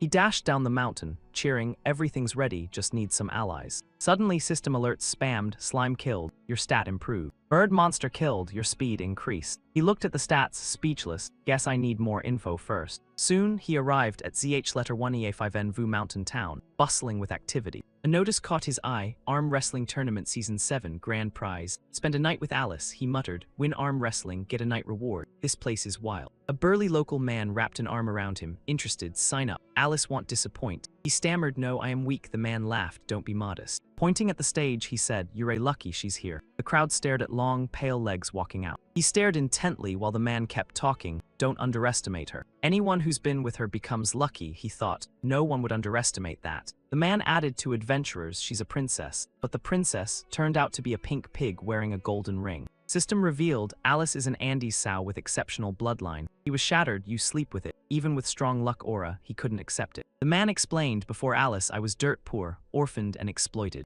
After coming here, I won the arm wrestling contest. I thought it was insane, but after one night, I took the reward and left. Soon after, I found a chest of gold by the river. Using that money, after settling my family, the Lord's guards suddenly came looking for me. They said my father's superior died without an heir and wanted me to inherit everything. The man flashed a bright grin, and just like that, I became the Lord of ZH letter 1EA5 Envu Mountain. The MC stared in disbelief. Yurei the Lord here. Right then, a group of guards arrived. My lord, it's time to return. He waved casually, watching this. The MC felt impressed. A down-to-earth lord like this was rare. The burly man snapped him out of it. Hey, are you competing or not? The MC apologized politely and took his stance. Suddenly, a thought crossed his mind. Sleeping with Alice might be even better than Cunan's blessing. If both stacked, my luck would be insane. With that, he made up his mind. I am taking this championship. He poured all his strength into the match. Just as his opponent was about to lose, the guy cheated and kicked his third leg. The sudden hit sent pain shooting straight through his body. The opponent kept kicking while shouting, Alice is mine. The MC roared, I report foul play. He kicked me. But looking around, he froze. One guy was swinging a hammer. Another was blowing breath attacks into faces. Someone else used a bear to attack, and in the distance, a guy was holding a gun. He muttered, this is supposed to be a legit arm wrestling tournament. Finds when in Rome. He kicked straight into the opponent's weak spot. The guy's face twisted in agony, tears streaming down. Taking advantage, he slammed him down so hard the table cracked. System, congratulations, advanced to top 128. In the next round, he stopped holding back and used Cloud Step to reach top 64. Then used Tei Fire Blade to crush his opponent and enter top 36. This round, he simply pulled out a gun. His opponent surrendered instantly. Just like that, he reached the semifinals, facing Steelman Nan and Eggbreaker King Luojai.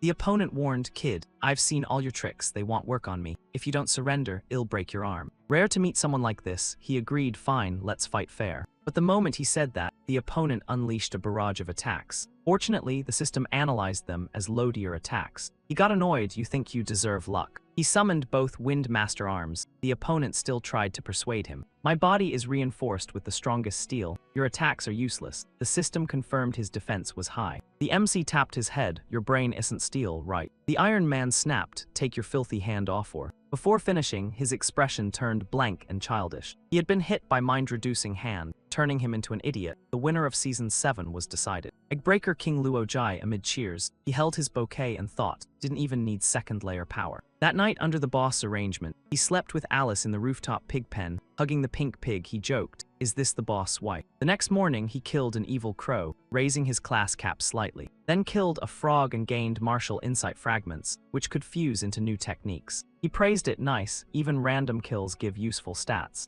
A giant dragon also met the same fate, but that caused his hemorrhoids to worsen. He screamed, what the hell, did my luck run out already? System obtained Advanced Spirit Codex, contains 19, 685 spells, including level 15 and 16 spells, Intelligence 3. Effect 1, Key to Forest Tower, unlock Elf King Treasure. Effect 2, Summon Nature Guardian and gain Elf Tribe. Effect 3 contains 12 worlds, 1 per month. Effect 4, Destroy to summon 300. 0 Death Spirits. Effect 5, Consume to gain 0. 5 Forest Authority. Holding it, he gasped, immortal to your item, is this Alice's charm? But system said it required 25 intelligence and level 150, forcing him to give up. Suddenly, Cecilia appeared. Long time no see, Mr. Achi, or should I call you Eggbreaker King? He pretended not to know. Achi, wrong person. She reassured him, relax, I am here on the Queen's behalf. She hopes you don't hold grudges. He smiled, we've always been on good terms, but he knew she had a request. As expected, she said, the Queen wants to cooperate. First, we need a spokesperson on land, Yurei perfect. Second, something is wrong with this city. The Queen wants it investigated. He recognized the location.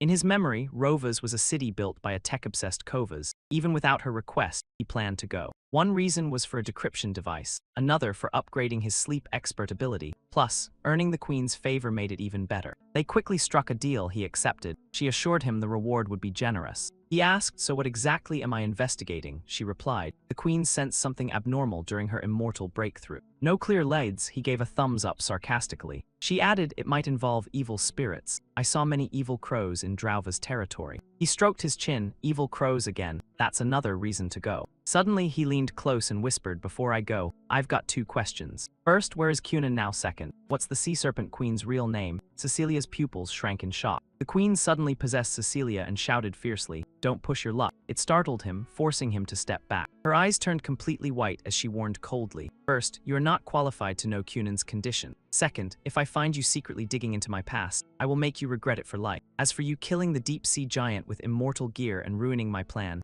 I'll overlook it for now. With a wave of her hand, she blasted him into the air. Now get to work for me. He rubbed his chin thoughtfully, that sudden hostility definitely hiding something. Then he made up his mind, sooner or later, I'll uncover all your secrets. System update, the Queen granted you her right hand insignia, 33% resistance to divine arts, authority, official spokesperson of the Sea Serpent Queen on land. Divine arts available, death command, massive apparition, eternal exile, Queen's authority, and more. Each cast consumes 1 favor point, remaining favor points 1. After reading everything, he couldn't help but exclaim, "That's insane," then quickly corrected himself. "Looks like I need to change my attitude toward her. This thigh is still worth hugging. This woman really knows how to control men. Just 1 favor point already got me hooked, but I can't fall into her trap." Even after receiving the insignia, he shamelessly asked, "Your Majesty, I have one more request. Could you give me the fear authority you obtained after killing the Spider Mother? I have a servant who needs it." The Queen was annoyed but still agreed reluctantly. From the sky, he shouted, "Thank you, Your Majesty." On the way to Rovas, he encountered a swarm of lightning frogs. He kept breaking records and gaining martial rewards non-stop. He casually formed a blazing blade. After combining palm techniques and Dao arts, Tei Fire Blade expanded from 2 meters to 18 meters. His leg technique also evolved into a self-created martial art, Wind God Steps. He dashed forward at full speed. While Alice's luck buff is still active, I should clear more maps.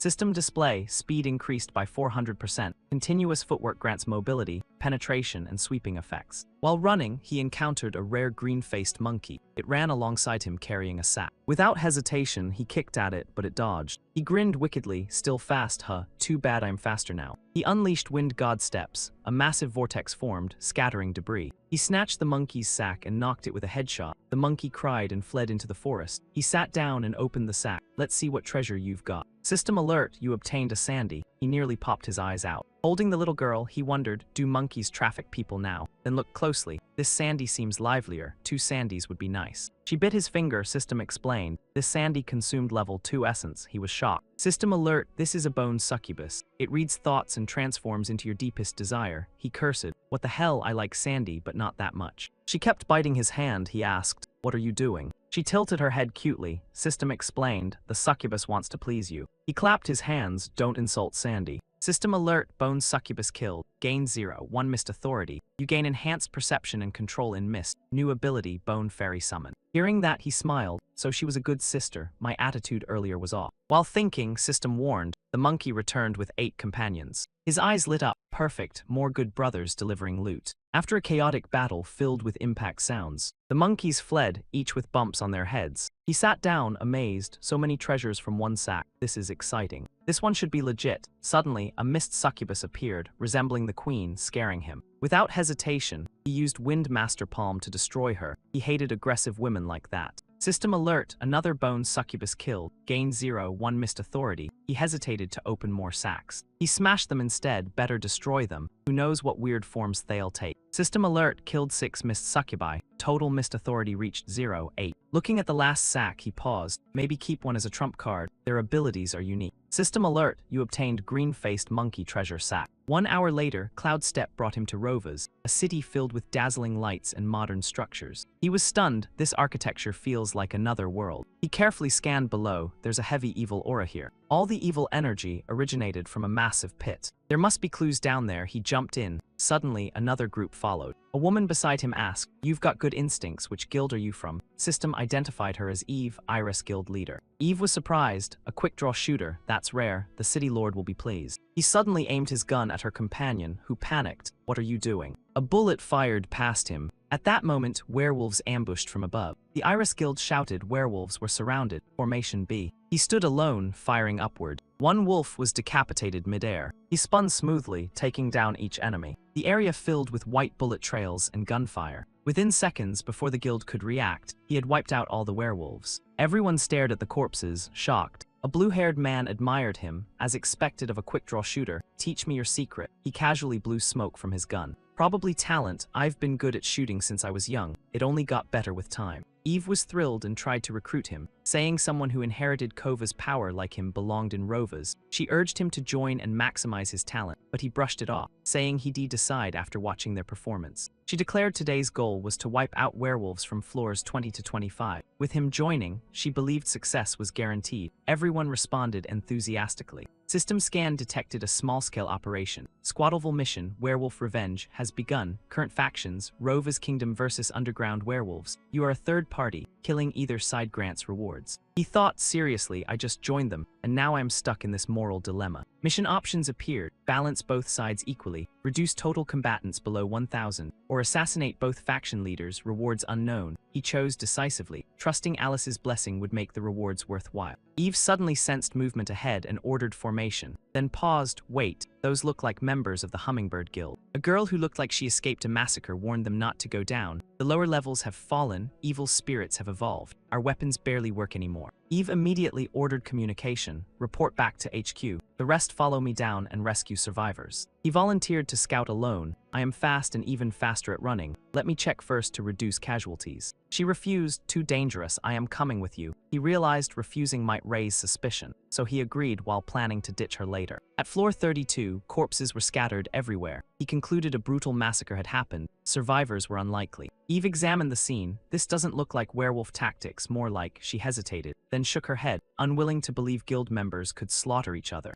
Ahead, a crowd gathered. She gasped, look, survivors. It was Hummingbird members and many robotic guards. A blind red-haired man ordered, intruders detected, eliminate them. She explained they weren't enemies and introduced herself as Iris Guild leader. Seeing an opportunity to send her away, he shouted, they're possessed by evil spirits. Eve panicked, realizing the threat had evolved. The red-haired man attacked instantly. She blocked with a silenced gun and warned him to be careful. But her attack did nothing. He countered and knocked her down. Damn it, my magic isn't working. To save her, he pulled out his gun and shot him. He stood in front to protect her. Their magic resistance had reached 80% under evil enhancement. He urged her to retreat. My bullets can handle them. She refused to leave him behind, but he insisted more lives would be lost otherwise. She called his name, but he pushed her away. Go now, don't come back. Eve tearfully promised to return with reinforcements. You have to survive. Her final words urged him to stay strong. After she left, he sighed. Acting really is exhausting. He summoned magnetized sword light and wiped out the enemies swiftly. Armor-breaking light stripped their defenses. Without armor, their magic resistance meant nothing. System alert: killed evil guard, obtained forging authority fragment. Total kills 109, gains 0, 1 forging authority. New immortal trait, barehanded forging. Curious, he immediately tested the new ability. System explained material density mechanics. First crafted item unlocked milestone, title handmade specialist, gun speed increased by 50%. He smashed the item angrily. Why does this look like an adult product? After calming down, he reasoned low level caused flawed output. This ability could become powerful with upgrades. Excited, he ran forward shouting, where are you evil mobs? System update: Drauves declared war on Werewolf Kingdom. Power ratio, 99:1.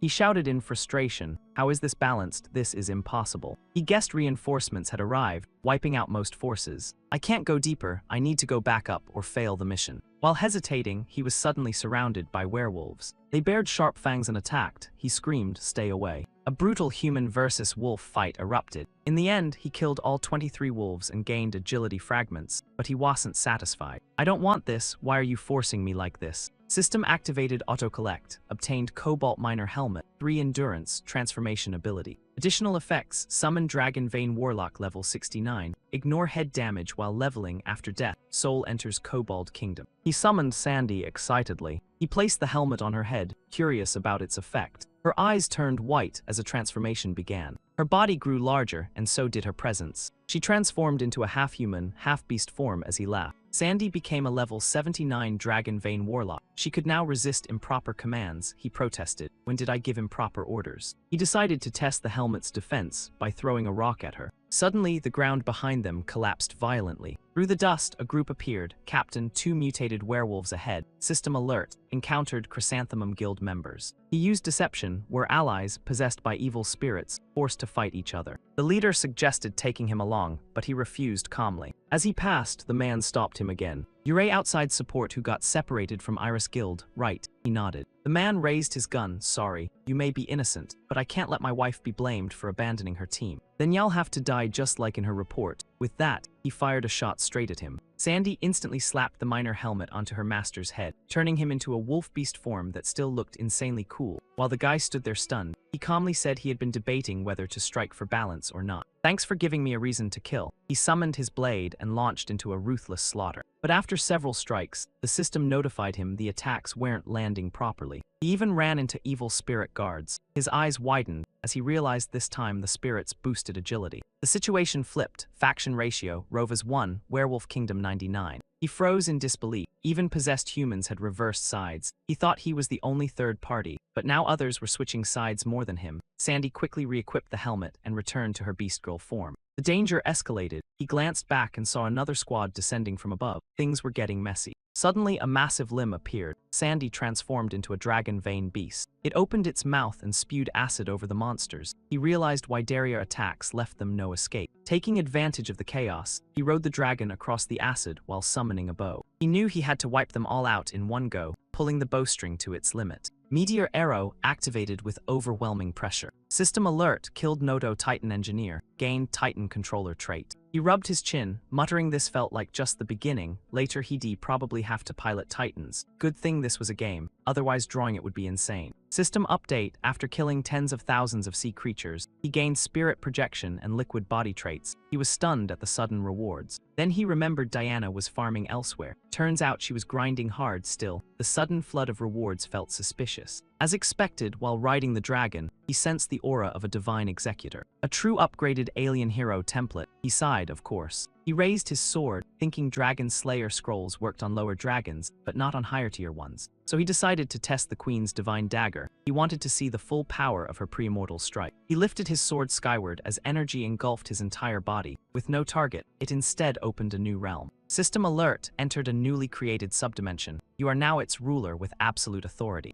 Endless mountains and lush forests stretched before him. It felt so real he doubted if it was truly a subdimension. He guessed it was because of the primordial dragon pearl completing it early. Since that was the case, he decided to rest here. The system confirmed the name of this realm, Hidden Hermit World. He turned to Sandy and said this would be her new home and she would manage it. She agreed to move all storage here. Overwhelmed, she teared up. He was surprised by her emotional reaction. Looking up, dragon crows formed from the dragon pearl soared freely in the sky. Each possessed dragon breath, dragon might, and unique draconic abilities. In the forest, iron apes emerged from the ocean's stabilizing rod, each with powerful defensive formations. They could weaken enemies within formation. He was amazed and jokingly called them his big brothers. In the Hidden Hermit World, he trained relentlessly. Spring passed into autumn. Even in the freezing winter, he never stopped training for a single day. Shakes off the thick snow covering his body and mutters that this demoplane already beats that old world. But there's no time to explore every feature today. He's got bigger business to handle. With a simple wave, the system flips from freezing winter to a calm summer night. Moonlit breeze, temperature 22 degrees, humidity 52%.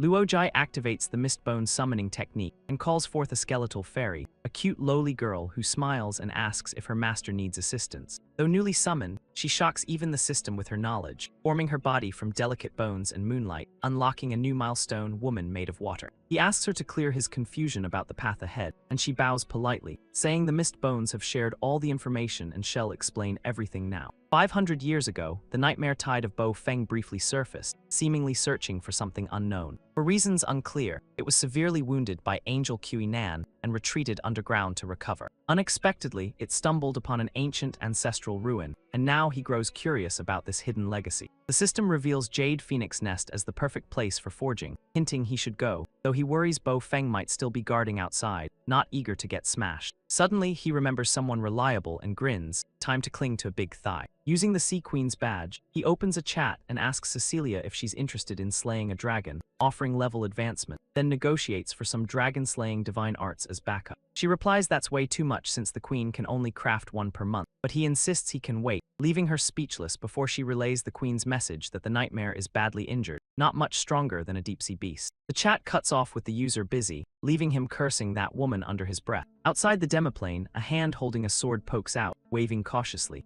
After confirming no one's around, he peeks out and assumes the monster either left or thinks he's dead, giving him the perfect chance to move. He roams the cave, wiping out every guard in his paths. In just 3 hours, he slaughters 968 evil guards, raising his forging rank and gaining the immortal specialty Golden Silver Hand. Golden hands can mine and forge bare-handed. Silver hands can block any lower-tier attacks, and both can absorb and store most metals while applying simple gold and silver plating. He completes the balance quest and gets a soldier tank top blueprint, complaining loudly until the system explains it gives defense and infinite stacking, instantly flipping his mood. A voice echoes within him, urging him to destroy the Nightmare Tide, revealing itself as the Mist Guardian of Jade Relic, now only a remnant. He asks for the location of Jade Phoenix Nest, and the Mist Spirit offers to guide him personally, which excites him immediately. Soon, he arrives at the back entrance of the nest, sensing the massive protective formation surrounding it. He laughs, imagining how Bo Feng failed for 500 years while he slips in effortlessly, which would definitely piss it off. The Mist Spirit warns this is only the back door, and it lacks the power to bring him inside directly. He must rely on himself and enter before the nightmare discovers him, or things will get troublesome. He confidently says he's experienced with this, just like opening the grand gate of Extreme Martial Pavilion before. As the gate cracks open, a massive dark figure bursts from underground, the Mist Spirit shouting that Bo Feng has noticed them. The spirit panics, warning him not to underestimate the cunning dragon, recalling how even at its peak it died miserably. He brushes it off casually as the back entrance finally opens. The spirit suddenly hesitates, forgetting something important as usual. In front of him appear hundreds of training projections of Black Tiger Master. He finds the name familiar, then recalls this place is guarded by numerous puppets ready to attack intruders. Before he can finish, the puppets kick him right between the legs. They follow up with sneaky eye jabs. Before he recovers, they sweep his legs and knock him down,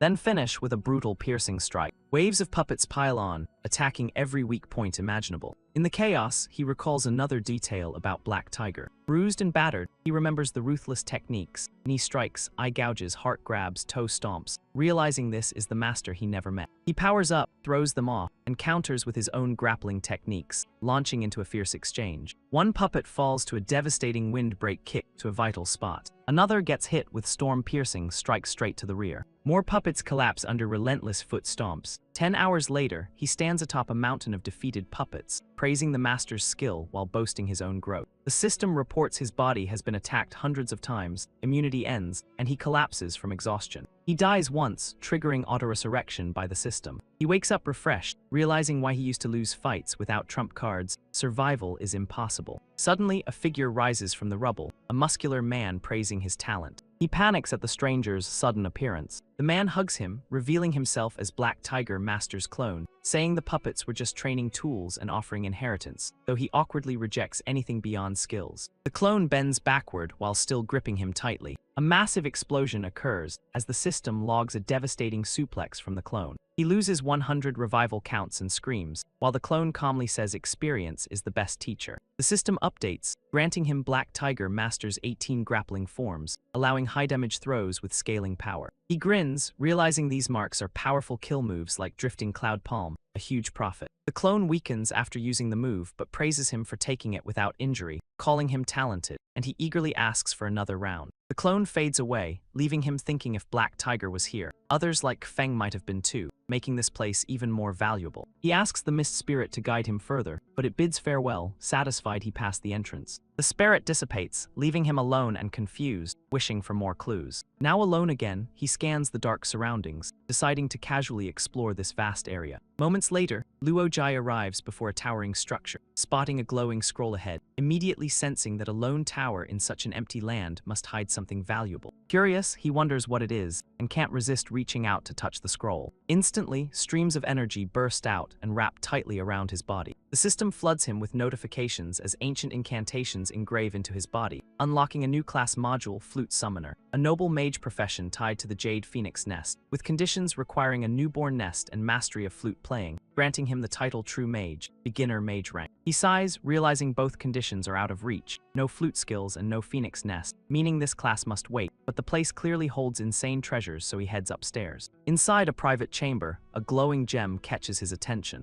Holding it, his eyes light up as he assumes it's a rare elixir, even thinking it tastes sweet. The system reveals it's actually a kidney stone from previous Phoenix Nest caretakers, triggering a soul projection that pulls him inside. He's transported straight to the remains of a former Jade Phoenix caretaker. The scene shifts to a floating island in a sea of clouds, and he suddenly notices he's in a completely naked male body. The system offers a temporary external avatar, requiring 1 drop of divine oil, with 2 available charges. He hesitates, thinking this is like a pseudo-immortality effect and might be wasteful to activate now, deciding to check the details first. Info appears about a level 169 martial monk caretaker, with skills Sun-Crushing Fist and Golden Arhat form, transforming into an 80-meter giant with 3 heads and 6 arms, leaving him hyped just reading it. Returning outside, he finds a crystal orb, 2 magic tomes, and 3 rank scrolls left behind by the Mist Spirit, then reaches the tower's peak where the control core of Jade Phoenix Nest lies. Observing the entire formation, he notices a massive black dragon coiling around the nest, confused at how it seems to engulf everything while enduring the mountain formation's flames. He realizes the dragon appears to be burning itself deliberately. He guesses this might be a cultivation method, explaining how the Mist Spirit's remnant could contend with rancors. Suddenly, he senses something off. The dragon's size feels far too massive to be a normal nightmare dragon, raising suspicion it might be something else. He quickly uses the Sea Queen's badge to contact Cecilia, requesting a full divination on the nightmare dragon and demanding guaranteed safe intel.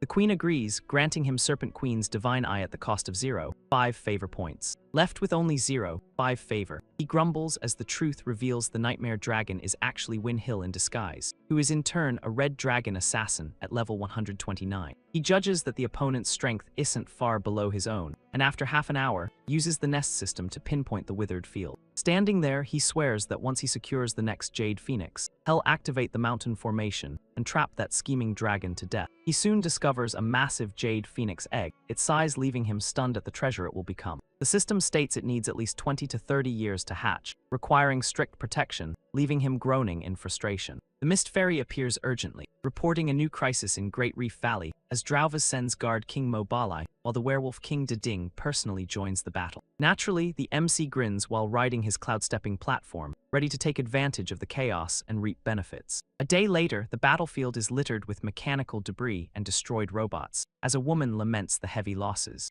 She notes that 100 elite guards were completely wiped out, leaving nothing behind. She adds that the werewolves' archery is terrifying, firing massive arrows with no escape, though they spared humans and only stripped their gear, except for one unlucky victim. Meanwhile, on the other side, piles of dead werewolves lie scattered, with survivors mourning and suspecting the Guard King has been secretly assassinating them. One claims only elites are targeted, but another argues even loadier soldiers are dying, so everyone must stay cautious. As they chat, they describe the Guard King's appearance, oddly matching the MC sitting nearby, who casually claims he's just a delivery guy taking a break. One offers help, but he quickly refuses and tells them to move along. Exhausted, he gasps for breath, admitting he hasn't done such intense grinding in ages, and checks his 2-day results. He's killed over 1,000 elite werewolves for agility fragments, and over 9,000 grunts for strength fragments. He gives himself a thumbs up, calculating he can exchange them for 9 strength points, instantly boosting his raw power. His strength path reaches 25 points, unlocking massive bonuses, boosting all strength-based skills by 200, and increasing power traits by 100%. The rewards keep scrolling endlessly, making him complain that this feels more like reading a novel. Suddenly, someone arrives, announcing their summoning, and he orders Sensonia to return to Miss Ra. Before finishing, he notices she's leveled up and reacts in surprise. She explains the Sea Queen granted her a corrupted maternal rank, and as he tries to inspect her power, she stops him coldly. She warns him to show respect now that she's a rancor, claiming she could easily break their contract if she wished. He smirks as his figure suddenly turns into an afterimage. In the next instant, he appears behind her, wrapping his arms around her waist. Before she can react, a massive explosion erupts. She lies wrecked in the rubble as the system describes severe injuries across her body with brutal detail. He quickly shuts off the system's narration, telling it to stop the graphic descriptions. The system confirms he used a grappling throw on her, leaving her incapacitated and near death, and he admires his own hands. He admits the move is insanely powerful and plans to find more targets to level it up. Seeing her motionless, he sighs that he originally needed her help, but now sends her into the hidden realm for recovery. The scene shifts to the northern wastelands, where a figure rides wolves across the desert. Diana angrily mutters that her master summoned Sensonia instead of her, questioning what that implies. The Wolf King silently panics, knowing this likely means another brutal fight is coming. Still, as a loyal servant, it praises her, claiming her potential surpasses Sensonia, and the summoning was likely just for testing new combat skills. Unimpressed, she punches the wolf hard, asking if that kind of training makes sense. Her frustration grows as she recalls her master promising to return once enough territory was conquered. Even after taking the largest night town in the Chaos Lands, his absence suggests he's still unsatisfied. Standing atop a cliff, she vows to conquer all southern towns beyond the mountain and offer them as tribute. Grabbing the Wolf King, she demands its opinion, and it nervously suggests proceeding with caution. Feeling like he might earn even greater favor, she quickly corrects herself, saying conquering all southern towns beyond the Azure Dragon Mountain might still not be enough since their master values true capability above all. She suggests aiming even higher, proposing it would be better to seize every city in the southern region entirely. Fired up, she urges the wolf forward at full speed, admitting her previous ambition was too limited and deciding to act immediately. She declares that tonight they will unify the free territories first, then march on neighboring nations and slaughter all resistance. Meanwhile, beneath the city near Jade Phoenix Nest, Luo Jai is digging deep underground, discovering richer materials the further he goes. With his Earth Escape skill and gold and silver hands, he happily continues mining, determined to strip every valuable resource below. The system announces Diana has conquered Ziobai town, pledging loyalty and crowning him king of the Chaos Lands, boosting his regional fame and granting noble skill access. He's stunned to suddenly become a king, praising her performance and planning to reward her once he gets out. As he digs deeper, the ground collapses and he falls into a hidden space below. Climbing out of the rubble, he scans the underground area, surprised to find even more open space. The surroundings shimmer with green crystalline materials. The system identifies it as a mother core or deposit and reveals a complete Heavenly Peak battleship core hidden within, tied to Rova's secrets. He approaches cautiously, recalling how Grova's was built on a crashed spaceship, but realizing there's another one buried beneath. The system confirms he's found an ammunition specialist supply box. However, opening it releases a level 51 acid hound specimen. The creature immediately spits acid at his face, catching him off guard. Luckily he survives, now a skeleton with stylish glasses, angrily complaining even a dog knows how to ambush. Losing one revival count, he kills the acid hound and gains a slight boost in archery speed. He shrugs it off, wondering if more specimens exist underground, but dismisses the idea since such top-tier bioweapons shouldn't be left in remote places. After searching, he discovers a hidden chamber and cheers upon finding the Heavenly Peak battleship. Instead of opening doors, he uses liquid matter to slip inside, noting the ship is heavily damaged and lacks proper defenses. Inside, he finds it infested with acid hounds and casually greets them like old friends. Smiling, he decides not to hold back and prepares to clear them out. 1 hour later, the system confirms he has wiped out all acid hounds on the third deck. After killing over 4 hounds, he gains massive archery speed and unlocks acid fluid mastery, allowing him to control corrosive strength. He also gains acid burst, enabling him to fire acid from any part of his body, limited by stamina and energy. Looking at his fingers, he wonders where the best firing point would be. Soon, he melts through the captain's door with acid. He plays around with the ability, impressed by how effective it is. Suddenly, the system alerts him to Captain Morgan the Rotten, whose massive figure appears and startles him. It notes Morgan has lost his sanity and only retains combat instincts. Morgan throws a punch, but he dodges easily and counters with a strike to a weak spot. He notices no reaction, realizing Morgan is completely decayed. He summons Tei, fire-avoiding blade, and attacks, but the system warns Morgan's defense exceeds 200. He responds by activating one force breaks all laws. He coldly tells Morgan to lie down if he's already rotted.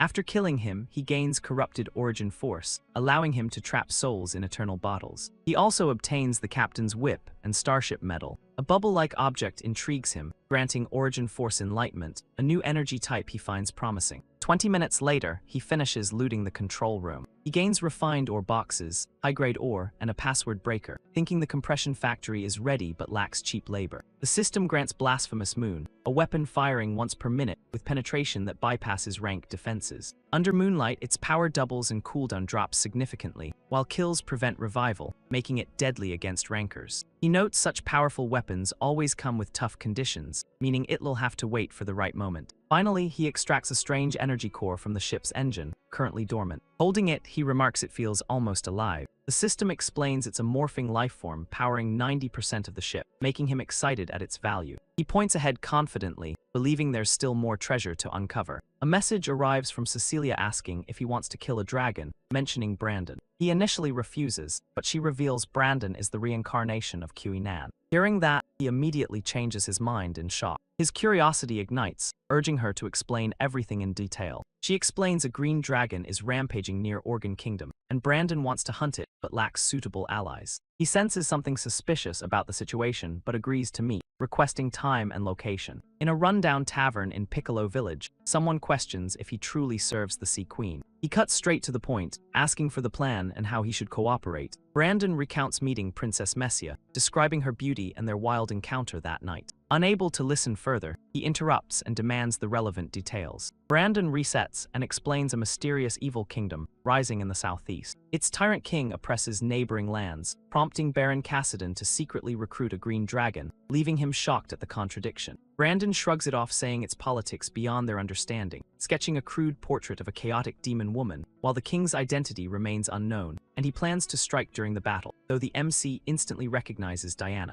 He feels a strange itch, thinking so he's become a ruthless king without realizing it, secretly impressed by her rapid rise and expansion, which even puts pressure on him. He decides he can't just sit back anymore, as a true king should eliminate enemy reinforcements before the battle even begins. Luojai summons his cloud platform and tells Brandon to follow the plan, while the guy below runs desperately trying to keep up. On the battlefield, chaos erupts as the Chaos Kingdom's demonic army, led by Diana, faces off against their enemies. Opposing them is the Organ Kingdom army, clad in armor and led by Cassidon. From above, Brandon observes the battlefield from the cloud, unimpressed by the one-sided fight. He notes Diana's army rivals elite forces, while Cassidon's troops are just reward hunters, making the outcome obvious, and the MC agrees. Suddenly, war cries echo as both sides clash, drawing their full attention as the battle begins. Just 10 minutes later, Cassidon's army raises white flags and surrenders, while Diana sits arrogantly on her mount mocking them. She scoffs at their weak strength, declaring southern unification is near, exactly as Brandon predicted. As she revels in victory, Cassidon secretly smirks, waiting for his hidden reinforcements to arrive.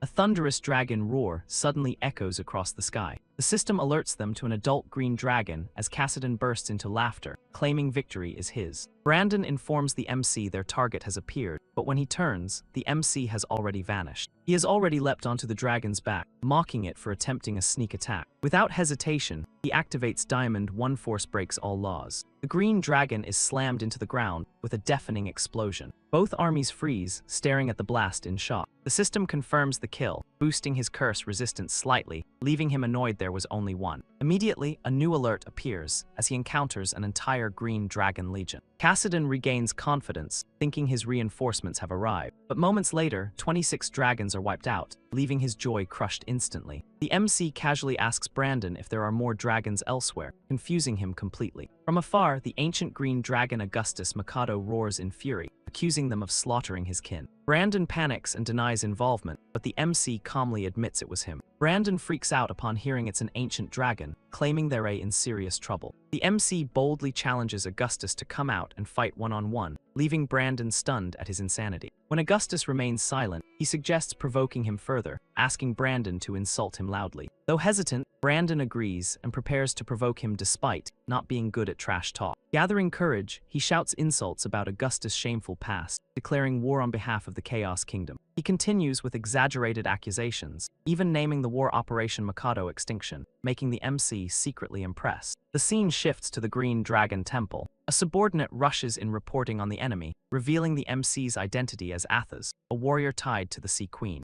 Augustus grows furious, accusing the Sea Queen of greed and expansion. Suddenly, the Nightmare Dragon appears, greeting Augustus and proposing an alliance. It reveals the MC is actually Kui Nan's reincarnation, not just a random fighter. The Nightmare suggests a coordinated ambush, which Augustus agrees to without hesitation. As he leaves, he declares he has waited 500 years to prove Kui Nan's era is over. Back on the battlefield, Brandon continues insulting Augustus relentlessly despite losing his voice, eventually giving up. The MC signals him to stop, saying their enemy has arrived. Augustus descends with his Dragon Legion, furious and ready for battle. The MC jokes they haven't insulted him enough yet, but Brandon can't even speak anymore. Augustus roars and unleashes Dragon God Tail strike toward them. Seeing the power gap, he activates his external avatar transformation. The system consumes divine oil as he transforms into the martial monk of Jade Phoenix Nest. He activates Golden Arhat form, boosting his level temporarily to 129 and gaining Zen authority. In his massive form, even his voice terrifies the dragons as he complains about being attacked from behind.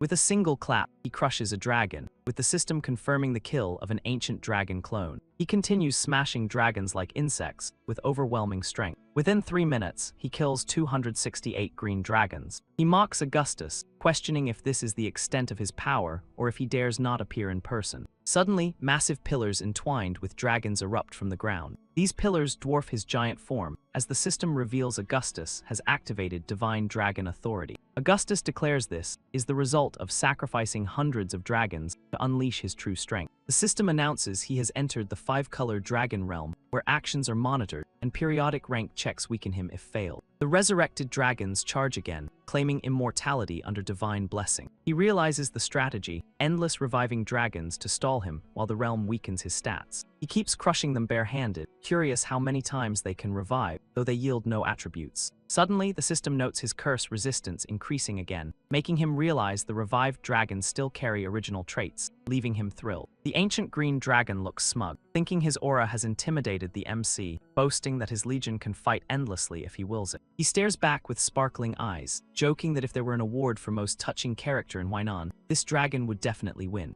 Enraged, the dragon roars, threatening to exhaust him with its infinite army. 2 days later, he kills another green dragon, reaching a total of 28, 314 kills, and setting a new record as Green Dragon Slayer. After non-stop dragon hunting for 2 days, he sighs, saying while farming stats feels great, doing it endlessly is exhausting. The system warns his golden Arhat form has weakened by 60% after repeated rank checks, and Augustus rejoices, believing victory is near. He instantly switches to Asura Dharma form, restoring his strength to full. Augustus panics, calling out to Nightmare Lord, questioning how many monstrous forms this guy even has, while the Dark Dragon tells him to stall longer. In Asura form, he becomes even more ferocious, charging the dragon's swarm like a berserker. Using sheer physical force, he crushes dragons so fast they can't even revive in time. With one punch, he sends debris flying that smashes into dragons, killing them instantly. After another 2 days, his kill count reaches 614, 775, and his curse resistance climbs to 65%, though his transformation time is running out. The system asks if he wants to use more divine oil, but he decides to save his last drop. His martial monk form fades away completely.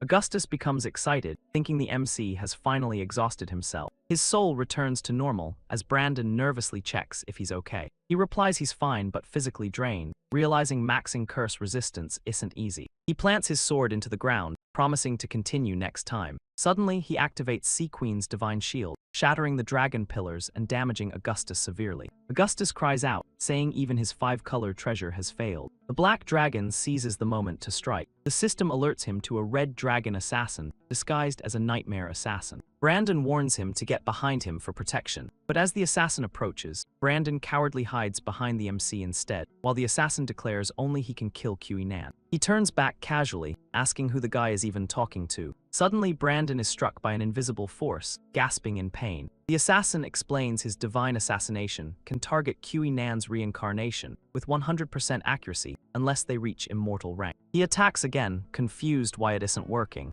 Just as his blade is about to pierce the MC, it suddenly stops. He stares in shock, realizing this is the power of immortality. Behind him appears the Sea Queen's phantom, mocking the assassin, followed by angel binding technique activating. He checks on Brandon, who says he's barely alive, then asks to borrow his sword. He raises the blade high into the air, then splits the nightmare assassin in half, calmly saying he's just fighting a boss. The system rewards him with abilities including Dragon Blessing, Attribute Break, and Absolute Insight. Absolute Insight lets him see through illusions and weaknesses below immortal level, and even peer through solid walls. The assassin reverts to his true form, Hong Yi, an awakening ancient red dragon. He impatiently asks if the transformation is done yet. The dragon snarls angrily, insulting both Nan and the Sea Queen. It declares war on humanity, vowing to slaughter people starting from the most populated city. Facing the massive dragon, he casually remarks this move will make the plot messy. Hong Yi flies higher, planning to force them to reveal their true power. Brandon, pale and injured, warns the most populated place in the south is Hillport in Organ Kingdom. Seeing Hong Yi leave, Augustus panics and chases after him, but the MC grabs his tail, refusing to let him escape and continuing the fight. Mid-sentence, Augustus gets slammed by Black Tiger Master's grappling throw. The dragon crashes downward, questioning how this is possible. At Hillport, people start noticing something falling from the sky. Panic spreads as they realize an ancient red dragon is approaching. Princess Mesha refuses to flee, choosing to stand and die with her people. A strange light in the sky catches her attention. Below, Hong Yi arrogantly declares himself a god to humanity. Mesha zooms in with her vision ability to see what's happening. She realizes it's not a meteor at all. It's a man clinging to an ancient green dragon like a dead weight. Augustus screams in pain midair. He barely reacts before uttering a shocked exclamation. The two dragons collide violently, causing a massive explosion over Hillport. The system confirms he has slain both Augustus and Hong Yi. After the explosion, a massive crater appears, drawing crowds who stare in disbelief. The crowd stares in disbelief, wondering if any human could pull off something like that, and whether that young hero could still be alive. urging each other to go down and check. They agree they can't let their savior die unjustly, deciding to search for his body and give him a proper burial. Suddenly, someone shouts, spotting a human heart at the bottom of the crater, protected by the Sea Queen's badge. Before their eyes, a body begins regenerating around the heart, as the system deducts 10,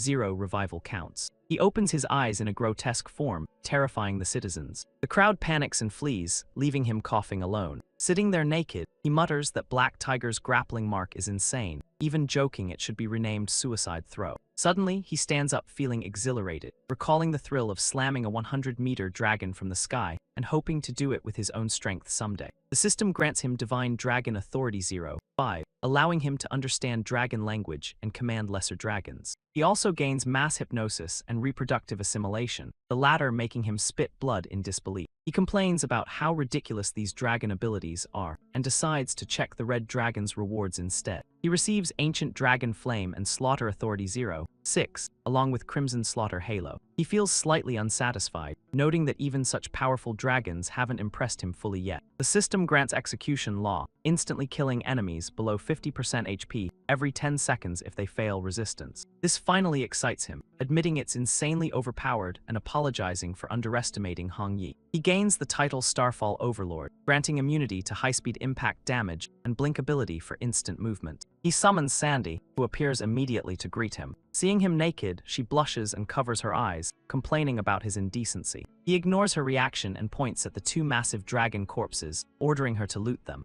She agrees tearfully and heads off to gather the treasures. Meanwhile, in Misra Sect, Sensonia appears on the rooftop. She initially mocks the place before remembering it's his hometown. Recalling their earlier conversation, she remembers he entrusted her with protecting it. Though reluctant, she accepted his order as part of their contract. Now standing there, she smirks, realizing she's the only ranker in this world. She proudly declares herself invincible. A disciple interrupts her, asking who she is, and she claims she was sent by Luo Jai. Inwardly, she plans revenge, thinking she'll dismantle his sect slowly. But the disciple reveals she's actually an honored guest, arranged by the sect leader. Suddenly, an image of him slaying 2 dragons appears in the sky. The disciples marvel at his divine power, amazed he killed dragons with a single throw. She realizes she's been tricked, as he's far stronger than she thought. Furious, she vows not to return after dealing with this place. Suddenly, the disciple thanks the vision for guidance. He claims enlightenment and releases immense power. The 4 divine beasts manifest as he reaches ranker level, shouting his breakthrough.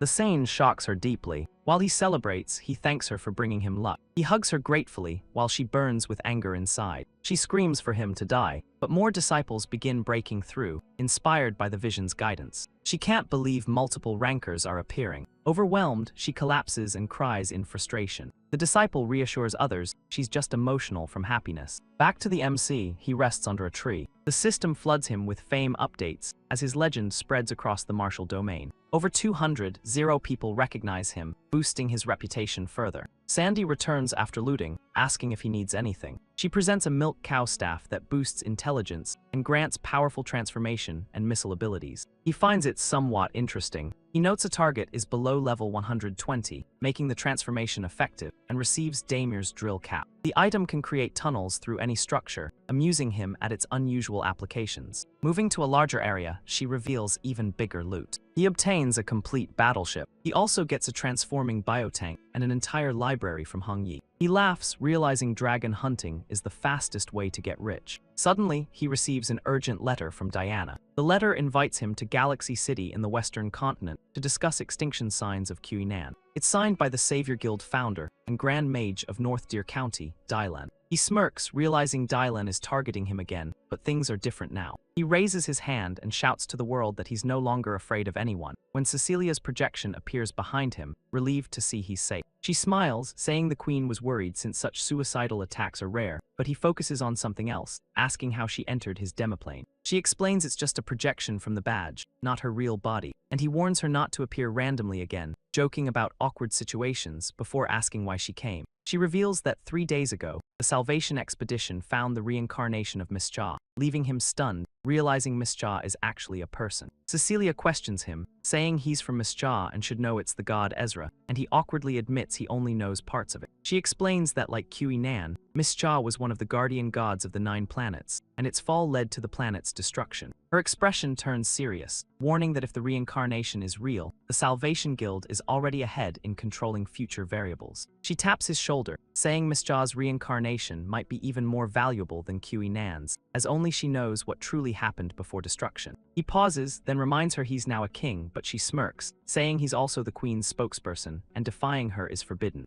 Realizing the weight of responsibility, he agrees and prepares to continue his adventure. He quickly negotiates, asking what resources Hell get this time, and Cecilia says the queen prepared 2 favor points. Before finishing, she adds a queen's dagger as well, saying that's the limit. Still unsatisfied, he pushes for more info, asking about the Salvation Guild's core members. He specifically asks about Dylan's strength level. She says Dylan is around level 89 and not a big threat, but warns about a mysterious mage behind him. He asks who that mage is, but she admits she doesn't know. She adds that the queen placed his soul mark in the temple, allowing fast return and revival if he dies. Holding his hands, she explains a teleportation array has been prepared to track Miss Cha's reincarnation, though he must find her himself. Before he can ask more, the teleport activates, catching him off guard. She quickly warns him the Salvation Guild opened a massive planetary gate and sent 1/3 of their forces to Miss Cha, telling him to be careful. He suddenly remembers and shouts that she hasn't given him the dagger and favor yet. But it's too late as the light consumes him, and he realizes he's already arrived somewhere warm with a strange smell. Turns out he's been teleported straight out of a beast's rear, leaving him sitting in filth and screaming at Cecilia. The system announces he's arrived in infernal borderland between Miss Cha and Hell, leaving him furious. A notification says angelic mist covers the area. Looking ahead, he sees a boy riding a donkey fleeing from demons, sensing Miss Cha's reincarnation might be hidden here. The boy yells for him to move, calling him a walking obstacle. Suddenly, a group of blood goblins attacks him.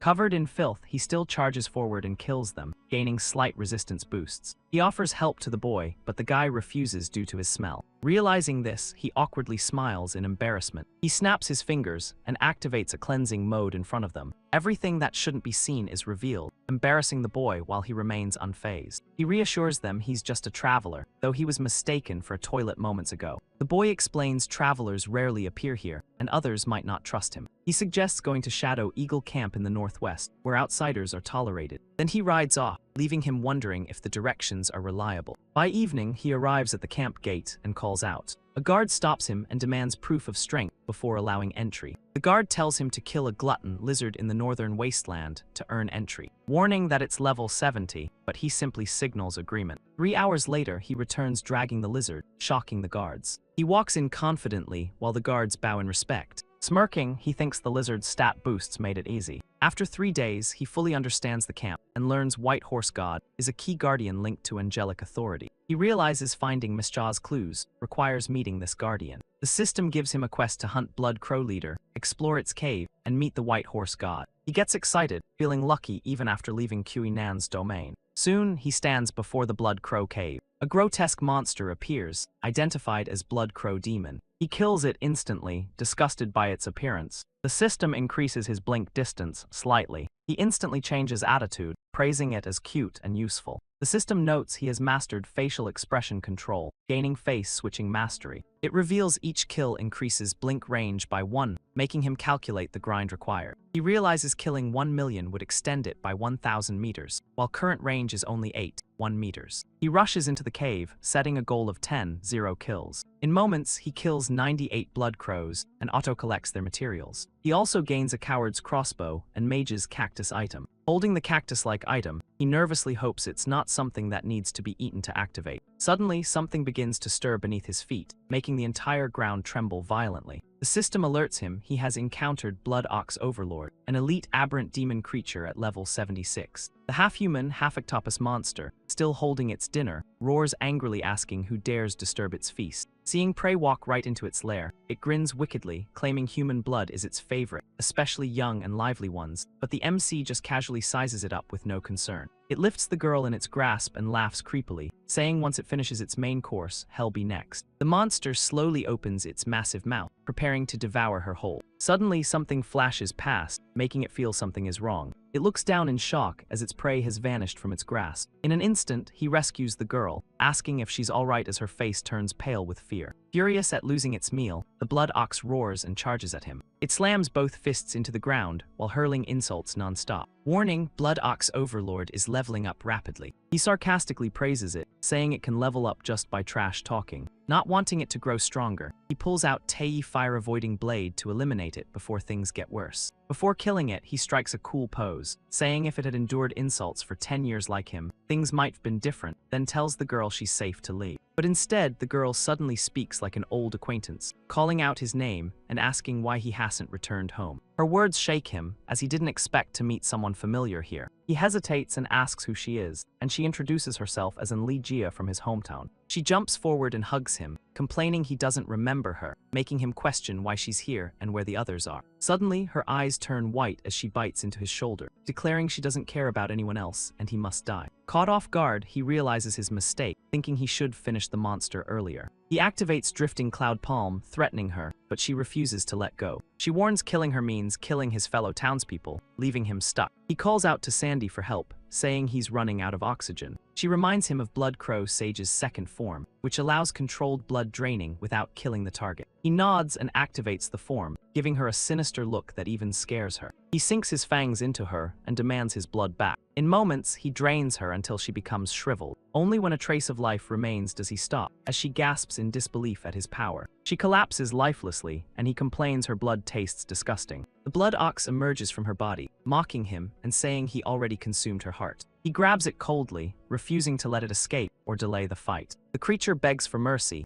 and he demands information about his hometown. It reveals it can absorb memories, describing a massive dark cloud and blinding light that destroyed the town. That's all it knows, leaving him silent. He clenches his fist, piecing together the destruction before crushing the monster completely. It curses him as it dies, while he wonders what truly happened to his hometown. He summons Sensonia, ordering her to head to Tongma town immediately. She accepts obediently at first, but instantly her tone turns sinister, thinking of taking revenge on his hometown. Upon arrival, she is stunned by the ruined landscape. He asks for a report, and she confirms the place is nothing but ruins. The scene shifts to White Horse Temple. Standing before a broken statue, he confirms the existence of Tongma town through the information gained. He grows silent, saying someone important to him lived there. He thanks the statue and prepares to leave. Suddenly, he stops and turns back. With a cunning smile, he asks for more information about the angel. The statue admits it hasn't received any divine response for years. It explains demons have invaded constantly, while the angel never appeared. It reveals the bridge to Prison Island collapsed centuries ago, leaving the angel's fate unknown. He deduces the angel might be there. The statue says killing one of the 4 demon lords will grant him a wild heart needed to repair the bridge. He nods in gratitude, saying the information is enough. Following the guidance, he reaches New Tongma town. He finds it eerily empty, just like before. He walks to what used to be his home. Inside, everything is spotless, making him suspect an illusion. He finds a letter he once wrote to Dorothy placed neatly on the table. As he wonders if she's safe, a boy suddenly grabs him and exposes his disguise, leaving him in pain and shock. The kid bolts off screaming for help, yelling that an intruder has arrived, while behind him, Lu Ojai tries to explain that he's actually the original owner of the house. A man scolds the boy for running around recklessly, warning him about attracting monsters, while the child insists a suspicious person showed up claiming to be a woman but got exposed. Miller freezes for a moment when he sees the person standing before him. He blurts out Lu Ojai's name, and the MC steps forward, greeting him awkwardly while apologizing for losing the Crimson Moon item. After the brief reunion, Miller begins recounting everything that happened after Lu Ojai left. He describes how one day, massive tentacles and lightning storms suddenly appeared in the sky. He thought it was the end, but when he woke up, he found himself here, though more than half the people had died in that disaster. When everyone was in despair, it was Dorothy who rallied them to rebuild Tongma town from scratch. Miller explains their current situation, saying they are surviving well, though they still remember those who perished. The MC asks about Dorothy, and Miller proudly replies that she is now the captain of the enforcement team and already level 65.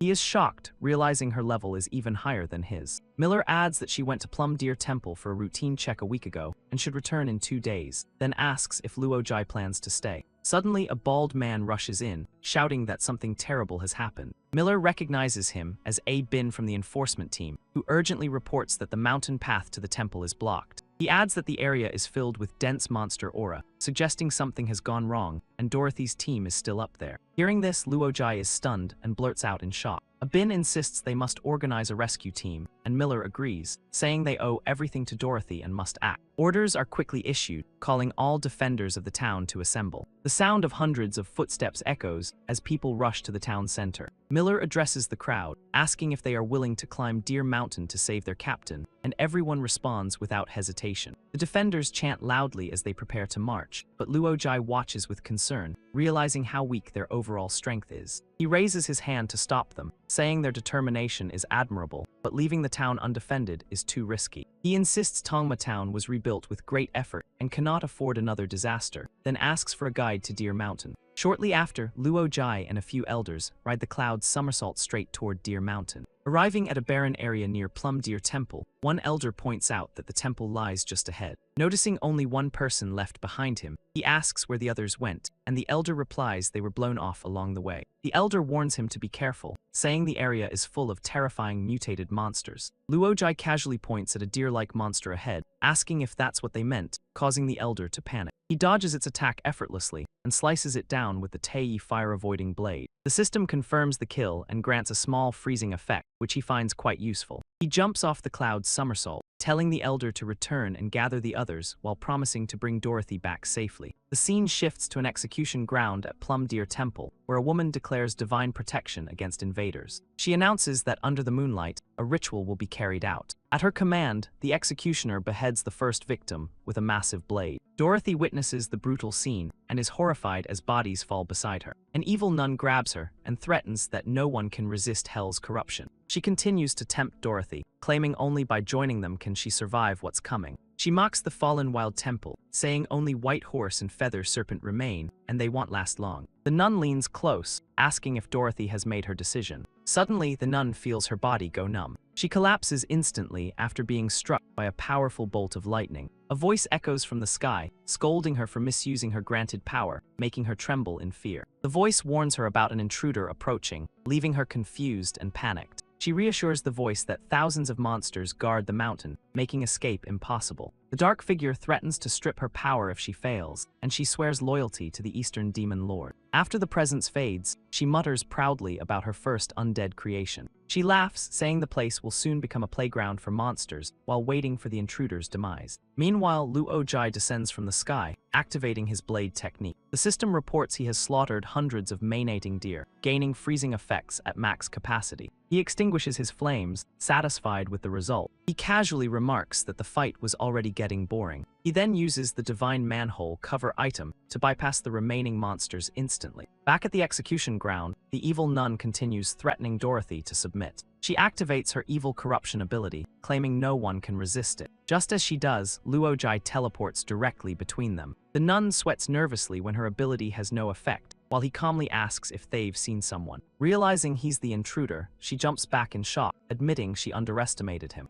Her face turns pale as veins bulge across her skin. She transforms into a giant spider queen, declaring she will deal with him personally. As she activates her divine spider crusher, Luojai casually tells her to calm down since he hasn't even finished asking questions yet. Hearing a faint voice behind him, he pauses, feeling it sounds strangely familiar and wondering who it could be. Turning around, he realizes Dorothy is tied up right behind him. The MC freezes for a few seconds in disbelief. At that moment, the Spider Queen commands her minions to surround him completely. He clicks his tongue, clearly annoyed by the swarm of pests. Without hesitation, he unleashes the Tei fire-avoiding blade to wipe them out quickly. But the spider shows no fear and smugly explains that her species naturally has over 30% fire resistance, making his previous tactic useless. Fire may fail, but ice works, and suddenly her legs begin freezing over without warning. The Spider Queen is shocked, unable to understand how a fire-based attack is producing freezing effects. In that instant, he spots her opening. In a blink, he appears on her shoulder, activates Kirin Arm, floating Cloud Palm, and finishes with a devastating body slam. One crushing strike is all it takes to bring the spider down. The system announces the kill of Zeus Aka Spider Queen and rewards him with sensitive physique, along with a large amount of soul jade. Dorothy falls freely from the collapsing debris above. He rushes forward at top speed and reaches out to catch her.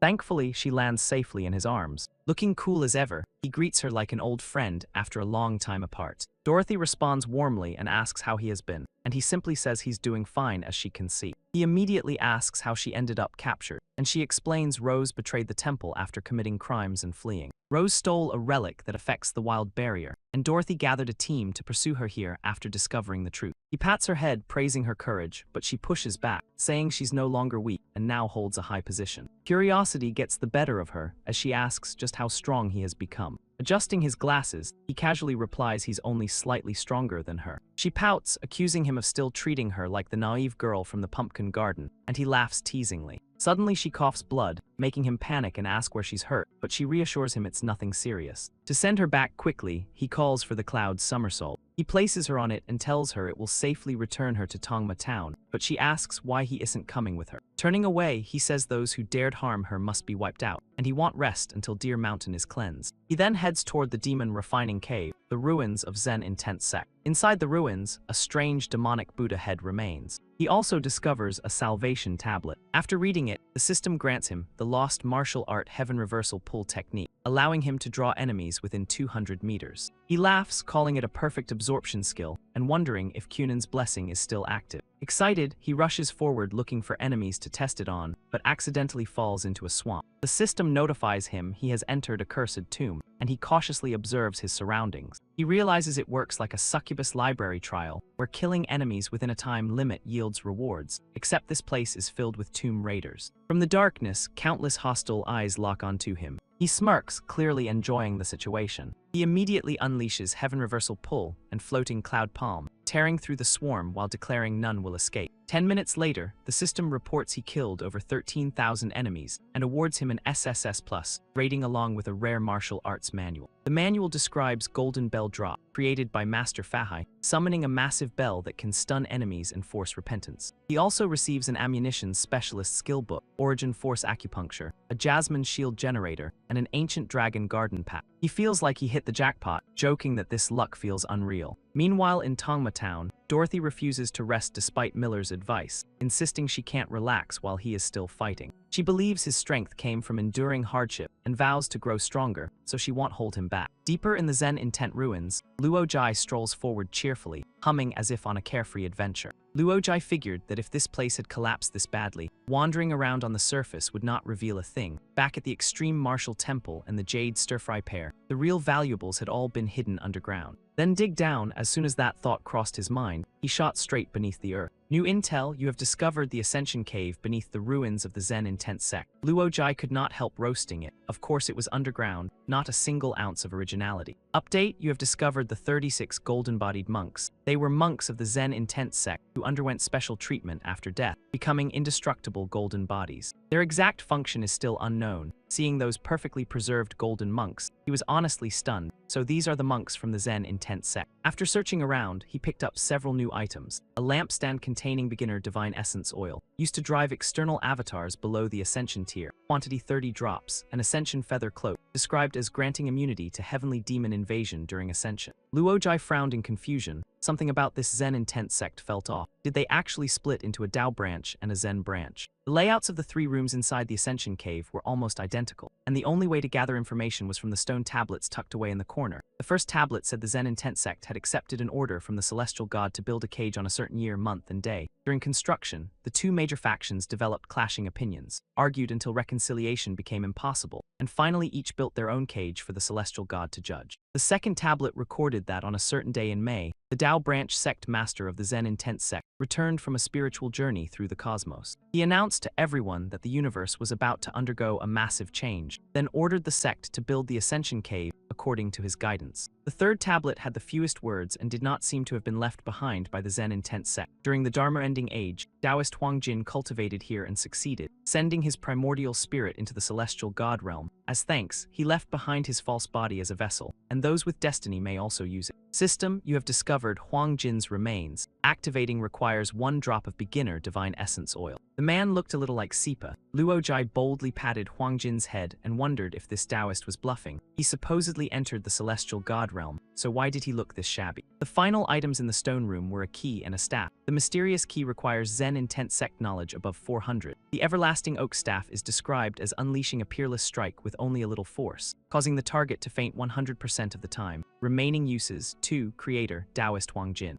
Luo got mildly interested and rubbed his chin. So this thing can knock someone out even face to face. Taoist Huang Jin was way more unreasonable than he looked. The next day he returned to Demon Suppression Town, pushed open the gate with a smile, and called out, "Dorothy, I am back." But the fragrant little house was empty. Where did everyone go, he wondered. A letter sat on the table, addressed to Luo Jai. It said that a place called Prison Mountain Camp, north of Demon Suppression Town, had been attacked by Hades' demon army from the north. As a knight guarding the temple, Dorothy had been transferred there. Rumor had it that the northern demon army had even seen the arrival of the Plum Blossom Deer God and the Brown Bear God. Luo Jai muttered as he read the letter. She had clearly written that she hoped for help. With Dorothy's personality, asking him directly meant the situation at Prison Mountain Camp was probably pretty bad. He grumbled that this troublesome kid kept dragging him into messes, then hopped onto the somersault cloud and blasted toward the location written in the letter. Looking down from the sky, the MC estimated there were only about 2,000 fighters inside Prison Mountain Camp. Compared with the demon army, the gap was absurdly huge. Luo Jai rubbed his chin helplessly. Dorothy was not just brave, she was also a little reckless. Whatever, he would deal with it when he got there. System asymmetric invasion war detected. Would you like to activate tower defense mode? Note: in tower defense mode, the player cannot actively leave the camp and may only kill enemies once they enter attack range. Note 2. In tower defense mode, every invading unit killed will grant attribute shard rewards. Note 3. After victory, attack enemies in waves to gain extra stage clear rewards.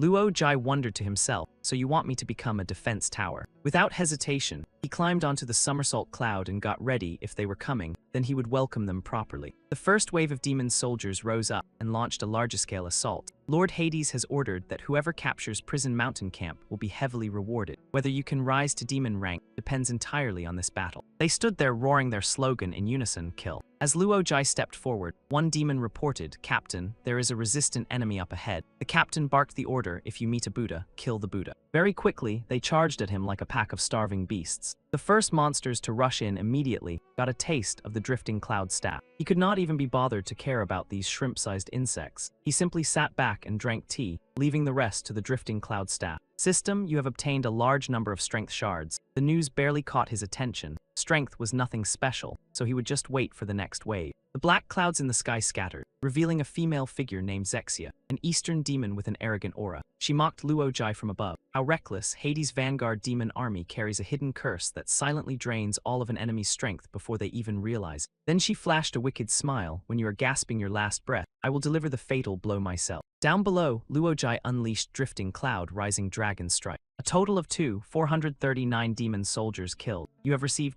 462 strength shards and successfully defended the first wave. The system is calculating rewards. He sat there panting. These demons looked weak as sprouts, but killing them still took some effort. No good, I need to lie down for a bit. The moment he leaned back, he found himself face to face with Zexia. She asked, "Tired already? Let me soothe you a little." Transcendent illusion eyes. She activated her technique so suddenly that he had no time to react. He was instantly thrown into another place, wearing barely anything, while her blessing echoed in his ears. Live happily inside the illusion. From far away, the sound of footsteps began drawing closer. Several gorgeous girls with dangerously generous figures came skipping over, calling for him to come play. Luo Jai sucked in a breath. Damn, I must have fallen into that sneaky old sixth's illusion. The cool-headed abstinence glasses activated automatically, reducing seductive dangers for him, so in his eyes, those beautiful girls instantly looked like ugly aunties. Their voices still called out, "Master Luo Jai, let's have some fun together." But instead of excitement, all he felt was cold sweat. Luo Jai directly broke free from the Eastern demon's illusion. Back in reality, she was sitting on his shoulder, chattering nonstop. "You should be grateful to me. I could feel your body trembling with excitement." Ah, she stretched out her claws and cackled. Die inside that beautiful dream. But to her shock, Luo Jai suddenly turned his head and looked at her. Zexia jolted backward in fright. What is going on? Could he have actually? She stared at him in disbelief. Impossible. With an adventurer at his level, that move should land 100% of the time. I must have accidentally followed the wrong person inside the illusion. She decided to rush in and attack again. Die for me. Before she even reached him, he planted a kick right into her face. Her entire face warped as she flipped backward, furious beyond belief. What is this? Who kicks like that while supposedly enjoying a happy dream? Ah, she guessed that this guy's preferences must definitely be abnormal, so she activated illusion eyes and shifted the illusion again. A parade of huge six-pack pretty boys appeared in the illusion, flexing and calling out, "Come on, baby." Luojai watched until goosebumps crawled all over him. There was absolutely no way he could get into this. Zexia realized the situation was going downhill fast. Damn it, I never expected this guy to resist my illusions. I have no choice but to use my secret weapon, the most vicious curse book in the world. Summon my trump card. Secret Diary of Phil, a special prop carried by a transcendent grade curse bearer, ranked 55th. Description: the target will fall madly in love with you within 7 days, suddenly die after 21 days, then become a vengeful spirit after 49 days and haunt you forever. Even the system judged it as an inhumanly cruel cursed item. Zexia's face twisted into something sinister and deranged. "I will make you my slave forever. Activate." The moment she shouted, the demonic spellbook suddenly took a kick from Luojai. She stammered. He stomped forward and snapped. Where did this noisy pest crawl out from, and why does it keep causing trouble? He grabbed her by the hair and interrogated coldly, demanding to know who had sent her. Zexia twisted her body but refused to break. "Losing to you today is just bad luck, but do not expect to get a single piece of information from me, even if you kill me." Suddenly, she sneaked a glance at Luojai, and her heart stirred uncontrollably. Bin's diary activated. She blurted out, "He is so handsome, I want to tell him everything. My name is Zexia, known as the Eastern Demon, and I serve as Brad Crow's right hand. There are 3 other demons at my level, and the purpose of invading Prison Mountain Camp this time is." Halfway through speaking, she realized something was wrong. The curse had already taken effect, and she clutched her head in panic. Without hesitation, she turned into a cloud of black mist and fled, leaving behind a bitter vow. "Damn it, I will be back below." He cursed her for ruining his mission progress out of nowhere. He returned to his duties in tower defense mode. Since he could not leave Prison Mountain Camp, he had no choice but to wait for the second wave. The scene shifts to the Dark Blood Crow Fortress. Drops of fresh blood slowly fell onto the cold stone floor.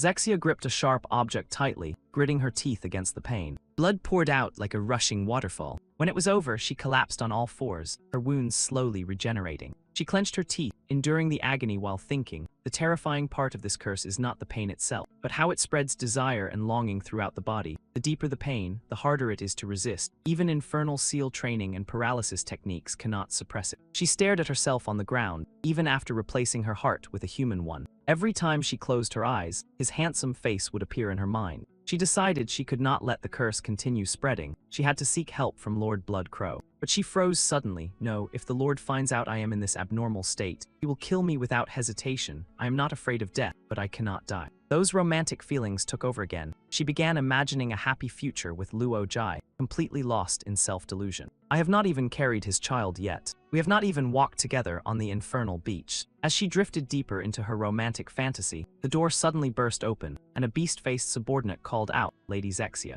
She immediately snapped back, pretending to be annoyed. "What is it? Can you not see I am exercising? Next time you barge in like this, I will cripple you," the subordinate quickly reported. "Lord Brad Crow has ordered you to report to him alone." She narrowed her eyes sharply. Alone, the subordinate respectfully suggested that she clean herself up and head there immediately. Though unwilling, she had no choice but to obey her superior's command. She stood up, took a deep breath, then exhaled slowly. In the past, this would have been something she longed for, but now it only made her feel disgusted. She slipped on a pair of black stockings, then applied a layer of blood-red lipstick. With a proud stride, she walked toward Brad Crow's chamber. Her shadow appeared outside the door. The attendant announced, "Lord Brad Crow, Zexia has arrived." He ordered, "Let her in." Brad Crow sat at the center of his private chamber. Towering over everything, compared to him, she looked insignificant. Meanwhile, Luojai lay outside, complaining about when the second wave would arrive. Suddenly, the system alerted him of an emergency distress signal from a western outpost. He paid attention immediately. The western side, so they are trying to launch a sneak attack. The defense line of Prison Mountain Camp was long, making it difficult to protect every point. He clicked his tongue and decided to move first and think later, then rode the cloud and rushed toward the west. At the western front, bird-type demons continuously attacked from the sky.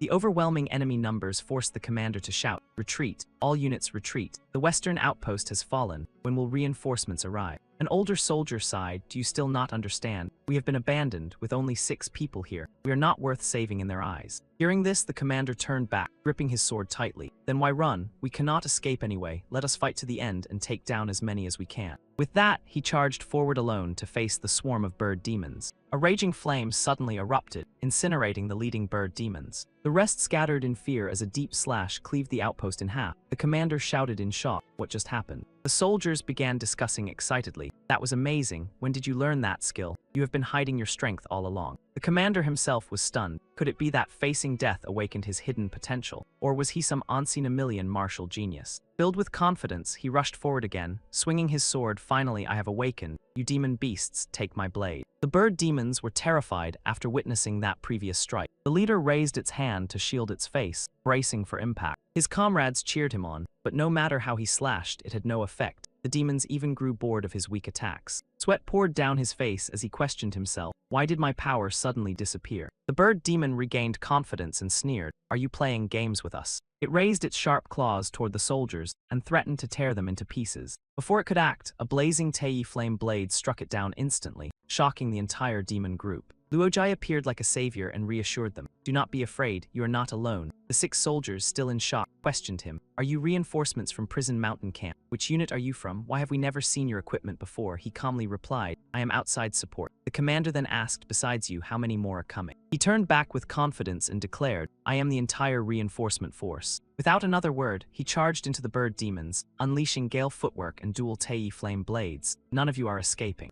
The soldiers whispered among themselves, "Damn, he is so cool. Could he be our wild god? That must be it." Only the commander sat quietly in a corner, deeply hurt after realizing that the earlier power was never his. At the highest command center of Hades' demon army, Hades slammed his hand against the throne, furious. "What is that thing? Why was I not informed that Prison Mountain Camp has another wild god?" His face twisted in anger. "That damned Zexia promised to coordinate inside and out. I deployed troops as agreed, yet she secretly went to serve Brad Crow. Whatever, even if there is another wild god, it only costs a bit more resources." Hades issued an order. "Notify all units, advance. Even if we must use swarm tactics, kill him at all costs." The subordinate bowed, understood Lord Hades. As he finished off the remaining bird demons, the system warned that a massive wave of demon forces was approaching. The demon army surged forward like an endless tide, charging straight ahead. He frowned in annoyance at the swarm, just another batch of minions. The rewards were tiny and the hassle was real. When was the boss finally going to show up? Then he remembered he still had a 7-fold origin chi bullet unused. Judging by the name, it sounded like some kind of long-range attack weapon. Perfect chance to test its power right here. Luojai condensed a radiant sphere of spiritual energy in his palm. He muttered Kamehameha under his breath and fired it straight ahead. The amplified blast tore through the weaklings like a storm, shredding them with overwhelming force. Even he was surprised. Not bad at all. That single shot wiped out nearly a tenth of the demon army. Guess it is time to try something bigger. He pulled out the drifting cloud staff and began channeling energy. Just as he was about to reach peak power, a massive killing intent shot toward him. He reacted instantly and dodged at the last second.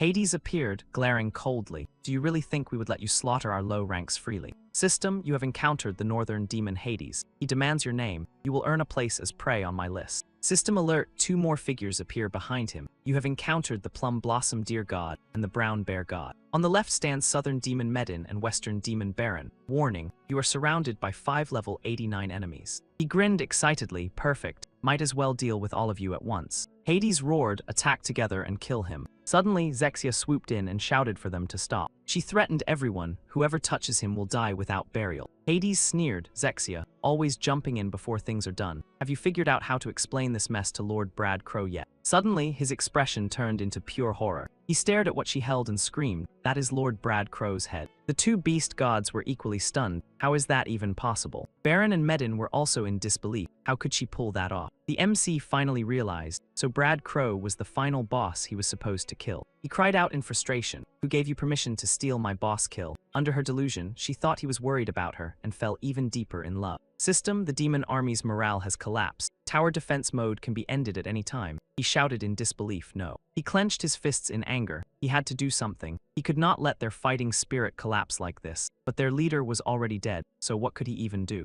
Hades roared, freezing the battlefield. "Everyone listen. Do not be fooled by that woman. I have been deceived before. Everything we see might just be an illusion." Perfect timing for him, he clapped and praised, "Well said." Hades pointed at them, "Traitors must die. Kill Zexia and that new wild god." Even with a death sentence on his head, he casually applauded. Right on cue, the system announced the second wave of tower defense had begun. Zexia snapped back angrily, "You dare doubt me, then I will prove it." He tried to shut her up but failed. "Just shut up already and stop talking." Tears streamed down her face. "No, I have to say this. I am going crazy. Being away from you even for a second makes me miss you unbearably. It feels like thousands of ants are tearing me apart inside. I know you would never accept me willingly, so I found my own solution." He frowned and asked, "What solution?" She raised Brad Crow's head like a trophy. "If I become the new Brad Crow, then no one can separate us anymore." He inwardly smirked. "What a perfect plan. Once you become the new boss, I will kill you and claim the reward." Moments later, she devoured the severed head. A terrifying surge of energy erupted from her body, shocking even Hades. "Stop her, she is about to consume Lord Brad Crow's power. Do not let her become the next lord." He summoned Huang Jin's external avatar and stepped forward. "As long as I am here, no one gets close to her." She foolishly mistook it for love. Seeing the white-robed figure, Hades frowned, another one blocking the way. Inside the Huang Jin body, he warned coldly, "If you refuse to listen, I will not just stop you. I will take your life as well." His eyes flashed fiercely as he barked. Hades scoffed in disgust. "A mere dog dares bark at me. I will tear you into pieces."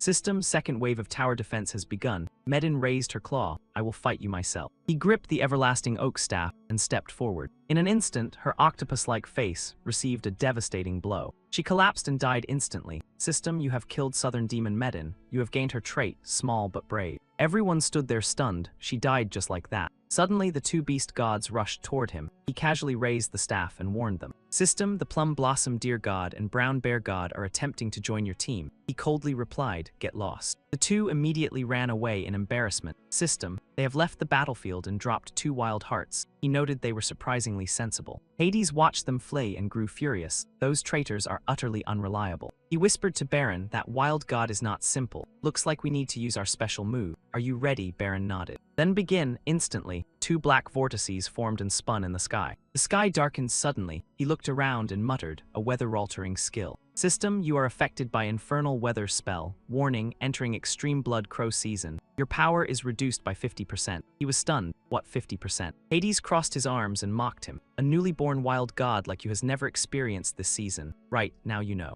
He shouted coldly, "Death is something you cannot defy. Let me tell you a secret. Under this season, low-level demons lose their sanity and go berserk. That means the entire demon army will attack at once. No matter how strong you are, you will not survive this calamity." A flood of system alerts appeared. "You have encountered Infernal Legion, Abyss Legion, Snow Mountain Legion, and Mad Dog Legion. System, this assault combines the second and third waves, and all rewards will be calculated together." Hearing that nearly drove Luo Jai insane, he immediately activated his heavenly giant beast form. System, Devouring Sun activated. Sky Stealing Technique triggered, stealing 10% of all enemy stats within 1 kilometer, stacking infinitely for 1 minute. Before that massive wolf head, the demon army looked like mere larvae. He went feral, bearing sharp fangs, as he prepared to devour every last one of them. His jaws snapped shut violently. "System, you have killed Western Demon Baron. You have obtained Baron's trait, Treasure Guardian. You can now build a treasury where stored wealth increases over time if untouched." He found it pretty interesting. No wonder it was a Western Demon system. "You have devoured 1/5 of the enemy army and are receiving rewards." Hearing that, he took a few more bites. "System, all enemies have been eliminated." Hades stood frozen in disbelief. Even the extreme blood crow season could not bridge the massive power gap. Maybe this guy already had the power to destroy everything from the start, and he still played along with the act. Cold sweat covered his body. No wonder Zexia switched sides. He felt like a complete fool. Luo Jai exited Huang Jin's avatar and descended on a cloud. Clearing his throat, Hades asked, "Why did you not kill me?" He replied calmly, "Because you bring me luck. I am a contractor, and I hope you will continue bringing me that luck." Hades frowned. "You want me to become your servant? Are you trying to humiliate me?" He stepped closer, 1 step at a time, then suddenly knelt down. "Why not humiliate me sooner? I, Demon Lord Hades, am honored to serve you." System, Calculating rewards. Tower defense successful. You have gained 6,000 physique shards. Your body breaks through to 20 points of transcendent physique. You have surpassed human limits and gained a special body that can neutralize toxins below ascension level. He gave a thumbs up. Zexia finally emerged from the dark energy. System, Zexia ascension failed. She coughed up blood from severe internal injuries. Staggering, she collapsed into his arms. With regret on her face, she whispered, "I am sorry I failed, but I can still be useful." She pleaded desperately, "Can you give me another chance? I only want to stay by your side." He remained silent, then coldly summoned the drifting cloud staff and smashed her down. Even flattened, she still asked painfully, "Are you really this heartless? But if it is you, I will not resist." Without hesitation, he struck her repeatedly. She cried weakly, "It hurts, I am going to die." Before dying, she begged, "Can you at least lie once and say you love me?" He rejected her immediately. "If I say those words, would that not trigger the curse?" She fell silent. Realizing her love was so one-sided, she screamed, "So what, I only want you." Before she finished, the staff knocked her unconscious. To be safe, he followed up with a Tei flame blade and ended her completely. System, you have killed Zexia. You are afflicted with Zexia's curse, death by love. You will forever remember her and feel guilt. Unable to fall for any other woman, he sighed, what a vicious curse. Later, he returned to Demon Suppression Town. Tears fell silently. He sat alone on a high platform, staring into the distance. Dorothy asked curiously, what is wrong with him? Miller replied seriously, I do not know. Since returning from Prison Mountain Camp, he has been like this, muttering about losing the one he loved and not wanting to live. I heard of a condition called post-war trauma. I am worried he might not recover. Just as he said that, Luo Jai suddenly jumped. Miller shouted. He jumped in a daze. He murmured, my beloved Zexia, I am coming to you. System resurrection count -1. He woke up confused. Who am I? Where am I? Dorothy and Miller rushed over. Are you okay? He seemed normal again but remembered nothing. Why are you looking for me? She handed him a golden orb. This is from the White Horse God as payment for the battle. System, you have obtained the wild heart of the White Horse God. He showed no interest and called Sandy. She cheerfully responded. He sighed and ordered her to store the item away. She agreed. Seeing him walk toward the well, Miller asked, where are you going? Without a word, he jumped in, shocking Miller not again. 10 minutes later, he was pulled out unconscious. Dorothy panicked. What if he still wants to die after waking up? Miller suggested taking him to the White Horse God for help. Sandy finally spoke up. He has been afflicted by a special curse. Dorothy asked how to remove it. Sandy accepted the task. Leave it to me. She used a technique to blow off his clothes, then applied bright red lipstick. She leaned forward, puckered her lips, and moved closer. She performed a series of sucking motions on his body. He showed a slight reaction. The two watched in confusion. What is she doing? It looks like some kind of ritual. Frustrated, she grabbed him and shouted, come out already. A strange object emerged from his body, so large she had to spit it out. Sandy struggled to swallow the fat curse entity. It is too big. I cannot handle it. When it fully formed, Dorothy recognized it as the curse itself. She and Miller panicked. This is an Ascension-level monster. Evacuate the town immediately. The dragon roared, none of you can escape my curse. Before it could finish, the drifting cloud staff smashed it flat. He sighed regretfully, so close to sneaking through, Zexia. I really underestimated you. He handed the wind dragon over to Sandy. All right, it has been weakened enough. You should be able to swallow it now. Then he turned away, muttering that the curse had delayed him for days, and he needed to act immediately. Meanwhile, sitting beside the dragon, Sandy wondered why she had saved him earlier. He kept thinking he still had the wild hearts of the feathered serpent, spider, and elephant. The feathered serpent was easy, as it was a close ally of the White Horse and guarded the western line. After the battle at Prison Mountain, its wild heart had already fallen into his hands. The tricky part was the spider and elephant, both of whom had already fallen. He jumped onto the somersault cloud and continued. Their wild hearts were said to be buried with their remains in the great graveyard in the far south. A dangerous place, but the more dangerous it is, the higher the chance of meeting powerful allies. Half a day later, the system notified him that he had reached the border of the great graveyard. He encountered the River of Names and calculated that following it would lead him inside. Suddenly, he noticed a shadow drifting along the river. The system revealed it was the corpse of a disciple from the Extreme Martial Temple. Following the river, he discovered a chaotic battle. One man launched a demon wheel divine slash. Several female disciples from the Extreme Martial Temple formed a wall of vital energy to resist. But the opponent was far too strong and shattered their defense instantly. With a single strike, they were blown dozens of feet away. The villain mocked them. You dare call yourselves the #1 sect of Mischa? What a joke. One female disciple shouted defiantly, insulting our sect again and again is unforgivable. The girls rallied together. Sisters, attack. Make this arrogant demon taste suffering.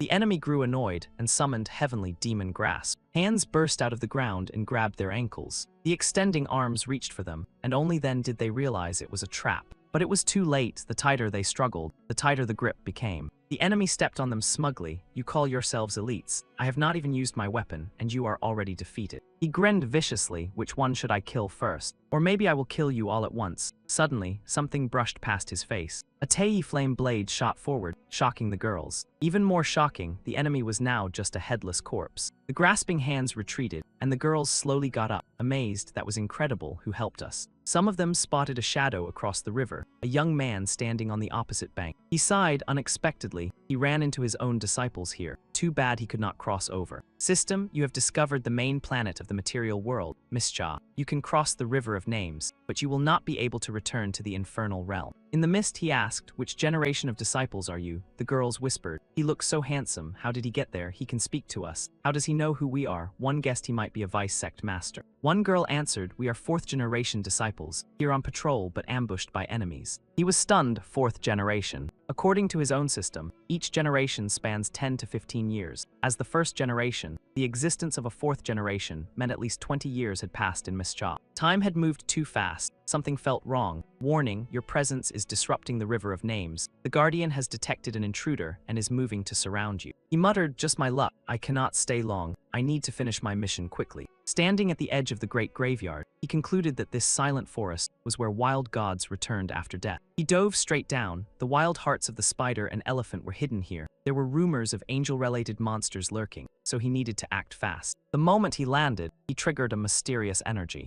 It enveloped him and dragged him into a strange hidden realm. System, you have entered the Silent Forest cartoon domain. Based on your level, you have 8 movement points, 3 search chances, and 4 health points. He was teleported into a childlike game world and looked around in confusion. What is this? An illusion or a separate dimension? He encountered a small tree spirit. Without hesitation, he charged. Who cares what it is, just kill it. But he forgot that movement in this realm was limited. His movement points kept decreasing. When he was 1 step away, he threw a punch, but it did nothing. He shouted in disbelief, "What is this?" The tree spirit struck him back, reducing 1 health point. He complained, "How can it attack me? System, the enemy attack range is 2 points. He cursed angrily. He raised his fist again. "All right, now it is my turn to attack, right? System, 8 enemies will attack next." He could only blurt out, "You have got to be kidding me." Not only could he not attack, but he was beaten up by the tree monsters first. A durian smashed into his face. "System, you have died." Then sharp thorns struck him, reducing another health point. Vines wrapped around him tightly, costing yet another health point. In another space, someone watched him suffer and laugh. "Foolish intruder, enjoy being crushed in my cartoon world until you turn to dust." But she soon became serious. "Still, you are impressive. You have lasted this long and have not truly died. You must be a resurrection-type adventurer." Her expression turned cruel. "No matter how many times you revive, the outcome will not change." She lost interest and said, "Forget it. I am bored. Release Chimera and let him die quickly." A subordinate interrupted, "My lady,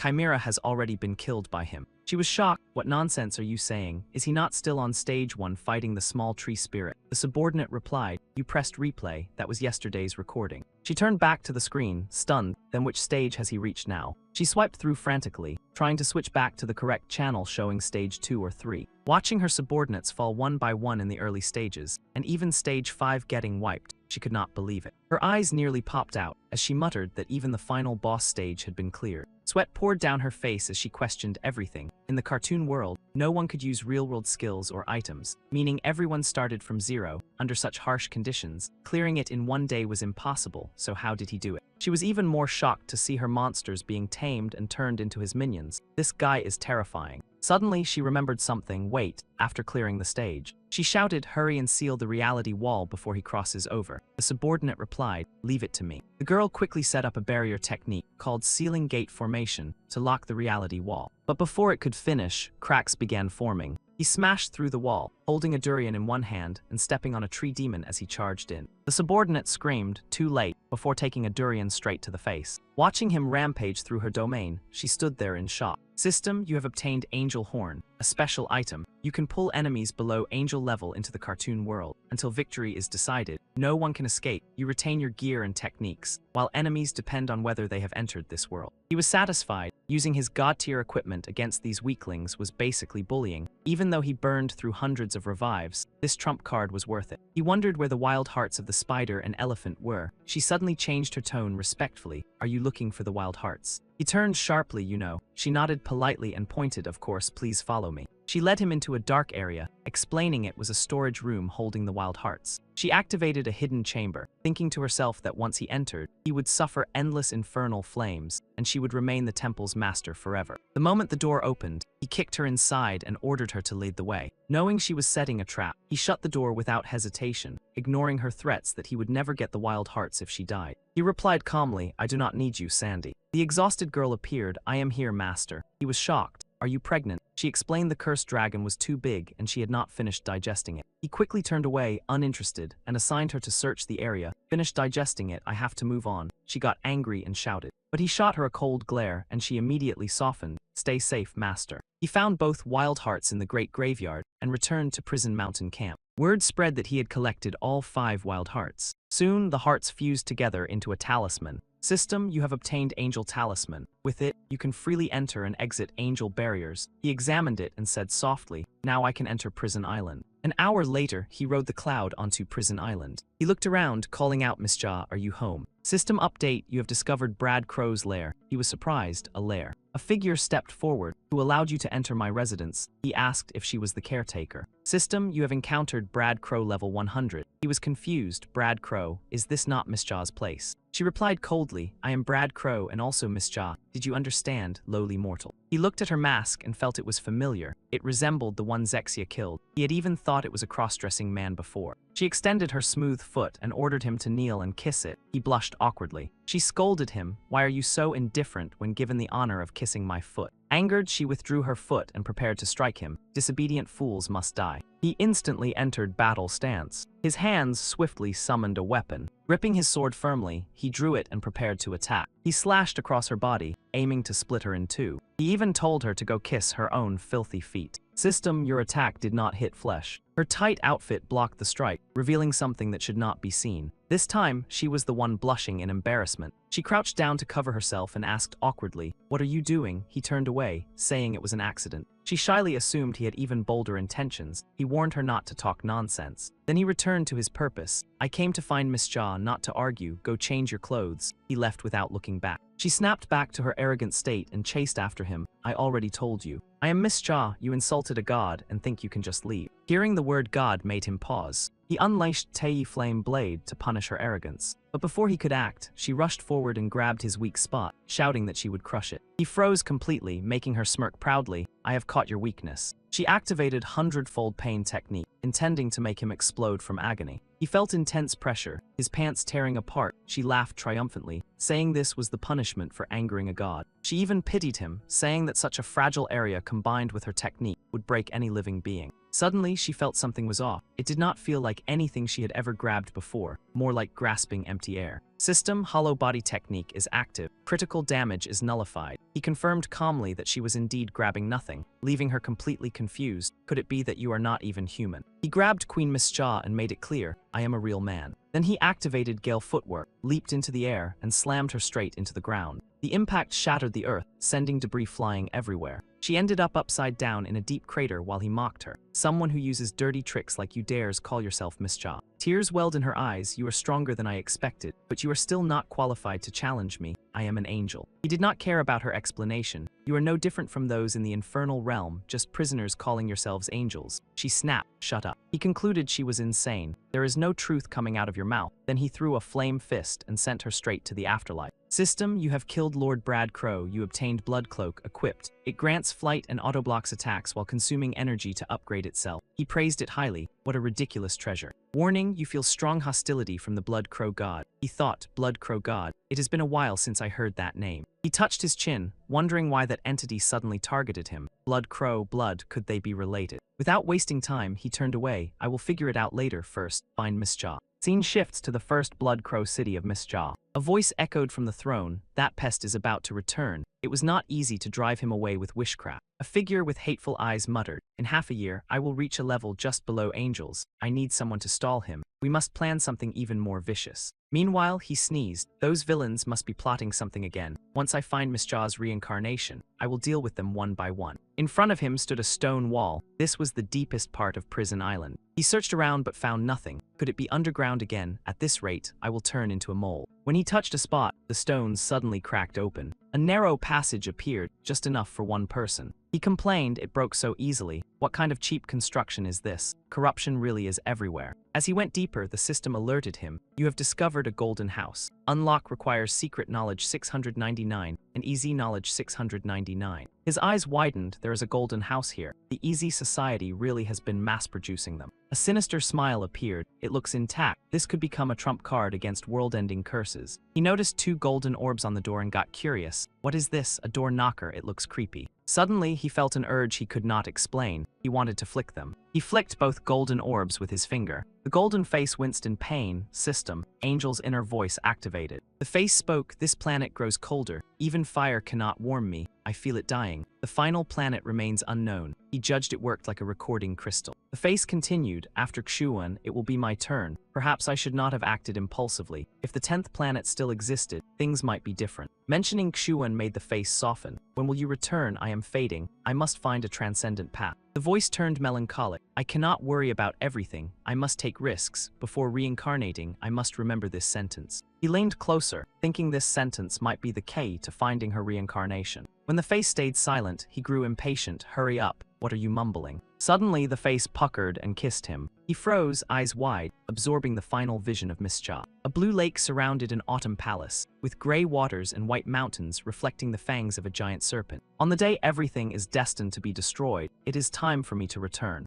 A blonde girl with red eyes looked back with a hint of regret. He realized she was Miss Cha's reincarnation. System, vision playback ended. As the kiss ended, the system announced that beyond the gate lay Miss Cha's material core. He turned away, so her reincarnation has reached Miss Cha, but she seems to have special feelings for someone named Xuan. He smashed the golden face with his staff. He pondered deeply. Those words carried regret tied to Xuan. Could Xuan be related to the legendary 10th planet? He decided not to overthink. Finding her reincarnation would reveal everything. Then he turned back. Wait, I cannot leave this golden house here. If the Salvation Society finds it, it will be trouble. Activate hidden transfer. Hades and the demon squad appeared. Excited, Master, we are here. He ordered them to move the entire structure. They responded eagerly. Understood. We will destroy the door. He shook his finger. No, Hades understood. Then we will move the whole house. He still refused. They hesitated. Then we move the entire mountain. He gave a thumbs up. As he left, he instructed Sandy to supervise. When I return, this mountain should belong to us, she nodded. He believed there were many treasures beneath it. Time was short, so he moved it to the hidden realm for later exploration while leaving no traces. Half an hour later, at the White Horse Temple, he stood before a white gate. The White Horse spirit explained it led to Miss Cha's material world, safer than the River of Names. He entrusted everything to Dorothy. The White Horse spirit assured him it would do its best. He thanked it. The spirit offered a horse for the journey, but he initially refused, saying he already had excellent transport. The spirit looked disappointed. Suddenly, hoofsteps echoed and a cheerful voice called out, "White Horse God, I am here." The spirit introduced Lizzie, though a bit regretful. He turned, and his expression became complicated.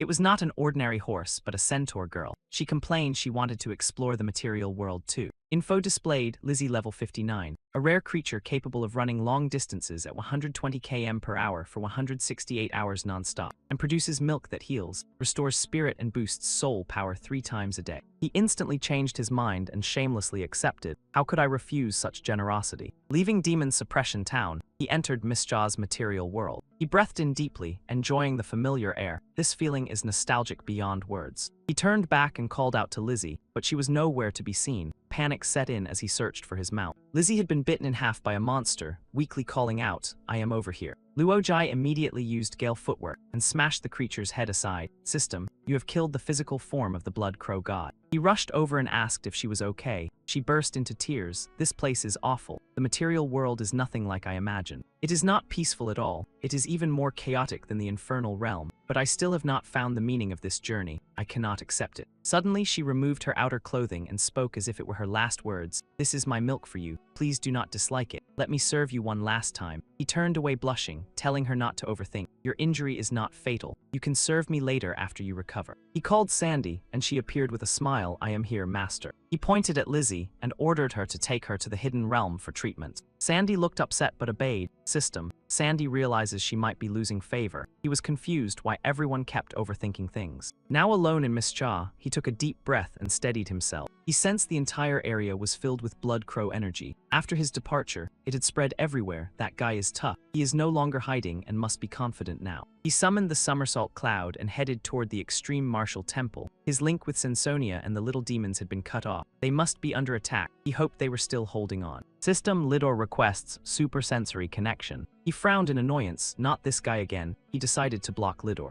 Suddenly an attack almost hit him. He dodged and shouted angrily, "Who is attacking? Your aim is terrible." Looking closely, he saw a woman fighting the Blood Crow entity. He recognized her immediately. The enemy launched an attack, but she dodged swiftly. He called out her name. She retaliated using Azure Dragon technique. He was shocked. What is that? I have not even mastered White Tiger technique yet. A massive blast of energy struck the enemy, but it casually blocked it with one hand. It grabbed her leg and mocked her, not even defending yourself. Then it prepared to strike with its other hand. At the critical moment, he used the drifting cloud staff and crushed the monster, saving her life. He landed from the cloud and greeted her. She recognized him and shouted, "Master." She ran toward him excitedly. He was surprised by how much she had grown. "It has been a while, you have changed a lot." He asked about the temple, how is everyone doing? She replied that everything was fine. He was puzzled. Fine, the Blood Crow forces have not attacked. Even my connection was cut. What happened? She said it was a long story and asked him to sit down. He agreed. Suddenly, he noticed a formation beneath them and asked what it was. She proudly said it was a magic formation she had learned. He was impressed. "You even learned magic," she offered to demonstrate. Suddenly, he swung his staff and crushed her instantly. He knew her intelligence was not enough to master magic like that. "System, you have killed the Blood Crow shapeshifter Myosa. You obtained its trait, bewitching aroma, which releases a fragrance that oxidizes the soul." He nodded thoughtfully. Shapeshifters are nearly impossible to distinguish. Without his familiarity with Hong Yi, he would have fallen for it. Looking at the formation, he concluded it was a teleport trap, meant to send him away using familiar bait. The speed at which they found him showed how powerful they were. He felt annoyed. Being targeted like this was not pleasant. He had hidden well, so how were they still tracking him? A formation appeared in the sky with a voice, "Honored inheritor, according to Xuan's legacy." A small demon appeared and scolded him. "Why do you keep rejecting my connection requests? Do you know the cost for me to use a proxy body? System, you have encountered Lidor's avatar." Without hesitation, he kicked it using Gale footwork. The avatar collapsed but shouted to stop. "I am on your side," he replied. "I do not remember having monster friends." "What a poor lie, die already." It quickly took out a rare item and begged him to listen. "System, Lidor offers ancient gold coin, a rare item used by black market traders." He instantly accepted it, praising its value. Then he smiled and said, "So you are Lidor. If you showed sincerity earlier, I would have answered, 'What do you want?'" It became serious. "I want you to kill the primordial filth blood." System, new mission triggered. Objective, eliminate the true form of primordial filth blood. Reward, free attribute points and increased favor from Lidor. He was intrigued. The reward was too good to refuse. But who is primordial filth blood? Lidor explained it is the ancient form of the Blood Crow god. He smirked, perfect timing. He agreed to the deal and shook hands. Lidor was satisfied. He thought to himself, this mission aligned perfectly with his goal. Then he asked about Xuan. Lidor hesitated and said he reminded him of Xuan. He pressed further, "Are we similar?" Lidor answered vaguely that both had their own charm. Frustrated, he demanded specifics. Lidor replied it would tell him after he completed the mission. He agreed. "System, you have killed Lidor's avatar. Dark Eclipse magic failed." He frowned. That thing dared to trick him. If not for the reward, he would have hunted it down. "System, primordial filth blood requests connection," he answered curiously. The voice said it wanted to eliminate infinite corruption and had no hostility toward him. It claimed everything was a misunderstanding. It proposed a ceasefire agreement and offered secret information, rare coins, and upgrade items. He grinned. "Both sides are so generous. Of course I agree. I have no hostility either." He used deception, and the enemy believed him. System, ceasefire agreement established for 100 years. He flew away happily, thinking this was too good to be true. The system stayed silent. Scene shifts to Blood Crow City, where laughter echoed through the Grand Hall. "So you finally fell for it. If I cannot drive you away, then I will restrain your actions instead." Primordial filth blood spread its arms and laughed in satisfaction. "The contract will bind him for a year. By then I will be immortal and deal with you myself." Luo Jai.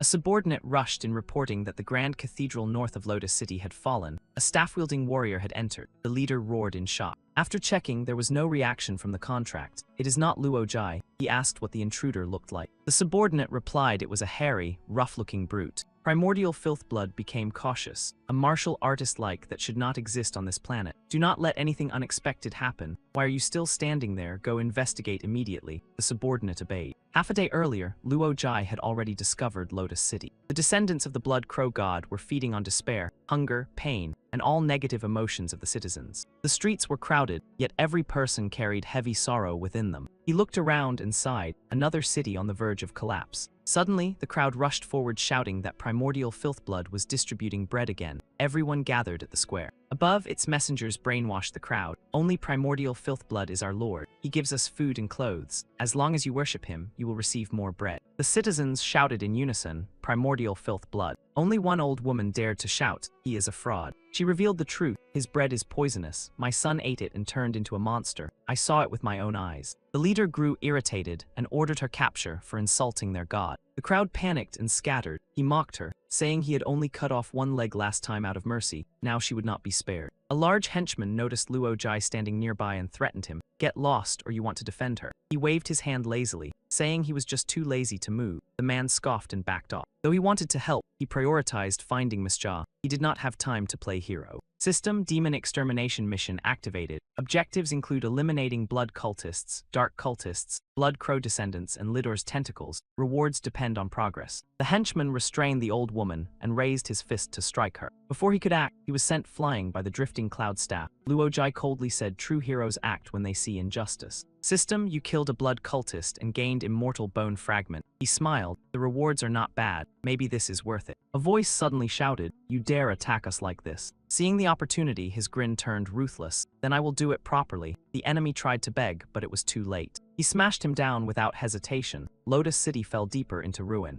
After killing 36 cultists, he gathered 36 fragments, but he needed hundreds more. He sighed at the slow progress. Realizing he needed guidance, he called out for someone to lead him to the cult base. The area fell silent with no response. Suddenly, a stone hit him on the head. An old man angrily scolded him, "You act heroic now, but when they return, we will suffer the consequences." He replied calmly, "Then I will wipe them all out." The old man was left speechless. He turned away sadly, calling him a fool. He tried to stop him and asked for directions. A girl from a second-floor window spoke up, "I will guide you." She asked if he could truly eliminate the demons. He looked at her carefully, feeling she seemed familiar. Her appearance reminded him of Miss Ja's reincarnation. He was stunned. Could it really be such a coincidence? He had just arrived and already found his target. He questioned the system, suspecting a trap. Someone inside warned her not to cause trouble. She insisted she believed he could save them. She quietly said her instincts told her so. She decided to trust him and jumped down happily. He was still questioning the system when she suddenly landed on him. She landed safely, but he was crushed beneath her. He winced in pain and joked she should take the stairs next time. She apologized with a smile, saying she trusted him. He shamelessly agreed. She introduced herself as Mia. He gave his name, and she eagerly asked when they would act. He replied immediately, "Right now." She jumped with excitement. The two set off toward another city.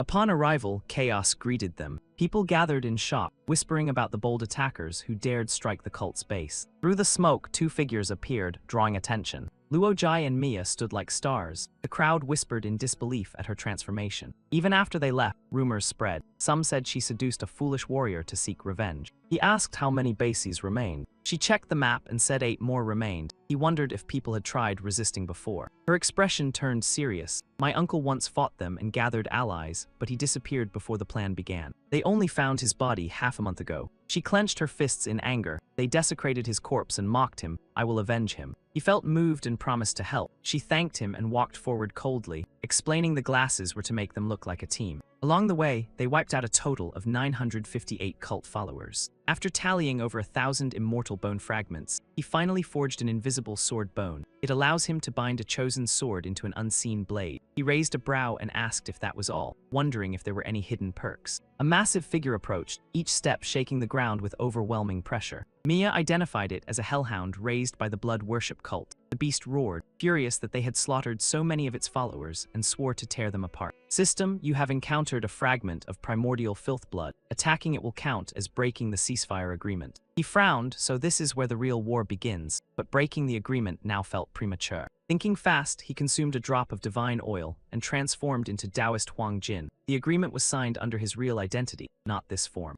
Mia panicked and grabbed the beast, shouting angrily where Luo Jai had gone. He stammered, trying to explain he was the same person, but she refused to believe it. Just then, the hellhound lunged to devour them both. He grabbed Mia instantly, leaping into the air and telling her to hold on tight. With a casual swing of the eternal oak staff, he unleashed Ocean Calming Strike and smashed the hellhound into oblivion. System, hellhound eliminated. You gain defensive authority and a random trait called Joy of Pain. The more damage you take, the more XP you gain, and resurrection grants massive rewards. He grimaced, calling it bizarre yet strangely useful. Mia stared at him with sparkling eyes. "So this is your true form, Lord Luo Jai, covered in fur but oddly cute." She thought he looked like some fluffy creature rather than a human. She leaned against him affectionately. He awkwardly pointed out her drool, snapping her back. Standing on a cliff, she pointed ahead. That massive structure is the Grand Cathedral, the cult's main gathering place. He told her to stay put and escape on the cloud platform if danger appeared. Then he soared away. She called out, warning him about the corruption inside. He shouted back confidently that he was stronger than strong. Near the cathedral, noise erupted from the forest. A leader stood on a rock rallying people, claiming now was their best chance for revenge since the cult's forces had moved north. He urged everyone to fight for their families and purge the corrupted cultists. The crowd roared in agreement. Luojai appeared and asked if the cult was targeting the extreme martial temple. The leader was startled and demanded his identity, but he was pressured to answer immediately. Suspicion lingered. He released a burst of spiritual pressure, scaring the man into compliance as he begged him to calm down. He infused power into his staff, making it radiate overwhelming force. The crowd scattered, thinking he was a cult enforcer, but his attack aimed straight at the Grand Cathedral. With a single strike, the cathedral shattered. The massive structure collapsed instantly, leaving only ruins behind. System: Grand Cathedral destroyed. 5603 cultists eliminated. The survivors stood in disbelief. He retrieved his weapon and coldly asked if they still doubted him. The leader dropped to his knees in awe, praising him as unmatched. He declined their offer to follow and asked for more information. The man explained that forces from Blood Crow City had been deployed near the extreme martial temple months ago. Nearby cities had already fallen, and once the surrounding forces were wiped out, the temple would be next. Hearing this, Luojai's anger flared. His lost connection likely came from Blood Crow interference. Raising his staff, he declared they must hold on. He would return to save them. The leader speculated he must be an elder from the temple, truly a land of powerful experts. Suddenly, he pointed at a cave entrance. Wait, what is that? The leader explained it was the entrance to the Abyss of Filth, where primordial filth blood once ruled underground. Hearing that, he grinned widely. Countless monsters, I like the sound of that. Without hesitation, he jumped into the pit, leaving everyone confused by his actions. Upon landing, he immediately engaged in battle. Cat-like creatures rushed him, but he stood calm. His endurance stat had reached its peak. With a single strike, he decapitated 2 enemies and mocked them for being weak. System: you gained a special attack effect that reduces enemy endurance. He was intrigued by this mechanic. He realized lowering endurance could completely cripple opponents, creating a new combat style. System: the Duoga clan has been alerted. You are about to face a full assault. Surrounded by countless hostile eyes, he welcomed them, calling them his new prey. After an hour, his staff was drenched in blood. He had killed 6349 creatures, permanently reducing endurance with each strike. He gave a thumbs up, satisfied. Time to consider boosting attack speed. Suddenly, he encountered a grotesque tumor-like mass belonging to primordial filth blood. He charged forward, eager to destroy it for potential rewards. An eye suddenly opened on the mass. System: a tumor has formed in your abdomen. Tumors appeared on his arms, preventing him from holding his weapon. He cursed angrily, realizing his combat ability was being suppressed. He decided to retreat, but another tumor formed, robbing him of mobility. He shouted in frustration, cursing the enemy's entire lineage. His body was now covered in tumors, suffocating him. Escape was no longer possible. Forced back into his original form, he sighed. This clone body really took a beating. A level 100 boss-tier slaughter body can't even endure this. Looks like the 10,000 filth blood really has some tricks. But why is he still wary of me? In his eyes, I am just a level 50 rookie, right? Swap the tumor and get ready to tank a few more hits for me. Luojai hurriedly shouted, Sandy, get over here, Master needs you. Before she could finish speaking, he yanked her in front as a shield, and an ugly lump instantly swelled on her face, thick-skinned as ever. He told her to block a bit more. The monster triggered multiple tumor masses at once, launching a barrage at Sandy. She whimpered, Master, I am about to explode. He told her to hold on just a little longer. Seeing things turn bad, Luojai snapped, if that's how it is, then I'll just tear up the agreement myself. He quickly pulled out a vital energy-piercing round and fired through the monster. The power was so overwhelming it blasted straight through the cave ceiling as well. System alert, you have slain a tumor of the 10,000 filth blood. You have acquired a new specialty, Demon Soul Vessel. You can store your soul inside a gem or crystal, becoming a vessel. During this time, you can control a nearby body and force its soul into the vessel. You may return to the vessel, releasing the imprisoned soul back to its body. In his mind, Luojai mapped it out simply. His soul enters a stone, then swaps with another person's soul. It's similar to soul projection, but with harsher conditions. The advantage is he can control a body that already has a soul, while his own body remains protected. System, you have discovered the entrance to the nation of 10,000 filth. You have encountered a large number of blood worshippers. Luojai grinned excitedly. You guys kept me waiting, my dear brothers. He sprinted straight toward the water's surface. Suddenly he froze. Wait, why isn't the ceasefire agreement reacting? Didn't I just declare war? System, you have activated Absolute Insight. Illusion Feast has been nullified. Just a moment earlier, and he would fallen into the 10,000 Filth Bloods trap. In front of Luo, Jai now was the entrance to the endless abyss. It was a bottomless pit, pitch black, with no end in sight. Sweating all over, he cursed under his breath. Another trap. That 10,000 Filth Blood is seriously scheming, always plotting to drive me away. I almost got played from now on, even going to the bathroom. I'd better use Absolute Insight. He hesitated, seems like going back is the only option. But was that tumor monster just an illusion too? There was no sign of damage in Huang Jin's body, and he finally realized, yeah, I underestimated him.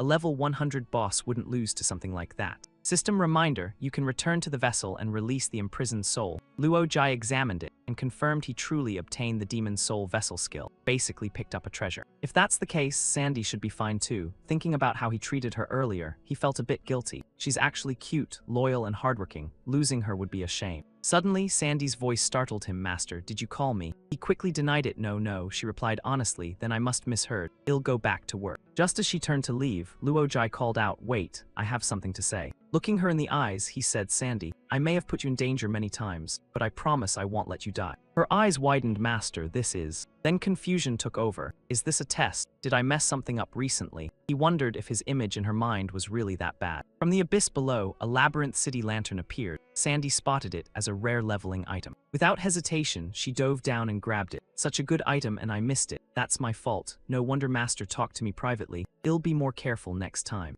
System, you have discovered the trap Eternal Exile. Touching it triggers 99 exile attempts. Fail even once, and you will be permanently exiled to a nearby dimension. First judgment successful, the exile vortex is opening. Sandy was quickly dragged in. Nearly swallowed whole, Luo Jai shouted, there's no end condition, right? He complained, if it doesn't capture someone, it'll keep activating and chasing. What a troublesome trap. Half her body was already consumed. Exile, I don't want to be exiled. Luo Jai grabbed her leg just in time. I said I wouldn't let you die. He hurled Sandy back to the edge and ordered her to take the dog-head man back to the hidden guild. I'll handle this vortex myself. Carried by inertia, Luo Jai was dragged into the vortex, unable to return. As the last light faded, Sandy cried out, Master. System tombstone crushing teleportation is in effect. He was transported to a mountainous region and slammed down from above, groaning in pain. Ouch. System tombstone destroyed. You have arrived near the extreme martial peak. He frowned. That ghost soldier is such a nuisance. I need to eliminate him soon. Glancing over, he saw a massive orange cloud in the distance. Wait, what's happening above the extreme martial hall? Alert, 10,000 Filth Blood is devouring the hall master. If successful, he will ascend to a higher level. A flood of questions hit Luo Jai. Was he stalling me just for this? Why act now after waiting so long? Is this the final step of his plan? First, ensure everyone else is safe, then deal with him. From above, 10,000 Filth Blood looked down at the tiny hall and laughed wildly. He plotted, once I drain all these martial artists' blood essence, I'll achieve a massive breakthrough. That rising star Luo Jai will be cast into the abyss. Even the ancient prophecy can be wrong. No one can stop me from becoming the god Mischa.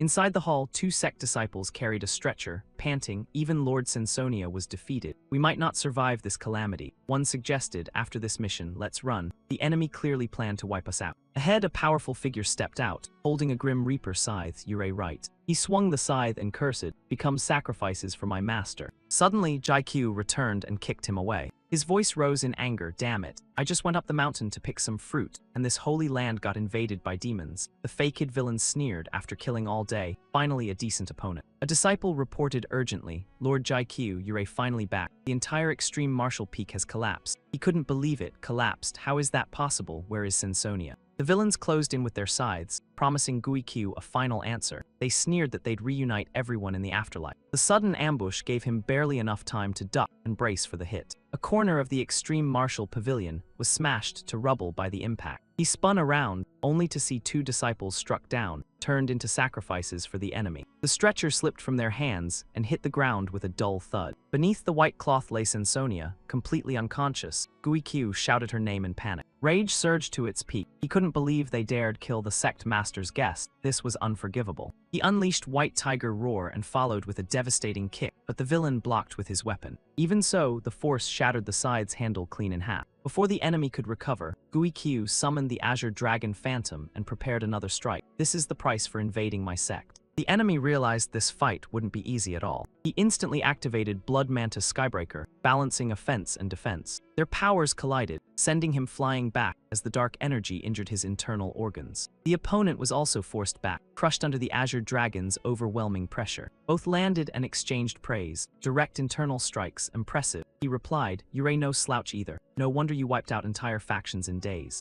The enemy smirked, saying they were evenly matched, and that picking them off one by one was clearly the smarter strategy. Just then, a demon woman arrived, yelling at them to stop chatting. The cult leader ordered a swift cleanup. She mocked them for wasting time. She dragged out a severely injured imp, mocking that not only their ears but their eyes must be failing. Guikyu cried out in anguish. An old warlock brought in half of a cheese body, urging them to finish off the elders quickly before the cult leader lost patience. A fat demon casually kicked a panda-like creature around like a ball, saying there was no need to rush, they'd finish before sunset. Seeing his comrades defeated, he called out Cisco and a cheese names in Greek. He was suddenly ambushed from behind. The enemy mocked that if he didn't want to be separated, they'd kindly send him to join them. Even while impaled, the villain casually told the others they only needed a few more victims. Chin walked forward and tossed down her captives like toys. The enemy turned in shock, calling out names in disbelief. She glared at them, declaring that her master built this foundation with great effort, and she wouldn't let them destroy it. If they dared ruin it, they would repay with their lives. The demons couldn't believe it. How could one person defeat all three of them? The intel said she just leveled up. The fat demon leapt up, ordering others to investigate what trick she used. Chin seized the moment and launched a grappling technique. 30,000 thorn vines erupted, binding the fat demon tightly. She shot him a cold, hate-filled look before clenching her fist. The vines crushed him instantly, tearing him apart into dust. The warlock gasped, realizing this power far exceeded what a first-level breakthrough should grant. Weakly, he warned them that Chin's strength surpassed his many times over,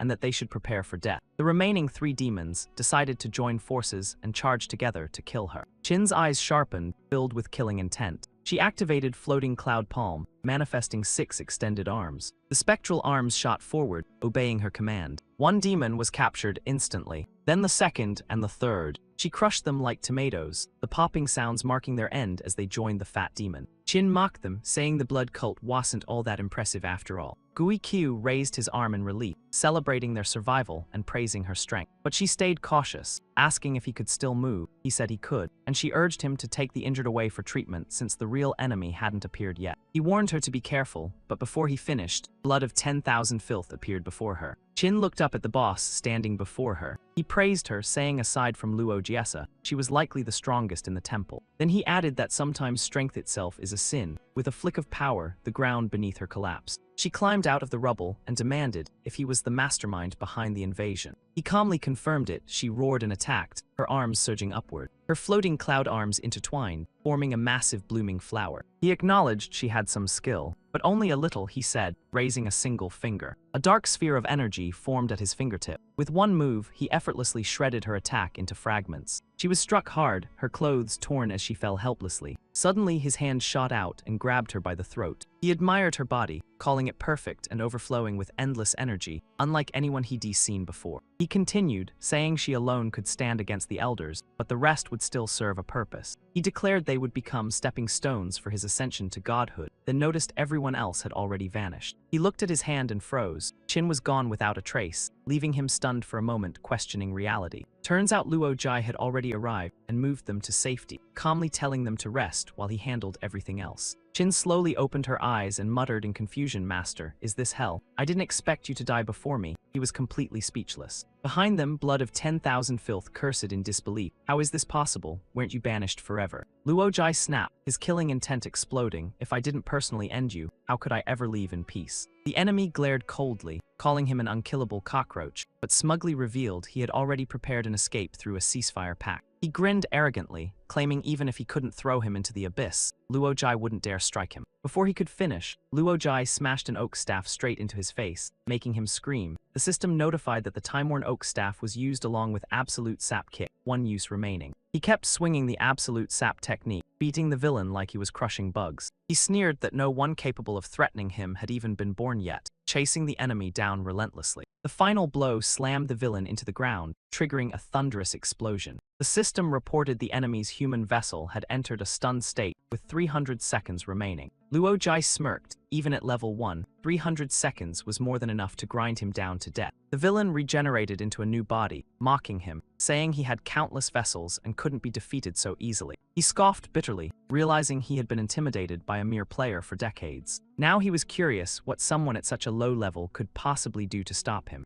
Luo Jai answered calmly that he never intended to stop him. He turned with a chilling grin and said he only wanted to kill him. The system announced his level had surged to 60. 10 years of honing, a single sword came to fruition. He drew his invisible weapon and dashed forward. In a single second, the enemy's body was sliced apart and erased. The system confirmed another vessel destroyed. The villain revived again, now acknowledging the danger foretold by the gods. He observed that despite being level 60, Luo Jai's attacks exceeded even higher tiers, realizing he should have taken him more seriously. Annoyed, Luo Jai punched him mid-sentence, telling him to shut up with the nonsense. A female form appeared behind him, casually saying it was just a conversation. He kicked her away, but the enemy instantly regenerated again, criticizing his brutality. Luo Jai grew increasingly irritated. Fed up, he blasted the enemy head-on with floating cloud palm to silence him. The attack sent him crashing into a wall, leaving ruins behind. Yet the enemy still persisted, teleporting away and leaving only an afterimage. He reappeared behind Luo Jai, mocking that his move seemed to be losing effectiveness now that the 10-year sword was exhausted.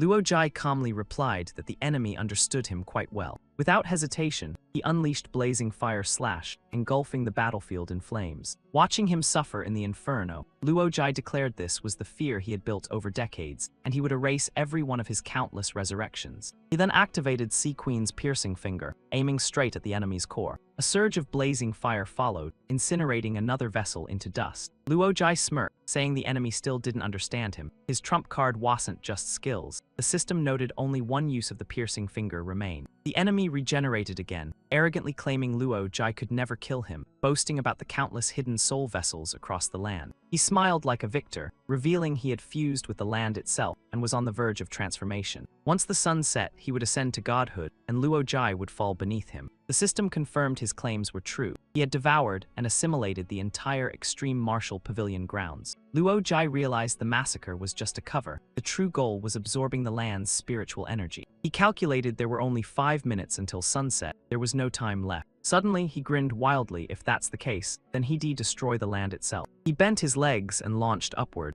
A massive force erupted, crushing the ground as he shot into the sky like a rocket. He soared past blood of 10,000 fil, forcing the enemy to turn and look up. Luo Jai smiled and asked if he was ready to receive his gift. The enemy scoffed, saying he only needed 3 more minutes. The system activated Ambition Jar, binding Sea Queen's piercing finger and unlocking unlimited skill usage through deception. From the sky, Luo Jai unleashed a storm of daggers, repeating over and over that he would throw them all. The enemy froze as countless blades pointed directly at him. That day, at the peak of Extreme Martial Pavilion, a blinding light erupted from the ground. It formed a massive pillar of light that pierced straight into the clouds above. The beam didn't stop there. It tore through the sky and shot into outer space. The system summarized the destruction. Thousands of divine daggers were thrown, the pavilion annihilated, countless soul vessels destroyed, and tens of thousands of corrupted beings eradicated. The rewards flooded in. He gained immortal bone fragments, Mobius ring, new abilities like XP absorption and mythical body, and enhanced resistance control after killing the ancient evil. The once grand pavilion was gone, leaving only a massive crater behind. Floating in the air, Luo Jai complained that the rewards still felt underwhelming. He looked dissatisfied, noting his resources were depleted and planning to scam more powerful gear next time. He couldn't hold back a few tears in the end. Even the Extreme Martial Pavilion couldn't be saved. Still, at least everyone survived. Under Hades' guidance, the disciples evacuated to the hidden realm to rebuild their lives. Sandy rushed over and hugged her master tightly, relieved he hadn't been swallowed by the abyss. He calmed her down and told her to focus on settling everyone first. With Sandy's arrangements, the survivors temporarily moved into the abandoned Gem City, long ruined by corruption, where empty houses were now free to occupy.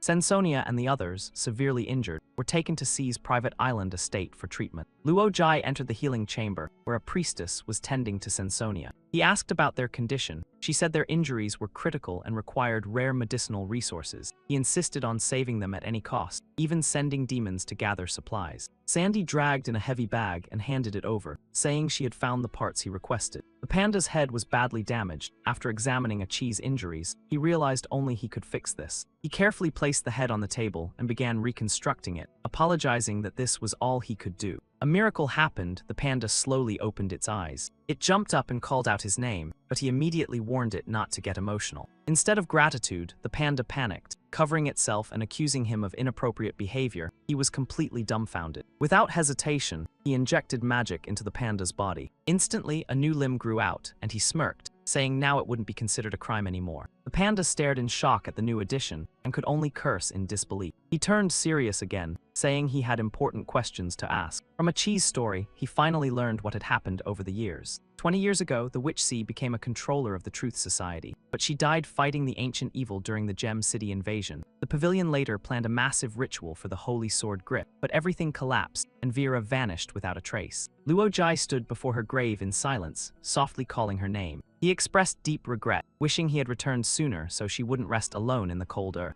Although the enemy was dead, it had fused with the land, leaving irreversible corruption that made the area uninhabitable. The world itself felt like it was wrapped in blood and decay. Standing above, he transmitted his voice across the city, warning that the world might one day end. But not today. He promised to lead them to a new land and told everyone not to lose hope. Every disciple and citizen heard his voice clearly. Tens of thousands closed their eyes, listening and silently praying. The system updated. He reached a new milestone, boosting loyalty and faith, gaining massive reputation, and unlocking endless magic network with immense temporary resources. He commented that the rewards were impressive, but moving tens of thousands of people would be a huge challenge. Chin suggested using hybrid dragons from Giant Dragon Island for transportation. He was relieved to see she was okay. She lowered her head, apologizing for failing to protect the pavilion, but he reassured her she had done more than enough. Chin offered to handle the relocation, while he focused on more important matters. The other disciples stepped forward, insisting they didn't want to be useless and would protect what he had built. Their words moved him deeply as he looked at his beloved disciples one by one. He thanked them sincerely before they all embraced in relief and joy. But soon he noticed a strange face and curiously asked who it was, despite being the master of the pavilion. The next day, a white feather suddenly appeared before him. The moment it touched his hand, the system explained it was a time feather granted by the Lord of Time, allowing entry into the Time Ruins with various rewards and strict conditions. Luo Jai held the feather, hesitating. Meanwhile, far in the southern Black Mist Sea, an old white-haired wizard also received a similar feather. He examined it thoughtfully, then chose to enter the Time Ruins, leaving his confused disciples behind. The system announced entry into the legendary Time Ruins, sealing power and unlocking it gradually over 30 years within a mere 3 minutes outside. He was assigned a new identity, an 18-year-old Luo Jai. He felt refreshed, amazed to experience youth again. Suddenly, warmth spread through his body and he cursed, realizing he never agreed to this. Starting over in another world wasn't what he wanted. He demanded to return to what he had built. He shouted without realizing he was now a barber serving a customer. The gray-haired client asked if he was okay, suggesting going elsewhere if not. He felt annoyed, thinking this whole situation was ridiculous. He turned and told the man to leave, refusing payment and complaining about wasted time.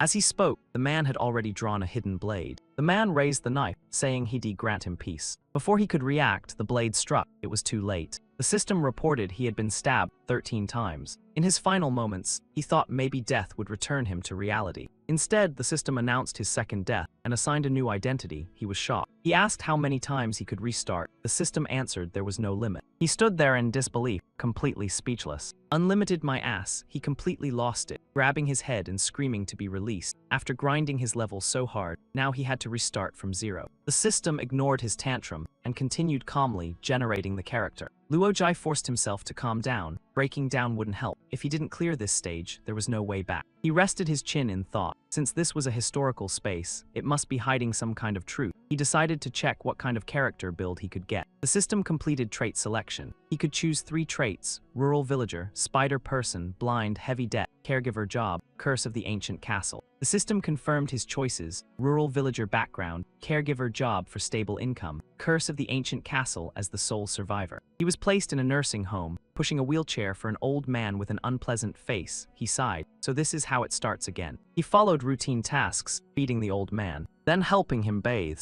and finally putting him to sleep. The system commented on his busy day. He felt like he aged 10 years instantly. He collapsed onto the bed in relief. A normal person's life was anything but normal. The system rewarded him for blending in. He lost divine attention, but gained Explorer Toolkit and Free Perspective mode. Exhausted, he fell asleep without realizing it. In his dreams, he relived peaceful moments where his disciples pampered him endlessly, even enjoying full luxury massage treatments. Suddenly, someone handed him 2 wooden sticks in the dream. When he asked what they were, the person told him not to ask, just push. He weirdly replied he wasn't satisfied yet and refused. Half awake, he realized he was at work pushing a corpse cart with a coworker. The coworker snapped that whether he liked it or not, he had to keep pushing. He groaned internally. He had just gone to bed and now was working again. Being a laborer was truly exhausting. He looked at the corpse and froze. It was his own body from his past life as a barber. The coworker told him to dump it anywhere and left, abandoning him alone with the cold corpse. The system updated, new clue unlocked. The barber apprentice was murdered. Investigation initiated.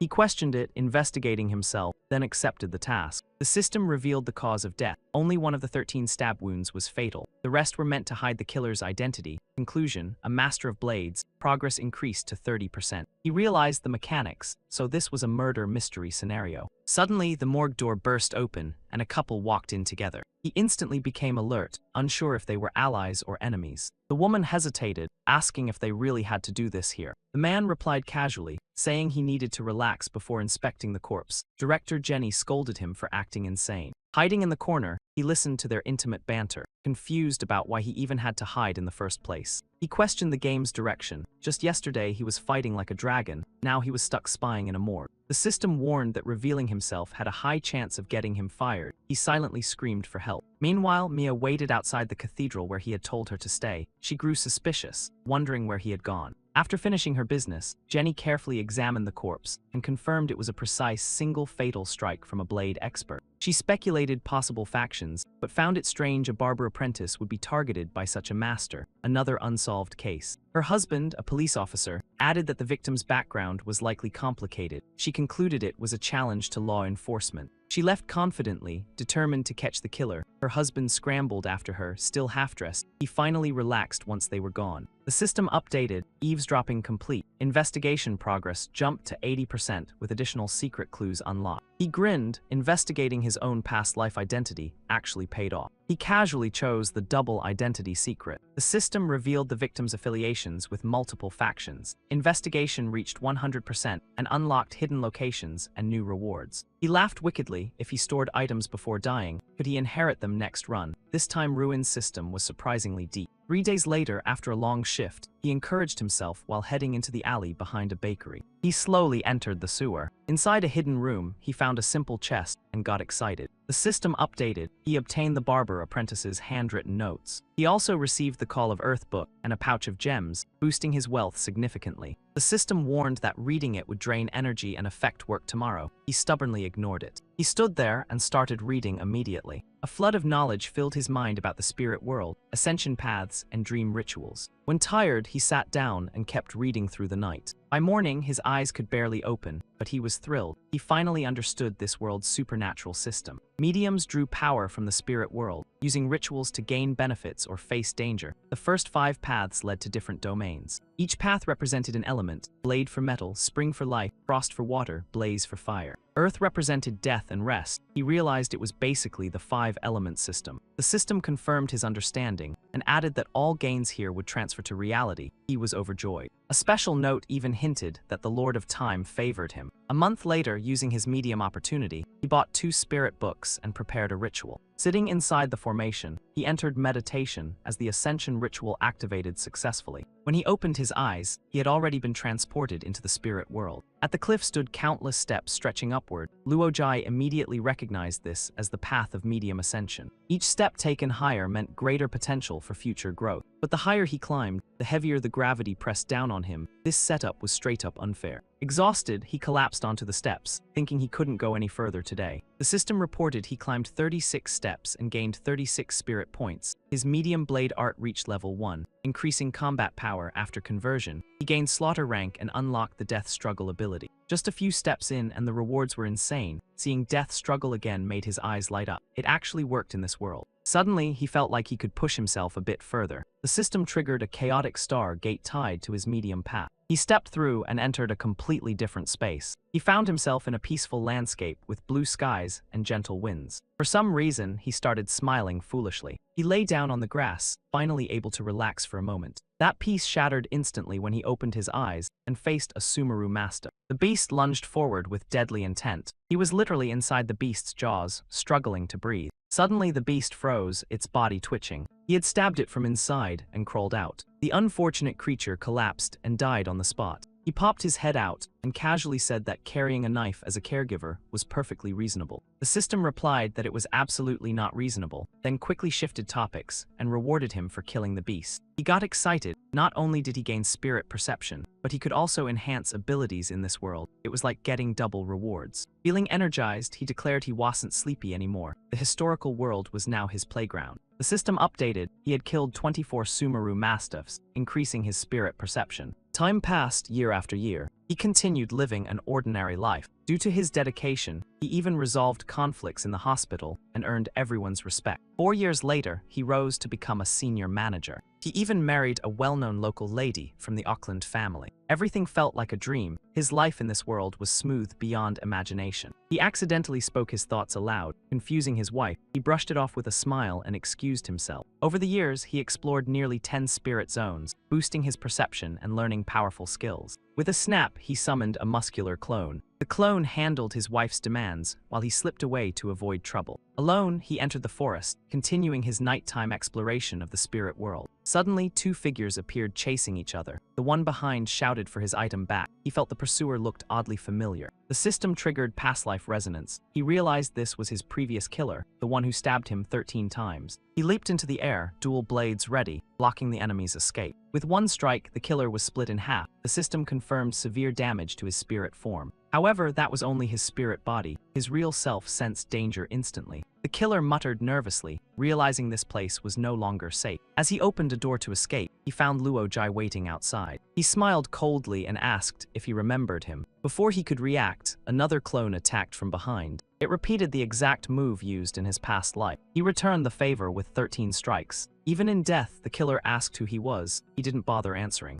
The system confirmed revenge was complete and granted a legendary fate trait for future runs. The next day, back at the hospital, a staff member knocked on his door. After entering, she delivered a letter to him. He lazily told her to leave it on the table. The system warned that the ancient castle curse was activated. He had 1 month to complete a task or face sudden death. Half asleep, he complained about the system setting him up again before reluctantly reading the letter. The letter warned him that its writer was likely dead and that both of them would eventually face the same fate due to greed. It listed 3 critical warnings about trust, the game, and the castle. Too tired to react, he fell asleep mid-reading. The letter slipped from his hand onto the floor. A mysterious hand quietly picked it up. He instantly reacted and grabbed the intruder. To his surprise, it was Sandy. He asked how she got here. She casually replied she was just cleaning. He was even more confused since this was a time ruins world, but she explained she had been inside his storage space all along. He joked to Sandy that if he hadn't slaughtered so many Sumeru mastiffs earlier, he might have reunited with her much sooner. Mid-conversation, she suddenly felt something off. Her body started itching uncontrollably. He panicked and shouted that this was a historical world and she didn't belong here. He told her to return to the storage space immediately, but she said it was too late. The next second, she exploded, leaving him screaming her name in shock. But she didn't die. She transformed into a finely crafted soap modeled after her projection description, using it after bathing Grant's +1 appearance. He stared in disbelief, thinking she had died, but instead she turned into soap. He asked if this was her true form. She denied it and switched projection again, becoming an infinite revolver that fired light bullets dealing double damage to evil beings. He praised her power. She warned him to stay calm when using her since her spirit perception was limited. He nodded, asking her level, and she nervously admitted she was around 7 stars. The system announced the ancient castle curse countdown had begun. A new map, Lakeside Village, was unlocked. He confidently believed he could handle it with his current tools. Excited, he set off immediately. A young man suddenly blocked his path and greeted him enthusiastically. He didn't recognize him at first. The man reminded him of their encounter in the spirit forest. He smiled and finally remembered. The man introduced himself as Lenjil.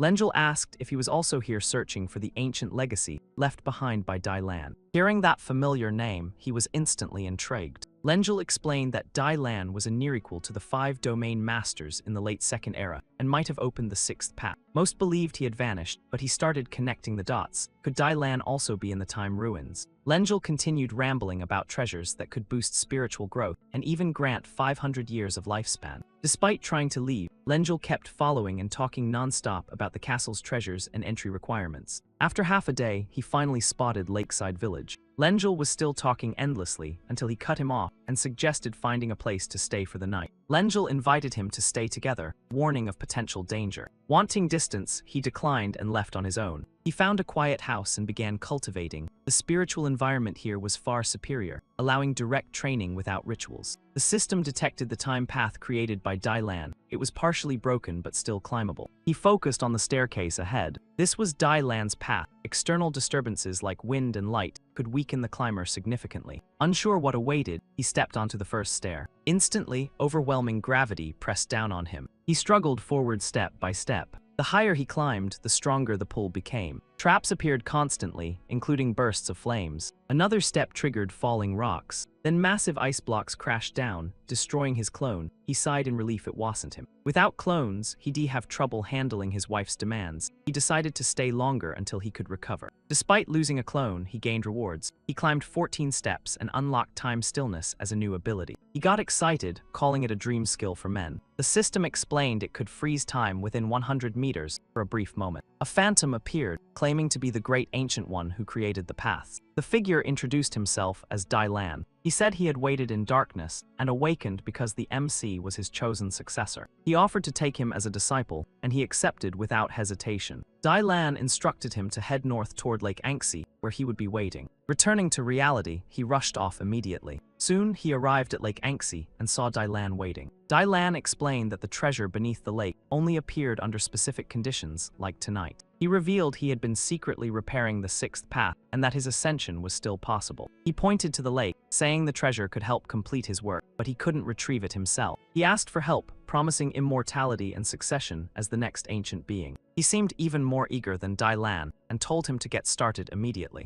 Dai Lan praised his enthusiasm and jumped into the water. He explained he would guide him down, but the MC suddenly turned and ran away. Dai Lan thought he was gaining momentum and warned him the entrance would soon close, then realized he was running the wrong way. From below, Dai Lan shouted while he mocked him, questioning if he was really the legendary figure. He kept running, thinking even a projection could trigger fear, but he found it ridiculous. Realizing the deception, Dai Lan flew up in fury. He launched a demonic claw attack, but the MC dodged. He summoned Sandy in gun form. A precise shot pierced through Dai Lan. The phantom lashed out wildly in retaliation. His clone was destroyed again. He hid on a tree, thinking the tables had turned while Dai Lan threatened him. He snapped in rage, pulling out dual blades and cursing under his breath. The new skill he just gained got ruined, and now he swore to cut this guy down no matter what. Sandy appeared and warned him that the enemy was likely immune to physical attacks. Whether it was blades or bullets, it wouldn't make a difference, he sighed, realizing he was out of options. Suddenly, she transformed into a long sword and suggested he try using her in this form. He was stunned. The weapon shimmered with radiant light, looking insanely powerful. He couldn't believe it. He asked what else she could transform into, even joking about cannons or other weapons. She replied that as long as her spirit perception was high enough, she could recreate anything she had seen before, even people. Before she could finish, he got excited and praised her, saying he was lucky to have her. The commotion caught Dai Lan's attention. He was surprised the MC was still alive. He rushed in angrily, cursing and declaring he would kill him again. The MC glared back with irritation. With a swift strike, he cut him down and mocked him for trying the same trick twice. The system confirmed the imposter Mugo was defeated. He praised Sandy again, saying her power matched reality perfectly. The system granted him bone medium art, converting into Moonlight rank with buffs to speed, stealth, charm, and endurance under Moonlight. He also unlocked Moonlight Summon, allowing him to call a personal weapon once per month with enhanced attributes. An old man approached, praising him for defeating the imposter and restoring Dai Lan's honor. He added that this achievement might bring him great fortune. The old man turned to leave, warning him to return to the village soon as it was dangerous outside. When asked who he was, he said he would find out tomorrow. The next day, the MC arrived at a vast open area.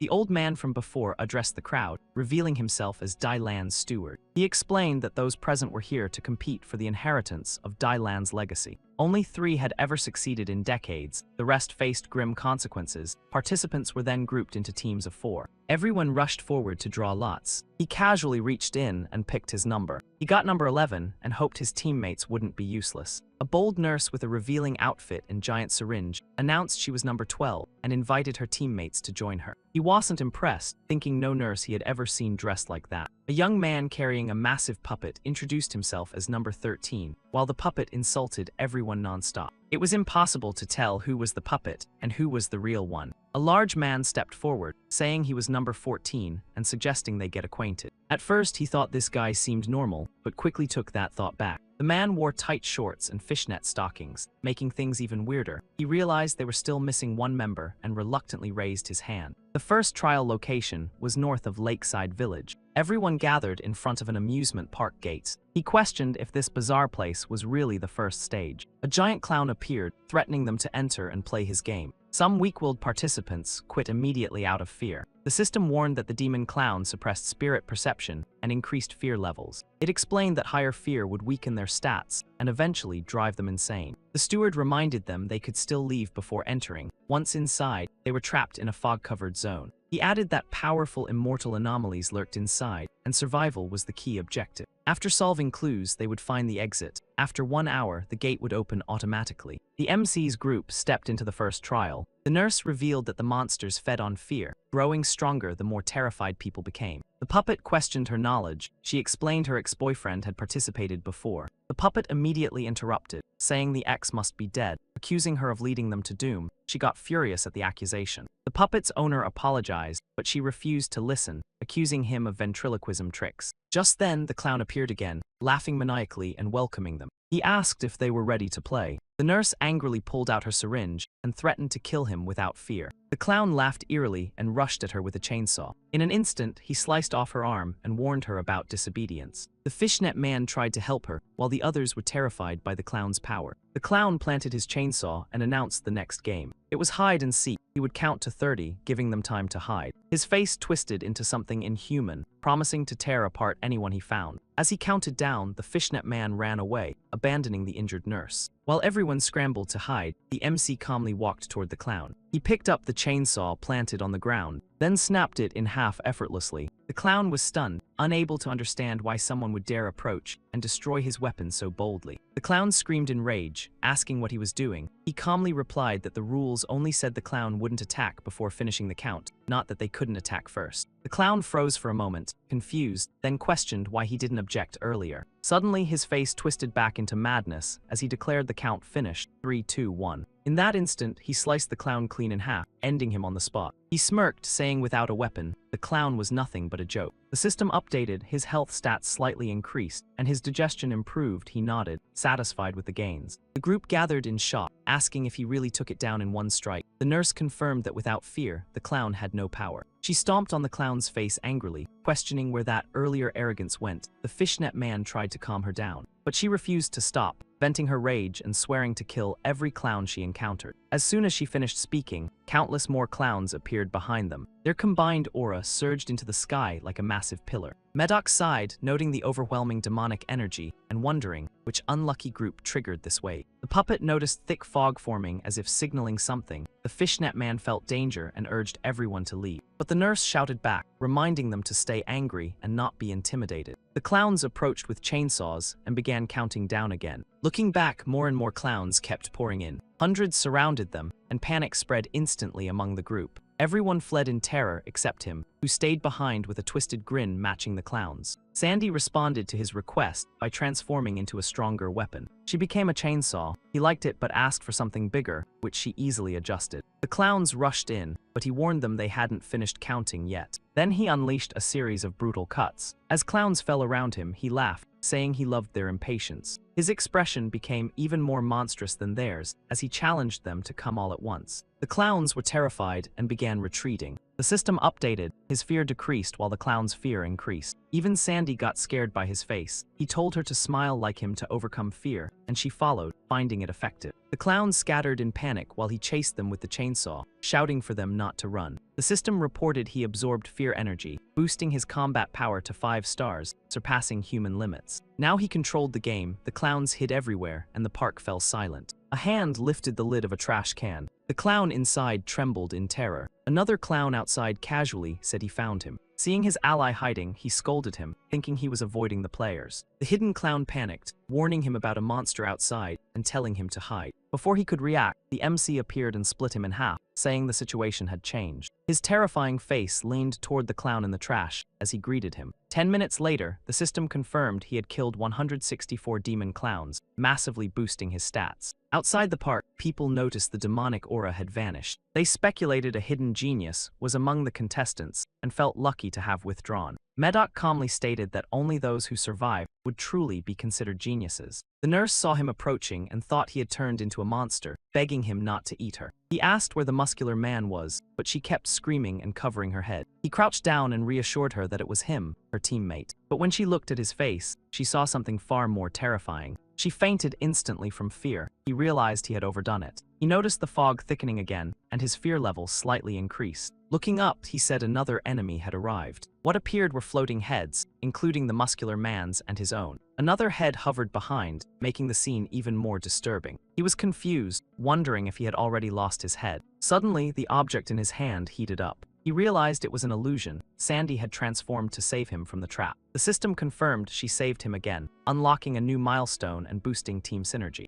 A snow maiden emerged from the fog, praising his strength and saying he was stronger than other contestants. He cut straight to the point, asking if she was after his head. She replied that illusions were useless now and launched a more direct attack. Countless blood-filled balloons rushed toward him. He calmly ordered Sandy to transform into a high-damage weapon. She turned into a mini light cannon, admitting she couldn't fully replicate the original due to limited power. He grinned and said it didn't matter. Even if it was 10 times smaller, the light cannon still packed more than enough firepower. The moment he fired, a massive recoil blasted him upward like a rocket. The shot tore through the Snow Maiden's blood balloons, detonating them all in a chain reaction. Before dissolving, she muttered in shock that his power didn't belong in this world. The thick fog began to disperse. The system confirmed he had slain a Snow Maiden. He laughed in satisfaction, praising Sandy again for making it look easy. The system rewarded him with spirit dust from the Snow Maiden. Consuming it allowed him to draw items from his real-world inventory. Just as he celebrated, Sandy warned that more hostile entities were approaching. The system detected a large swarm of Snow Maidens. He ordered an immediate attack, but Sandy admitted her spirit perception was drained. Disappointed, he sighed and decided to test something else. He used a spirit dust and reached into his inventory, hoping to pull out a weapon. Instead, he got a possession ring. He stared at it, confused about how it worked. Before he could figure it out, a large group of Snow Maidens appeared, mocking him. They shouted together, vowing revenge for their fallen sisters. Suddenly, a massive burst of firepower blasted through the front line. One of them scoffed arrogantly, curious about who dared challenge them. A giant tank rolled into view, shocking them all. She stared in disbelief, questioning what kind of contestant could summon such a thing. Before she could finish, he opened fire and wiped them out instantly. The system counted 23 kills. His energy stats improved slightly, along with his internal recovery speed. Sitting inside the tank, he shouted in excitement that real men drove tanks and blasted everything. Explosions echoed across the amusement park, drawing attention from outside observers. Medoc remained calm, saying this was already the third wave of defenders. Others questioned how it escalated so fast, leaving him slightly uneasy. He realized something was off. Snow Maidens shouldn't have that level of destruction. He activated a monitoring screen. The sight left everyone stunned, a tank rampaging inside the park. Inside, the tank's wheels were being frozen by the Snow Maidens. They had adapted, targeting its movement and weapon systems to disable it. He stayed calm and activated unlimited firepower mode. He shouted that he would show them what true destruction looked like as new cannons emerged. He unleashed a barrage, obliterating the Snow Maidens instantly. Medoc could barely believe what he was seeing. The firepower was so intense it even blasted through the park walls, forcing spectators to retreat. The system confirmed 68 Snow Maidens killed and noted collateral damage to another contestant. He sighed that it still wasn't enough. These enemies weren't even worthy as warm-ups. He deduced there must be a gateway connecting the spirit world to this place and decided to track it down. Observers outside speculated wildly about his actions, unable to comprehend his chaotic destruction. Medoc quickly ordered the transfer gate to be sealed to prevent further losses. The third wave of monsters was just about to enter. They were confused when the gate suddenly closed, assuming the contestants were too weak to require reinforcement. But as one of them prepared to act, a cold cannon barrel was already pointed at it. Medoc sighed in relief, knowing he closed the gate just in time. He He calculated there were still 5 minutes left and decided to keep the gate sealed. Suddenly, no one could find him anymore. The tank had vanished. Only then did Medoc realize he had gone through the transfer gate. The system confirmed he destroyed the clown domain and killed 216 demon clowns. He also destroyed the Snow Maiden domain and gained 66 spirit dust. Medoc watched in despair as years of cultivation were wiped out instantly. He returned to the human world to cheers from everyone, humbly accepting their praise. He asked Medoc if he could keep the tank. Medoc replied that winners deserved rewards and could proceed to the next round. Medoc announced the next stage would begin in 4 days due to repairs. He asked if there were more rewards beyond the tank. Medoc hinted that better rewards awaited those who cleared all stages. 3 days later, the second round began in the northwest mountains of Lakeside Village. The rule was simple: survive 7 days without getting infected. He guessed it was basically a survival game. Medoc agreed, looking around. He noticed he was alone and asked about the others. They had already entered earlier. Medoc explained that monsters would sleep before dawn, giving him a chance to find shelter. He cursed for not being told sooner. The forest was filled with countless infected creatures. Their senses were extremely sharp, meaning there was no truly safe place to hide. Luckily, Sandy gave him a horned demon mask that radiated arrogance, making survival for 7 days seem a lot more doable. Suddenly, a minotaur roared wildly, confusing him. He wondered if he had been exposed. The surrounding beasts also went berserk, making him think they were targeting him. But they rushed off elsewhere, letting him breathe a sigh of relief.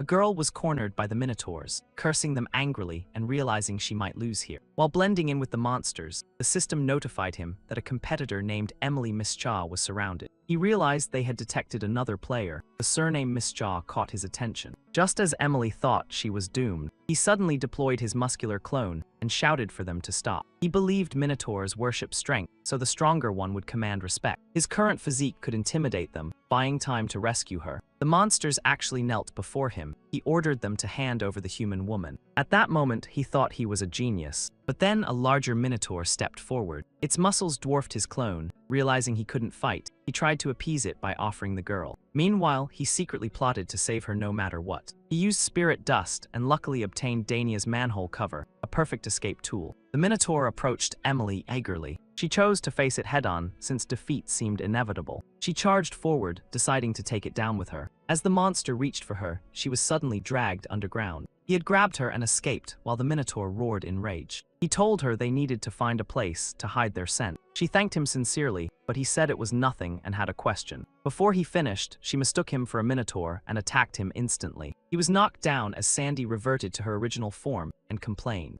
Once he recovered, Emily finally introduced herself and recognized him. She smiled awkwardly and thanked him. Asking if he wasn't afraid of infection, he said he had his own way to judge. She then revealed a secret, saying famous treasures are often traps. The first discoverer takes everything, leaving only empty shells behind. He agreed but asked why she still joined the game. She teased him with a vague answer, then revealed that was her secret. He didn't understand at all and decided to leave with Sandy. She turned serious and said she came to uncover a mystery tied to her dreams. She explained her past, growing up as an orphan adopted by a spirit medium and awakening strong perception. He listened intently, then asked about her surname. She said she chose it from a novel, since her adoptive family name was forbidden. Hearing that, he suddenly lost interest and walked away. She wondered if her surname upset him. He replied he knew someone else named Mischa. She joked about it, but he stayed silent. She asked if that person was his girlfriend. He denied it. She pressed further, but he admitted he barely remembered her appearance, leaving her speechless. The system announced that the clue for the Ancient One's revenge would appear tonight. He decided to handle a side quest and handed the manhole cover to Emily. Then he rushed off, leaving her watching his back with admiration. Under the moonlight, he followed the glowing trail to the hidden clue. Sandy transformed into a shovel-like form to assist. After digging, an old box emerged from underground. As he opened it, something shot out instantly. The system revealed it was the remnant soul of ancient Dylan. The system explained Dylan had been sabotaged by the 5 patrons and sought revenge through this quest. He clenched his fists, vowing to avenge Dylan. When the soul tried to follow him, he asked what it wanted. The system offered to let it become his servant. He rejected it, annoyed by the idea. Moments later, he destroyed the remnant soul and gained a new ability. He felt slightly regretful, but acknowledged the skill's value. 7 days later, 3 survivors gathered as Medoc announced their success. Exhausted, he planned to rest after surviving the harsh trial. Suddenly, Emily grabbed his wrist. He looked at her in surprise, asking what she wanted. She drops a bombshell on Lu Ojai, I am pregnant. Sandy pops out, hyped and congratulating him. No wonder you're the master, that was fast and she's already expecting, and yet you still kicked her out. Luo Jai can only sigh and ask why she came to him about it. Emily snaps back that they're in that kind of relationship. I mean an alliance between friends. If not you, then who? He's speechless and tells her to think it through. When exactly did her belly get that big? Emily explains that a few nights after he left, she was walking under the moon when she suddenly heard a child giggling, but saw no one. The sound kept getting closer and closer, then her stomach suddenly swelled up out of nowhere. She collapsed to her knees in agony, begging for help. I am still a maiden. A bystander notices and curiously asks if they need help. Luo Jai declines, saying this isn't something he can handle, but the man reveals he's an obstetrician. After examining her, he concludes he's seen cases like this before. Luo Jai presses him for details. The doctor replies grimly, this is serious. What she's carrying isn't human. Emily cries out weakly, asking if it can be aborted. The doctor says in theory yes, but in reality no, I can't beat it. This child is extremely strange, likely tied to the spirit world. He ultimately concludes the fetus is likely the ancient one, Dai Lan. He heard from a famous spirit world wanderer that Dai Lan never gave up returning. It seems he's finally gathered enough power.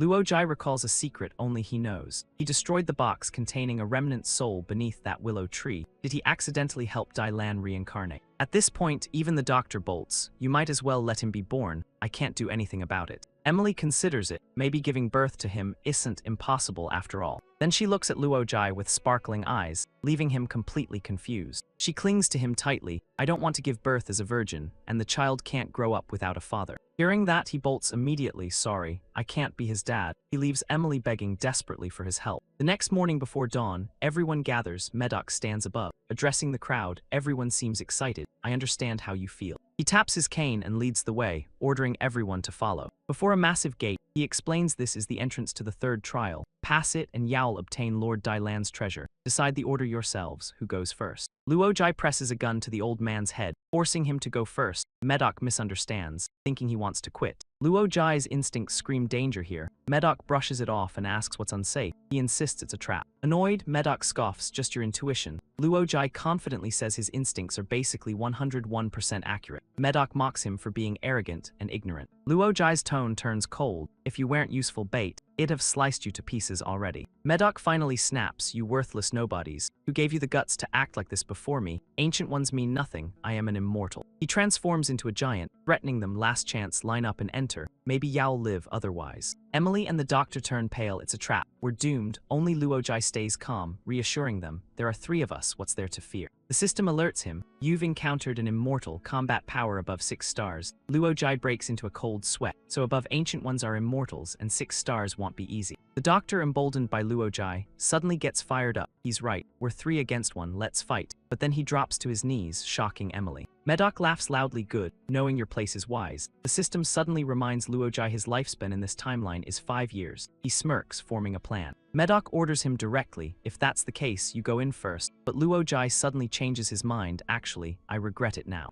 That completely enrages Medoc. His blood rushes to his head. He roars at Luo Jai, you bastard, you want to die. The system activates time spirit summoning, cooldown reset to 0, 2 seconds. Medoc charges in, ready to tear Luo Jai apart. The system announces the 5-year limit has arrived. First seal unlocking. Combat power increases to 6 stars. Your body undergoes historical reconstruction. Magic resistance restored to 100%. Summoning resistance reaches 100%. Attacks below Lord level are negligible. Choose 1 specialization to evolve. Luo Jai feels unimpressed. 6 stars is still too weak. Fine, time to grab some fun toys. He summons a starship and a bio-transforming tank. Loot from the Hongai battle. Right then, time resumes. Medoc lunges forward with a crushing punch. Die. But the moment he sees those heavy weapons, he immediately realizes he's outclassed. He drops to his knees and surrenders. Luo Jai casually says he's being too polite. Looking up, Medoc stammers in disbelief. No, impossible. How can you possess such overwhelming power? He shouts, you are Lord Dai Lan. I recognize this aura. Have you truly returned? He begs sincerely, my lord, spare me. I wasn't the only one who betrayed you.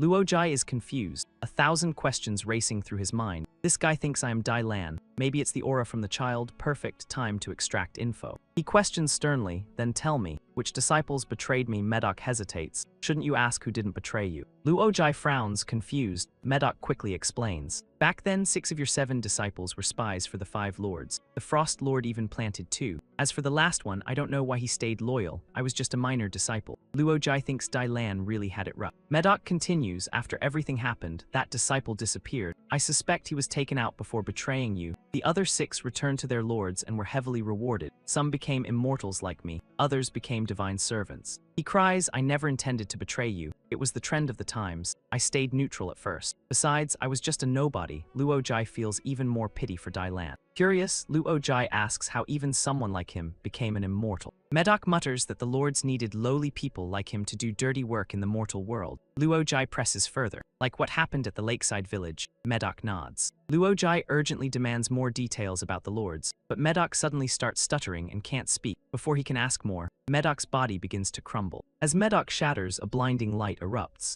The system alerts him. You've encountered a 100-eyed spirit beast. They realize too late. Medoc intended to have them devoured. Luo Jai suddenly recalls this beast. Isn't it from the abyss of annihilation? Why is it in this timeline? Did Miss Ja's history also face this threat? The doctor sees him staring and quickly warns him, don't look into its eyes, you'll turn to stone. He gently places a hand on the doctor's shoulder. Without a word, he pushes him aside. The system reports he has endured 369 lethal rays, petrification beams, and shockwaves, magic resistance at 100%, curse resistance active. The 100-eyed beast praises him, not bad. You actually dare to meet my gaze head-on. The creature couldn't believe it when he showed zero reaction. That had never happened before. It widened all its eyes and stared straight at Luo Jai. As the distance closed, he suddenly reached out and popped one of its eyes like a balloon. While it writhed in pain, he darted around its body, bursting eye after eye in rapid succession. System update, you have slain a 100-eyed spirit beast. Chaos resistance slightly increased. High chaos resistance can protect you from chaotic attacks in areas like the Abyss of Annihilation. You gain 20 Abyss passes. You obtain the Mage Traveler tent, capable of expanding a 40x/40x/80 living space anywhere.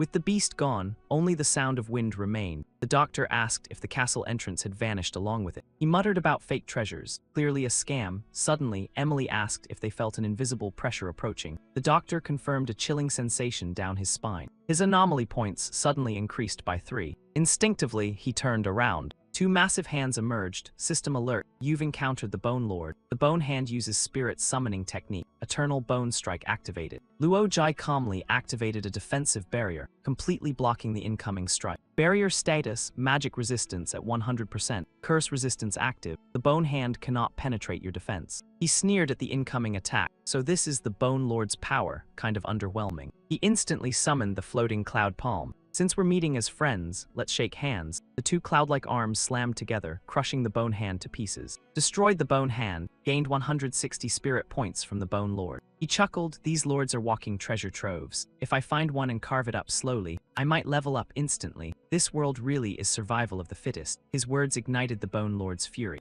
A divine descent ritual unleashed a blizzard over Farwatch Town. Massive casualties were expected. Seeing innocent people suffer, he scratched his head. What kind of move is this? Did they treat Dai Lan the same way back then? A voice echoed from the sky, their deaths are your fault. Submit as a sacrifice and no innocents will suffer. Hearing the temptation, he casually replied, sure, why not? Then he smirked, or I could just kill you and avenge them. Laughter echoed. Kill me? What a joke. We killed you once before. We can do it again. He stood under the heavens and shouted, then come and try. System alert, the Bone Lord has left the battlefield. His retreat left the MC board. He waved to his teammates and turned away. Let's go. These lords are seriously lame. System warning, you sense hostility from the sect Master of Zen will sect. He frowned. Why are people tied to infernal ruins appearing in this timeline? Could he be one of the 5 lords? The thought sent chills down his spine. Taoist Huang Jin was strong, but not that strong. Don't tell me he's on the level of Kfeng or Black Tiger. That would be trouble. A crushing weight pressed on his shoulders. The opponent's combat power had to be at least 5 stars or higher. System activated, Angelic Duel Arena engaged. Initializing combat instance, both participants are being digitized.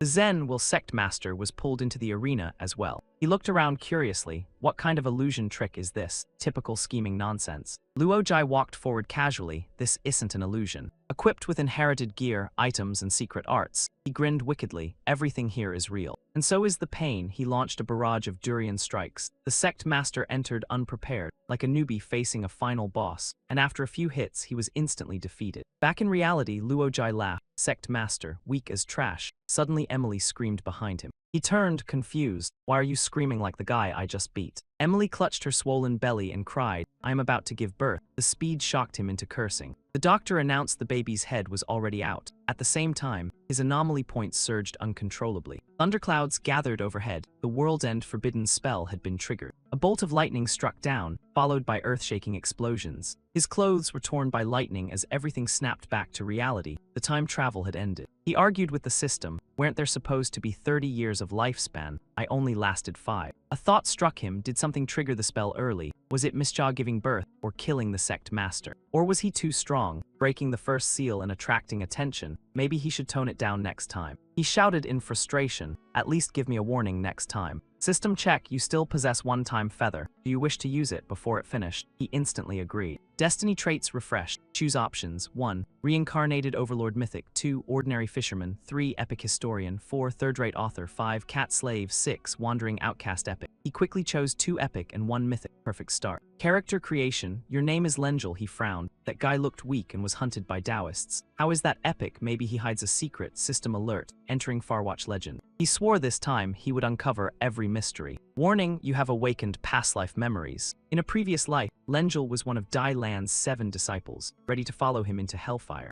But during an investigation, he discovered Dai Lan orchestrated his parents' deaths to control his gifted intuition. So he decided to strike during Dai Lan's ascension. Before his betrayal could succeed, Dai Lan restrained him. The other 6 disciples rushed in. He thought he was doomed. But instead, they turned their blades on Dai Lan. They were all there to assassinate him. After the deeds, they left one by one. Then a ragged lunatic appeared and killed Lengel. He said something bizarre. I planted this fruit. Why can't I harvest it? In the end, he reincarnated into his current self, Lengel. Luojai thought as he walked. Even if he never met Dai Lan directly, he still participated in the assassination across past lives. Not a wasted trip. But what exactly did that mysterious man plan? Hearing commotion nearby, he turned his head toward the noise. Seeing Sandy still cheering for Luojai in his past life, the memory of him abandoning responsibility flashes vividly before his eyes. He realizes this familiar setting. He's returned to that exact moment. Tomorrow, he would have entered the 3rd trial and killed Medoc along with the spirit beast. There must be some hidden condition in there that triggers the forbidden apocalypse spell. He makes up his mind this time. He has to stop Luojai from joining and help Emily give birth safely. Changing fate completely might prevent the world-ending spell. Watching Emily get abandoned in the past fills him with determination. He steps forward toward her, then makes an unexpected offer. Can I be the father of this child?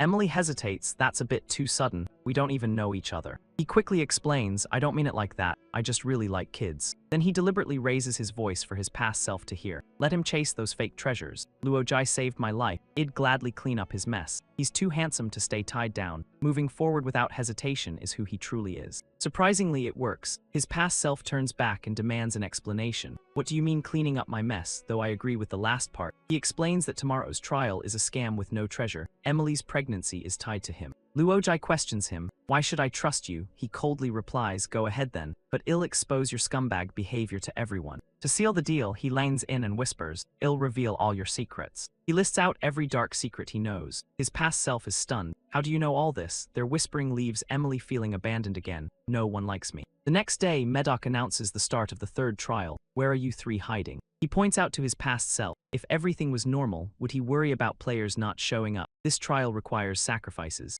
Enlightened, he finally understands. Something felt off from the beginning. Luojai glances at him. Now do you believe me? Suddenly, the 5-year limit expires. The first seal breaks. Luojai eagerly wants to kill Medoc, believing everything will be fine now. But in Lengel's body, he grabs him and pleads, I am begging you. I know you're a strong and fearless, but hold back for 10 minutes after that. Do whatever you want. His past self asks curiously, what are you waiting for? He points at Emily writhing on the ground. The baby's already crowning. Deep down, he's unsure. He's altered the timeline. Will the forbidden spell still appear? The sky begins to storm just like before. A massive lightning strike descends. The world-ending forbidden spell has activated. He clutches his head and screams, this is a scam. What went wrong? The only difference this time is he's slightly further from death. Within the terrifying lightning pillar, a crying infant suddenly appears like a divine gift. He freezes, thinking hell be sent back again, but Emily's voice calling him father snaps him back. he survived this time. Holding the baby, she decides to name her Miss Cha since she has no biological father. Holding the child, he's still shaken. Her spiritual energy is beyond comprehension. Did her birth just save his life? System notification: you have witnessed the birth of an angel. New milestone unlocked. Prehistoric elder, he mutters. So she really is Miss Cha. System warning: the spirit realm is collapsing and merging with the physical world. Summoning arts will weaken and vanish. A mysterious energy called Ezra is rising. The planet will soon welcome its true master. The baby is still too young to grasp her existence. She needs time to grow and evolve. The forbidden spell wiped out countless lives. Yet a foreign seed has taken root, giving birth to the most adorable girl. She's destined to become a shining gem, drawing everyone's attention. Finishing the story, Luo Jai closes the novel. Little Miss Cha, now grown, praises it. That story was amazing. She suddenly asks, but isn't the cutest girl in the world me? Mom said it'd never grow old and time can't touch me. He suddenly coughs violently, worrying her. Dad, what's wrong? Seeing the blood in his hand, he murmurs, so it's finally time.